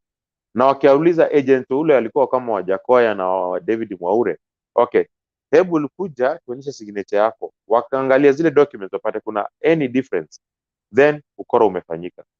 So hakuna vile hawa watu wanaweza epuka. Wao wamejaribu kucook, maybe wamelias na hawa agents wa Mwaure ama Wajakoya, but ukweli utaonekana, manake kuna tofauti ya readings pande ya agent wa Azimio na agent wa Kenya Kwanza. Hiyo tu nilikuwa najaribu kurespond. Thanks. Nashukuru sana kwa sababu umekuja today, and I think leo tuko na kwa panelist ambao they are very new in the panel. Let me say this. Our country is mimi si going mgeni. Sorry Alex, pole. Sijakuwa mgeni sana, ingawa nimejoin like last week though. Ulikuwa umeenda likizo kidogo, manake ya hii mambo ilikuwa inafanyika, Jana nimekusikiza sana, niliingia lakini nikuja nikatoka baadaye, manake kuja kukawa na watu wengi, ikawa niko backstage. Nikaenda backstage nikiweze kuwaona, wakati wanapungua ndio niweze kuingia, wakati tulikuwa na Bernard. Though nina wiki moja hivi, ingawa mi ni mgeni kiasi, though nimekuwa wakati umekuwa umeenda likizo.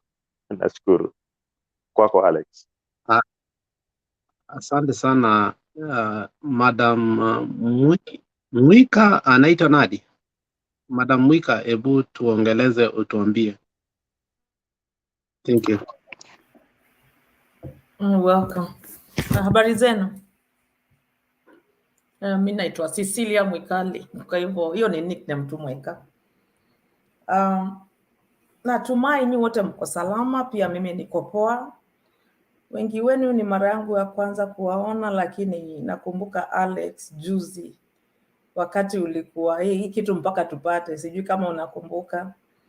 Mpaka Wekesa akatufungia nyumba akatuambia tusongi. But anyway, when you are about to succeed, the devil tries to block hizo blessings. So ni vizuri hauku give up, at least tuliona vile kuliendelea. Most of us played our part.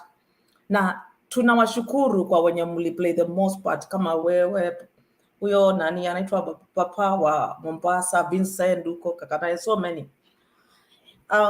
Ni vizuri kwa hii forum, I'm also learning. Mimi pia I think sijakaa sana kwa hii forum. Nilikuwa introduced na mamangu like 2 or 3 weeks ago, na nimesoma mambo mengi sana. Mimi kama mtu, nimekuwa diehard wa Raila kutoka kitambo. From 2007 is when I started voting for Raila. Na nimekuwa na usawa vile kunaenda. We lose and we lose it badly. Vile nani tu anasema, vile P Sugar amesema, hatujui vile tutafanya tuapishe huyo baba, huyo papa. Tupate hiyo kitu na tukalie kiti sasa. Sababu, okay, Raila we know is a person that wants transparency. He's a person that is a diplomat. It's fighting for a democracy in the right way. But for how long? Sababu tukiangalia Ruto, just like most of my friends, I'm surrounded by Kalejins, no offense. But wamekufa na Ruto. Hawaoni ubaya wake hata ukiwahubiria aje. They don't see. To the extent of nimekuwa siongei na wengi wao.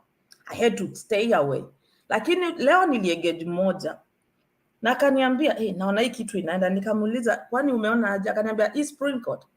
Then it's like, I've seen, tumepata vitu mingi zimekuwa stuffed outside. Hizo ballot papers zilikuwa zimeandikwa kwa Raila. Alafu all of a sudden ananiambia, kumbe ilikuwa ni uongo, hazikuwa za Raila. Hiyo ni upanganga tu. But in the real sense, they don't want to admit the truth that Ruto aliiba kura, alitumia Chebukati. Kwanza wataki kusikia hizo majina zikitajwa. They are so defensive. But the thing is, where is our democracy now? Where do we stand as Kenyans? Okay, we are all, like hapa vile tuko hivi, wengi wetu we are for one thing. We want Raila akuwe president. Sababu we all know what we stand for. Hatutaki corruption. For one, Ruto akiingia kwa hiyo kiti, wacha bila nasema mambo ya dynasty atamaliza. Yeye mwenyewe atakalia hiyo kitu na atoki. Anataka kumaliza vyama vyote, abaki na moja, turudi kwa KANU. Akuja change katiba. Hiyo katiba it will be favoring him like day in day out.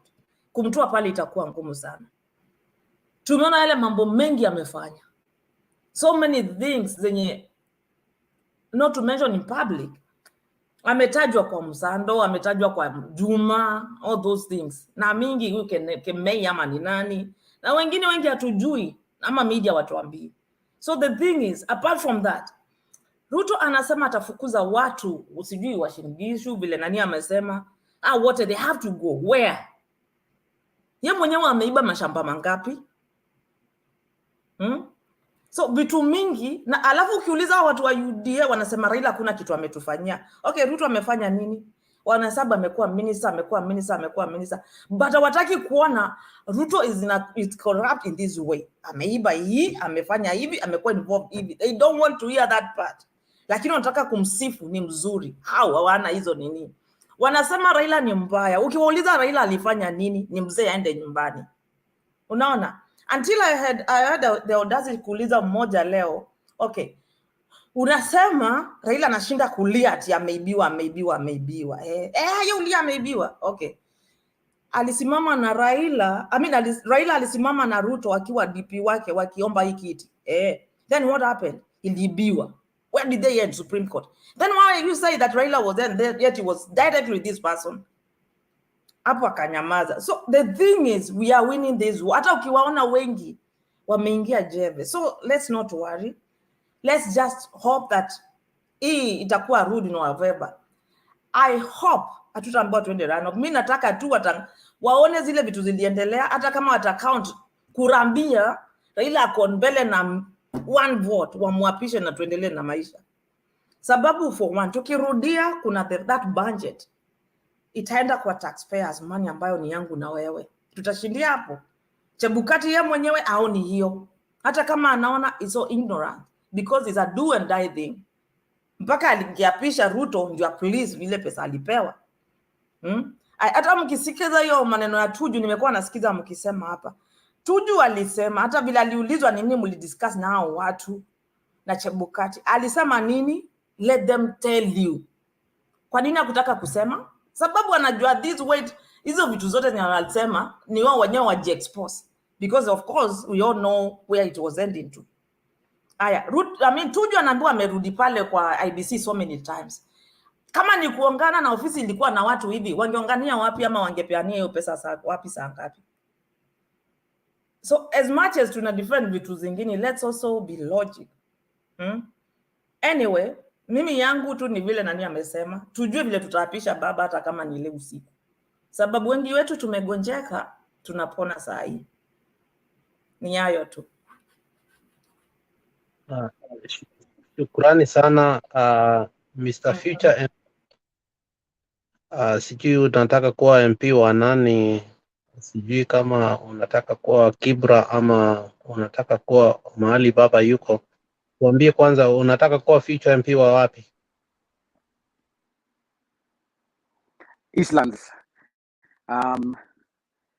Yeah, that's my inspiration. And mimi ni mtu wa baba. Of course, I'm Azimio. And I want to see justice for baba. Na tutashukuru sana tukiona tumepata justice, because we know what he wants to do for the people of Kenya and what he has been doing. He's fighting for us. Yeah, anaenda, but anataka kuona future ya Kenya iko in better hands, iko in better place.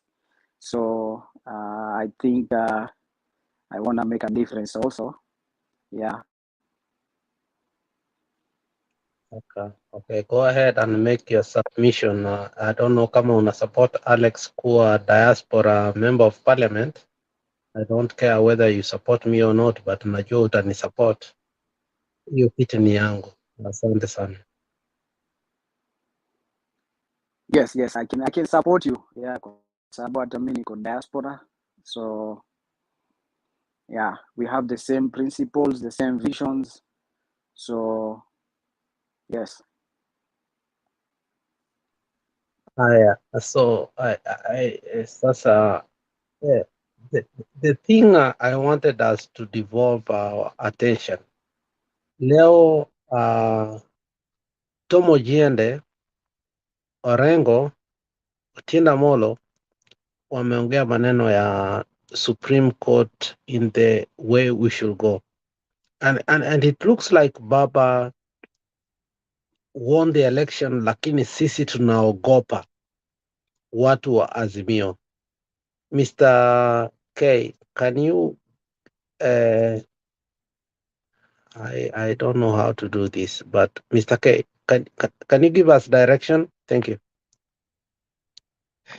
I think the direction was given by the court, how they're going to allocate time starting this morning. I think we are going to see explosion of big words. What Otieno Kajwang used to say, Kisungu Kubwa.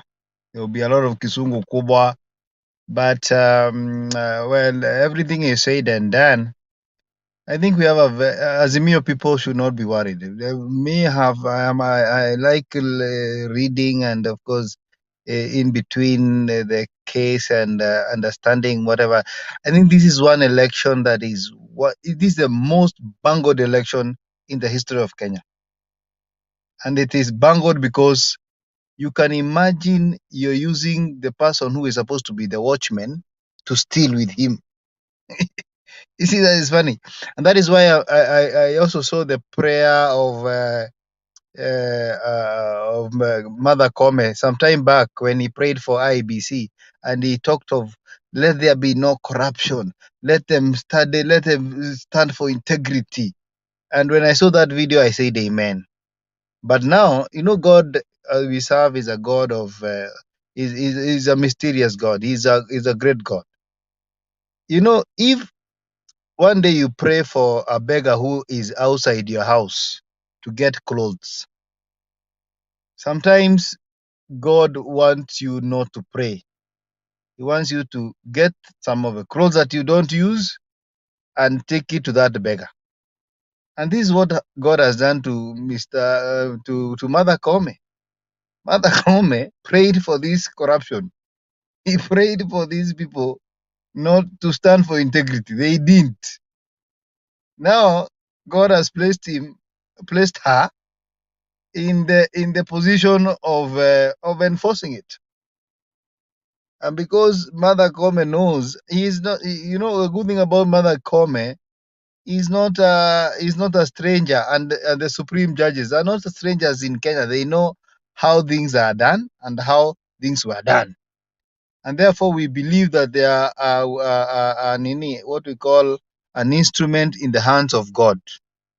Hao ni kiboko cha Mungu na wamepewa kiboko ili wafanye. And that is why I said here before that this is the end, it's going to be the end of stealing as we know it, entrepreneurship as we know it, conmanship as we know it, because we cannot live like this in Kenya. How will people get opportunities to work? How will people get opportunities to be represented in parliament and represented fairly in this country, where you don't go to look for a job and then you ask what is your name? This thing has to come to an end, and they will come to an end. Supreme Court have a no specious occasion. They have an opportunity to rise up and make this country great again. Make this country the most desired country in the world. In fact, me, I want them to do, when they do the tally, when they do the recount, when they note where the problems were, then they say Baba was stolen here and here, there and there was gaps. And now because we want to declare the rightful owner of the president of Kenya, and that is Raila Amolo Odinga. Kwa hivyo mimi, Alex, what I know is that starting tomorrow, we are going to see expose of the malpractice of the country. Because if the watchman is part and parcel of planning to steal, then that country is going to the dogs. And because that is what happened, we pray that after this country will have a new dawn. Mi naona tarehe 5, UDA and the Kenya Kwanza people had their time, but on 5th, it's going to be our time. It will be a time to celebrate. A celebration, because it will be all over Kenya. It will take longer than even it took for UDA. Kwa hivyo kwangu mimi najua they will find faults. They will find that some of the votes were stolen. They will find there were fake polling centers. They also find there are votes that were taken from Baba to Ruto, and they also find that this thing was stage managed from procurement to the day of voting. This thing was so planned, and the people who are planning these are Kanu people. They know how to steal. Kwa hivyo maombi yangu ni Kome to stand with the people of Kenya. But mi niko na swali moja sana nauliza. In the event they go the other way, what is the plan B? Because we need to also have a plan B. Because for me, I'm thinking kikataa, unajua wanaweza, huwezi Uhuru, jua hii maneno inaweza Uhuru akalie mpaka tuamue. Ye lazima tuwe na plan B bwana. Unajua tumepigwa character development my friend. Kwanza mtu unajua mimi sijaipigia baba kura maisha yangu. This was my first time. Sijaisikia vibaya hivyo. Wa. Na sipotezangi kura. So me I'm saying lazima kieleweke in one way or another. Lakini hakuna haja hatutapigana. But we need to have a plan where we can be felt. The numbers can be felt. Okay, Alex. Nashukuru ndugu yangu.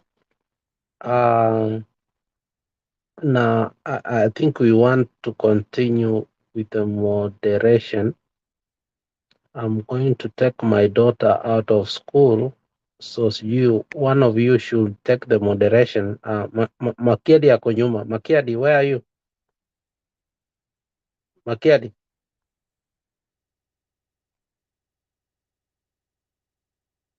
So Makiadi will talk over, and I will take my daughter out of school, and then tutaendelea. Asante sana. Nashukuru.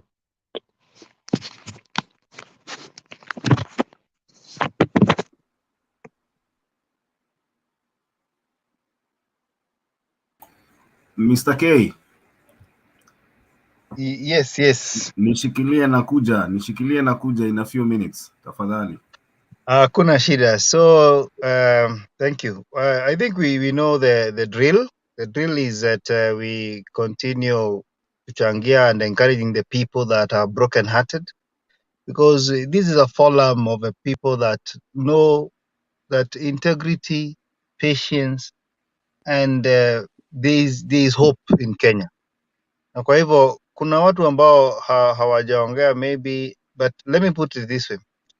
Can we now go from Joshua, Mark, and then tuende tunayo msururu, and then after Joshua tusikie Peace Sugar. Tell us, what do you expect tomorrow? What do you think is going to happen in the Supreme Court, and after this Supreme, what do you think will happen in Kenya?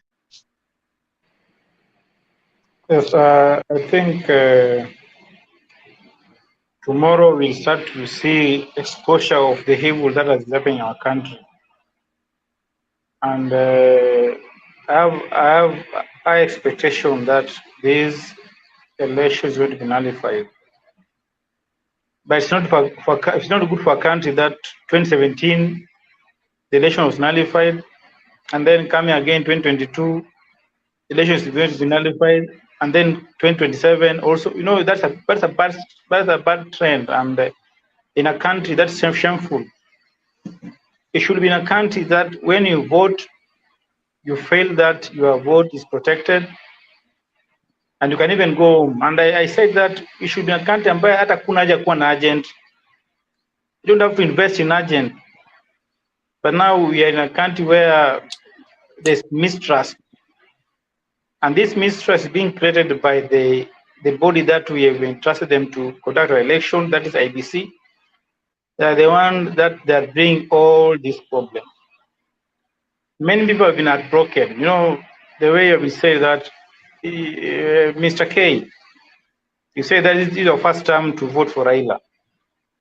I did it 2007, I did 2013, I did 2017. It's very painful when you see like 2007. Some people shed tears. 2017, we shed tears. This time around, you knew that this is the right time that this day is going to take this thing. But now what are you seeing? A shambolic election. So I think that while you'll be hearing the Supreme Court, we want to ensure that this time around, this evil of stealing operation must. It's not that that we have to we are pleading. It must stop, because at the end of it, we are Kenyans. We have kids. We want to have a country where you are safe. Like what happened in Bomas, it's very unfortunate.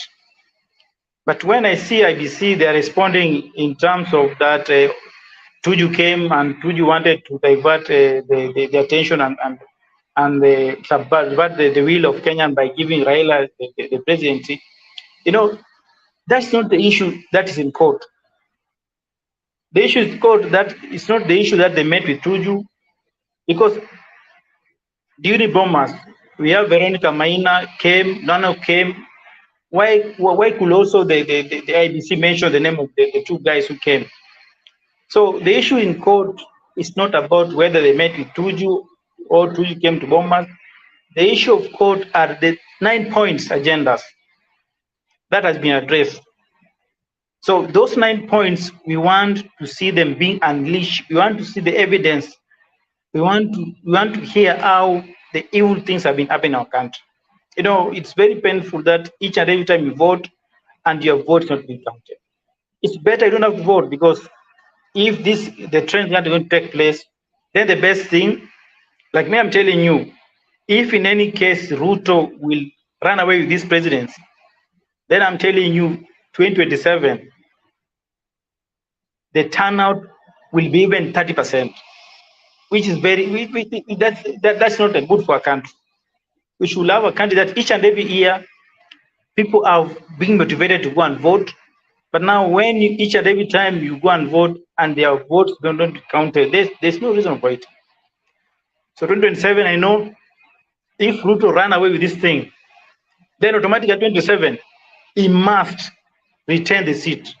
So there's no need of voting to mwachia ende nayo mpaka 2032, maybe 2032 kama pengine roho yake itakuwa mzuri, ampatie Gachagua aendelee nayo, waendelee nayo ikifika 2037 waendelee nayo, 2042 Gachagua ampatie back. You know, that's not a country. We must stop this evil of election each and every time elections being stolen. It's very unfortunate that we are living in a country. Hata Rwanda imetushinda. Rwanda is a small country, and they conduct the election in a manner. Tanzania, even Uganda sasa inakuwa better than us. But what we saw Bomas, it's very unfortunate. I've never in the history, not even in the history of Kenya, in the world, I've never seen something like that. Mali kwa live television, kura inaibiwa live television. You see somebody like Bosholei, a woman with respect, can behave like a man ambaye ni conman, and you know, sometimes I don't mention that, but he behaved in a crooked way.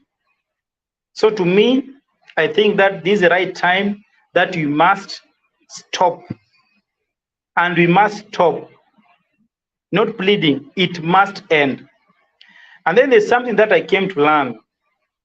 Sometimes when Baba is trying to ask the electorate that vote for this guy, sometimes people think that Baba is trying to impose leader.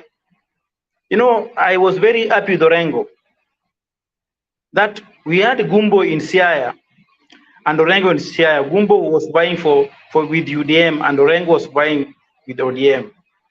Now you see what Orengo is now doing. Orengo is standing with Baba.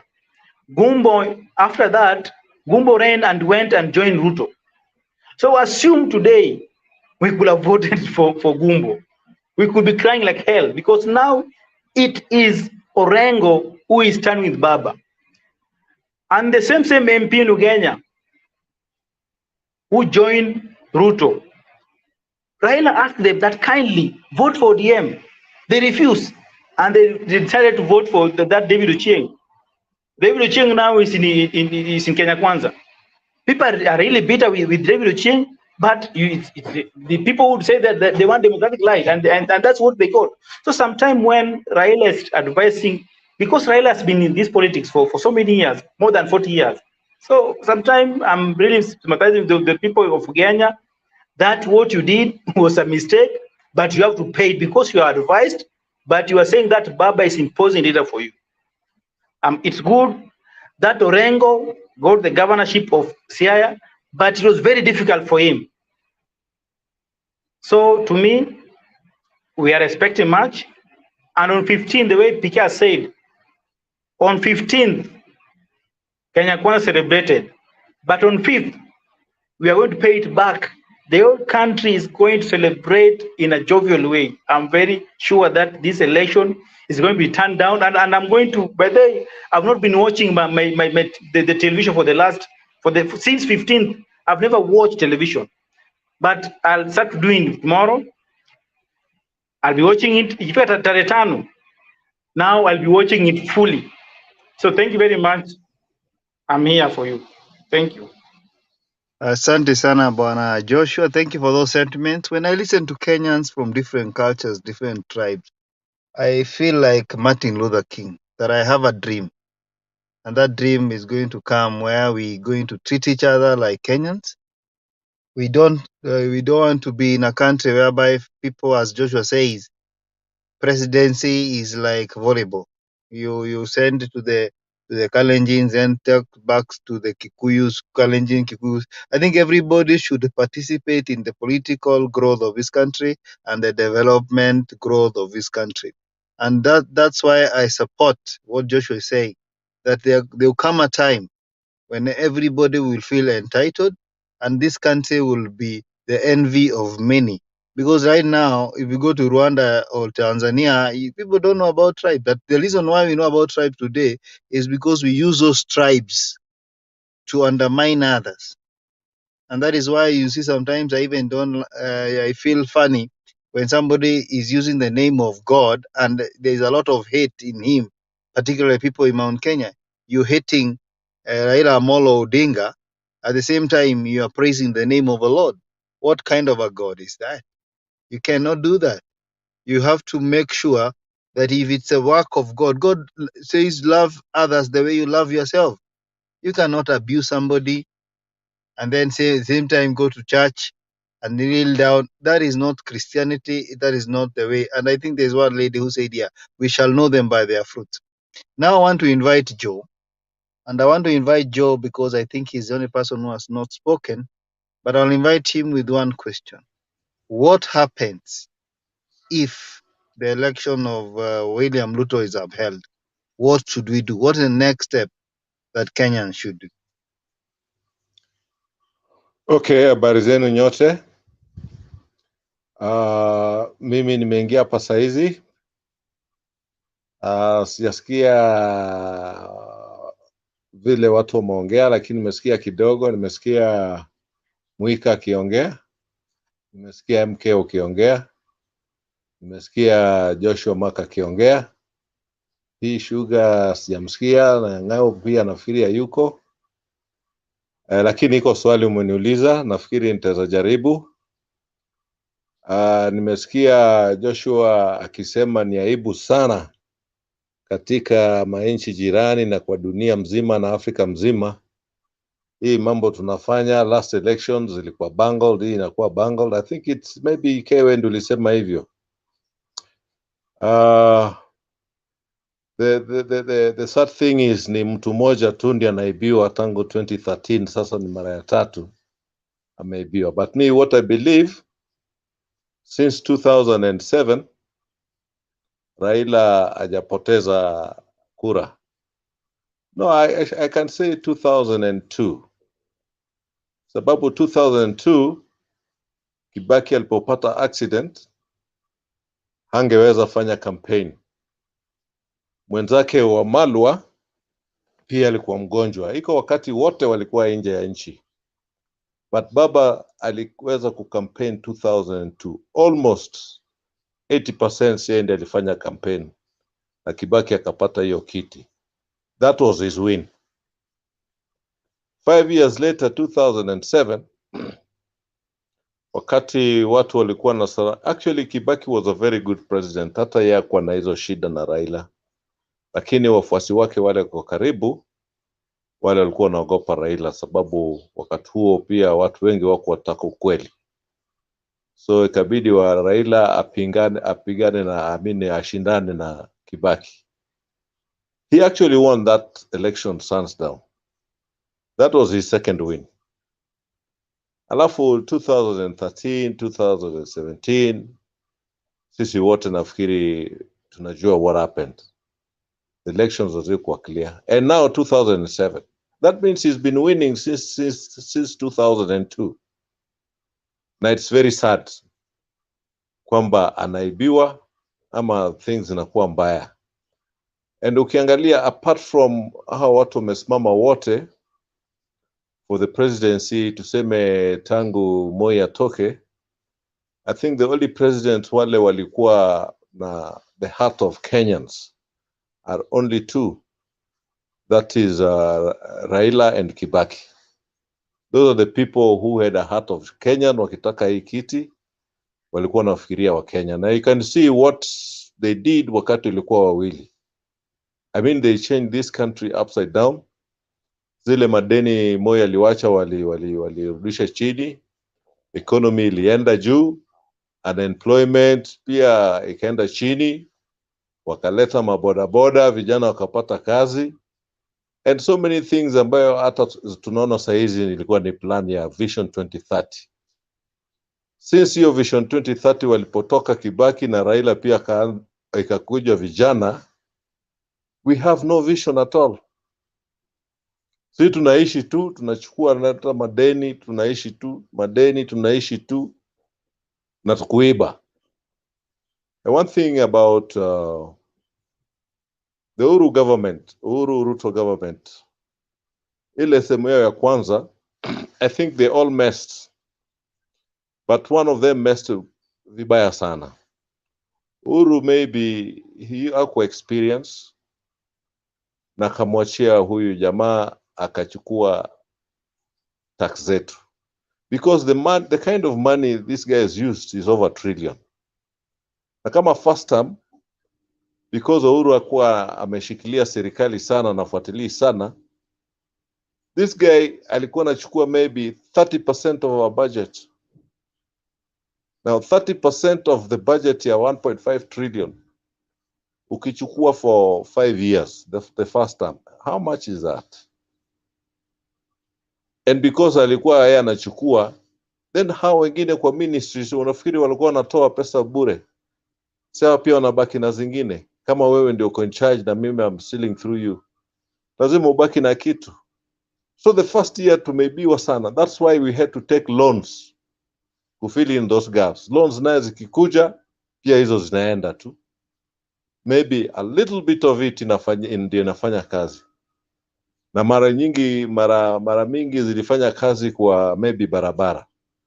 Unaona barabara zetu wa China walisema hao ndio wanajenga kila kitu mpaka wafanyikazi, sababu wangetuachia, I think they know what is happening. Hizo hata projects that labda zingeendelea mbele. So come the second term, this guy alikuwa amejiset. So it's a sad thing that the money that pesa yetu ndio anatumia kukampeni nayo, pesa yetu ndio ananunua nayo Chebukati. Na ni pesa yetu pena ya taxpayers tumeweka kwa IEBC, ndio tena inatumiwa kutudhulumu sisi. It's actually very, very sad. Very, very sad. Martha Karua alisema mtu ameiba mbuzi yako, alafu yeye ni jirani anachinja, anakula maini, anachoma ribs, hizo mguu anatengeneza mzuri, mali kwa nyama anakula, alafu anakurudishia mguu zile makanyagio. Atuona anaenda kutengeneza zinayo supu, na unacheka, unafurahi, unampigia makofi. What the hell? Huh? Na ngozi umeona ameanika pale ni mbuzi yako. What the hell? It's really painful. It's really, really painful. Now, mimi usema, actually I've said it in this forum, kama Toyota second hand from Japan, used car, labda ya 19, hata ya tuseme 2011, ama 2012, 2013, unanunua 1.2 million, ama 1.5. Pesa ambayo inaweza saidia watu huko mashinani sana, sana, sana. If that Toyota ambayo you drive, actually if you drive in Kenyan roads, the Toyotas ya KB, you can't see them because their life is very short. In fact, if you drive in Nairobi, the Toyota you see itakuwa ni KC, hata KCA huwezi pata. and you bought it for that. If the Toyota can cost you 1.5, a money ambayo inaweza ukipeleka hata nyumbani kwenu sahi itasaidia watu wengi. What about pesa ambayo tumenunua hao ma Venezuela? It must be billions and billions of money. Billions of money. Chebukati unafikiri pia yeye amekula ngapi? Because hawezi kuwa amefanya hiyo kitu free. Na nakwambia the type of money a governor uses is about 50 million. Me, I'm giving you the whole country. How much do you think Chebukati amekula? Hata wewe ungekuwa Chebukati na you have that opportunity kuuza hiyo inchi. It must be something like billions. Maybe 20 billion. And this is your money, my friend.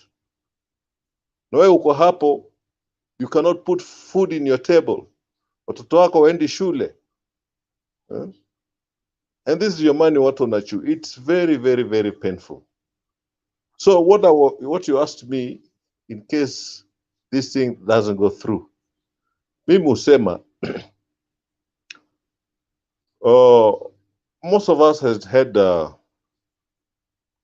maybe problems in a police station, ama kotini, and you can see somebody has used money, na you don't get justice. Mtu amepiga mtu yako, ama amemuibia, ama ameua, and you know ameua, na imeenda kotini, na amewachiliwa. Na unajua hii mtu yako aliwawa. It's the same case like this one. Somebody's used money. There's no justice. So what happens when umejua this thing, huyu aliua mtu yangu na amepelekwa kotini na koti imemwacha, amesema not guilty. What do you do? Maybe you can answer that question, ndio mimi pia nijibu. Nyinyi wenyewe mkifikiria swali. What do you do in such a case? Huh? And maybe huyu labda ni mwizi wa mtaani. Huh? I mean, the watu wa mtaa, wananchi wa mtaa, they'll take action. I'm not saying you kill, but they'll take action. Watajua vile kuadhabisha huyu, kama koti hawezi muadhabisha. The people, the constitution is for us. It's not that we are there for the constitution. Mass action I mean, picketing.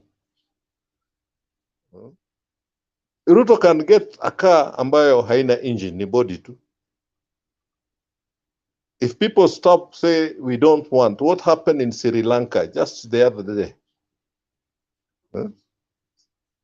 The citizens said, no, enough is enough. Enough is enough. Because if this guy is stealing even the elections, so what do you think he will give you? Akiingia kwa hiyo kiti. Kama just a mere election, ashaiba taxpayers' money, he's now stealing the elections, which is your right. That is the only place you had a right now to choose whom you want. Pia hiyo ameiba. What else? I mean, amekusukuma kwa kuta. So there must be a way. Unfortunately, the Raila might give up. Na mimi nikiscan hii Kenya yetu, I don't see somebody who is quarter Raila. Maybe Kibaki, if he was there, yes. Lakini sahi, somebody ambaye anaweza jitolea, kimwanga hivi tu, to fight for Kenyans, mimi sioni. We have young Turks, yes, wakina Rati, but waja mature to that extent, eh? We have watu kama Babowino, we have, I mean, even in Jubilee, we have people who can fight, but bado. Ni watu wanaweza finywa haraka sana kama huyu jamaa amekalia kwa nini. Sioni mtu who can do 20% of what Raila has done to this country. Right from freedom of speech, the ones we are having now, vitu kama hizi forum. These things, ingekuwa tunaongea hizi vitu tunaongea zamani, wakati wa Moi, na kuambia ingewezekana. You could not even think or even dream of. Uliza Njoya, wakati walikuwa na Kibaki kwa kanisa, na alisoma parable tu, ya ile sijui kondoo ile nini iwezi ongoza kondoo zingine. Hakutaja jina ya mtu. Jonjo aliona hell. But here we are now talking. Tunataja hata jina Ruto. And we are not scared. Nana ameleta hii space. You're not scared. You're not even thinking ati nimeongea kitu mbaya. Kama parable tu nilipeleka Njonjo mbio na kutaja jina ya mtu. Ni somebody tu aliweka hizi dots, join the dots, akasema huyu jamaa anaweza kuwa anaongea juu ya Moi. From then Njonjo has never recovered. Wakina Matiba wako saizi. And you know one thing, once you get into power, hizi mageneral zote unawapatia retire. You put mageneral mafisi kama wewe. You do the same to the police. You do the same to KRA. My friend, mutapumua. Hamwezi pumua. Hamwezi pumua kabisa. Utaenda wapi? Na mwenye kufungua mlango ni Raila na yuko sasa. Where will we go? Wanasiasa wale wanaweza simama mbele hivi aseme chochote kifanyika, mimi nasimama mbele, nataka Kenya mzuri. Wako wapi? So we can be in a very big trouble. We can go the Somali way. We can go the Ethiopian way. We can go the Ugandan way. What has happened in the... Nimesikia mtu akisifu Rwanda. Rwanda is good, okay, fine. But Rwanda, there's no freedom. If any of you have been to Kigali, have been there, by suddenly there's no life. I mean, a life that you are controlled. Hapa watu wanakunwa mpaka asubuhi. Sahii watu wanalia pesa, lakini wale wako na source ya pesa, hebu enda kwa clubs on Friday. My friend, hata kitu upati. And you shout what you want to shout, you talk what you want to do. That freedom is not in Kigali. It's not in Rwanda. Rwanda is okay, fine, hakuna wezi, but that freedom hakuna. Imagine you have earned your money, you want to do what you want to do, lakini wezi. Here Nairobi, hata usiku sahi, kitaka mali ya nyama choma, you get it. My friend, land in Nairobi city, unataka suti, iko watu wanauza.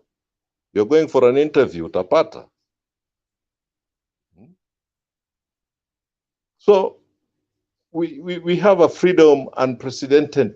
In fact, actually, mpaka hata watu wa nini wanatuogopa Tanzania na kadhalika. Hata ukienda Tanzania, you feel great, You feel like you are coming from super country. In any of the East Africa, East and Central, wewe ukienda unajisikia tu. Because of the power of the shilling. But sai angalia kule shilling imeenda. Sai dola moja ni za 150, 140. Soon Uganda will be better. I mean, Tanzania will be better than us. Kigali ni kama umetupita Rwanda.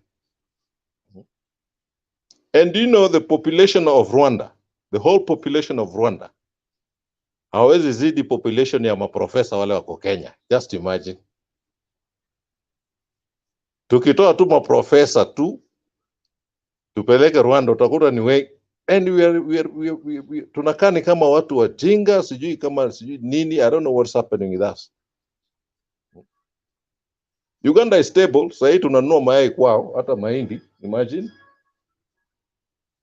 Like Uganda is like a district in Kenya, county, a province, tuseme region, hata Rift Valley ni kubwa. And the whole of Rift Valley, plus part of Western, we can grow maize. But maize sasa tunatoa Uganda. That's a big shame. It is. Thank you so much. It's a big shame. I agree. Now I like to let you utaendelea baadaye, and I see Kip is back. Kip is very important. Akuja take over. No, I'm not taking over. I'm not taking over. Yeah. Naona Kip really iko kwa background. Leo unajua sasa, unajua unanipatia hiyo privilege leo. Utakuwa kwa background kwa sababu ni late sana. But I will not be doing this a lot. Unajua senior brother Alex alisema lazima ukuje useme kitu 1 hivi alafu nirudi kulala, lakini ninaona watu mbona mnakufa moyo, and I am not very happy because you should be encouraged. If you see Orengo in court acting arrogantly, you should know things are working out for us. Ukiona vitu tulikuwa tumenyimwa 2013 to 2017, koti wanakubali ingie na wanakubali tufungue server, the actual server. You know what they mean supervisory rather than read only. It means that hata tukitaka kuandika ama tukifungua hiyo kama bottle cap, as Sudi says, it's going to be the actual sense. So there are actually some tests that need to be run on the servers to see what these people are up to. So you can see the government is working in the background. You know, the problem is you don't need a shouting government to see that the government is working. If you see, I don't think anybody has spotted Matiang anywhere. I don't think anybody has spotted Kinoti anywhere. If you've not spotted these fellows, it means they're working in the background. They don't need to shout and scream to make you feel comfortable. You don't need to hear Uhuru's voice, Mr. Kamau, on the bus. It's okay.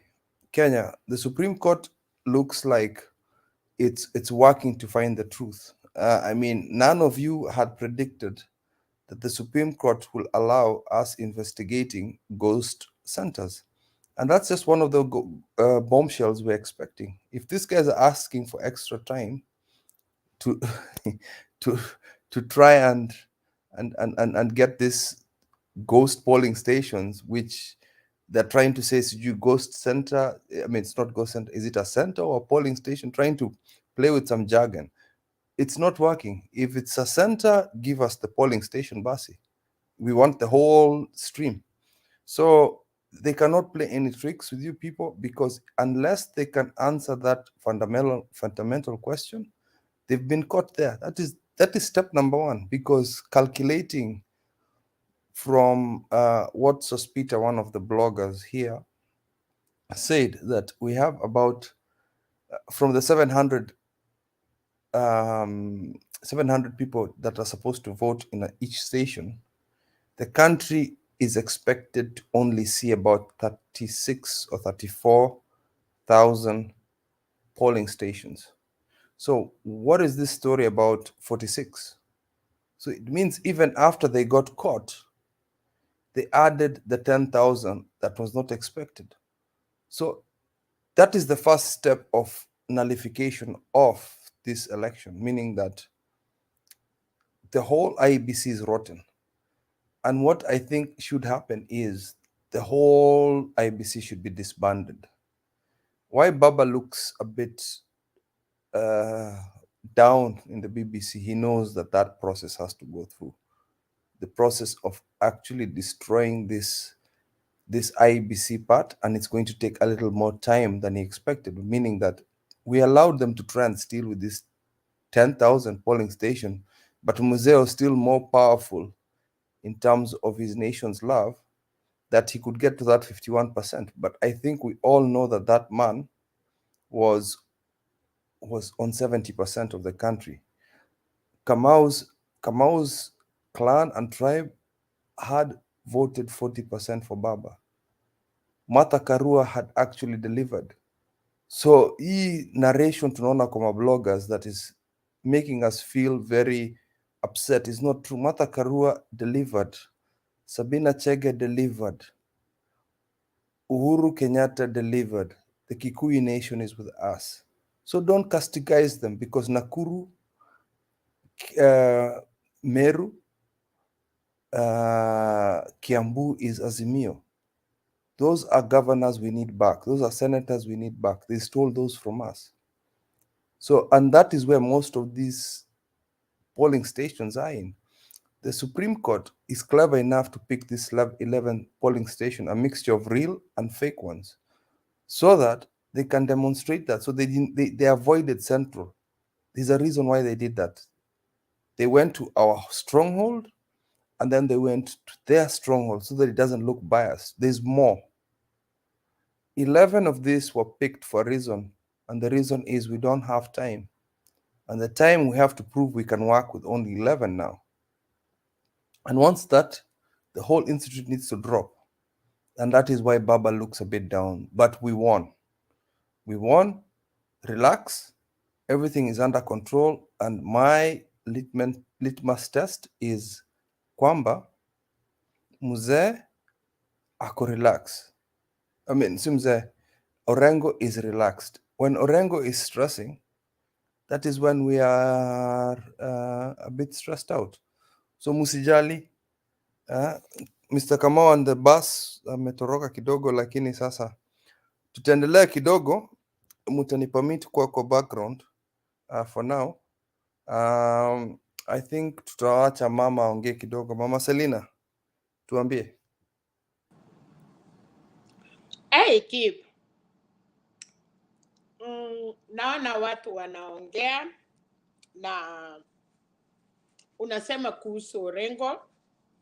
Ukiangalia Orengo na Ngatia, nani alipanic?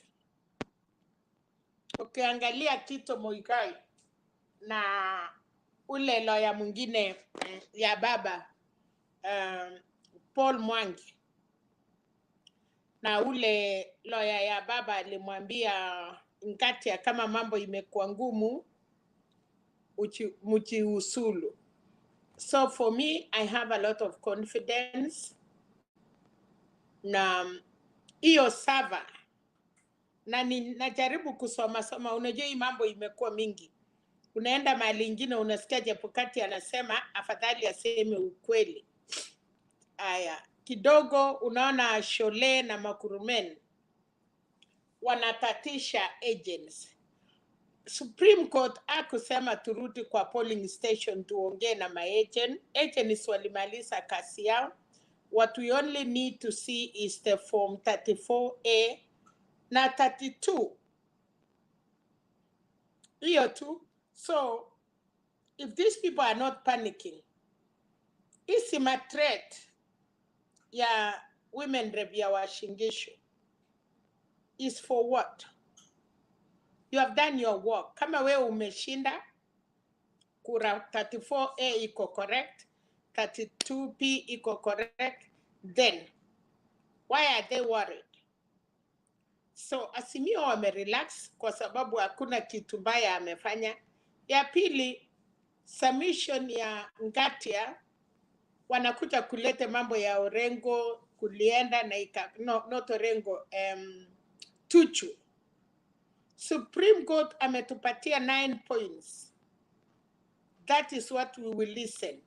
Hii ingine CTC camera, we can do.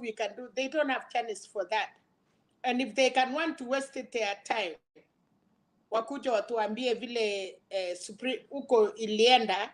Already petition ya Moses Kuria. Hiyo ndio wangeingiza hiyo vitu yao. It was strike out. So I think for us, niliona watu wengi walisema tunaomba kuna miungu mingi lakini tuko na Mungu moja. I hear somebody was saying there was a lady aliona maji ilikuwa chafu, sijui somewhere Karen akaenda akaomba na maji ikakuwa safi. I don't know where. Nilikuwa nasikia tu mtu akisema kwa TV wakati alikuwa ametoka koti ya Supreme Court. Nikasikia mtu mmoja alisema we are waiting to see the miracles. Kama maji iliweza kuwa white, then kotini ile imewakilishwa leo ita change. So I don't know. I was listening to some people in I think it was KTN. So for real is tusichezee mambo ya Mungu. When it is right thing, you say the right thing at the time, lakini ukimok. Na ndio pahali ingine Biblia ilituambia kuna wengi watakuja na jina lake wakisema Mungu ama mwana, lakini dakika ya mwisho wanatumia kwa uongo. So I think we will see the truth. Nimesikia mkiongea kuhusu baba ya kwamba Alex ametuuliza what do we do, kwa sababu baba Raila Odinga anataka kuwin genuinely. Nataka niwaulize, Raila is the father of democracy. Raila amepigania mpaka akakuwa ndani ya chela for 9 years. Raila alikosa kukaa na familia yake. Raila macho yake mpaka today inalia. Kwa nini? Si kwa sababu ya kitu ingine, kwa sababu ya demokrasi ya Kenya. 5 years. Na hiyo wakati yote baba ametumia kupigania demokrasi ya Kenya. Ametupatia devolution, ametupatia katiba mpya, ametupatia section 2A. Unaona saba vile watu walikufa. So if Raila wanted to rule na kuipa kura, sasa muko na shida. Ya kwanza, there are 2 people now. Martha Karua na Raila, they read from the same plate.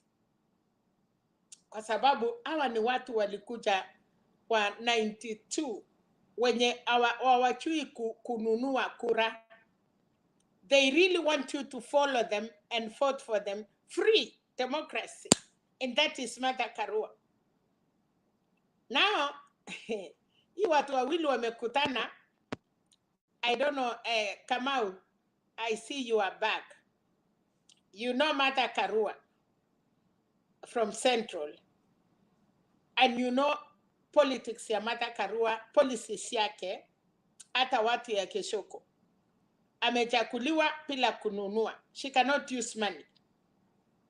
Baba ndio hiyo. We have 2 people who are diet of democracy. Wanakosana kwa vitu ingine, lakini ikifika mambo ya Kenya, they came together. Wakati ya kupigania devolution, they were together. Wakati ya kutengeneza katiba 2010, they were together. They came together wakati ya reasoning na mambo ya kutengeneza democracy in Kenya. They part ways wakati ya siasa. Now, I see, yes, mimi nasikia uchungu sana na ningetaka baba aingie. Hata Martha na jaribu kumwongelesha, anasema stop. Tunafuata haki. Now, Mungu yetu, Mungu ya Kenya, atasimama na sisi wa Kenya because Raila ameongea na PPC akasema I will honor the Supreme Court ruling. It is up to us Kenyans. Tujue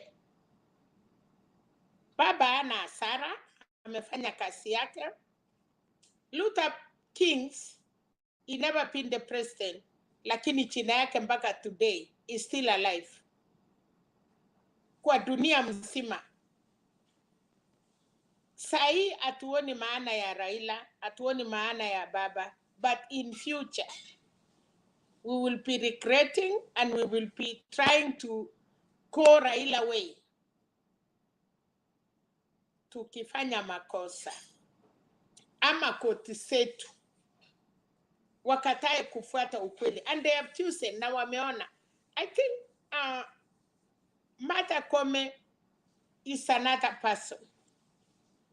I don't want to talk about other churches, but I want to talk about Martha Koome.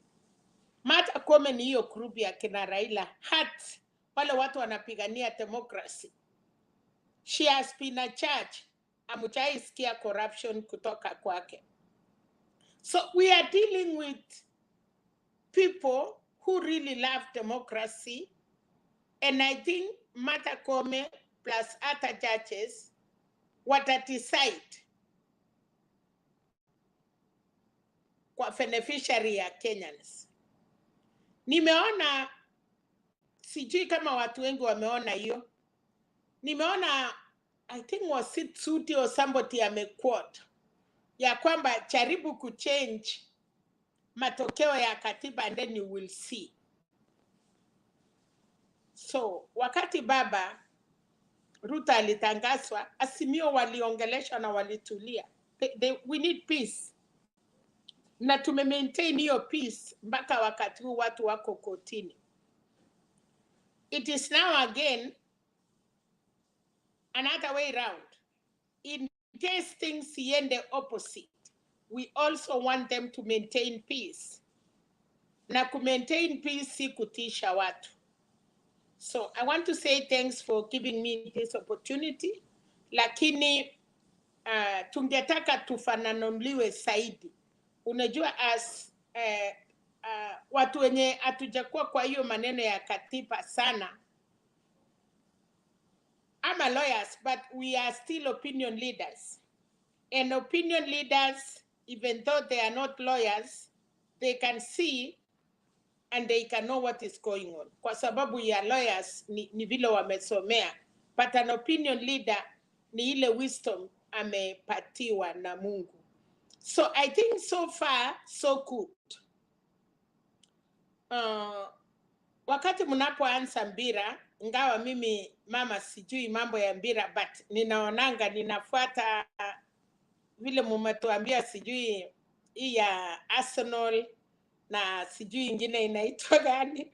Ukiona in 15 minutes or 45 minutes unaweza ona team ile inajaribu kucheza vizuri, na hapo hata kama wewe si mchezaji wa mpira, you actually know ya kwamba nani wamechoka na nani bado wako na nguvu. So the first day today for me, I've seen hope.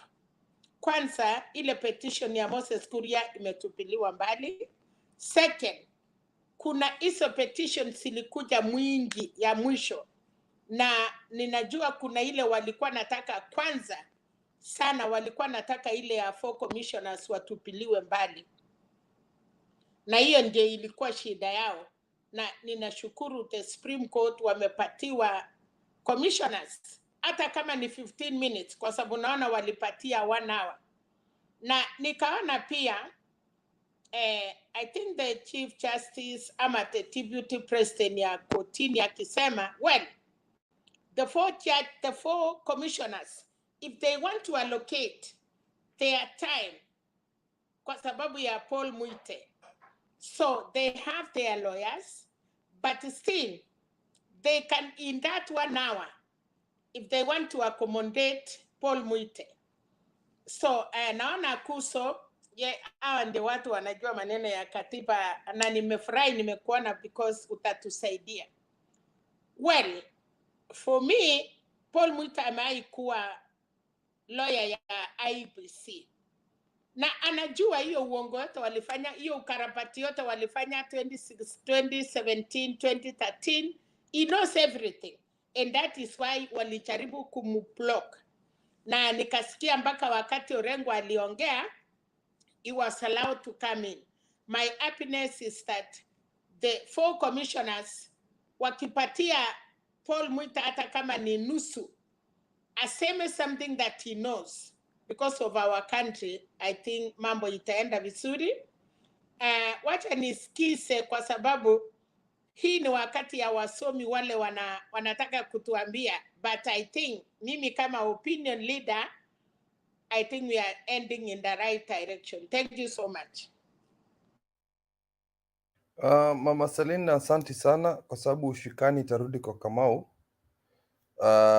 I just wanted before it goes to Mr. Kamau and Koseo, naja Joshua ameingia kidogo sahi. I wanted to say that people don't notice one thing, that the ICT industry independently is one of the petitioners, and them being granted access to the servers is quite a big blow to Team Kenya Kwisha. So ningependa kusema we need to calm down, we need to relax. I know it's going to be a long next 5 days. Our justices are acting very honorably. They're actually asking for evidence, and the kind of security that is around them is actually very scary for me in terms if I was in Kenya Kwisha. Nobody can touch those people. Hata kuwasalamia iwezekani. You've not seen them around the media. You've not seen any of the so-called senior counsels around them. You're seeing a lot of security around them because those are very precious cargo in Kenya. Because all 7 of them are participating, all 7 of them, judging from what I can hear from the initial trial or the initial case, they seem to be actually looking for the truth. I can see them all acting also very neutral. So hata kama Martha Koome anaita Ruto president-elect, it's because it's in the law. She's being couth. She's acting in the right manner. And that title is going to be removed from the chicken seller. So musitie shaka. I believe the court is acting in accordance, and it's nothing to do with them being in Azimio side or Raila side. I think they're acting honorably because the first steps they did is look at each and every case about the back and forth about the affidavits, who brought the affidavits earlier, who brought theirs late, and blah, blah, blah. They even came up with a ruling and said some of these things are going to be oral.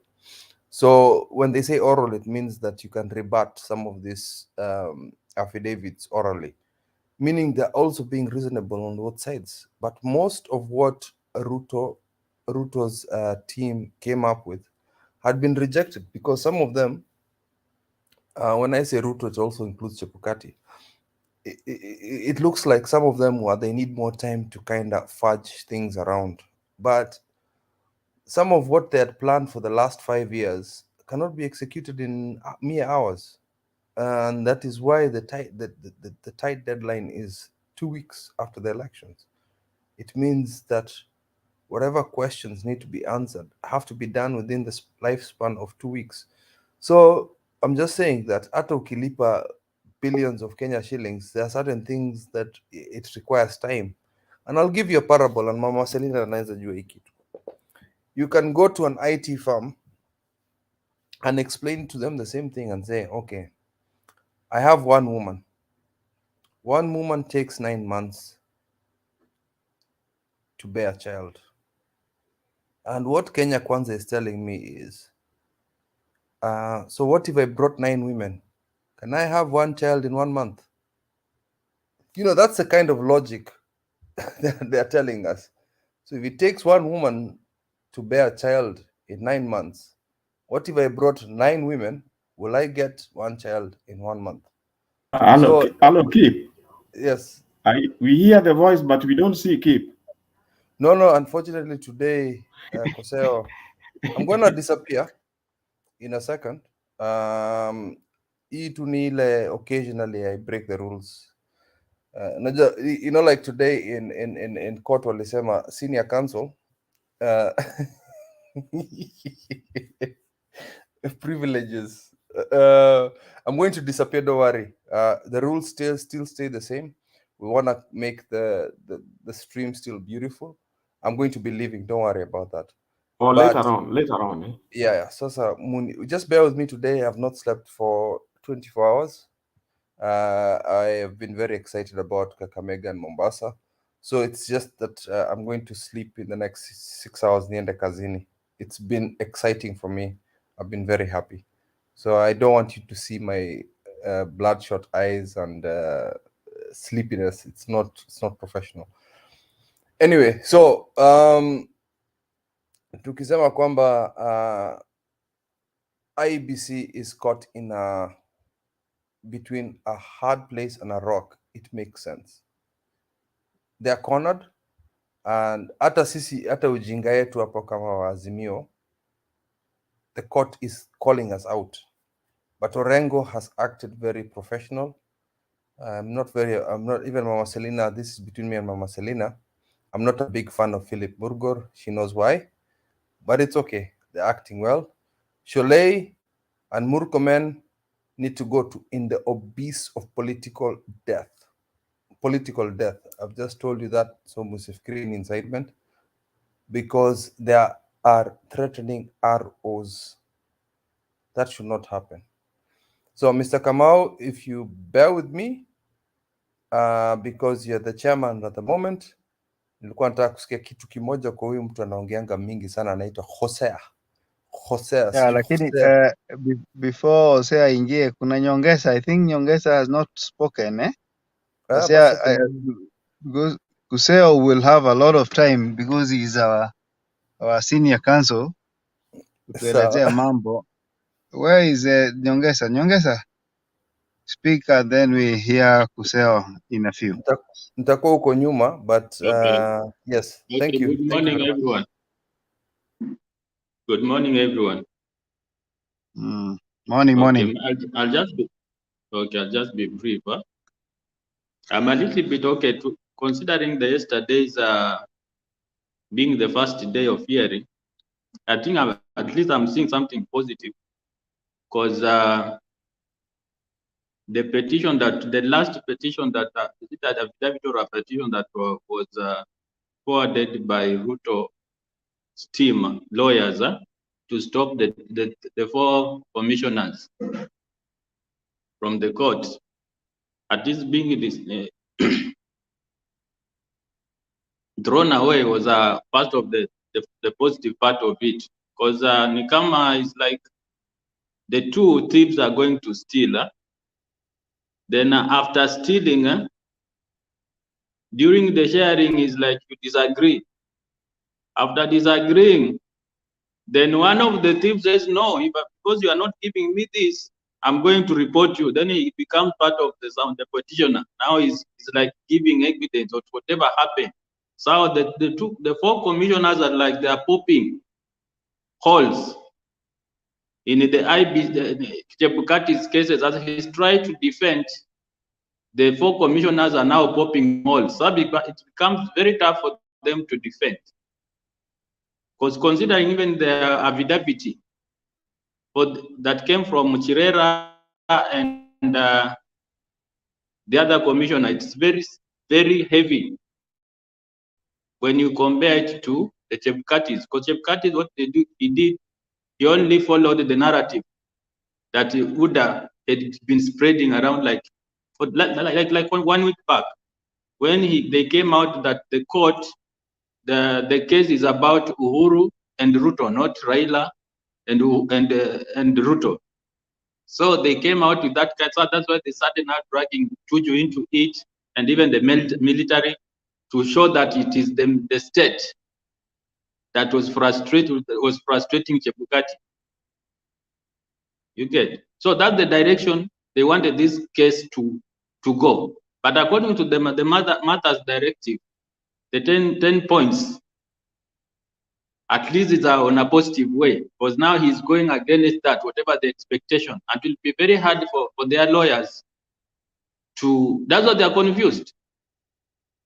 Right now they're confused. They don't know how they're going to defend. Because the affidavit that Chebukati, because he won't appear in the court again to change the affidavit, is about what happened behind the scene, not about the petition that had been filed by Raila's team. So he was not responding to that. I'll be brief, but we expect the best. Thank you, Bwana Nyongesa. That is powerful. I think what we need from the Supreme Court, and I think it's a feeling to so many people. I think for the first time, the Supreme Court to punish people. This fraud, this malpractice in an election should send with what we call signal, and of course, it should punish the people who are culpable, the people who participated individually. It doesn't mean everybody in IBC was bad, but those who will be found culpable, who will be found guilty, I think they should be punished so that it is sent. The clear message that from now henceforth, playing the election or any constitutional body will not be a walk in the park. So I agree with you, and I also agree with Joe what he said here, that somebody steal taxpayers' money and then at the same time uses that money to buy people. Me kwanza, one question I usually ask myself, How did this man campaign in a whole country like Kenya without a fundraising? Because that is a question we should ask ourselves.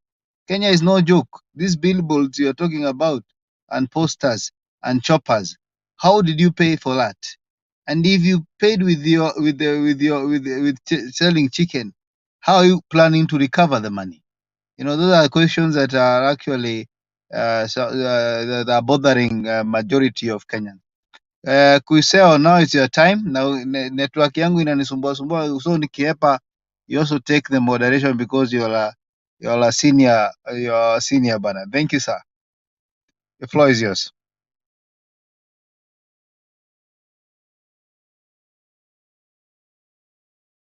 Unmute tafadhali.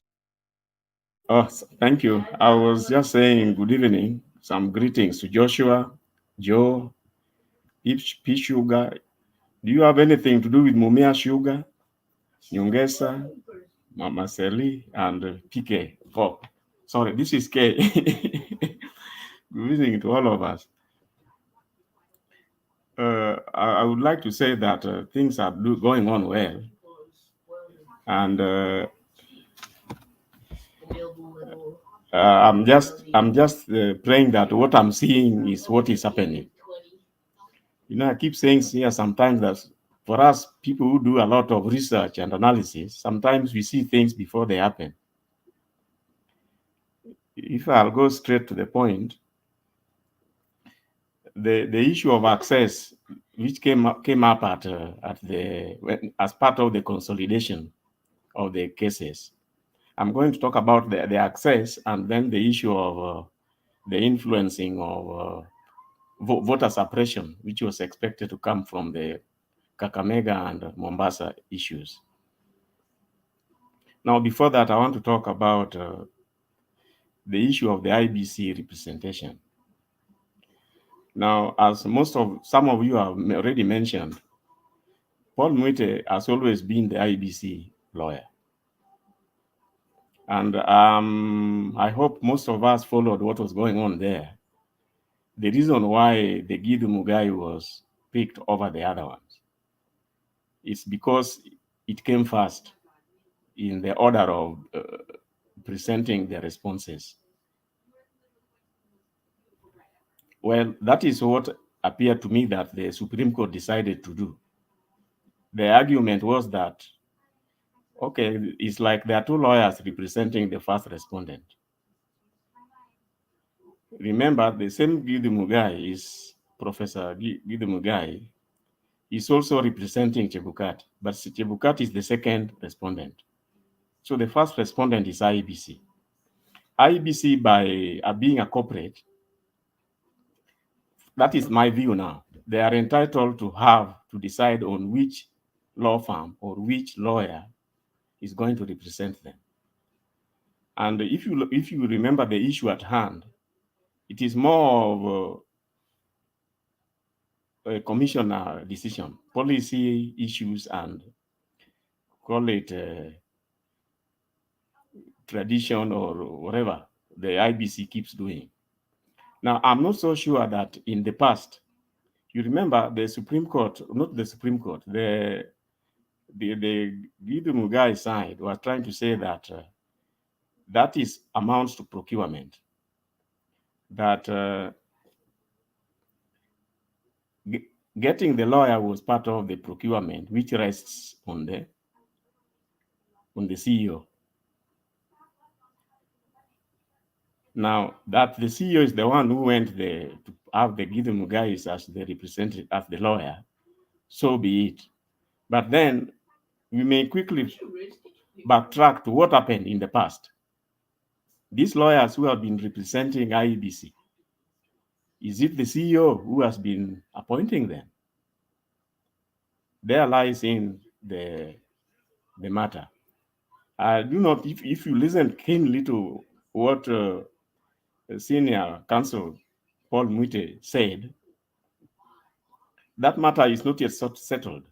As much as the Supreme Court would want it wished away that that is an internal matter for IEBC, don't be surprised if you see a lot of drama on the floor. Because if that is the case, then IEBC should be the one to say who their lawyer is. And then the next question is, who then is IEBC?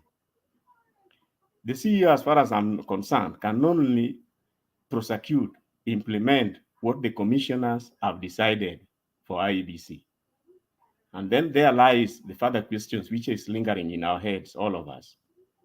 So we are yet to see who will carry the day.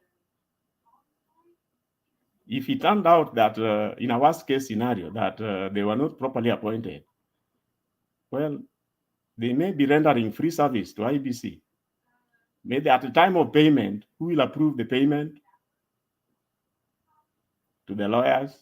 If at all it will go to the doorsteps of the commissioners, there again lies the problem. But anyway, that is, let's leave it that is an internal matter for for IEBC. But you can see the sort of argument that can come out of it. First of all, in the past, how has IEBC been able to procure their lawyers to represent them? That will inform how things should go. And remember, Paul Mwite has been the lawyer for IEBC. He knows how he had been appointed in the past. Anyway, thank you. So now let me move on to the issue of access and access to. Prof, before you move on, I have a follow-up comment. Yes.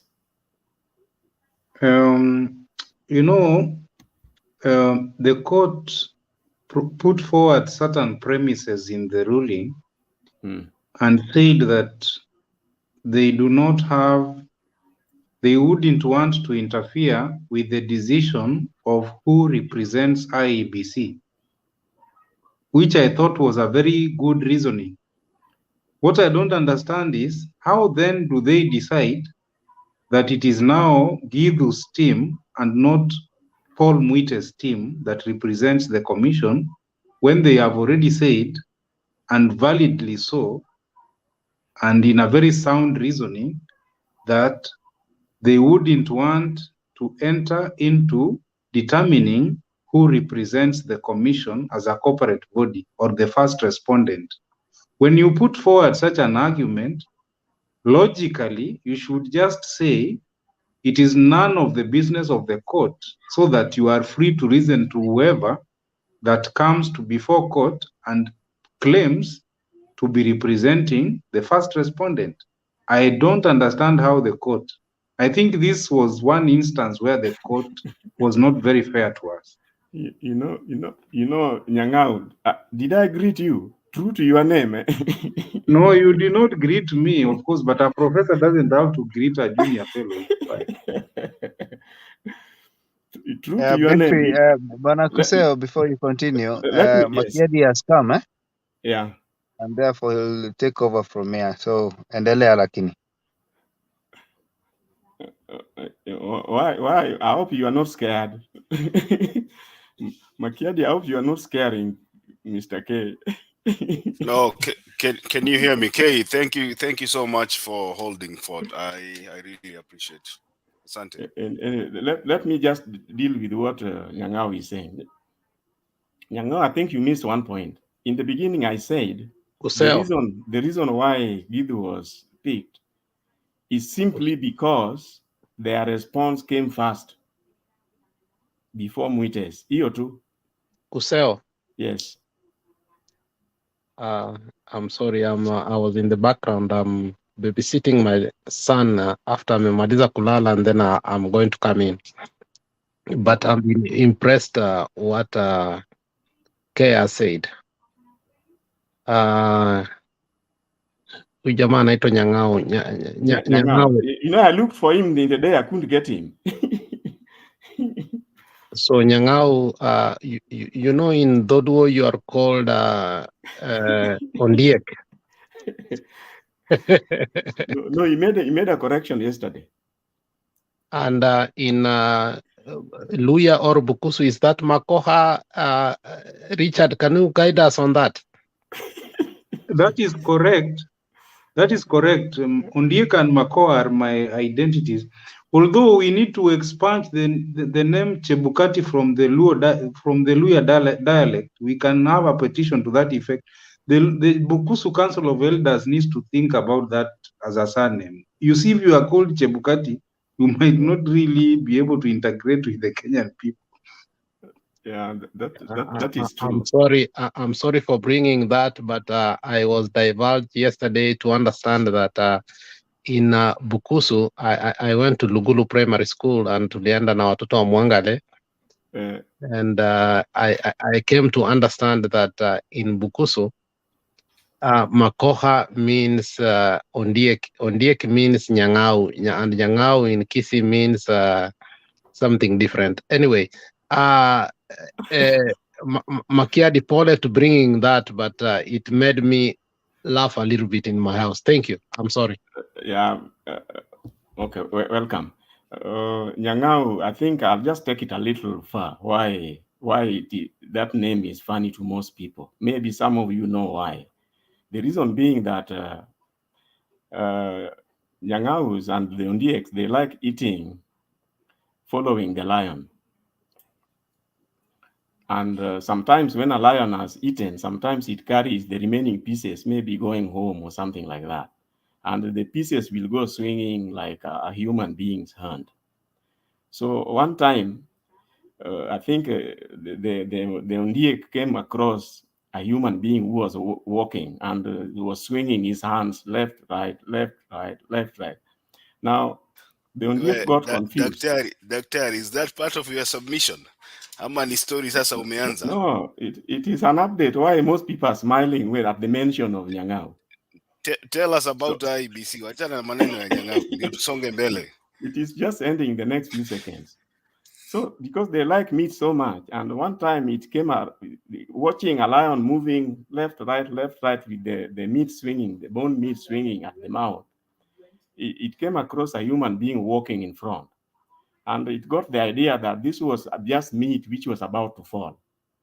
So the Ondiek started following the man. The hand is swinging all the time, and the Ondiek is following. They went for a very long journey. The hand was not falling. You see, but this name has no relationship with Chebukati. You proceed.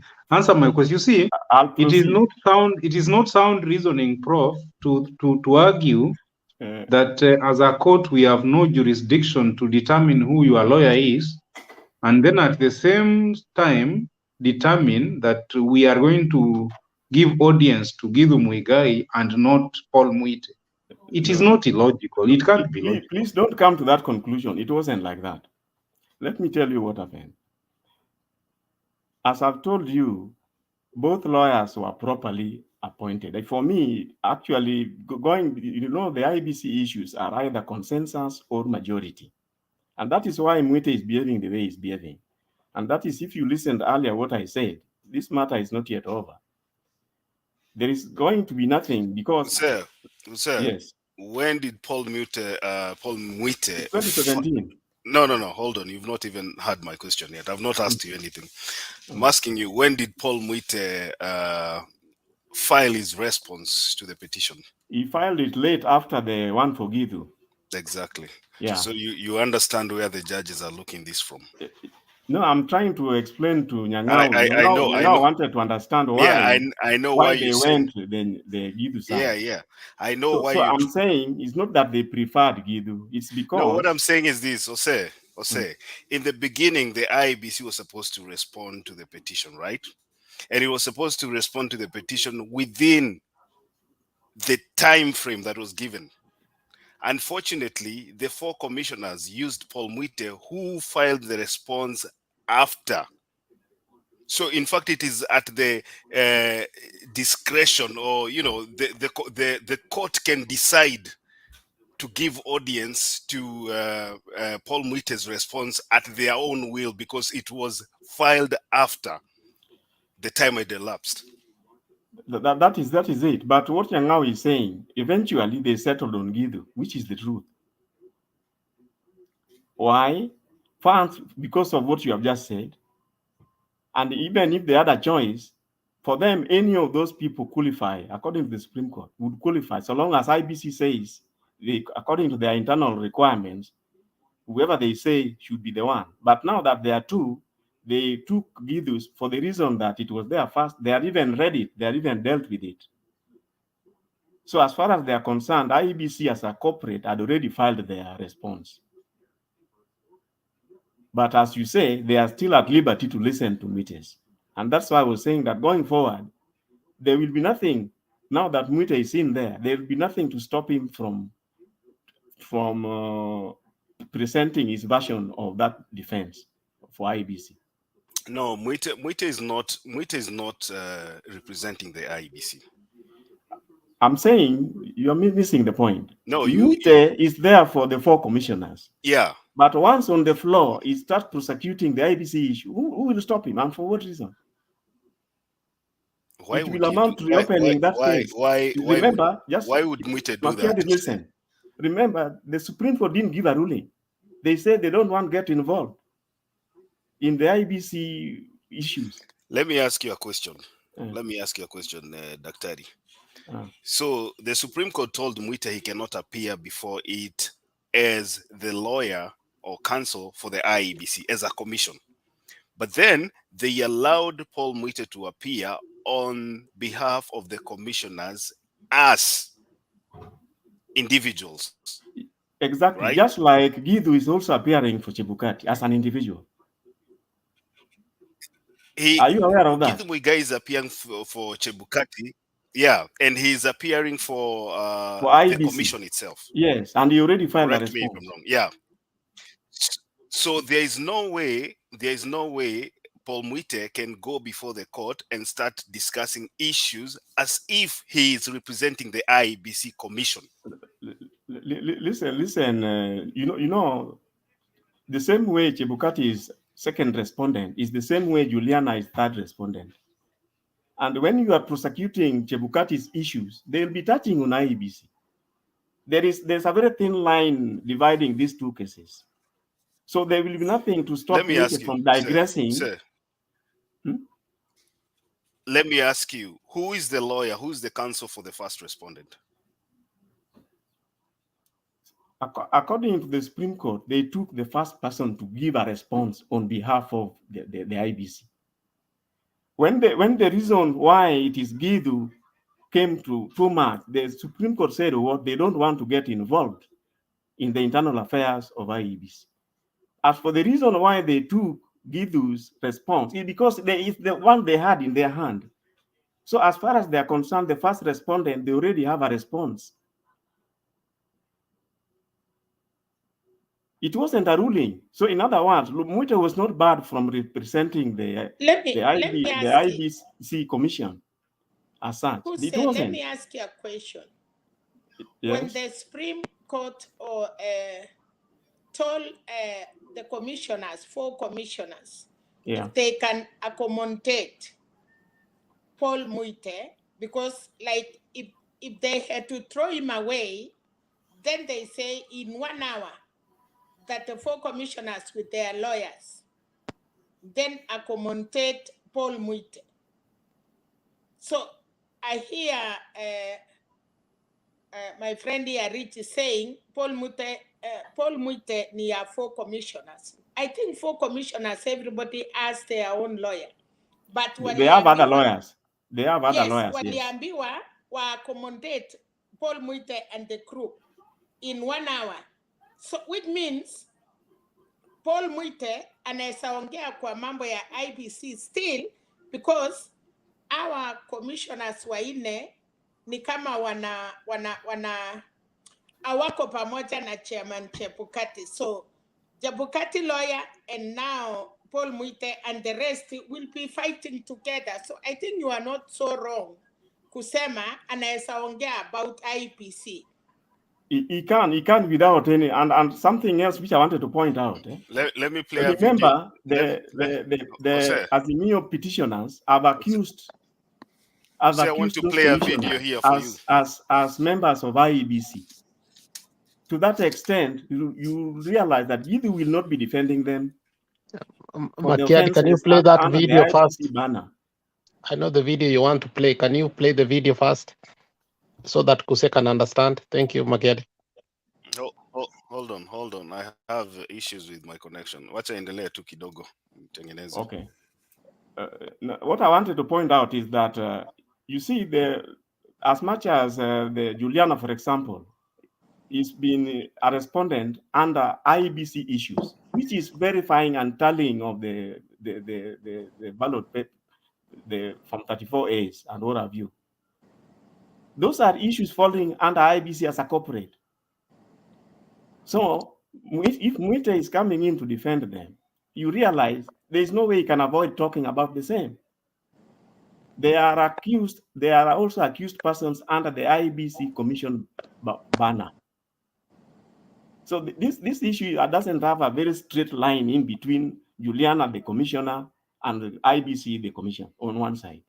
And remember, under the IEBC banner, Kina Juliana have answers to make, how they messed the elections.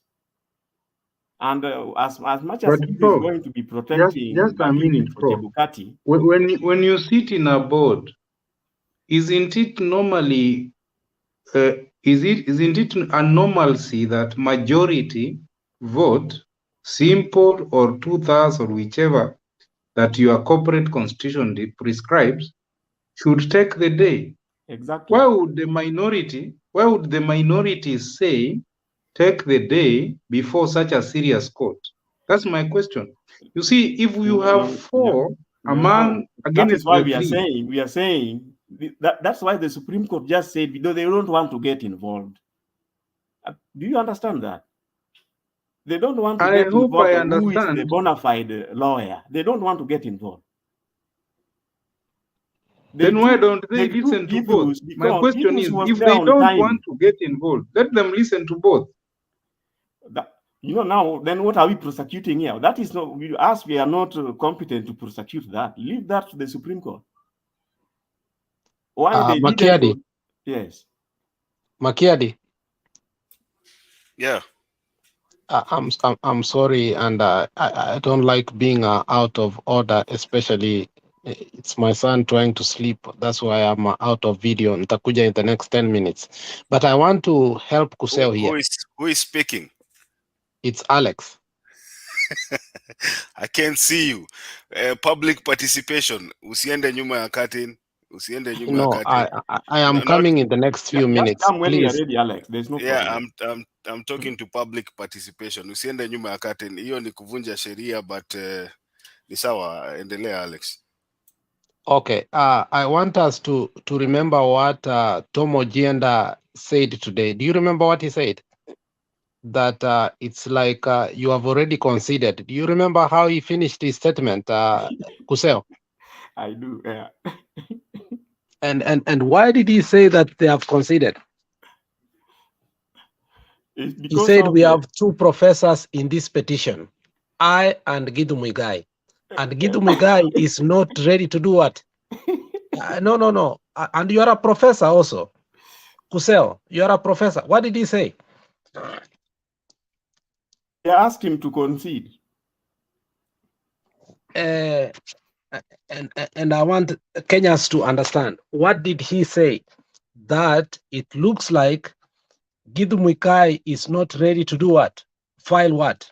As a submission based on the petition. Do you remember what he said?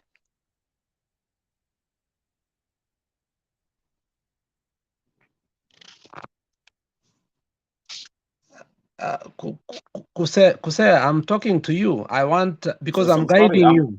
I was saying that I didn't see that bit where he's earlier. I saw when he was concluding and said that they had conceded.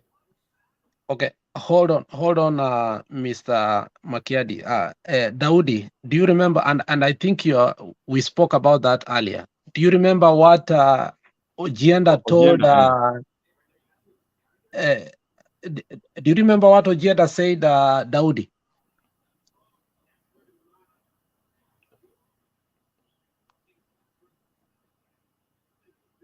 You can unmute Daudi because he's not able to unmute himself. Order. You are taking the show to the wrong direction, Sasa. Alex. Mute. I'm sorry. Mute I'm sasa, sorry. tumalizana na Kuseo ndio at least tusonge mbele. Mi naona tunazunguka to the same place. Kuseo, finish your submission.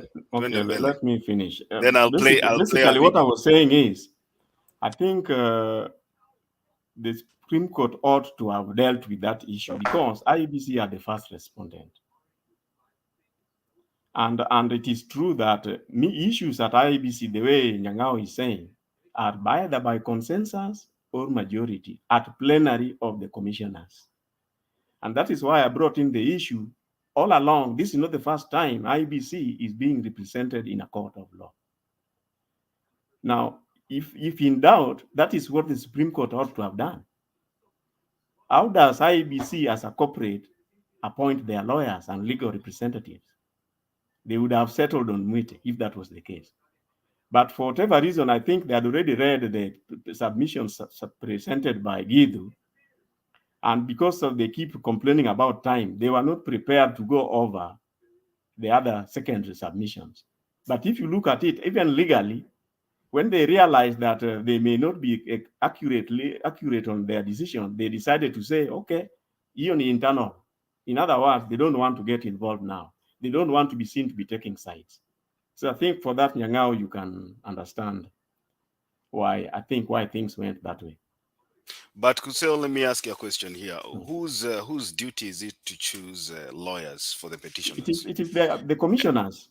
The commissioners settle normally on a panel of lawyers, so that they, whenever necessary, they just No. I'm not talking about IEBC. I'm talking, for example, if you take a case to the court, is the judge supposed to choose who is supposed to represent you?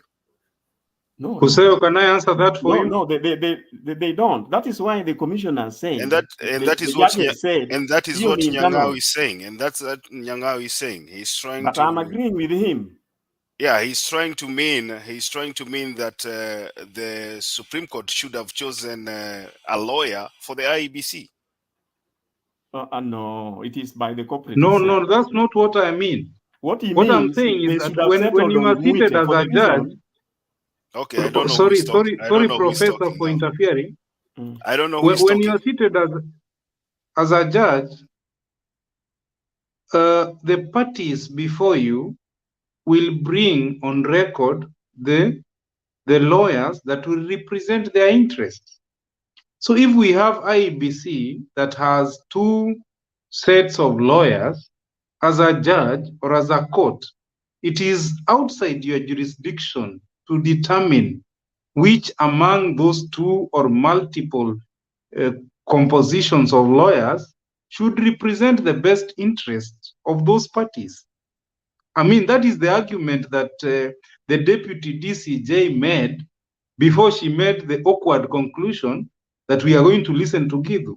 You see, the premises were very okay. The arguments were very valid until she just went to the wrong conclusion. You see, let us be careful as much as we are discussing and prosecuting our cases publicly. Let's be careful.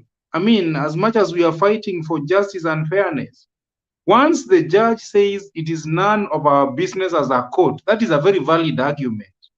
But going to make a decision that now we are going to listen to party A and not a B, that is a mistake. Let us be fair. It is not within the court's jurisdiction to decide whether Gidu should represent IEBC as a commission, as a corporate body, and not Paul Mwite. It is not.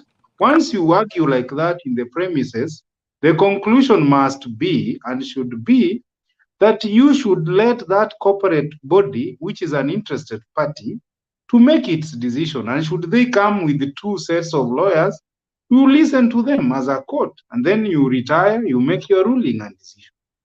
That is a mistake. I just want to agree. Please agree with me. Logically, no, I fully agree with what you are saying. It's just that. Hold on. If we go that route, tutaelewa ile kitu tunafanya hapa. Let me try to see if we can get answers from the court itself.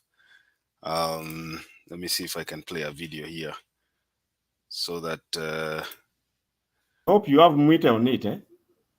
I don't know. I think it's that clip, but I'm not sure if Mwite is there. Let's see if is represented there. And then I don't know. Can you see my screen? You can, right? Yeah, I'm seeing it. Okay, Thank let you. me see. Check if the sound is clear. Then has rejected a notice of appointment of advocates It is clear. Yes. and company advocates dated 26 August 2022, purporting to act for the Independent Electoral Commission, IEBC. Mansour had been appointed by the 4 dissenting commissioners led by IEBC Vice Chairperson Juliana Cherera. The Supreme Court stated that the issue of who represents IEBC was an internal matter, but allowed the 4 commissioners to retain senior counsel Paul Moite and advocate Mansour at an individual level if they so wished. Safin Acheng now reports. The Supreme Court pre-trial conference turned into a platform of a showdown between 2 factions of the divided IEBC, with lawyers representing rival commissioners clashing over the right to represent the IEBC as an institution. My name is Githu Muigai, Senior Counsel. I appear for Mr. Wafula Chebukati, Chairman of IEBC. Mr. Eric Gumbo and Mr. Kamau Karori appear for IEBC. The submission by Senior Counsel Professor Githu Muigai that he represented IEBC was challenged by Senior Counsel James Orengo, who informed the court of yet another legal team for the commission led by Senior Counsel Paul Moite, who he said was denied access to the plenary. I've just been alerted by a senior counsel who is locked out, who should be in these proceedings. Senior counsel Paul Moite and counsel Ali Mansour for the IEBC. I think it's a matter which is live before the court to make a determination whether they could be had. But they have filed papers and they ought to be left at least allowed in. The commissioners to IEBC have not been disallowed. They were, as respondents, they are entitled to be present with their lawyers.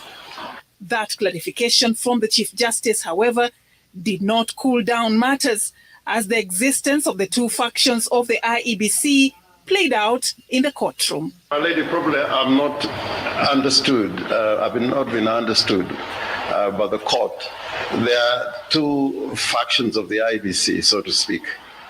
Both factions are allowed Much obliged, much obliged.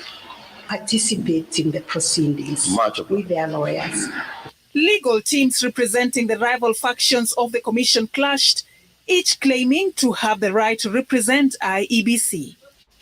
As far as I am concerned with ISA, as I indicated, we rely on a resolution by 4 of the 7 commissioners.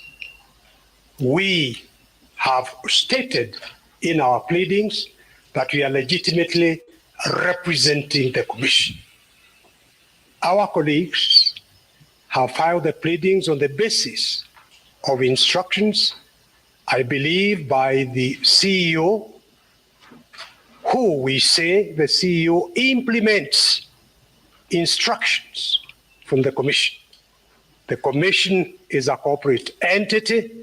In the absence of consensus, decisions are by majority. It is not the work of the commissioners of IEBC, whether in majority or in minority, to procure any services. That flies totally in the face of the procurement law in this country. As we sit here now, the 4 who purport to have procured have committed a criminal offense. Senior Counsel Fred Ngatia, appearing for President-elect William Ruto, argued that the divisions in the IEBC would compromise the fairness of the hearing. I burnt midnight oil, filed my response within time. Then comes the group of 4 commissioners.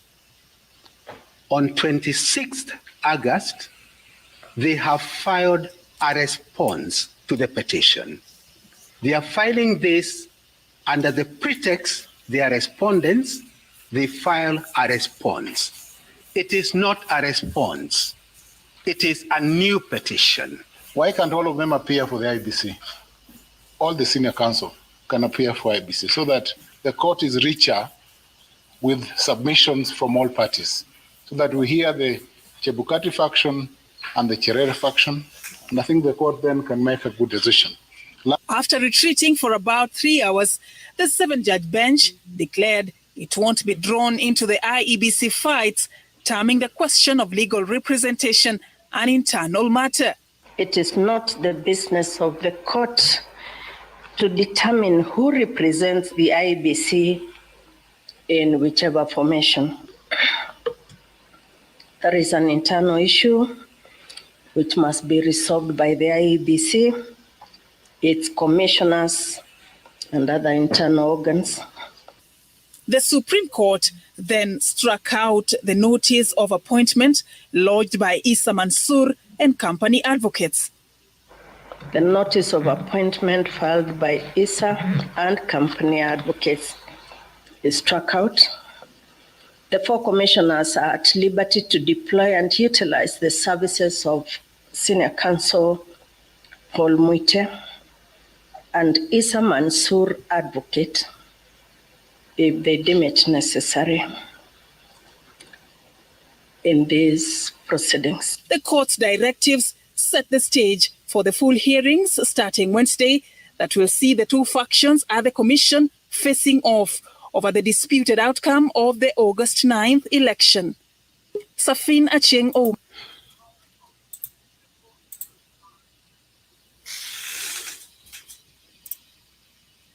Yeah, there you have it. Daktari, you want to comment on that?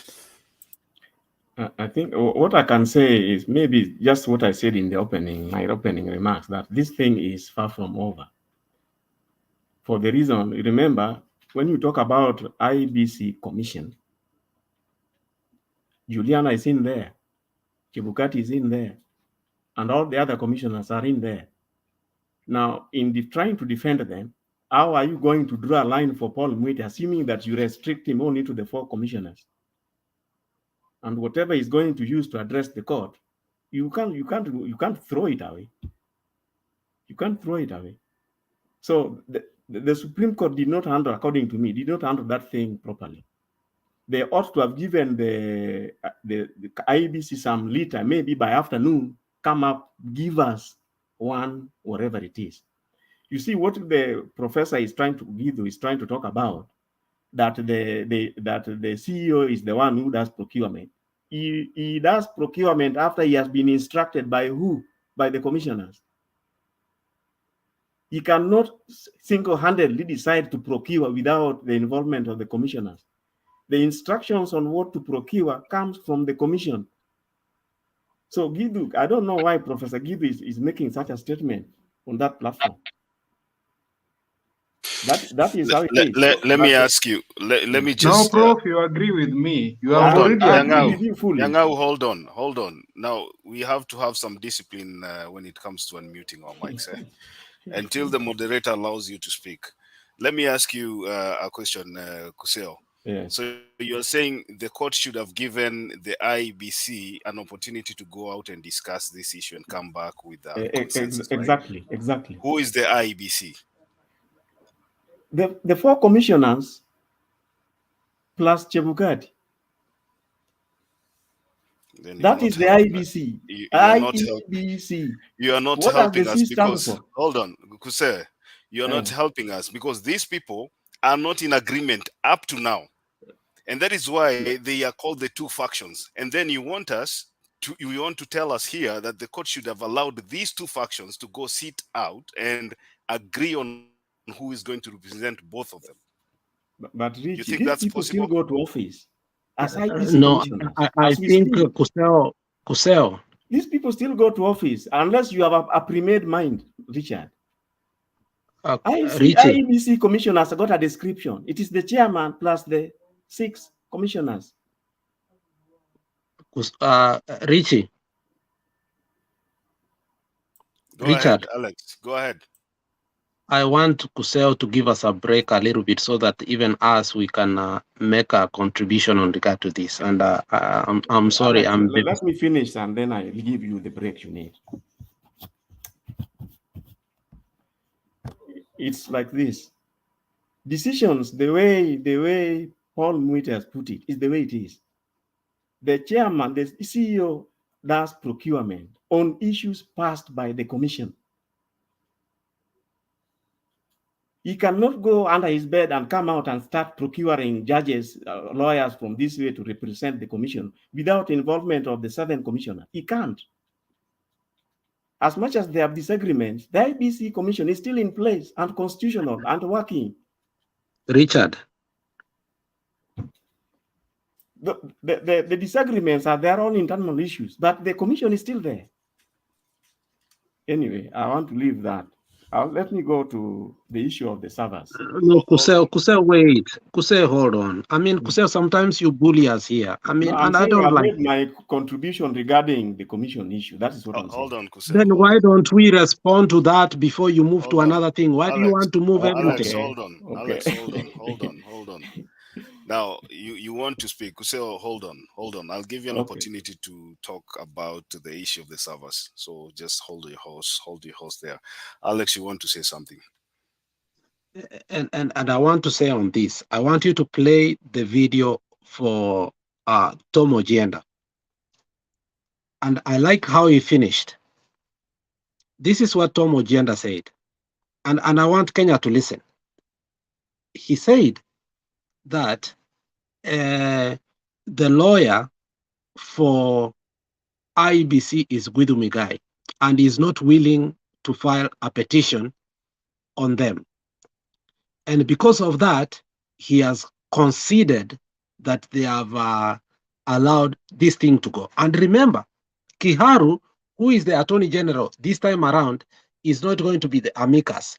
Can you play that video so that Kuseo can understand what we are talking about? Can you play that video so that Kuseo can understand what we are talking about? Mr. Makiadi, please play that video. Yeah, that's a different issue. It's okay. I'll look for the video. I understand what you're saying. I'll look for the video. I know the Thank video. you. Thank you. All right, Kuseo, I'll give you an opportunity. Let me see. There are two new panelists here. Let's give the lady first priority. Sarah, karibu. Asante, I think G came here before me, so I'll prefer if he goes first. Much obliged, my lady. G.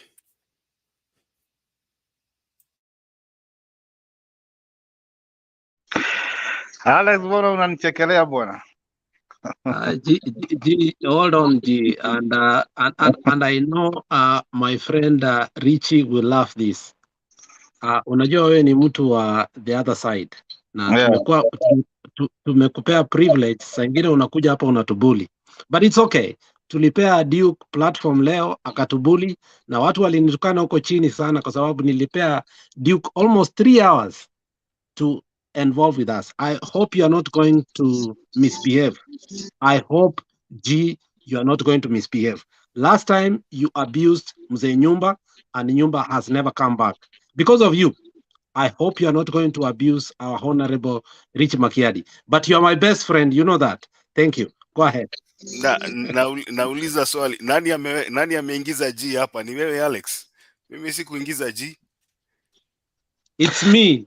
Okay. But it's okay. It's okay, G, watu watanichapa leo, but media nimekuingisha. Asante sana. Endelea G.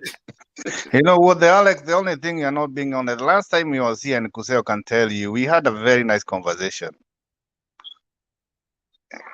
Forget about the time, hata hiyo ya Nyumba hata sikubuki ni gani, but that was a message. Because let's even forget about that. But the last time, Richie was not here that time, but then I have been here twice. And Alex knows very well, we had a very nice conversation. What we agreed was, kila mtu ape opportunity atoe maoni wake. In fact, for the first time, one thing I agreed with you guys about the standard of election that we have in Kenya right now. can compare to none, especially in Africa. Who do we give credit to that? To Baba, because even though, if you ask me, I want him to concede, but then on the other hand, what will happen in the next election in 2027, whoever will be Chebukati will be very, very careful because they know what's going to happen if they mess up.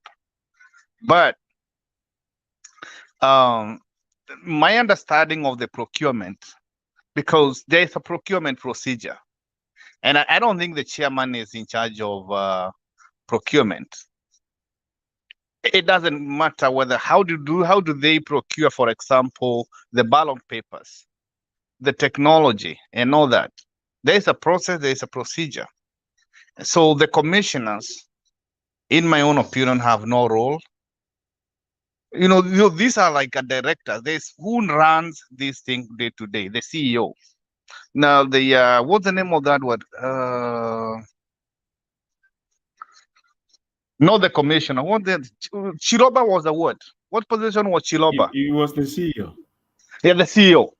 My understanding, that's the manager. That's the person who is supposed to be procuring the lawyers. Because one of the person who is in that court is the returning officer. And the only person who qualified, because to qualify to be a returning officer, you have to be in the same level as a judge of a high court. And the only person in that commission who qualifies is Chebukati. Because one of the things that Azimia were requesting was, you know what, hapana, sasa huyu ikirudiwa ipewe Cherera, she don't even qualify. Not at all. So if there's going to be a runoff or a repeat, there is only one person who can be a returning officer who qualifies, who is Wafula Chebukati. And the judges know that. So they are tied. There is no way. There is a duty roster for the vice chair. Do you know what it reads? No, hold on, Kuse. Let's give him an opportunity to speak. Okay, he's misguiding us. Hold on, let's also guide him. Please, just hold on, second. guys. Okay, thank you. We are not moving anywhere. We are not moving anywhere. Alex, you like intimidating people and scaring. So when I come here, before I start talking, you start intimidating me. Now you see. So, no, we are friends. Me and Alex, we are good friends. So it's not that serious. So, like I said, Bona Kuseo, the commissioners, and what I had the ruling from the Deputy Chief Justice was they can be represented individually. They are at liberty to get their own lawyers. But my understanding, if they're gonna have to pay for Muite and all that. Who knows? That was my understanding. But as far as I know, they also talk about, I don't know whether you guys talk about this, that they're going to be retelling 15 polling stations, because there are some stations with more than one stream. That was my understanding. So what will happen is, and remember, there is also the ICJ. Nimekusikia huyo akiongea hapa, huyo wakili wa ICJ, because they were observers. What they said was, whatever 34A they have is exactly what is in the portal. Now, if they open those boxes and the numbers, and they have to count them, and there are some discrepancies between the forms 34 and the number, because they're going to have to count them. I understand they're going to have even the cameras. Then they're going to be a problem. But I think we are just wasting time, in my own opinion. I think on Monday, this game will be over.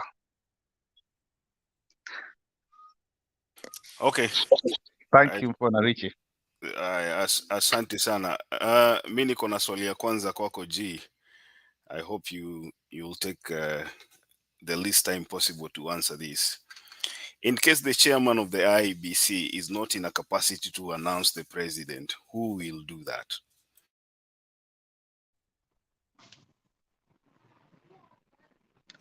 Can I Unmute your mic, G. G. Because he is bringing non-issues here. No, hold on, Kuseo. G, let me guide you on that, and I hope I hope Richie will help me on that. We don't say that Chebukati cannot be part of the group, but what we are saying is that Chebukati, we can put him to be a member of the commissioners, and he may not be the chairperson. Do you realize what we are trying to do? And can you guide me on that? Since he is a lawyer, and we need a lawyer in that, because once we do that, the country is going to go to a conundrum. But are we allowed to put him to be just a member, but not the chair? And I want you, Rich, to guide me on that. Can we just put Chebukati to be a member, not the chair, and then we elevate that lady to temporarily be the chair? Thank you, Makiadi. Can you guide me on that? Let me ask you a question, Alex. I don't want G to answer this. I want you to answer this question. Why would you want to reduce Chebukati from the chair to a member of the commission? Under what circumstances? First of all, would not be necessary. Kuseo, do you want to take over or you want me to talk? Go ahead. I First can of all, tell go you ahead. one or two things on that. Remember, this commission was created by the Constitution. This idea of having the chairman having legal qualifications, but the equivalent of a high court judge, was by Parliament. The Constitution did not mandate that the chairman must be the equivalent of a judge. No, the Parliament was trying to perfect this art, and that is why they passed a law that let it be that at least we should have at least a lawyer in there. You can even have two. Now, hold on. Okay, Kusea, hold on that. Yes. The issue was never constitutional, it was parliamentarian. And why does G think that we must have him to be the chairman of IEBC in order for it to be legit? Did you hear what Kuseo said? And now, G, I want you to come in and be honest. Wachana hii ya political expediency yako. Does Chebukati still have to be the chair of IEBC in order for it to be legit? Yes, because according to what Kuseo, there is constitution, but there are also law. It doesn't mean that just because it's not in the constitution, it's not part of the law. The work of I said the work to make of, it better. listen, To make it better, we have the lawyer. It's I not know that he can't be. that this is what my point is. If the parliament passes a law, right, and the president assent to it, it becomes a law. It don't have to be in the constitution. So if the law says these are the qualification of a chairman, it's still part of the law. So the only person who is qualified to be the returning officer in that commission is Chebukati. The question that you asked me, what will happen if he is sick or something happened? Who can announce? You want to be on me to be honest? I don't know. I have to be very honest. You see, if Juliana, the way Alex is saying, if Juliana becomes the chairperson, it will not be unconstitutional. That is what you need to remember. It will not be unconstitutional. She can't because she's not qualified. Hold on, Hold on, guys. Mute your mics. There's a lady that has been sitting here for a while. Wacha tumpatie nafasi, then we'll come back to you. Sarah, karibu. Alafu Nyang'au, nimekusikia unataka kuongea, nitakupatia nafasi. Just a minute. Wacha our lady amalize kuongea kwanza, then we'll come back to you guys. Asanti. Sorry, niko na homa, but bear with me. I wanted to make a submission in regards to the pre-trial conference, but the story chairperson and vice chairperson has sort of confused my mind kidogo. So I'm just gonna say something to G. Actually, I'm gonna sort of affirm what G is saying. If in an event, rather, that the Supreme Court decides that the best way to go about this situation will be a runoff, and in the event they do not give an order for the chairperson to take any fault or blame, he will still remain the chairperson of IEBC, and the runoff will be done as him, with him as the chairperson, because the chairperson of the commission has to be he has to be appointed under the terms of the constitution. That is, he has to be appointed by the president. That's Article 250 of the Constitution. Appointed by the president. I've forgotten the other two. I think he's approved by the National Assembly, appointed by the president, and there is one identified through a national legislation. I've forgotten that one. But the point is, again, the current president is still the president, but has minimal powers, meaning he can't appoint or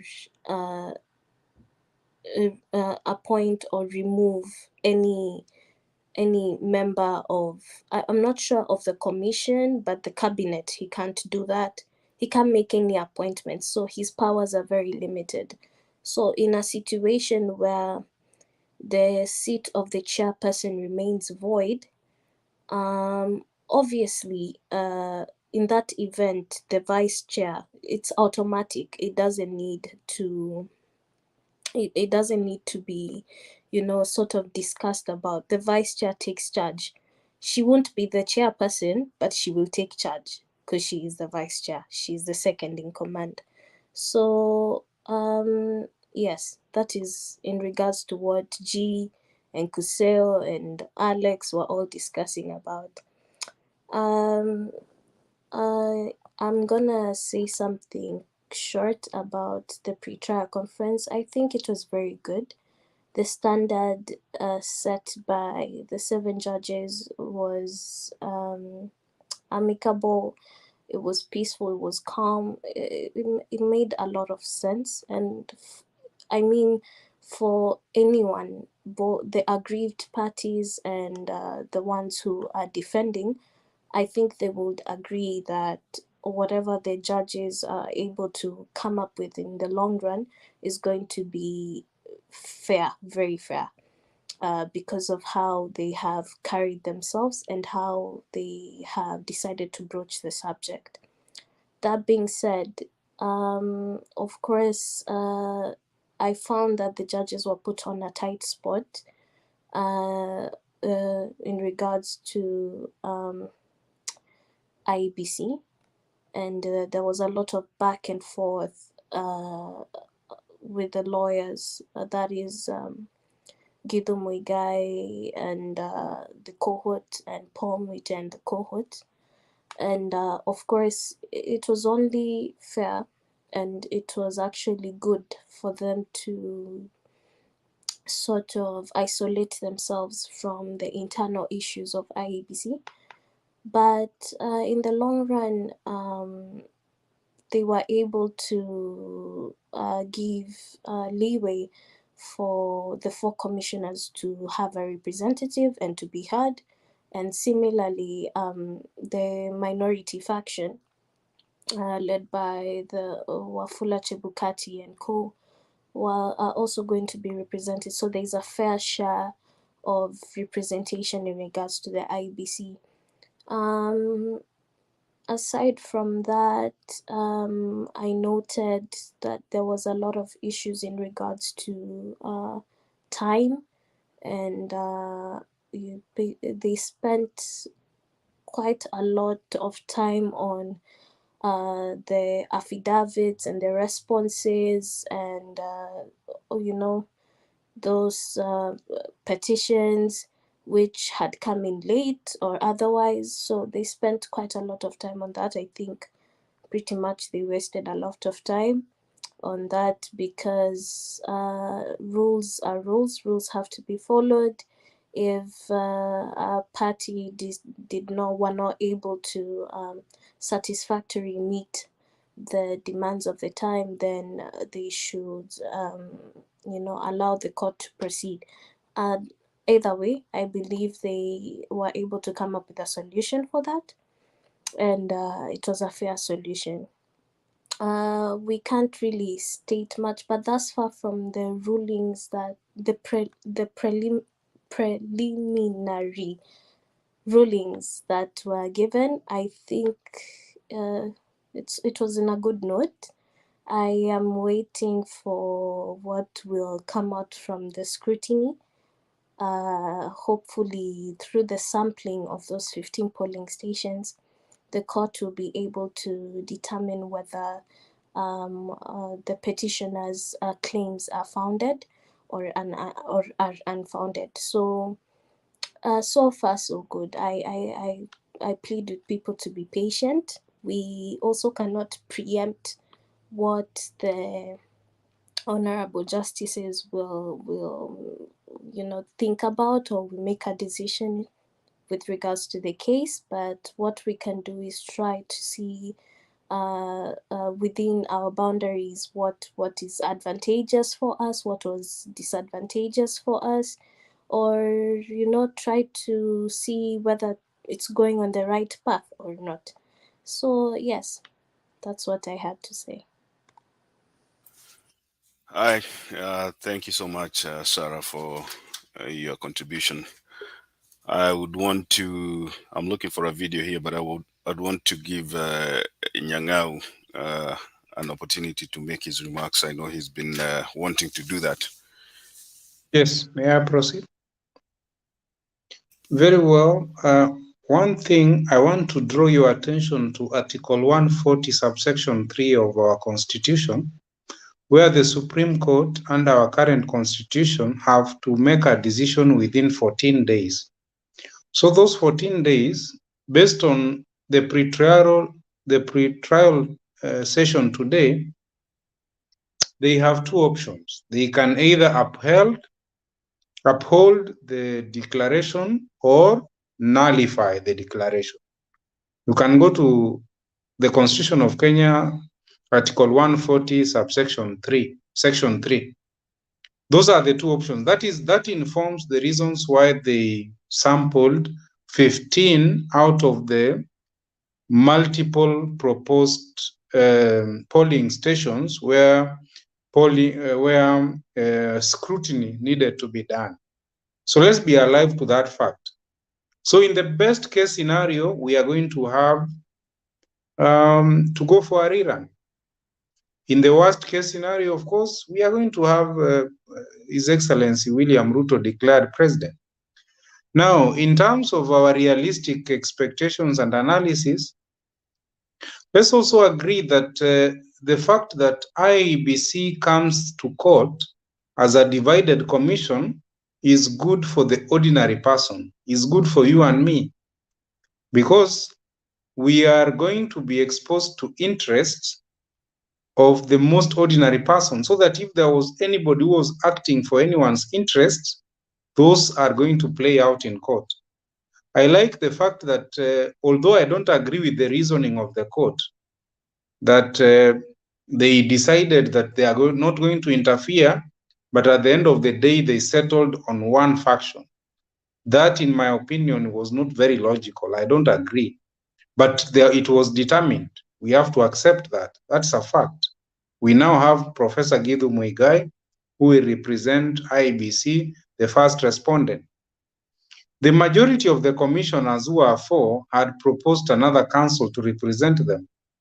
Now they have been allocated 1 hour, and in the opinion of the defendants, the first defendant, the 9th respondent, those were petitioners. They seem to agree with the petition. The judges, of course, have to be very neutral. And then last and most importantly, is that the reason why this dispute is being decided in a court of law is because Kenya is a civilized society, is a civilized nation, where if we did not have this option of the Supreme Court, then we would have other extra legal, extrajudicial ways through which we would solve the problem, the stalemate. But we thank God we are happy, and I think we are among the few nations on earth where we can solve our problems through the judicial system, and that is a very positive thing.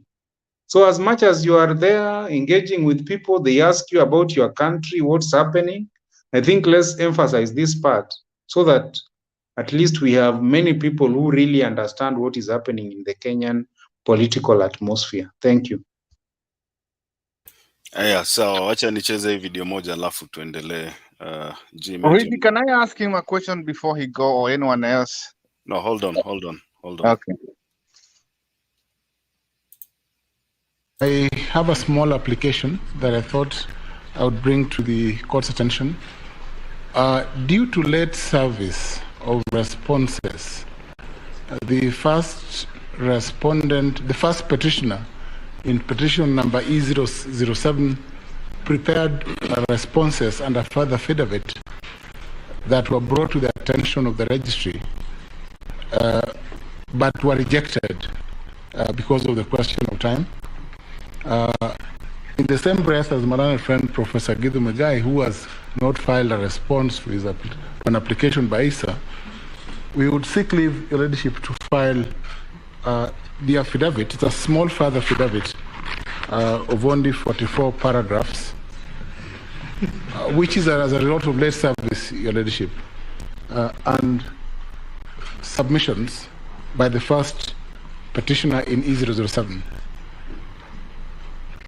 Your Ladyship, in terms of representation, just weighing in on what my learned friend has submitted, Mr. Professor Githu Muigai, Senior Counsel. There are only 2 professors and senior counsel in court, the 2 of us. Why can't all of them appear for the IEBC?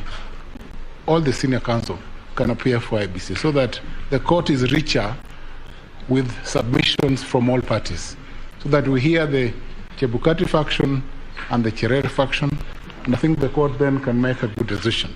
Last, Your Ladyship, on the question of time, I just want to confirm that we only have 6 hours, like Senior Counsel Rengo said.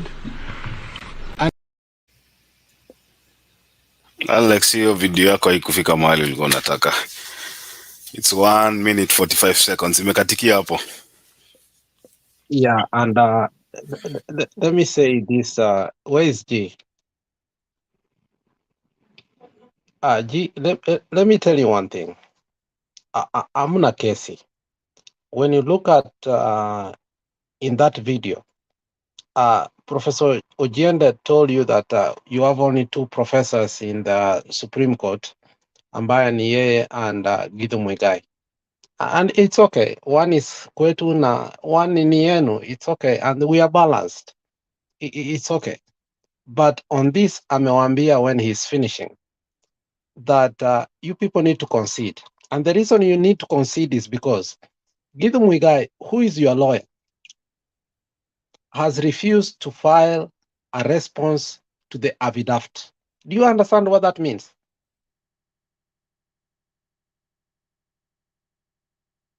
G, I want you to tell people if you understand, because sometimes unakuja hapa unajifanya unajua vitu vinafanyika. But Alex, it would be unfair to ask him to understand. It is not within his jurisdiction to. If the court understands. Yenye watu mmekuwa lawyer sasa hapa, mnaleta matamungumungumu ati jurisdiction.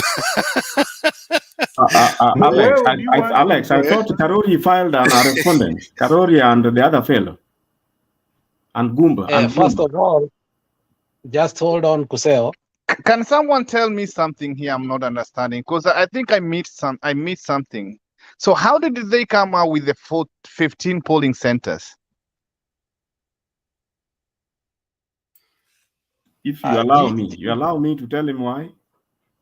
It's okay. Before you say that, I want to make a little bit of joke, and G, I hope you take that joke not in a wrong way. G, umaiona mtu who is rich akona kichwa kidogo kweli? Umaiona mtu ambaye ako rich na kichwa kidogo kweli? Oh yeah, yes, Anyway, yes. nani ako na kichwa kidogo na ako na pesa Kusema in nimesikia ni Kenya? millionaire. Okay, let's go ahead, Makiadi. Let's go ahead. Anyway, thank you. You guys have lost me. Hata sijui sasa tuko wapi. I can help, Chair. Yeah, as I get my direction. That's okay. I want to ask my brother Alex not to expect everybody to have an objective understanding of the arguments that are made in court. It would be so unfair to have that expectation on our general public. You see, what Counsel Ojenda, Professor, and my senior colleague was saying was that Professor Githu Muigai is actually underserving their client. And it would be so unfair for us to disclose that to clients and their potential followers. It is not fair, Alex. Kindly withdraw the statement and be fair.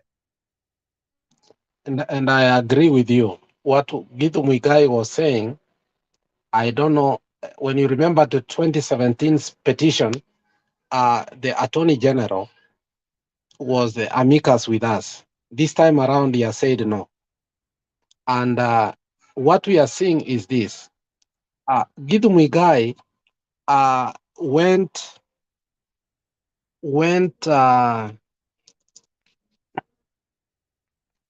I'm sorry. Makiadi, hebu toa hiyo.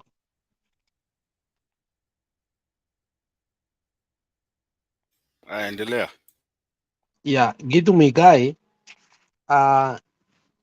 went to the Supreme Court to sabotage Chebukati. If you see what he has done, what Tom Agenda is saying is that he has no response to the subjection of what he has been asked. My question is Chebukati really serious on what he has filed? I don't think Chebukati ate the money.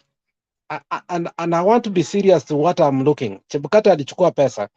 According to Star newspaper, alikula milioni ngapi? Alikula pesa yake milioni. Lakini now he's taking advantage of what he ate, and what he is doing is very simple. He's subjugating IEBC because Muite wanted to represent. But you look at what Chebukati is doing. Chebukati wants Githu Muigai. And Githu Muigai is saying he's not going to give a response to the affidavit. Now, I want to ask the question, why are you being a lawyer if you are not going to give a response to the affidavit? Okay, Richie, can you help me which there? affidavit? Because there are so many. Which one is he refusing to reply? I think from the video we had, he was supposed to respond to, is it called Isa who? Can't remember his name. They were all supposed to respond to that affidavit by Kuseo, you can guide me there. From what I heard, all these lawyers were supposed to respond to. You see, the petition. There were very many petitions, which were consolidated, I think, into 9, isn't it? Now, there is a section, I think, a section of it which is coming from the other commissioners. against Chebukati. Yeah, the 4 commissioners. Yeah. And I think that is what there was no reply. That, yeah, that is what Githu Muigai refused to reply to. I would think it's strategic. You know, it's just like Baba refused to go to the debates. You know, it was. Where's sasa umeanza kupotea No, direction sasa? no. What I'm saying, Richie, is, you know, it's a strategy. So how do you relate the debate to what is happening at the Supreme Court? What I'm saying honestly, is, according to you guys, you think him replying to that affidavit would have helped his side. But just like some people are arguing, if this guy go to the debate, he'll get time to explain himself to the Kenyans. But in his own opinion, you was not going to add value. Sometimes when you come here, ukumbuke hata 2017 Uhuru Kenyatta hakuenda kwa debate and he won the president according to and you. So don't take us to that route. Utakuwa unapoteza debate yako. I won't allow you to do that. Sarah. So I'm still waiting to tell you. Chebukati stands accused by the petitioners. Why Githu purports to be representing him, but there is no response filed? Don't you see? That is why I think Ugenda was saying that he has conceded. There is no reply to the accusations made by the other petitioners. And yet he is the lawyer for Chebukati. Yes, exactly. I want when Tom Ojieda was talking about hold on. Wangwana, Ngoja, Alex Ngoja. You know, unfortunately, it's like tunapiga story hapa, and this is supposed to be a debate. Na ninaona Sarah ameinua mkono na Hillary amekuja. So let's give each one of us at least an opportunity to speak so that at least we have order. Tafadhali. You can read the comment section. People are complaining. So Sarah, karibu, alafu nikuje kwa Joshua, naona pia Hillary yako hapa. Thank you, Richard. Let's get the facts straight. IEBC responded to the petition, which was, I think, E005, which is the main petition, that is Raila Odinga's petition. And they responded to the petition through Issa Mansour. So basically, the majority faction was the one who responded on behalf of IEBC. They were the first to respond during the timelines given by the court. The minority faction had not yet responded. They had not yet taken up their response as IEBC. So now they were arguing in a court of law, and they were trying to say that that response for Issa Mansour should not be tabled because of, you know, the very many laws they tried to, and rules they tried to explain that. So they want the minority faction's response to be the one that is the main one for IEBC. That was the argumentative part. And I do not think Githu openly refused to respond to that. He just said that the timelines were not, he didn't have enough time to respond to whatever Issa Mansour as IEBC had tabled. I'm sorry, Sarah. Mm-hmm. Hold on, and I'm sorry, I don't like interjecting. When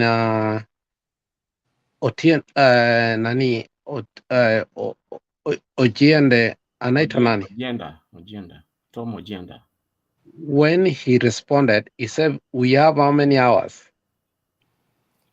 He was speaking, he wasn't referring to the senior counsel Githu Muigai. He was referring to the senior counsel Fred Ngatia when he was saying that. No, because Fred Ngatia. He was he was responding to Orengo. Alex, he was responding. Ngatia represents Ruto. Fred Ngatia had complained that he hadn't had enough time to give responses to each and every one of those Okay, petitions. Sarah, but how many hours did we have to respond? Who? Petitioners or the respondents? Whatever. How many hours did we have? The petitioners have 6 hours. The respondents also have 6 hours. But for the Thank you. main And then petition, Makiadi, let's go on that. We have 6 hours. If we Hold have on. 6 hours. Alex, unajua kwanza umekatishia Sarah submission yake. So wacha malize I'm kwanza sorry. alafu. Wacha I'm malize sorry, kwanza then we Sarah. can react. Go ahead, Sarah. I think many of you were confusing who exactly Senior Counsel Tom Ogenda was referring to when he told his learned friend to concede. He wasn't talking about Githu Muigai. He was referring to Fred Ngatia because Fred Ngatia came out with lots of complaints in regards to the time, the all those petitions. He even went as far as to say that to count the lawyers of the petitioners and say there were far more. So for him, he felt like he was living in difficult times because there are only 4 and he's battling with like 16 lawyers. So when Professor Tom Ogenda came up, he was trying to say that, well, if you feel like the time is not allocated well for you, or you're not able to respond within the timelines, then it's just as simple as saying you have conceded. That is it. He was referring to Fred Ngatia, not Githu Muigai. Yeah, you've answered that part very correctly. Let me see if I have that video so that at least. Now, before you play the video, I have a follow-up comment to make to what Sarah has validly executed. Okay, go ahead. Now, I have the response drawn by Issa and company advocates, page 14. That is what the majority of the commissioners are saying, and they are seeking reliefs. The second relief that they seek, which is very unusual actually, is that an order that the result announced by the second respondent on 15th August 2022 is unverifiable and therefore invalid. You see, that is the very pregnant point. When Issa Mansour represents a commission before court, and that is one of the prayers, honestly, there is no advocate in their sound mind who would want such an advocate to be admitted and to be on record. And this explains why Paul Mwite and Issa Mansour were fought not to be part of those that are representing IEBC as an organization, despite them being the majority. So you can proceed. Thanks. Thanks, Sarah, for that. Any comment before I play the video from anybody? In a minute. Hold on, I wanna make one comment before we go to the video. G, do you support me to be the diaspora MP for? No. Do you support me? No. Hell no. I don't even know the MP for what, but no. But whoever get a chance, and I'm still trying to understand, how did we come up with the 15 polling centers? Alex, no, I cannot. Why do you want to know? That is something that will be before the court. They know why they went for the 15 polling. I mean, don't no, I'm support just me. trying to make sure we are on the same page. Let me tell you what happened. Eh? No, It is all to- Kuse. G is the one who was talking about strategy a few minutes ago. So why do you want to explain to him why Azimio went for those 15 polling stations? Why? Why is it important that he knows? Oh, He's honestly, the same. No, you are the same person who were talking about strategy a few minutes ago. Of course, the lawyers know, even from our side. But us here, the laymen, we just try to be on the same page, make sure we understand what's going on. We are here to talk and educate each other. No, we will not talk about the 15. G, We don't know. No, hold on. Richie, Nani, it all comes Richie. from the You first. know, ngojeni kwanza, mi ndio moderator hapa. Sasa hata munanikimbiza. Let's do this. The issue about the 15 polling station is not one of our topics today. Sasa ukisema na sisi tunaongeaga ile kitu tumeandika hapa. Now, the issue as to why Azimio went for the 15 polling station, tutajua after they find out what they are looking for. So right now, tutakuwa tunafanya kitu inaitwa preempting ama nini. We don't know. And that is why we are saying, let's talk about what we know. What we know is what was before the Supreme Court today. The issues about servers, hata tukiongea sahi haitatusaidia kwa sababu utafiti haijafanyika bado, hatujui ni nini imepatikana. Mambo ya kuhesabu ballot papers haijafanyika bado, hatujui ni kwa nini walienda for That's why I wanted to talk about the server, but we'll leave it at that. Just to tell Guy that we are not going to, those stations are not for recount. Some people have been spreading the wrong narrative that they are going to recount. No, they are going to scrutinize, to establish some of the claims in the petition with respect to those particular stations. It is not about recounting the ballots, no. What's the definition of scrutinizing? What involves? Because there are certain claims which they want verified. For example, the issues of turnout. Kuse, I've told you so many times here that when you come to a panel like this to talk, there are so many people who are listening to you. Now, the issues that you are talking about, people like G, haujui G ni nani? Why are you telling him? Why? If they don't know, kama yeye hajui na ni supporter wa UDA, kwa nini unataka kumwambia ni kwa nini mnaenda for the 15 polling stations? And you know the court ilipeana only 48 hours. Sasa ukiambia G saa hii 48 hours hajaisha, what do you think is going to do? Hold on. What do you think is going to do with the information you give him? Na unaulizwa kuscrutinize ni kufanya nini? So whatever you are telling him might be information that is useful to him. So tafadhali, saa ingine ukiona ninajaribu kukanyagia story, we cheza na mimi, cheza game yangu, understand my side of the story. So wachana na hiyo story ishe namna hiyo until we find out from the court ile kitu yenye watakuwa wamepata hapo, then we will limit ourselves to things that we know. As of now, we do not know what they are looking for. So wacha tunyamazie hapo. G, we are not going to tell you anything. Hiyo nimemalizia hapo. Joshua, for your information, I'm not amicus curious. What do you call those people on this? So I'm not involved in that case in any way.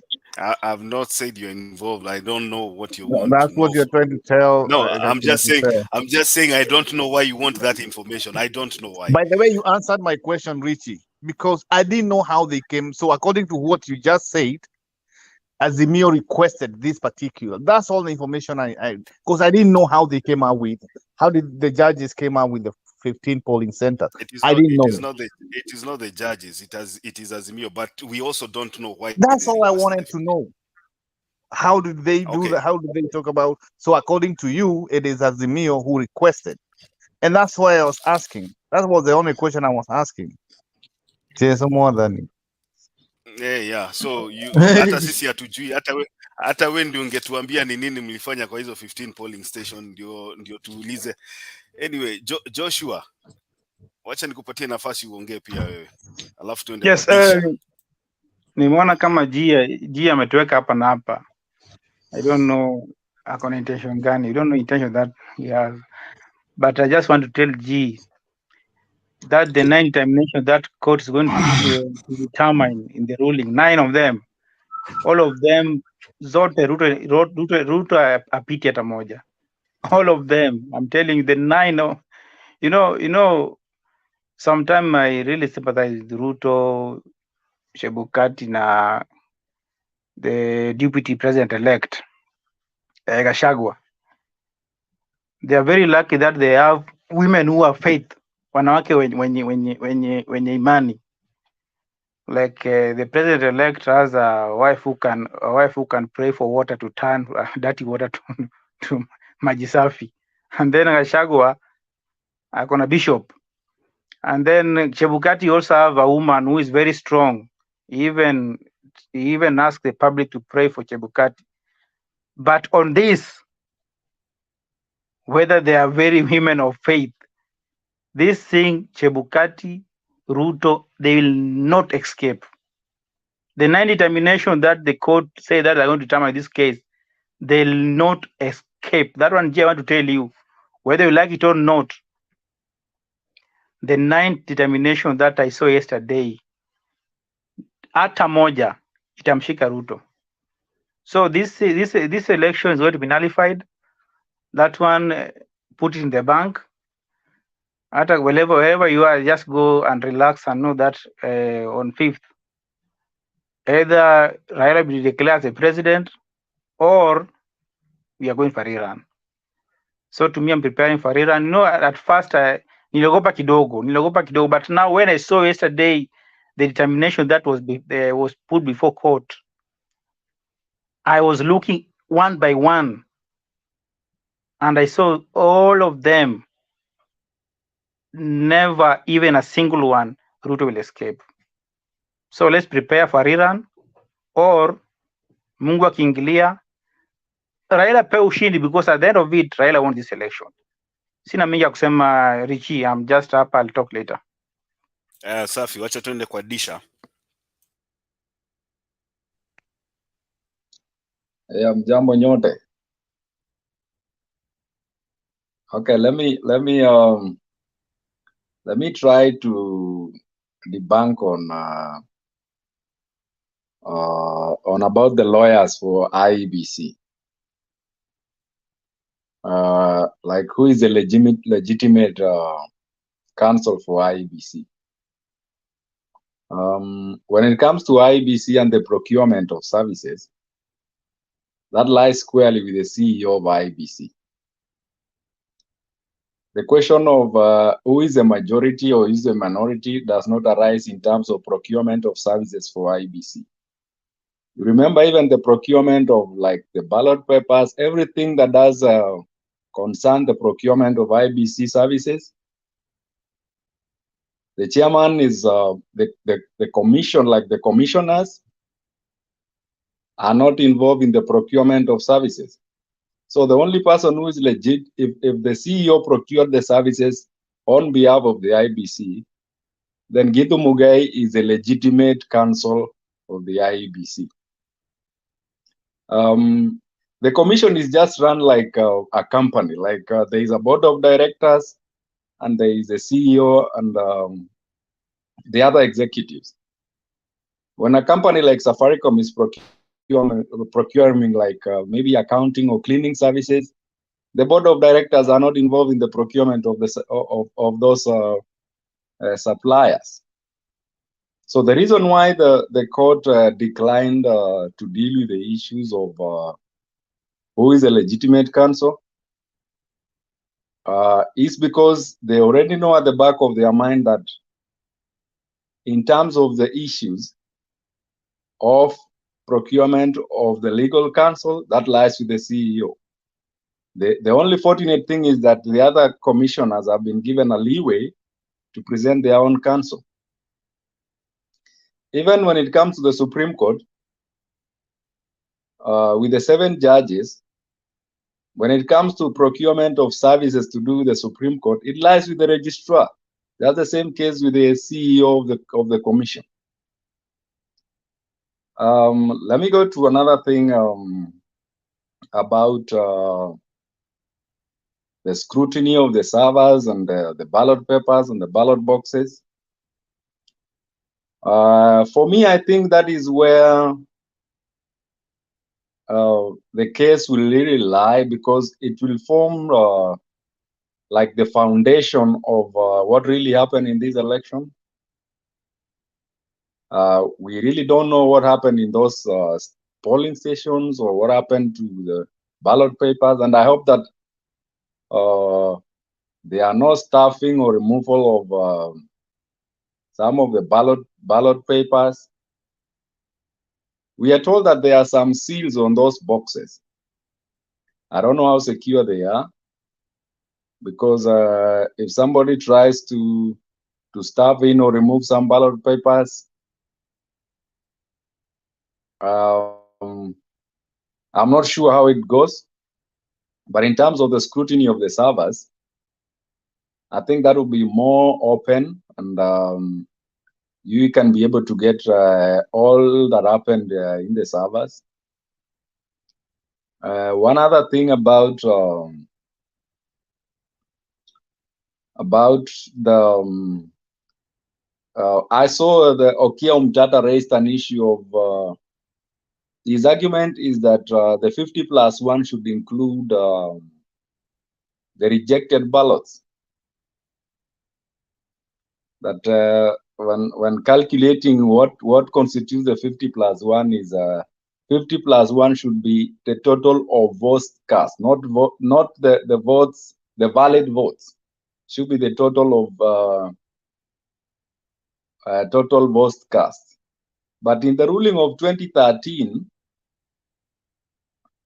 during what was his name, the Chief Justice then, the ruling was that the calculation should be done based on the valid votes, not the total votes cast. That's my submission. Thank you so much. Thank you, Disha. I have a question for you. Somebody's mic is, just mute your mic, kidogo. This is a by the way, Kwanza. Have you changed your name, because I think I've seen you here before. Ni vile tu naona jina inaweza kuwa tofauti, but it is okay. It's okay. My question, yeah, I think I've seen you here before naona. My question to you is this. Have you had a chance to read the ruling, the 2013, is it 2013 ruling by the Mutunga Justice, Dr. Mutunga Supreme Court? Have you had a chance to read it anywhere?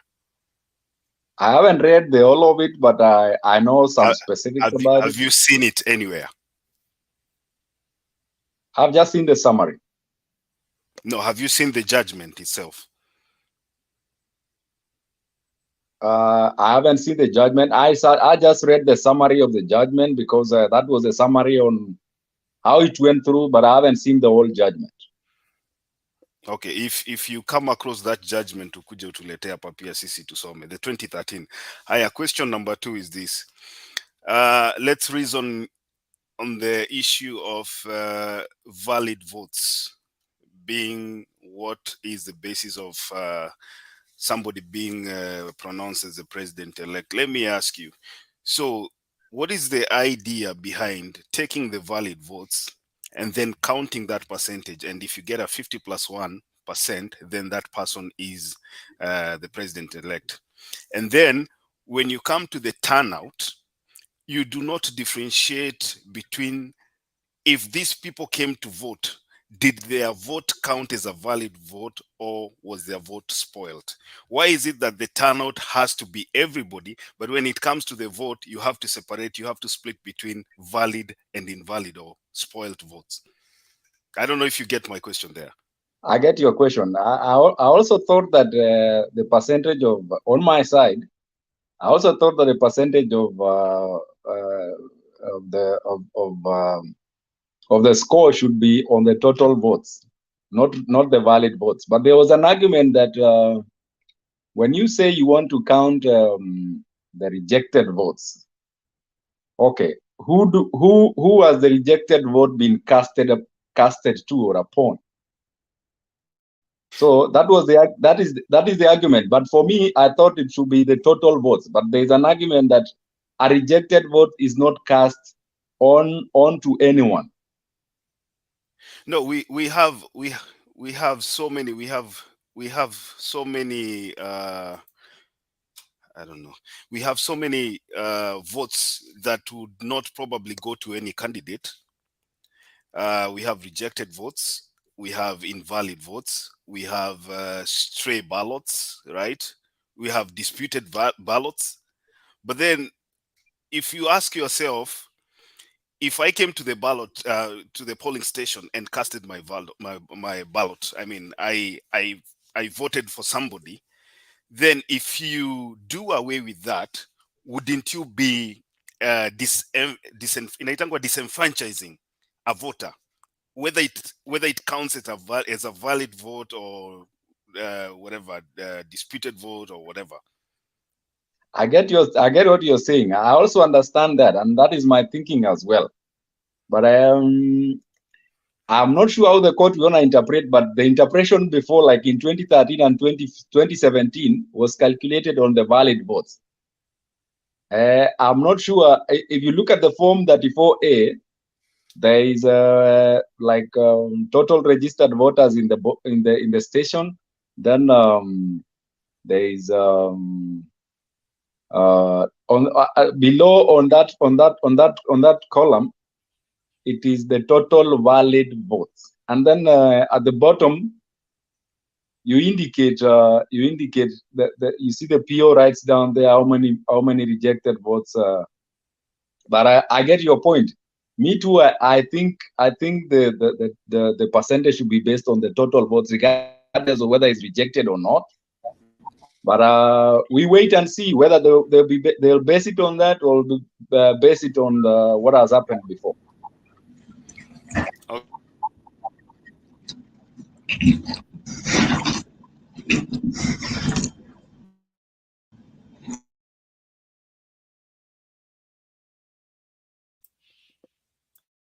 Go ahead, Ose nimekupatia 1 minute. Go ahead. You see, Richie, why are we talking about, certain things are very expressly stated from the Constitution. There is no argument here. If the Supreme, I'm not aware that the issue of valid votes and rejected votes was done in 2013, whatever direction it took. The issue of 50+1 is a constitutional threshold, and it talks about cast votes. What does it mean to cast a vote? To drop it in one of those boxes. Whether they end up being valid or not is neither here nor there. It is 50% +1 of the cast votes. Yeah, thank you for your contribution. G, 1 minute. So let me ask you, sometimes you guys let me ask you that very, very simple question. So we all know how it was ruled in 2013 and 2017. So that means Chebukati did what the court told him to do. I'm not aware of the 2013. Okay, you are not aware. It was not an issue. Kusel, you are not aware, but it's possible that you don't know everything. But at least Richie, myself, and Disha, at least we all know how it was ruled. So Chebukati is doing what Supreme Court told him to do. So are you telling me they're gonna have to go back and tell him you did wrong? Check what the Constitution says. They will look crazy because what does the Constitution and the Supreme Court. Listen, Kusel, relax. Mute your mic. Just 1 minute. So you, the Supreme Court, in 2013 and 2017, you are the one who told us the cast vote, the spoiled vote doesn't count. So we are doing what you guys told us to do. So are you telling me the same Supreme Court will tell them, now you are wrong? It's not going to happen. Unless they rule crazy. I mean, that's the straightforward. Okay. Yeah. Okay, that's it. Sarah, 1 minute. Nataka Nicholas aongee na ana drop. Richie, in 2013, the issue of threshold was not an issue. So that is why it was not an issue where the rejected or the whatever votes went. Okay, all right. It wasn't an issue for decision making. You made your point. Sarah. At that point, there was a case by Moses Hold on, guys. and Itumbi. Hold on, guys. About the issue. Yeah. Hold on. Don't give me a hard time. Sarah, 1 minute. Nataka kwenda kwa Nicholas. I'm gonna make this easy for everyone. When a court makes a ruling, the ruling can be used in another scenario as a precedent, right? But the Constitution reigns supreme. So the Constitution in terms of ruling will come first. So they will look at the Constitution, and the Constitution clearly says it's total votes cast before they come to the presidents, they would look at the constitution, and the constitution always reigns supreme in rule of law. So G, your point is out of order. Aya, Nicholas. Good morning. Mnanisikia? Endelea, uko sawa. Okay, sasa nashukuru for what really happened. Because for Malala and this guy, Mombasa and Kakamega, what happened, that was bound to happen, and it's a good thing. Regarding the conference that was there yesterday, I also am glad the judiciary did not want to meddle with what IEBC wanted, the drama they wanted to bring in the two factions, because that was the best thing they would have done. Because meddling in issues, because it was just a drama, it was very clear. Now, I've been listening to you talking about the 2017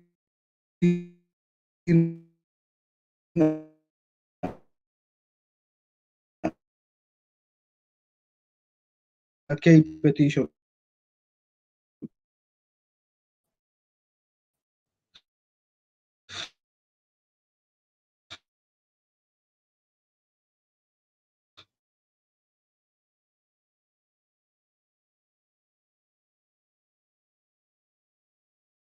What maybe Chebukati used and based.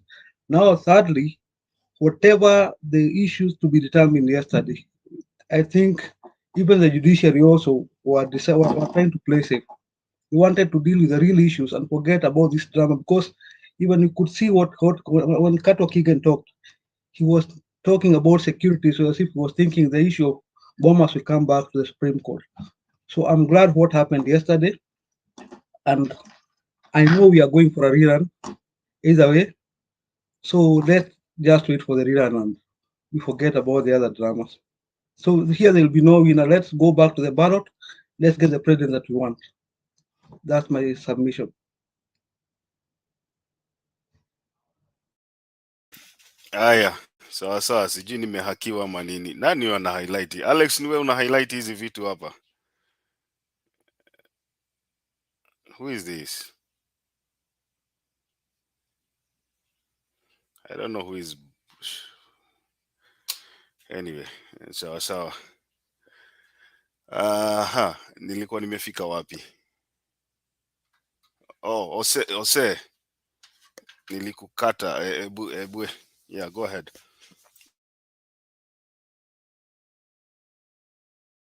Unmute. I wanted to talk about this server and what have you. We realize this time round. So we've agreed we are not going to talk about servers, I'm especially just talking about the especially petitions. because G is here, and I think he's here on a fishing expeditions. Inaitango expedition ama nini? Unajua yeye ndio. Yeah, expedition anyway. But I know where the boundary is. When I look at him smiling cheekily there. Sawa, endelea. What I wanted to say is this. You realize the first issue to be determined is the servers. And then, KK are still going with this narrative that these things are exposed, that they were even trying to imply that they want to go to the 15 stations and then check the portal to see if they are agreeing. The truth of the matter is that nobody is going to look at the portal. And that is why you realize their kumi, is it 1010? He was trying to say that this thing is read-only, so that they think they can give us the portal on another platform and call it server. Oh no. They are going into the real servers and see the levels of access and demonstrate their claims. Those claims about interfering with the server are going to be demonstrated. So you can't demonstrate them on the portal. Then secondly, remember, one of this thing, it has to be verifiable. It must be traceable.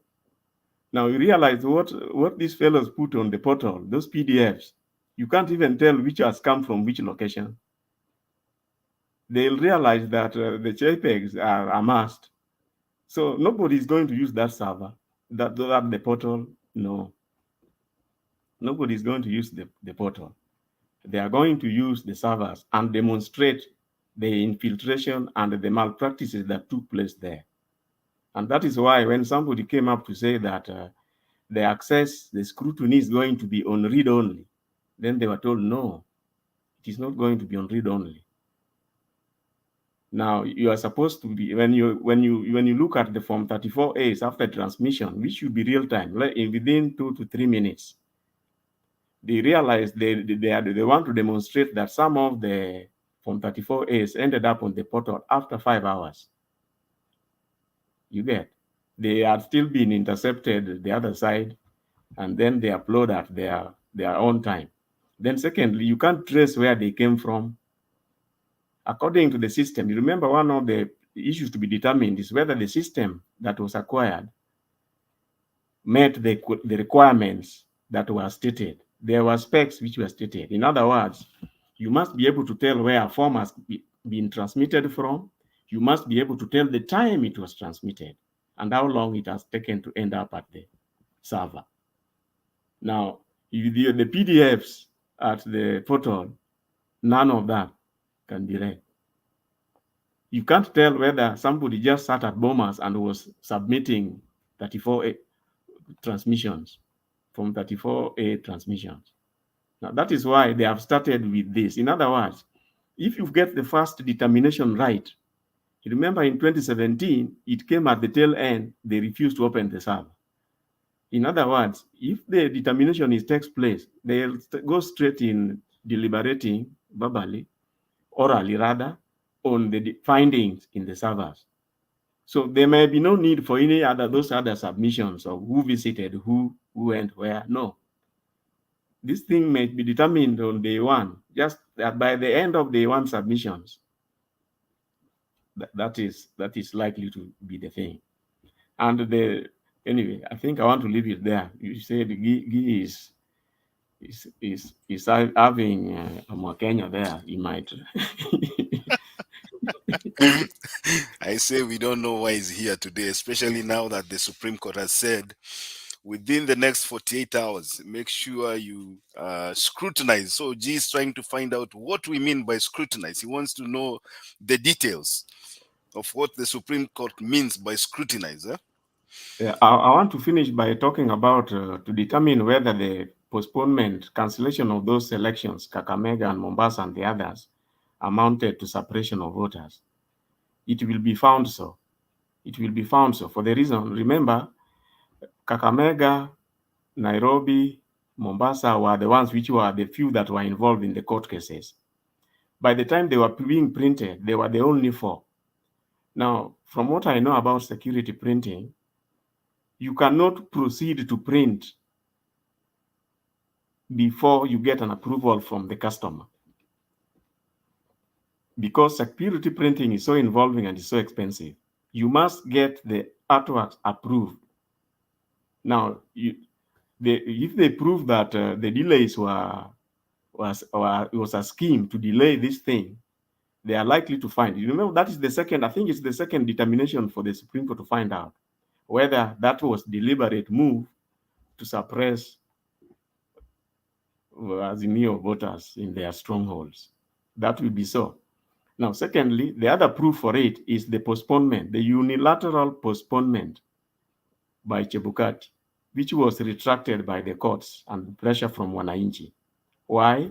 Because he had hoped that since the DP had been declared the president, with government machinery, they were going to have a field day at doing those elections at their own time and to win them, even before the elections are done. He could imagine what was going to happen, the changes that was going to happen once this, because Chebukati had wanted to postpone them until after the Supreme Court hearing. And of course, he did it maliciously, unilaterally, without the approval of the commission. So he stands guilty as far as that is concerned. So it means that the second petition is going to be determined alongside the first one. You may not need to go up to the 9th. This matter B is going to end by the third determination. I think I want to end there. Okay, let me see if I can play a video first and then we can move forward. There's a video that we wanted to play here. Also, you can mute your mic.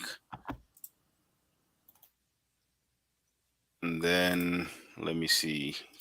Can you see my screen? Yes, we can see it. Okay. But it is not moving. Okay, yeah. I just wanted to play now. It was on pause.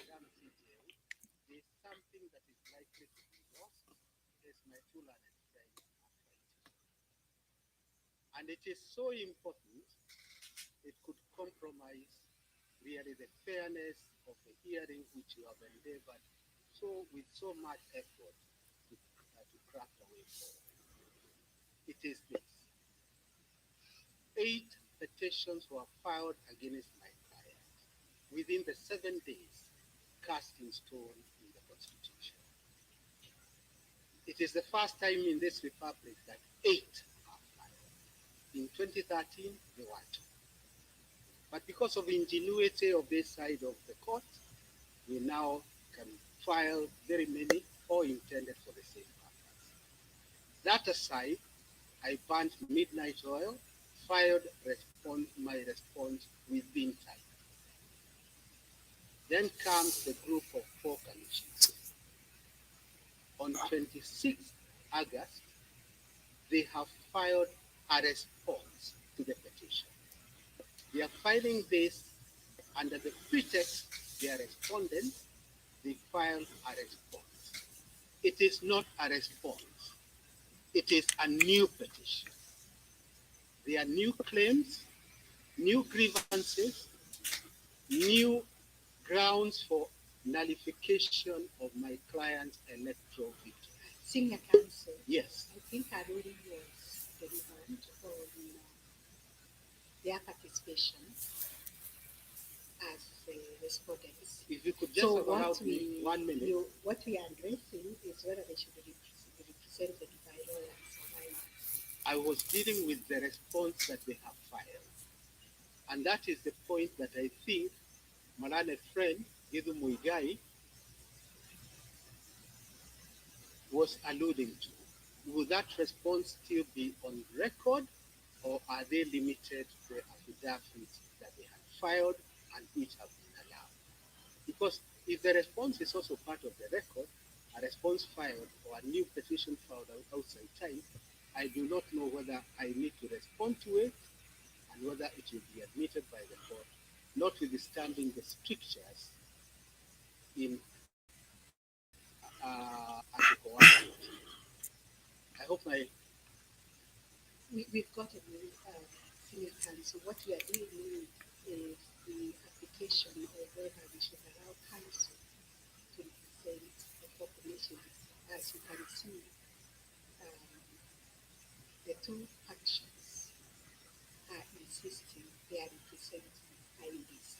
And in the mix of it is that response that has been filed by Learned Counsel for Muite. But maybe retire to fulfill that application. Please. Which was, I think, filed by the party. Yes, that is filed. So we'll consider it and come back with that. Correct. Yes. That's number 1. Number 2, again, something which may be lost out. When I look around me, my colleagues each representing a party. And as you said, some could be secondary petitions. They each have, under the guideline you give, 4 lawyers each. Very carefully, I did. And it's only the main parties who have 4 lawyers. All the petitioners are main parties.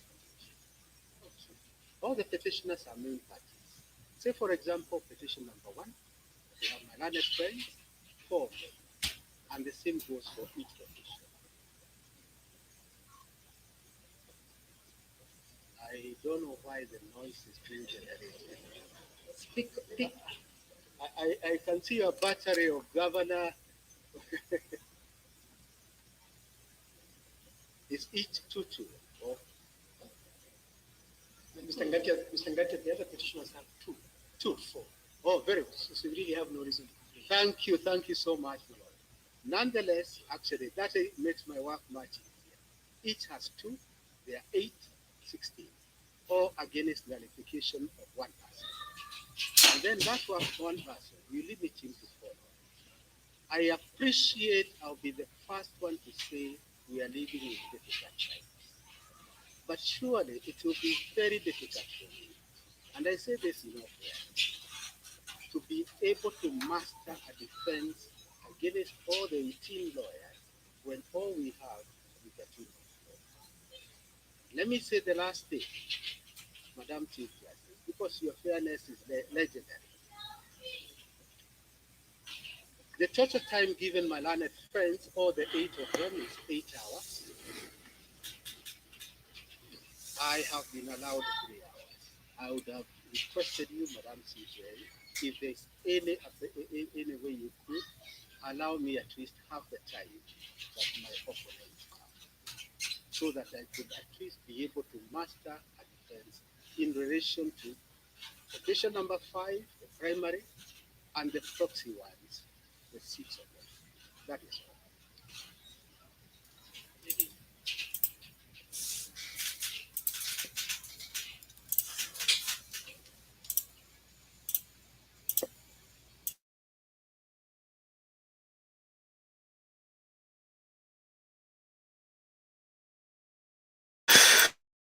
Kise, what do you have to say about that? Ngati anasema ile masaa amepewa ni kidogo, na anasema wale watu ambao anataka kubishana nao ni sijui 16 lawyers against 1. See, what Ngata is saying may not be a big problem, because remember, it is like a four-sided kind of game. You realize from what was initially circulated, these people are allowed four lawyers. But you realize the KK, for example, they have a battery side panel of lawyers of 108 lawyers. Now it means that when they have 104 sitting in the other room, you know, there's a room where they are supposed to be sitting. It doesn't mean that they are limited to 4 lawyers. No, it's like a match, and you are free to keep rotating them based on the issues being tackled. So in other words, like I see, as me, you have 4 lawyers at any given time inside there. In the event that they need the expertise of another lawyer behind, it means like maybe one of them, Paul Mwangi, may have to go to the other room as the preferred lawyer for that particular item or case comes to the front. So at any given time, they will be having 4. But at 108, it simply means that KK, okay, the DP has got a very large pool to pull in. So you'll find situations where a lawyer cedes time to a colleague, or here, there, here, and there. They'll be giving each other's time based on what they are prosecuting. Thank you. Mulisema mulishinda Sorry. I wanted to say that it looks like the Supreme Court want to go for specifics, and they know what areas they need to tackle so that they arrive at the ruling as fast as possible. And that's why I was saying that instead of leaving the server issues at the tail end, it is the first item for determination. Haya, safi. G, uko hapo ama umetoroka? Yeah, Nico. So, because I remember before we even went to the election, you know, I came here and I said there is no way whatsoever Ruto is going to lose. By Monday, we will have a ruling. I can tell you there is no way whatsoever. First of all, there cannot be a rerun. There cannot be a runoff, because unless none of them got 50 plus 1, didn't get the 50 plus 1. So they can only either uphold Ruto's ama waseme hiyo kitu ni mbaya. Then it had to be repeated all over again. And that would be very tough because remember the same thing they did last time. And then as NASA said, no, we cannot go with these people. They have to go fast. And then it was like crisis. I don't think the Supreme Court will make that mistake because they know if without Chebukati, then that's a market ingine. And no, they have 60 days. There's zero possibility that they're going to be a runoff or a rerun. Zero. I think, in my own opinion, on Monday, Ruto is going to be the president. And you can take that to the bank. Now, there's one thing I heard Sarah and Kusel, you supported her, that you're saying, because the constitution have not changed since 2013 or 2017.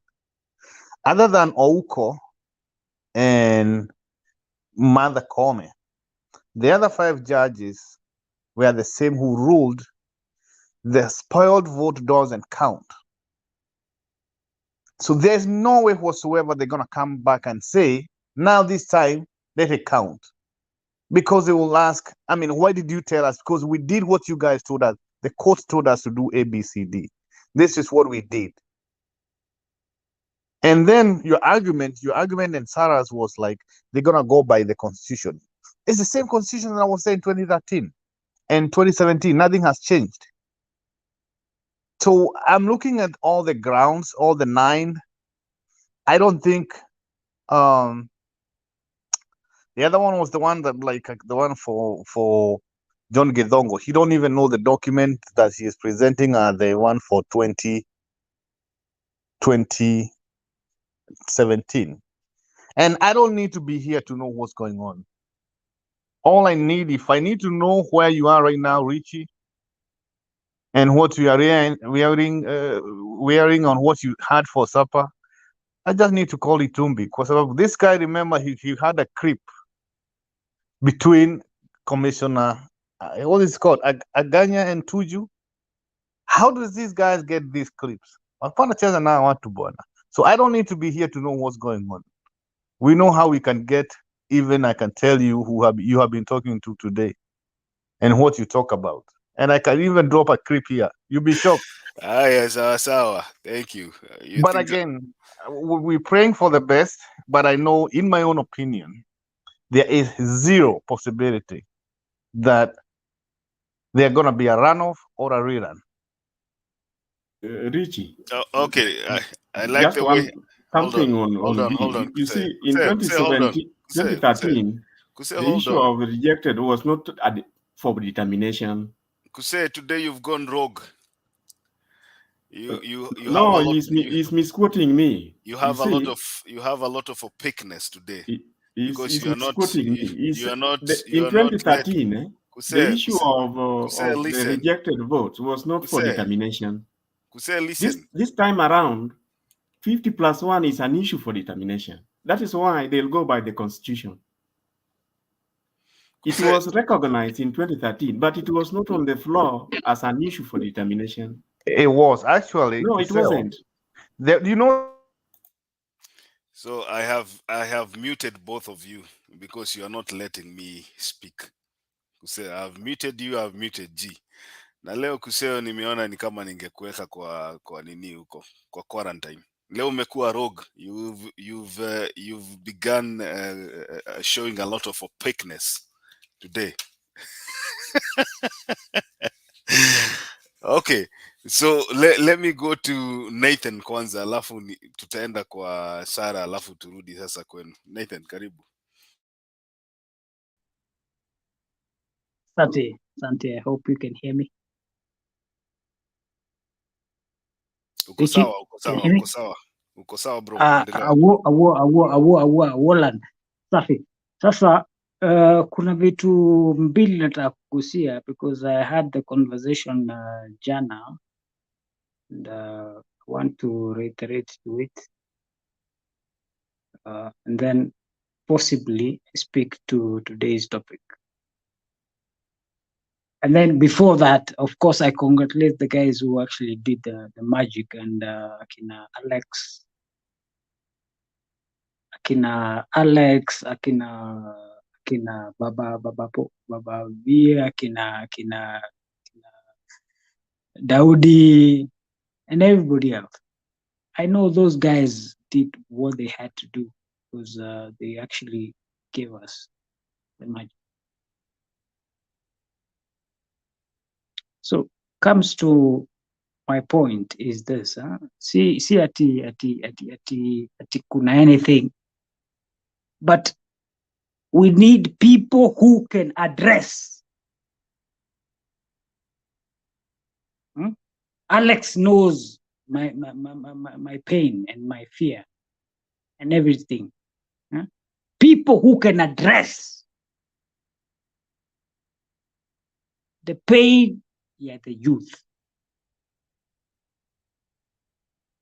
So I can, mimi naweza kuwa irrelevant as much as you can say, because sitaki kuanza kuapa nianza kuongelea juu ya Kalonzo Musyoka. Kalonzo Musyoka is a human being. He has his own interest. But now we have to focus on interests ya kila mtu. And that's what nani alikuwa anasema. Let's talk about what we need to do going forward. Number 2.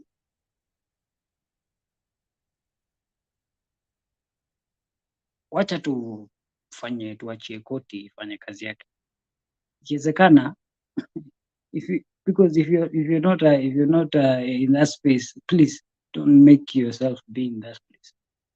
Yeah, you can only do as much as you can do in terms of giving your own perception what could be done. But tuko na huko Smoking Wanjala, tuko na akina nani, kila mtu. So let us not what I would say is what I would pray to this particular court tuache front run kila mtu, because the moment we try to do that, then tunafanya makosa. By default, we are doing makosa, because there's no way we say, oh, in Kakambo we say siabiezi ongui. Let us not do that. Tuache koti iende aste na prosecute kesi yake vizuri, because the moment we front run it, then tunajichoma. It's like unajichoma mkuki tu.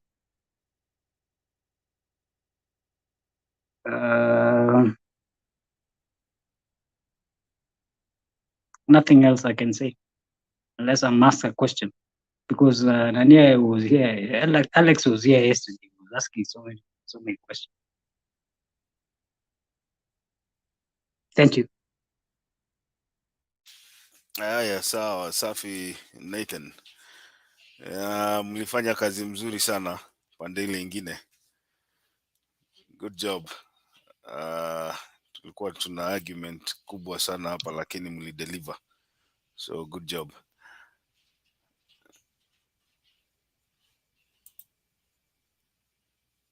Hii ni gani? Asante Mr. Maki.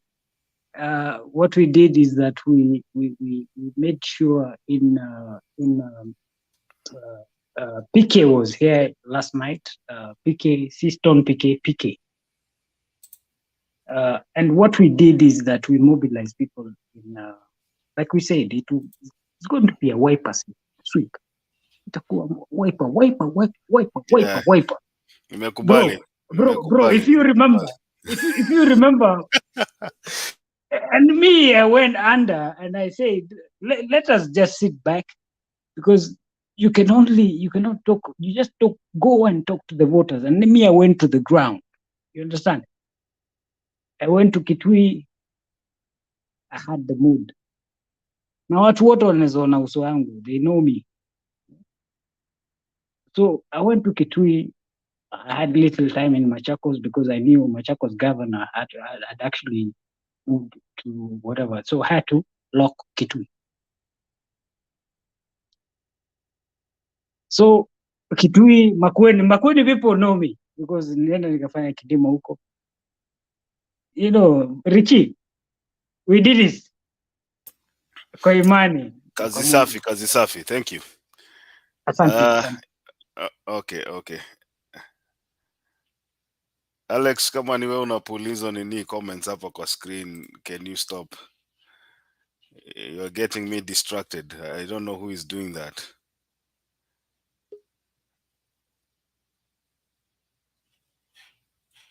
Sijui ni nini ina happen lakini sawa. Sara ulikuwa unataka kuongea? G mentioned my name, so I wanted to make myself clear if I didn't make myself clear earlier. I said, and I clearly stated, that the Constitution reigns supreme. It's the supreme law, that's a fact. It's not a matter of what I think or what he thinks or what any other person thinks. And it is not in our jurisdiction to preempt what the Supreme Court decides. And just so he knows, the Supreme Court has the original jurisdiction to change any of its orders, whether or not they happened 10 years ago, 15 years ago. If it was relevant to that case, then it was relevant to that case. If they feel the need to change it because it is relevant to this case, they will do so according to their will. That is the law. You cannot change it. Thank you. Yeah, respond. So, Sarah, let me ask you, can you educate me here? So, we have heard them talking about the minor KI ruling, Why do they keep referring to the minor KI ruling of 2016, or I can't remember what year? But I'm pretty much sure you know what I'm saying. Does that have to do with +1? I'm sorry? You need to be very specific with regards. No, we have had them quoting minor KI ruling because the reason why. I've quoted the minor case if it's relevant to what they are stating and if it's relevant to a case they are presenting. Now, if the Supreme Court finds it fit to change an order they made 10 years ago because of the relevancy of this case, they can do so. They have that jurisdiction. That's the point, and that's the law. It's a fact. You can't argue with fact. You know, Sarah, I want to help you because G looks like he has fixed in his mind to the issues that were said in 2013. But I want to remind him that he also lives in an area where there existed a law that was called Roe versus Wade. And not a few months ago, not even many months ago, the president was struck out by another Supreme Court. You know, when I talk about another Supreme Court, I mean different judges. So it doesn't matter if the judges feel that they can come up with a new ruling. There's nothing that bounds them that is out of the Constitution. And then I think that is what Sarah is trying to tell you. As long as they make a ruling that is within the Constitution, I don't think there's anything that can bind them to what was said in 2013. And that is what happened with the Roe versus Wade. The judges came, they looked at what the judgment was last time, and they believed, you know what, we can make our own ruling. And that is what they did. And they struck out the ruling that existed. It was so-called president. I know what I agree what you are saying, Richie. But my argument is, if let's say they come and change on Monday and they said, you know, whatever we said in 2013, we have reversed that and it's gonna be different, then it should not be applicable after. You know, I think, and I don't know whether any one of you, I know Richie, you know a little bit about the law. If they take a law to a parliament like today, and you know, it is only applicable after it becomes a law. The law as of the August 19th is what was ruled in 2013. If they come on Monday and change, then it is applicable moving forward. Moving forward, I agree with what you're saying. Moving forward, the law does not apply retrogressively. Thank you. But then my question to you is this: was the issue of 50% plus one an issue before the court in 2017?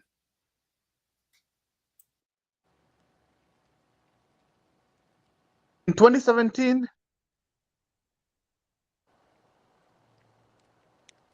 the 50 plus one, I can't remember, but I do believe, I know for sure 2013 was there because I know Itumbi and Moses Kuria were the petitioners. I can't remember for sure what happened in 2017, but I believe it was there. But either way, let's assume even in 2017 it wasn't there. But in 2013, as of today, we can only go by what was ruled in 2013. If what Sarah is arguing, they can come and say, you know what, there's, it's gonna go for moving forward because Chebukati is doing what the Supreme Court ruled him to do. This is what you guys told us to do. And actually 5 of the judges were there in 2017, but regardless, it's a court ruling. Whether none of the judges was there, it still remained a court ruling. You seem to forget that when you follow the law, or rather when the Supreme Court is making a ruling, they don't make a ruling based on context of their minds. They make a ruling based on context of the Constitution. Do you understand? Therefore, if the Constitution, they didn't make that law, that's a case law. They didn't make that law and amend it in the Constitution. That is why the Constitution remains the same. Total votes cast. They will look at that first. And then they come to the case law, which was 2013, the one you're talking about.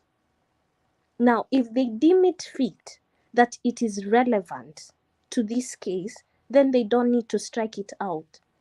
But if they see it's not, they can. They have that jurisdiction. Sarah. Hold on. Hold on. There's one function of the judiciary is to interpret law. Yes. The judiciary interpreted this particular law, and this is how they ruled. Hey, so what you are telling us is now they're gonna go and interpret otherwise. Okay, hold on. Interpret the Constitution. They cannot interpret the law in the Constitution against the Constitution. It has to be within its bounds. That is why the Constitution uses the simplest form of language. The Constitution that we have now is the same we had in 2013. Guys, let me mute you sasa nimeanza kuwa rogue hata mimi. Mute your mics. I want to give Kidome an opportunity to talk also, because we've been here na hajaongea. Hata Disha amenyamaza for a long time. Tampatia nafasi alafu turudi kwenye. Okay, hello. Endelea, we can hear you. All right, thank you so much for giving me this opportunity. Alex anakusikia, thank you. Okay, thank you for giving me this opportunity to make my submission. In fact, I'm here because of this guy, Guy. Guy, I don't know which country are you from, and Sarah has told you everything. Has told you the fact. We are not lawyers, but we know the laws. Constitution is very clear, and I can take you through some few sentences about the Constitution. You cannot go against the Constitution. In fact, I have heard you say the judgment might be said or might be given out on Monday is Ruto to retain his victory. Who told you that? Is it must this judgment Supreme Court do the same thing was done by other Chief Justice in 2013, 2017? No. In fact, if you read Constitution well, Article 14 about independence in decision making, we have only one statement can make this election to be nullified. That is, I want to Article 14, independence in decision making. I want to read several statements here. One is the commission secretary shall provide the commissioners with information in a form time frame and the quality that enables them to effectively discharge their responsibilities and duties. Number two, each commissioner is entitled to request and receive such additional information as her or she considers necessary to support informed decision making. Now, I want to concentrate on my number three. In all circumstances, each commissioner undertakes to preserve their independence of analyze, judgment, decision, and action and resist any pressure direct or indirect, whether by other commissioners, members, group, creditors, suppliers, or more grateful and third party. Allow me to go back to number two. Each commissioner is entitled to request and receive such additional information as he or she considers necessary to support informed decision making. Did Chebukati inform the commissioners to support his decision making before he went ahead to announce the result? That is enough evidence to nullify this election because he went against the constitution. The constitution is giving him mandate to inform the commissioners before he go ahead and announce the result. Which the results were where did he get the result from? Commissioners did inform to verify the result and to agree.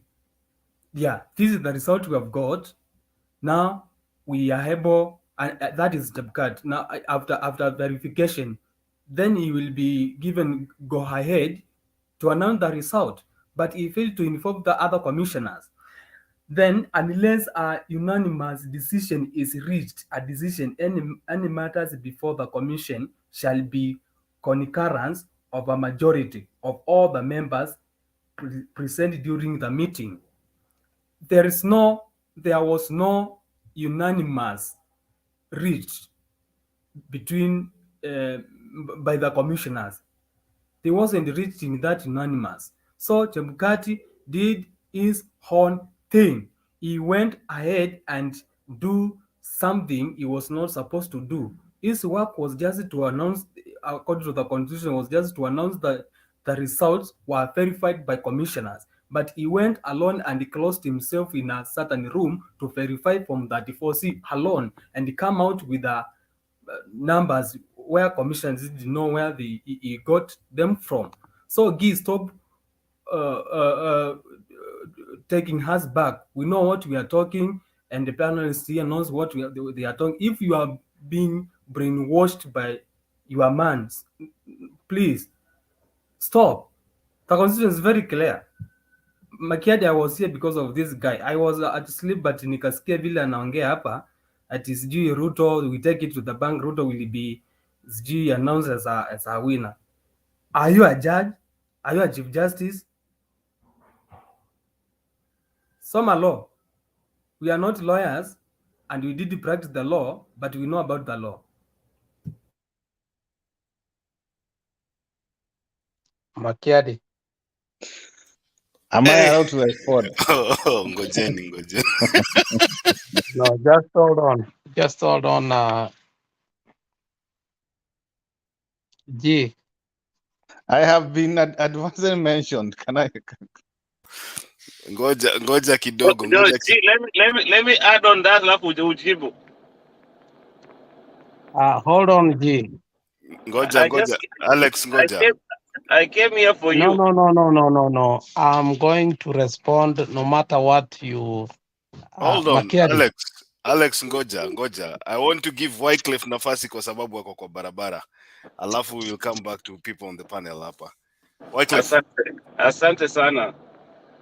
Gee, I like the way you are holding on to straws, right? Let me inform you. the Supreme Court is called the apex court for a reason.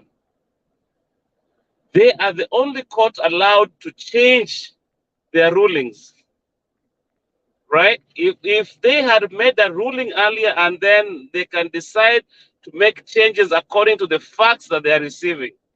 So they are the only court that can change that. Sasa hiyo, just know that is an avenue that the court has in order to change.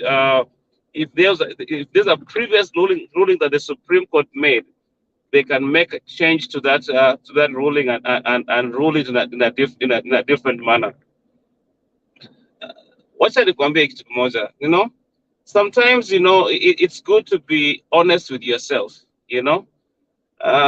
najua you are really holding on to that Ruto will finally become the leader or whatever president. Lakini elewa that there are facts that are being put on the table. Kitu moja about that your guys are keep spreading up on ati that the other commissioners have been kicked out of the case. It's not true. The other commissioners are still there. The only thing that was removed is that they're representing the IEBC, but the document that they presented, it is still live in court, and they are still going to, if they choose, if they so choose, they will still talk about what they presented in that court. So it's not an easy path for your dear leader. You should understand that that you stand guided. That at the end of the day, what we're looking for, we're not saying that if he won the election rightfully, he's a president. But we know very well that he is a false prophet and he steals. So we want to make sure that we will use him as an example. And remember the last, you keep referring to the last petition. The last petition, the court was fearful in terms of pronouncing judgments. But let me assure you that this time around, anybody who was participated in electoral malpractice, they will get what they need, and that one you can take to the bank and watch this court. The only reason that this is going to happen this time around is because the last time you guys were protected by the state. You have no protection now, So you better learn how to toe that line, because at the end of the day, people will be, the judges will be allowed to make the decisions that they have to make. Sasa we kelele mingi achana nayo, boss. You should stand corrected. Asante. Themba, thank you for coming in, and I think umekuwa moved for what we have done today. We have been in the panel for more than 10 minutes, 10 hours, I'm sorry. Wycliffe, can you hear me? Yes, I can. Your first job in America after New Jersey backfired, I'm the one who gave you. Do you remember that? My senior, I know that. And I want to tell the people here that today I want to declare here, when I'm saying I'm going to be the diaspora MP, I'm not joking. We are going to take this seat. And I am not joking here. Even the people in UDA know that. If there's a seat called diaspora MP for, it's Alex who is going to take it. Anyway, hold on. There's something you have said here.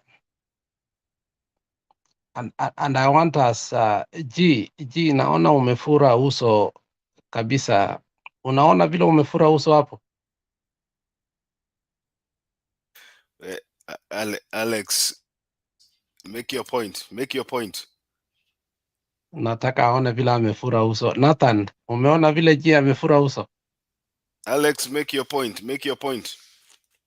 Okay, let's say this, and I'm glad you have said that. Ruto is not becoming the president of Kenya, and we have decided that. I don't know why Themba all of a sudden has decided to come this late in time. I want to give him the opportunity to talk, then I will speak my mind, what I wanted to say. Themba, go on. We Alex, sasa unataka kuninyang'anya kazi ya moderator.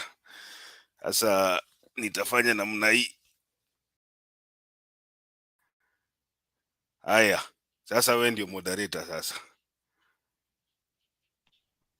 Wacha Themba aongee hapa, tuambie kwa nini amekuja this late. It's 11 o'clock na Themba amekuja bila mimi kuelewa mbona amekuja. Themba, I want us, because I want Kenya to know where we heading today, because hii kitu tumeongea hapa for 10 hours today, and I want Kenyans to know where we are heading, whether they like it or not. I've spoken to the most important people in Kenya, including Miguna, and we have said where we are headed to. Themba, welcome. Thank you.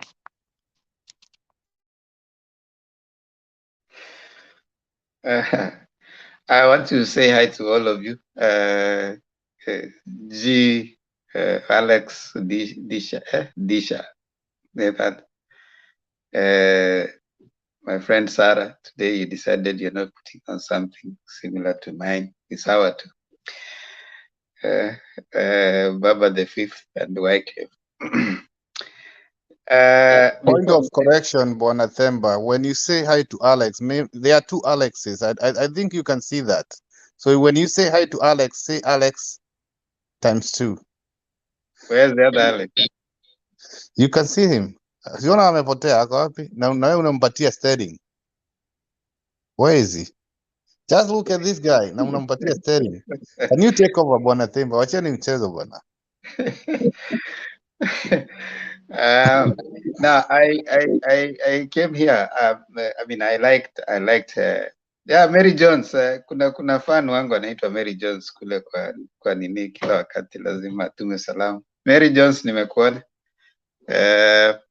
Themba, I mean, G. I want to first appreciate your staying on and also bringing in the other perspectives that probably is a little divergent from what the other people hold.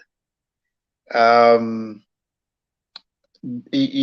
Maina Kiai decision, do you know at what point that it was made? Was it at the point of magistrate courts, the High Court, Appeals Court, Supreme Court? I want to believe it's appeal court, but I'm not sure. But I hear them talking about it, quoting some of the rulings. But as far as I know, they remain because nobody appealed. No, calm down. So you do not know the Maina Kiai at what level of the court it was made? Yes, I don't. Okay, that's fair enough. Now, now that you don't know it, personally, I usually believe that if I haven't made research on something, I don't bother talking about it because I can goof in the process. And I would want to limit myself usually to what I think I've known, and then listen to what I can learn from others. Now, you've addressed yourself to that, but did you know the 9 points or issues that the court has arrived at? Yeah, I saw the list. Yes, I did see the list. Did you see the order? All of them, all the 9. I saw them. I don't know them all of them offered. If you want me, I can always go online and check. But yeah, I did see all of them. No problem. No problem. I could just give you a few. The first one is this. Supreme Court of Kenya 9 issues for determination. Now, what it means is it is going to determine. These are the issues it is going to say. All right. There are 9 issues. So declaration of Ruto as a president is coming at number, what that? Number 7. That is number 7. It's just one issue. That whether the president-elect got 50% plus 1. That is number 7. But before number 7, there are things that come up to number 7. Right? Now the first one, whether the technology deployed by IEBC met the standards of integrity, verifiability, transparency to guarantee credibility of results. You see, they are starting first by looking at the technology deployed. So in the event that they find that the technology deployed did not meet the standard, do you think number 7 will be true? Number 2. Yeah. Yes. 100%. No, hold on. Hold on. You see, G, calm down. You see, you and I know if the logic is wrong, conclusion is wrong. You can't have a right logic, a wrong logic, and a right conclusion. So, number 2, whether there were... December. Before you go to number 2, Joe, wait. G, wait. I'll give you time. I'm only reading 3. Okay? Number 2, whether there was interference of Form 34As from the polling station to the IEBC portal. Whether there was interference. What is Form 34A? Form 34A is the Maina Kiai ruling that was done in the High Court. It was in the High Court, not even Supreme Court, not even Appeals Court.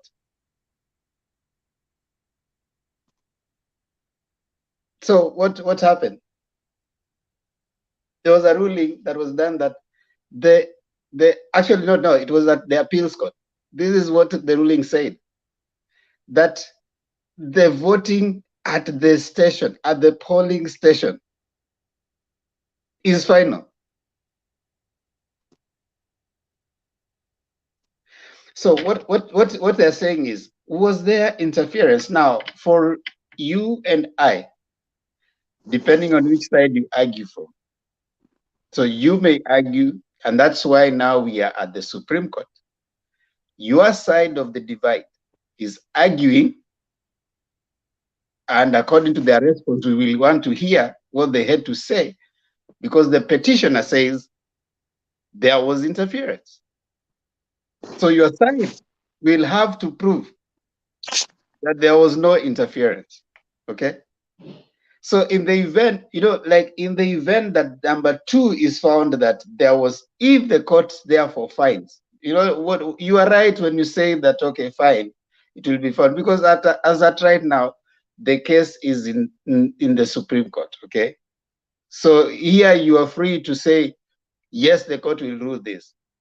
The other side. So we are just giving it a general view, because you and I cannot know. So we are saying that if the court therefore finds that number 2, number 1, first of all, the technology is not verifiable, has no integrity, has no transparency, cannot guarantee credible election, and then they say, okay, fine, this technology cannot guarantee. Number 1 is scrapped off. Now, what was the technology supposed to be doing? To transmit, okay? To transmit Form 34As. So they're going now to Form 34A. Was the Form 34As as submitted in the polling station the same ones that were arrived at the portal? Now, they will have to follow that form. If they find the form was indeed the same form, there was no interference with it, you are right. Okay? If they find technology that was deployed was verifiable, had integrity, had transparency, and could guarantee a credible result, you're right. Now they are going to follow the steps Let's start with technology. Then let's move to the voter has voted. The result has been recorded in Form 34A. Okay, so this Form 34A was to be scanned and sent to the portal as a JPEG. Was that done? Was there interference? Right? Now, if the answer to that question is yes, then they move to the next one. Whether there were differences between Form 34A on the portal and then Form 34A at the National Tallying Center. If there is no difference, they tick. Whether the postponement of gubernatorial, parliamentary, and MC elections that delayed was about voter suppression, and so on and so forth. That's when now they'll come. In fact, number 6, whether IEBC carried out its mandate in accordance with 138. If they tick yes, then they arrive at number 7. That whether the president-elect got 50+1. They have verified the technology, they have verified the vote, they have verified that it was transmitted well, they have verified that IEBC has acted according to its mandate. Now we want to see, okay, out of this, did this guy get 50+1? If that is true, then that is when your statement will be true, that he will be declared. But if there's any place at which they find that there was some discrepancy, the arrival will be on the contrary. So at this point, you are right to say they will say this, because you and I don't know. We are divergent in our view. You are right when you say the deputy president will be declared the winner. Take it to the bank. You know, that is where you are. It's your level of argument, and that is where you are. That's okay. But that's why we are the Supreme Court. So uko tu sawa ukisema the deputy president, but you need also to appreciate that these steps will have to be followed. So probably as we keep listening, the argument should be, was the technology okay? Right? So that is what you need to be telling us. Do you think the technology was okay? If it was, then fair enough. But just coming and saying, you know, Ruto, sijui Maina Kiai case, that is neither here nor there. The court has already summarized the issues that it's going to address. And then it's going to give the reliefs sought. Either dismiss it with cost or dismiss it and the cost you pay by yourself. I mean, that's where we are. So, uko tu sawa, in my view, as someone listening to you, you are arguing from a point of UDA. Everybody wants to win in this case. That's why they all have, they're paying those lawyers. And even you, I know it doesn't feel nice, especially after being thrashed in Kakamega and Mombasa. The UDA guys are feeling the heat, you know, after telling us madharau na matusi mingi, but you performed poorly in Kakamega and Mombasa. You are trying to hold on into something that is kindly, maybe is going to give you the hope. You guys are feeling low. You had said that if you go and tell Kakamega guys that Mudavadi is still going to be the chief minister and Wetangula is going to be the Senate speaker, they are going to vote for you en masse. It didn't happen. I'm sorry, G. You lost badly. But now you are holding on to that simple thing, like, you know, Ruto got 50+1. 50+1 of what? 50+1 of eggs. 50+1 of anything. That is not what you want to determine. If you got 50+1, it is of what? You could have got 50+1. But of what? So you just don't come. I mean, in my view, I don't think it's just fair to come and say, no, he got 50+1 from 34. That's the verification that now the court has to determine. But of what? Thank you. Tema, let me give him just one example. Where are you based?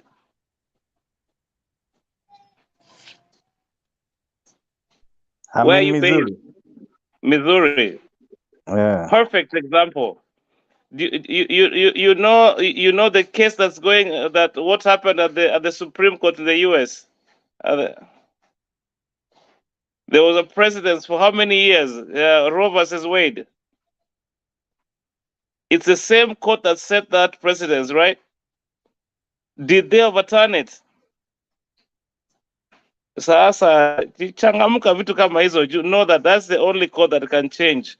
So don't bank on their previous ruling they can make a different ruling. So just be guided. But Wycliffe, there's nothing to change in this particular case. Correct. There's nothing even when G is talking about. He doesn't even know when that minor Kiai ruling was made. So there's nothing that is going to be changed in fact of law. Hakuna kitu inaenda kubadilisha. Demba, What is going to be can I referenced? respond to Wycliffe first? No, hold on. You're going to respond right now, G. I think there's no law that is going to be changed as at now, right? The determination is going to be made on the 9 issues that they have already pointed out. So whether you push it left, right, center, there's nothing that is going to be changing the law. There's no prayer from the petitioner, because the courts act according to the prayers from the petitioner. You see, the Wade versus Roe, there was a prayer from the petitioners that this particular, they collected signatures, there were so many lobbies, that is what they wanted change. Is the change of the Maina Kiai case part of the petitioner's request? No. So you don't change what is not a request from the petitioners. You address yourself to because what has happened, the petitioners brought their case, they served the response. I mean, whoever is going to respond. So you can't bring a new matter. By you thinking that you need to change Maina Kiai, that's a new matter before the court. Now that cannot happen. So what is going to happen is the court has put together all the petitions. It has summarized. It has come up with the 9 issues that is going to, out of all the petitions that were brought. Now you can't introduce a new matter, and the lawyers will be like, okay, fine. I mean, we didn't have a chance to respond. They need to respond. You have to give the people, I mean, the other side, a chance to respond. And minor Kiai issue is not part of what is going to be determined. So I want to give it back to G so that probably he can respond to Wycliffe and Baba the Fifth and any other thing, and then. So then, but let me correct you one thing before you even talk about anything else. Nobody talk about Maina Kiai on this case. We were just comparing because there's someone was the senator of Busia called Okia Mtata. Do you know what his petition is all about? Bonademba. You like asking us questions. Now it's your time. Do you know what is it all about? Yeah, I've read all the petitions. What is it about, Okia Mtata? I mean, go ahead. I've read all the petitions. Okay. You don't know. Yeah. So the issue. I don't know. I know, but listen. There are several petitions. Hold on. There are several petitions, but they have all been summarized into the 9 areas. All of them addressing the 9 areas. Okiya Mtata's argument is that nobody met 50+1. Right? That was Okiya Mtata's petition. If you have read the whole of it. So there are several other. There's Khaled Khalifa also. There are many. So you read all of them. There are different prayers from all of them, and that's why now they still come around to what they are summarized to the 9 points. But anyway, you go ahead. So the reason why we quoted Maina Kiai, it's not part of this petition. The argument was in 2013 there was a ruling by the Supreme Court about the spoiled votes. Do they count? According to the Supreme Court in 2013, and that was the petition by Itumbi, Moses Kuria, and someone else, I can't remember, there are 3 of them, it don't count. So when you're calculating the percentage, you have to get rid of the spoiled vote. It's like they were not there in the first place. So the argument was, if the Supreme Court made a ruling in 2013, that means Chebukati did what the court told them to do, right? If that's what they did, and that's why I'm coming to you, Bwana Wycliffe, kuna kitu inaitwa kutengeneza sheria. Let's say, for example, if we say moving forward, right? Speeding, if you're caught speeding, utakuwa unaenda jela mwaka moja. If you're caught speeding before the law was made, that's not applicable to you. It's only applicable after the law is made. It cannot apply retrogressively, right? So in 2013, they made a ruling that spoiled vote doesn't count. Chebukati did what the ruling the court said, what the ruling the court ruled in 2013. If the Supreme Court, and they can change their mind, but if they change their mind on Monday when they are making their ruling, it can only be applicable moving forward. That was my argument, Bwana Wycliffe. So yes, I agree, they can change their mind, they can decide ABCD against what they had ruled earlier, but it can only be applicable because the constitution have not changed since 2013, and it's the same, the 2010. This is how they ruled about the spoiled vote. The Chebukati did exactly what they ruled. So he did not include what are you talking about, G? What do you mean they ruled on the issue of the spoiled vote? So, if, for example, the polling station had 1,000 cast vote, and they realize there are 100 of them are spoiled, or stray, or whatever they call them, right? The hardest spoiled vote is like 0, like there were no votes. It doesn't count. So at the end of the day, when I'm trying to get the 50 plus 1, the spoiled vote all over doesn't count anywhere because Raila and his team want that to count. Because if we go by that, then Ruto will have 49.99. That means we're going to have a recount. How do you know? You see, You said you read the petition. Temba, hold on. Temba, hold on.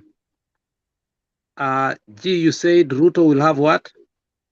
According to the petition by Azimio. No, I want you to say what you just said. Ruto will have what? 49.9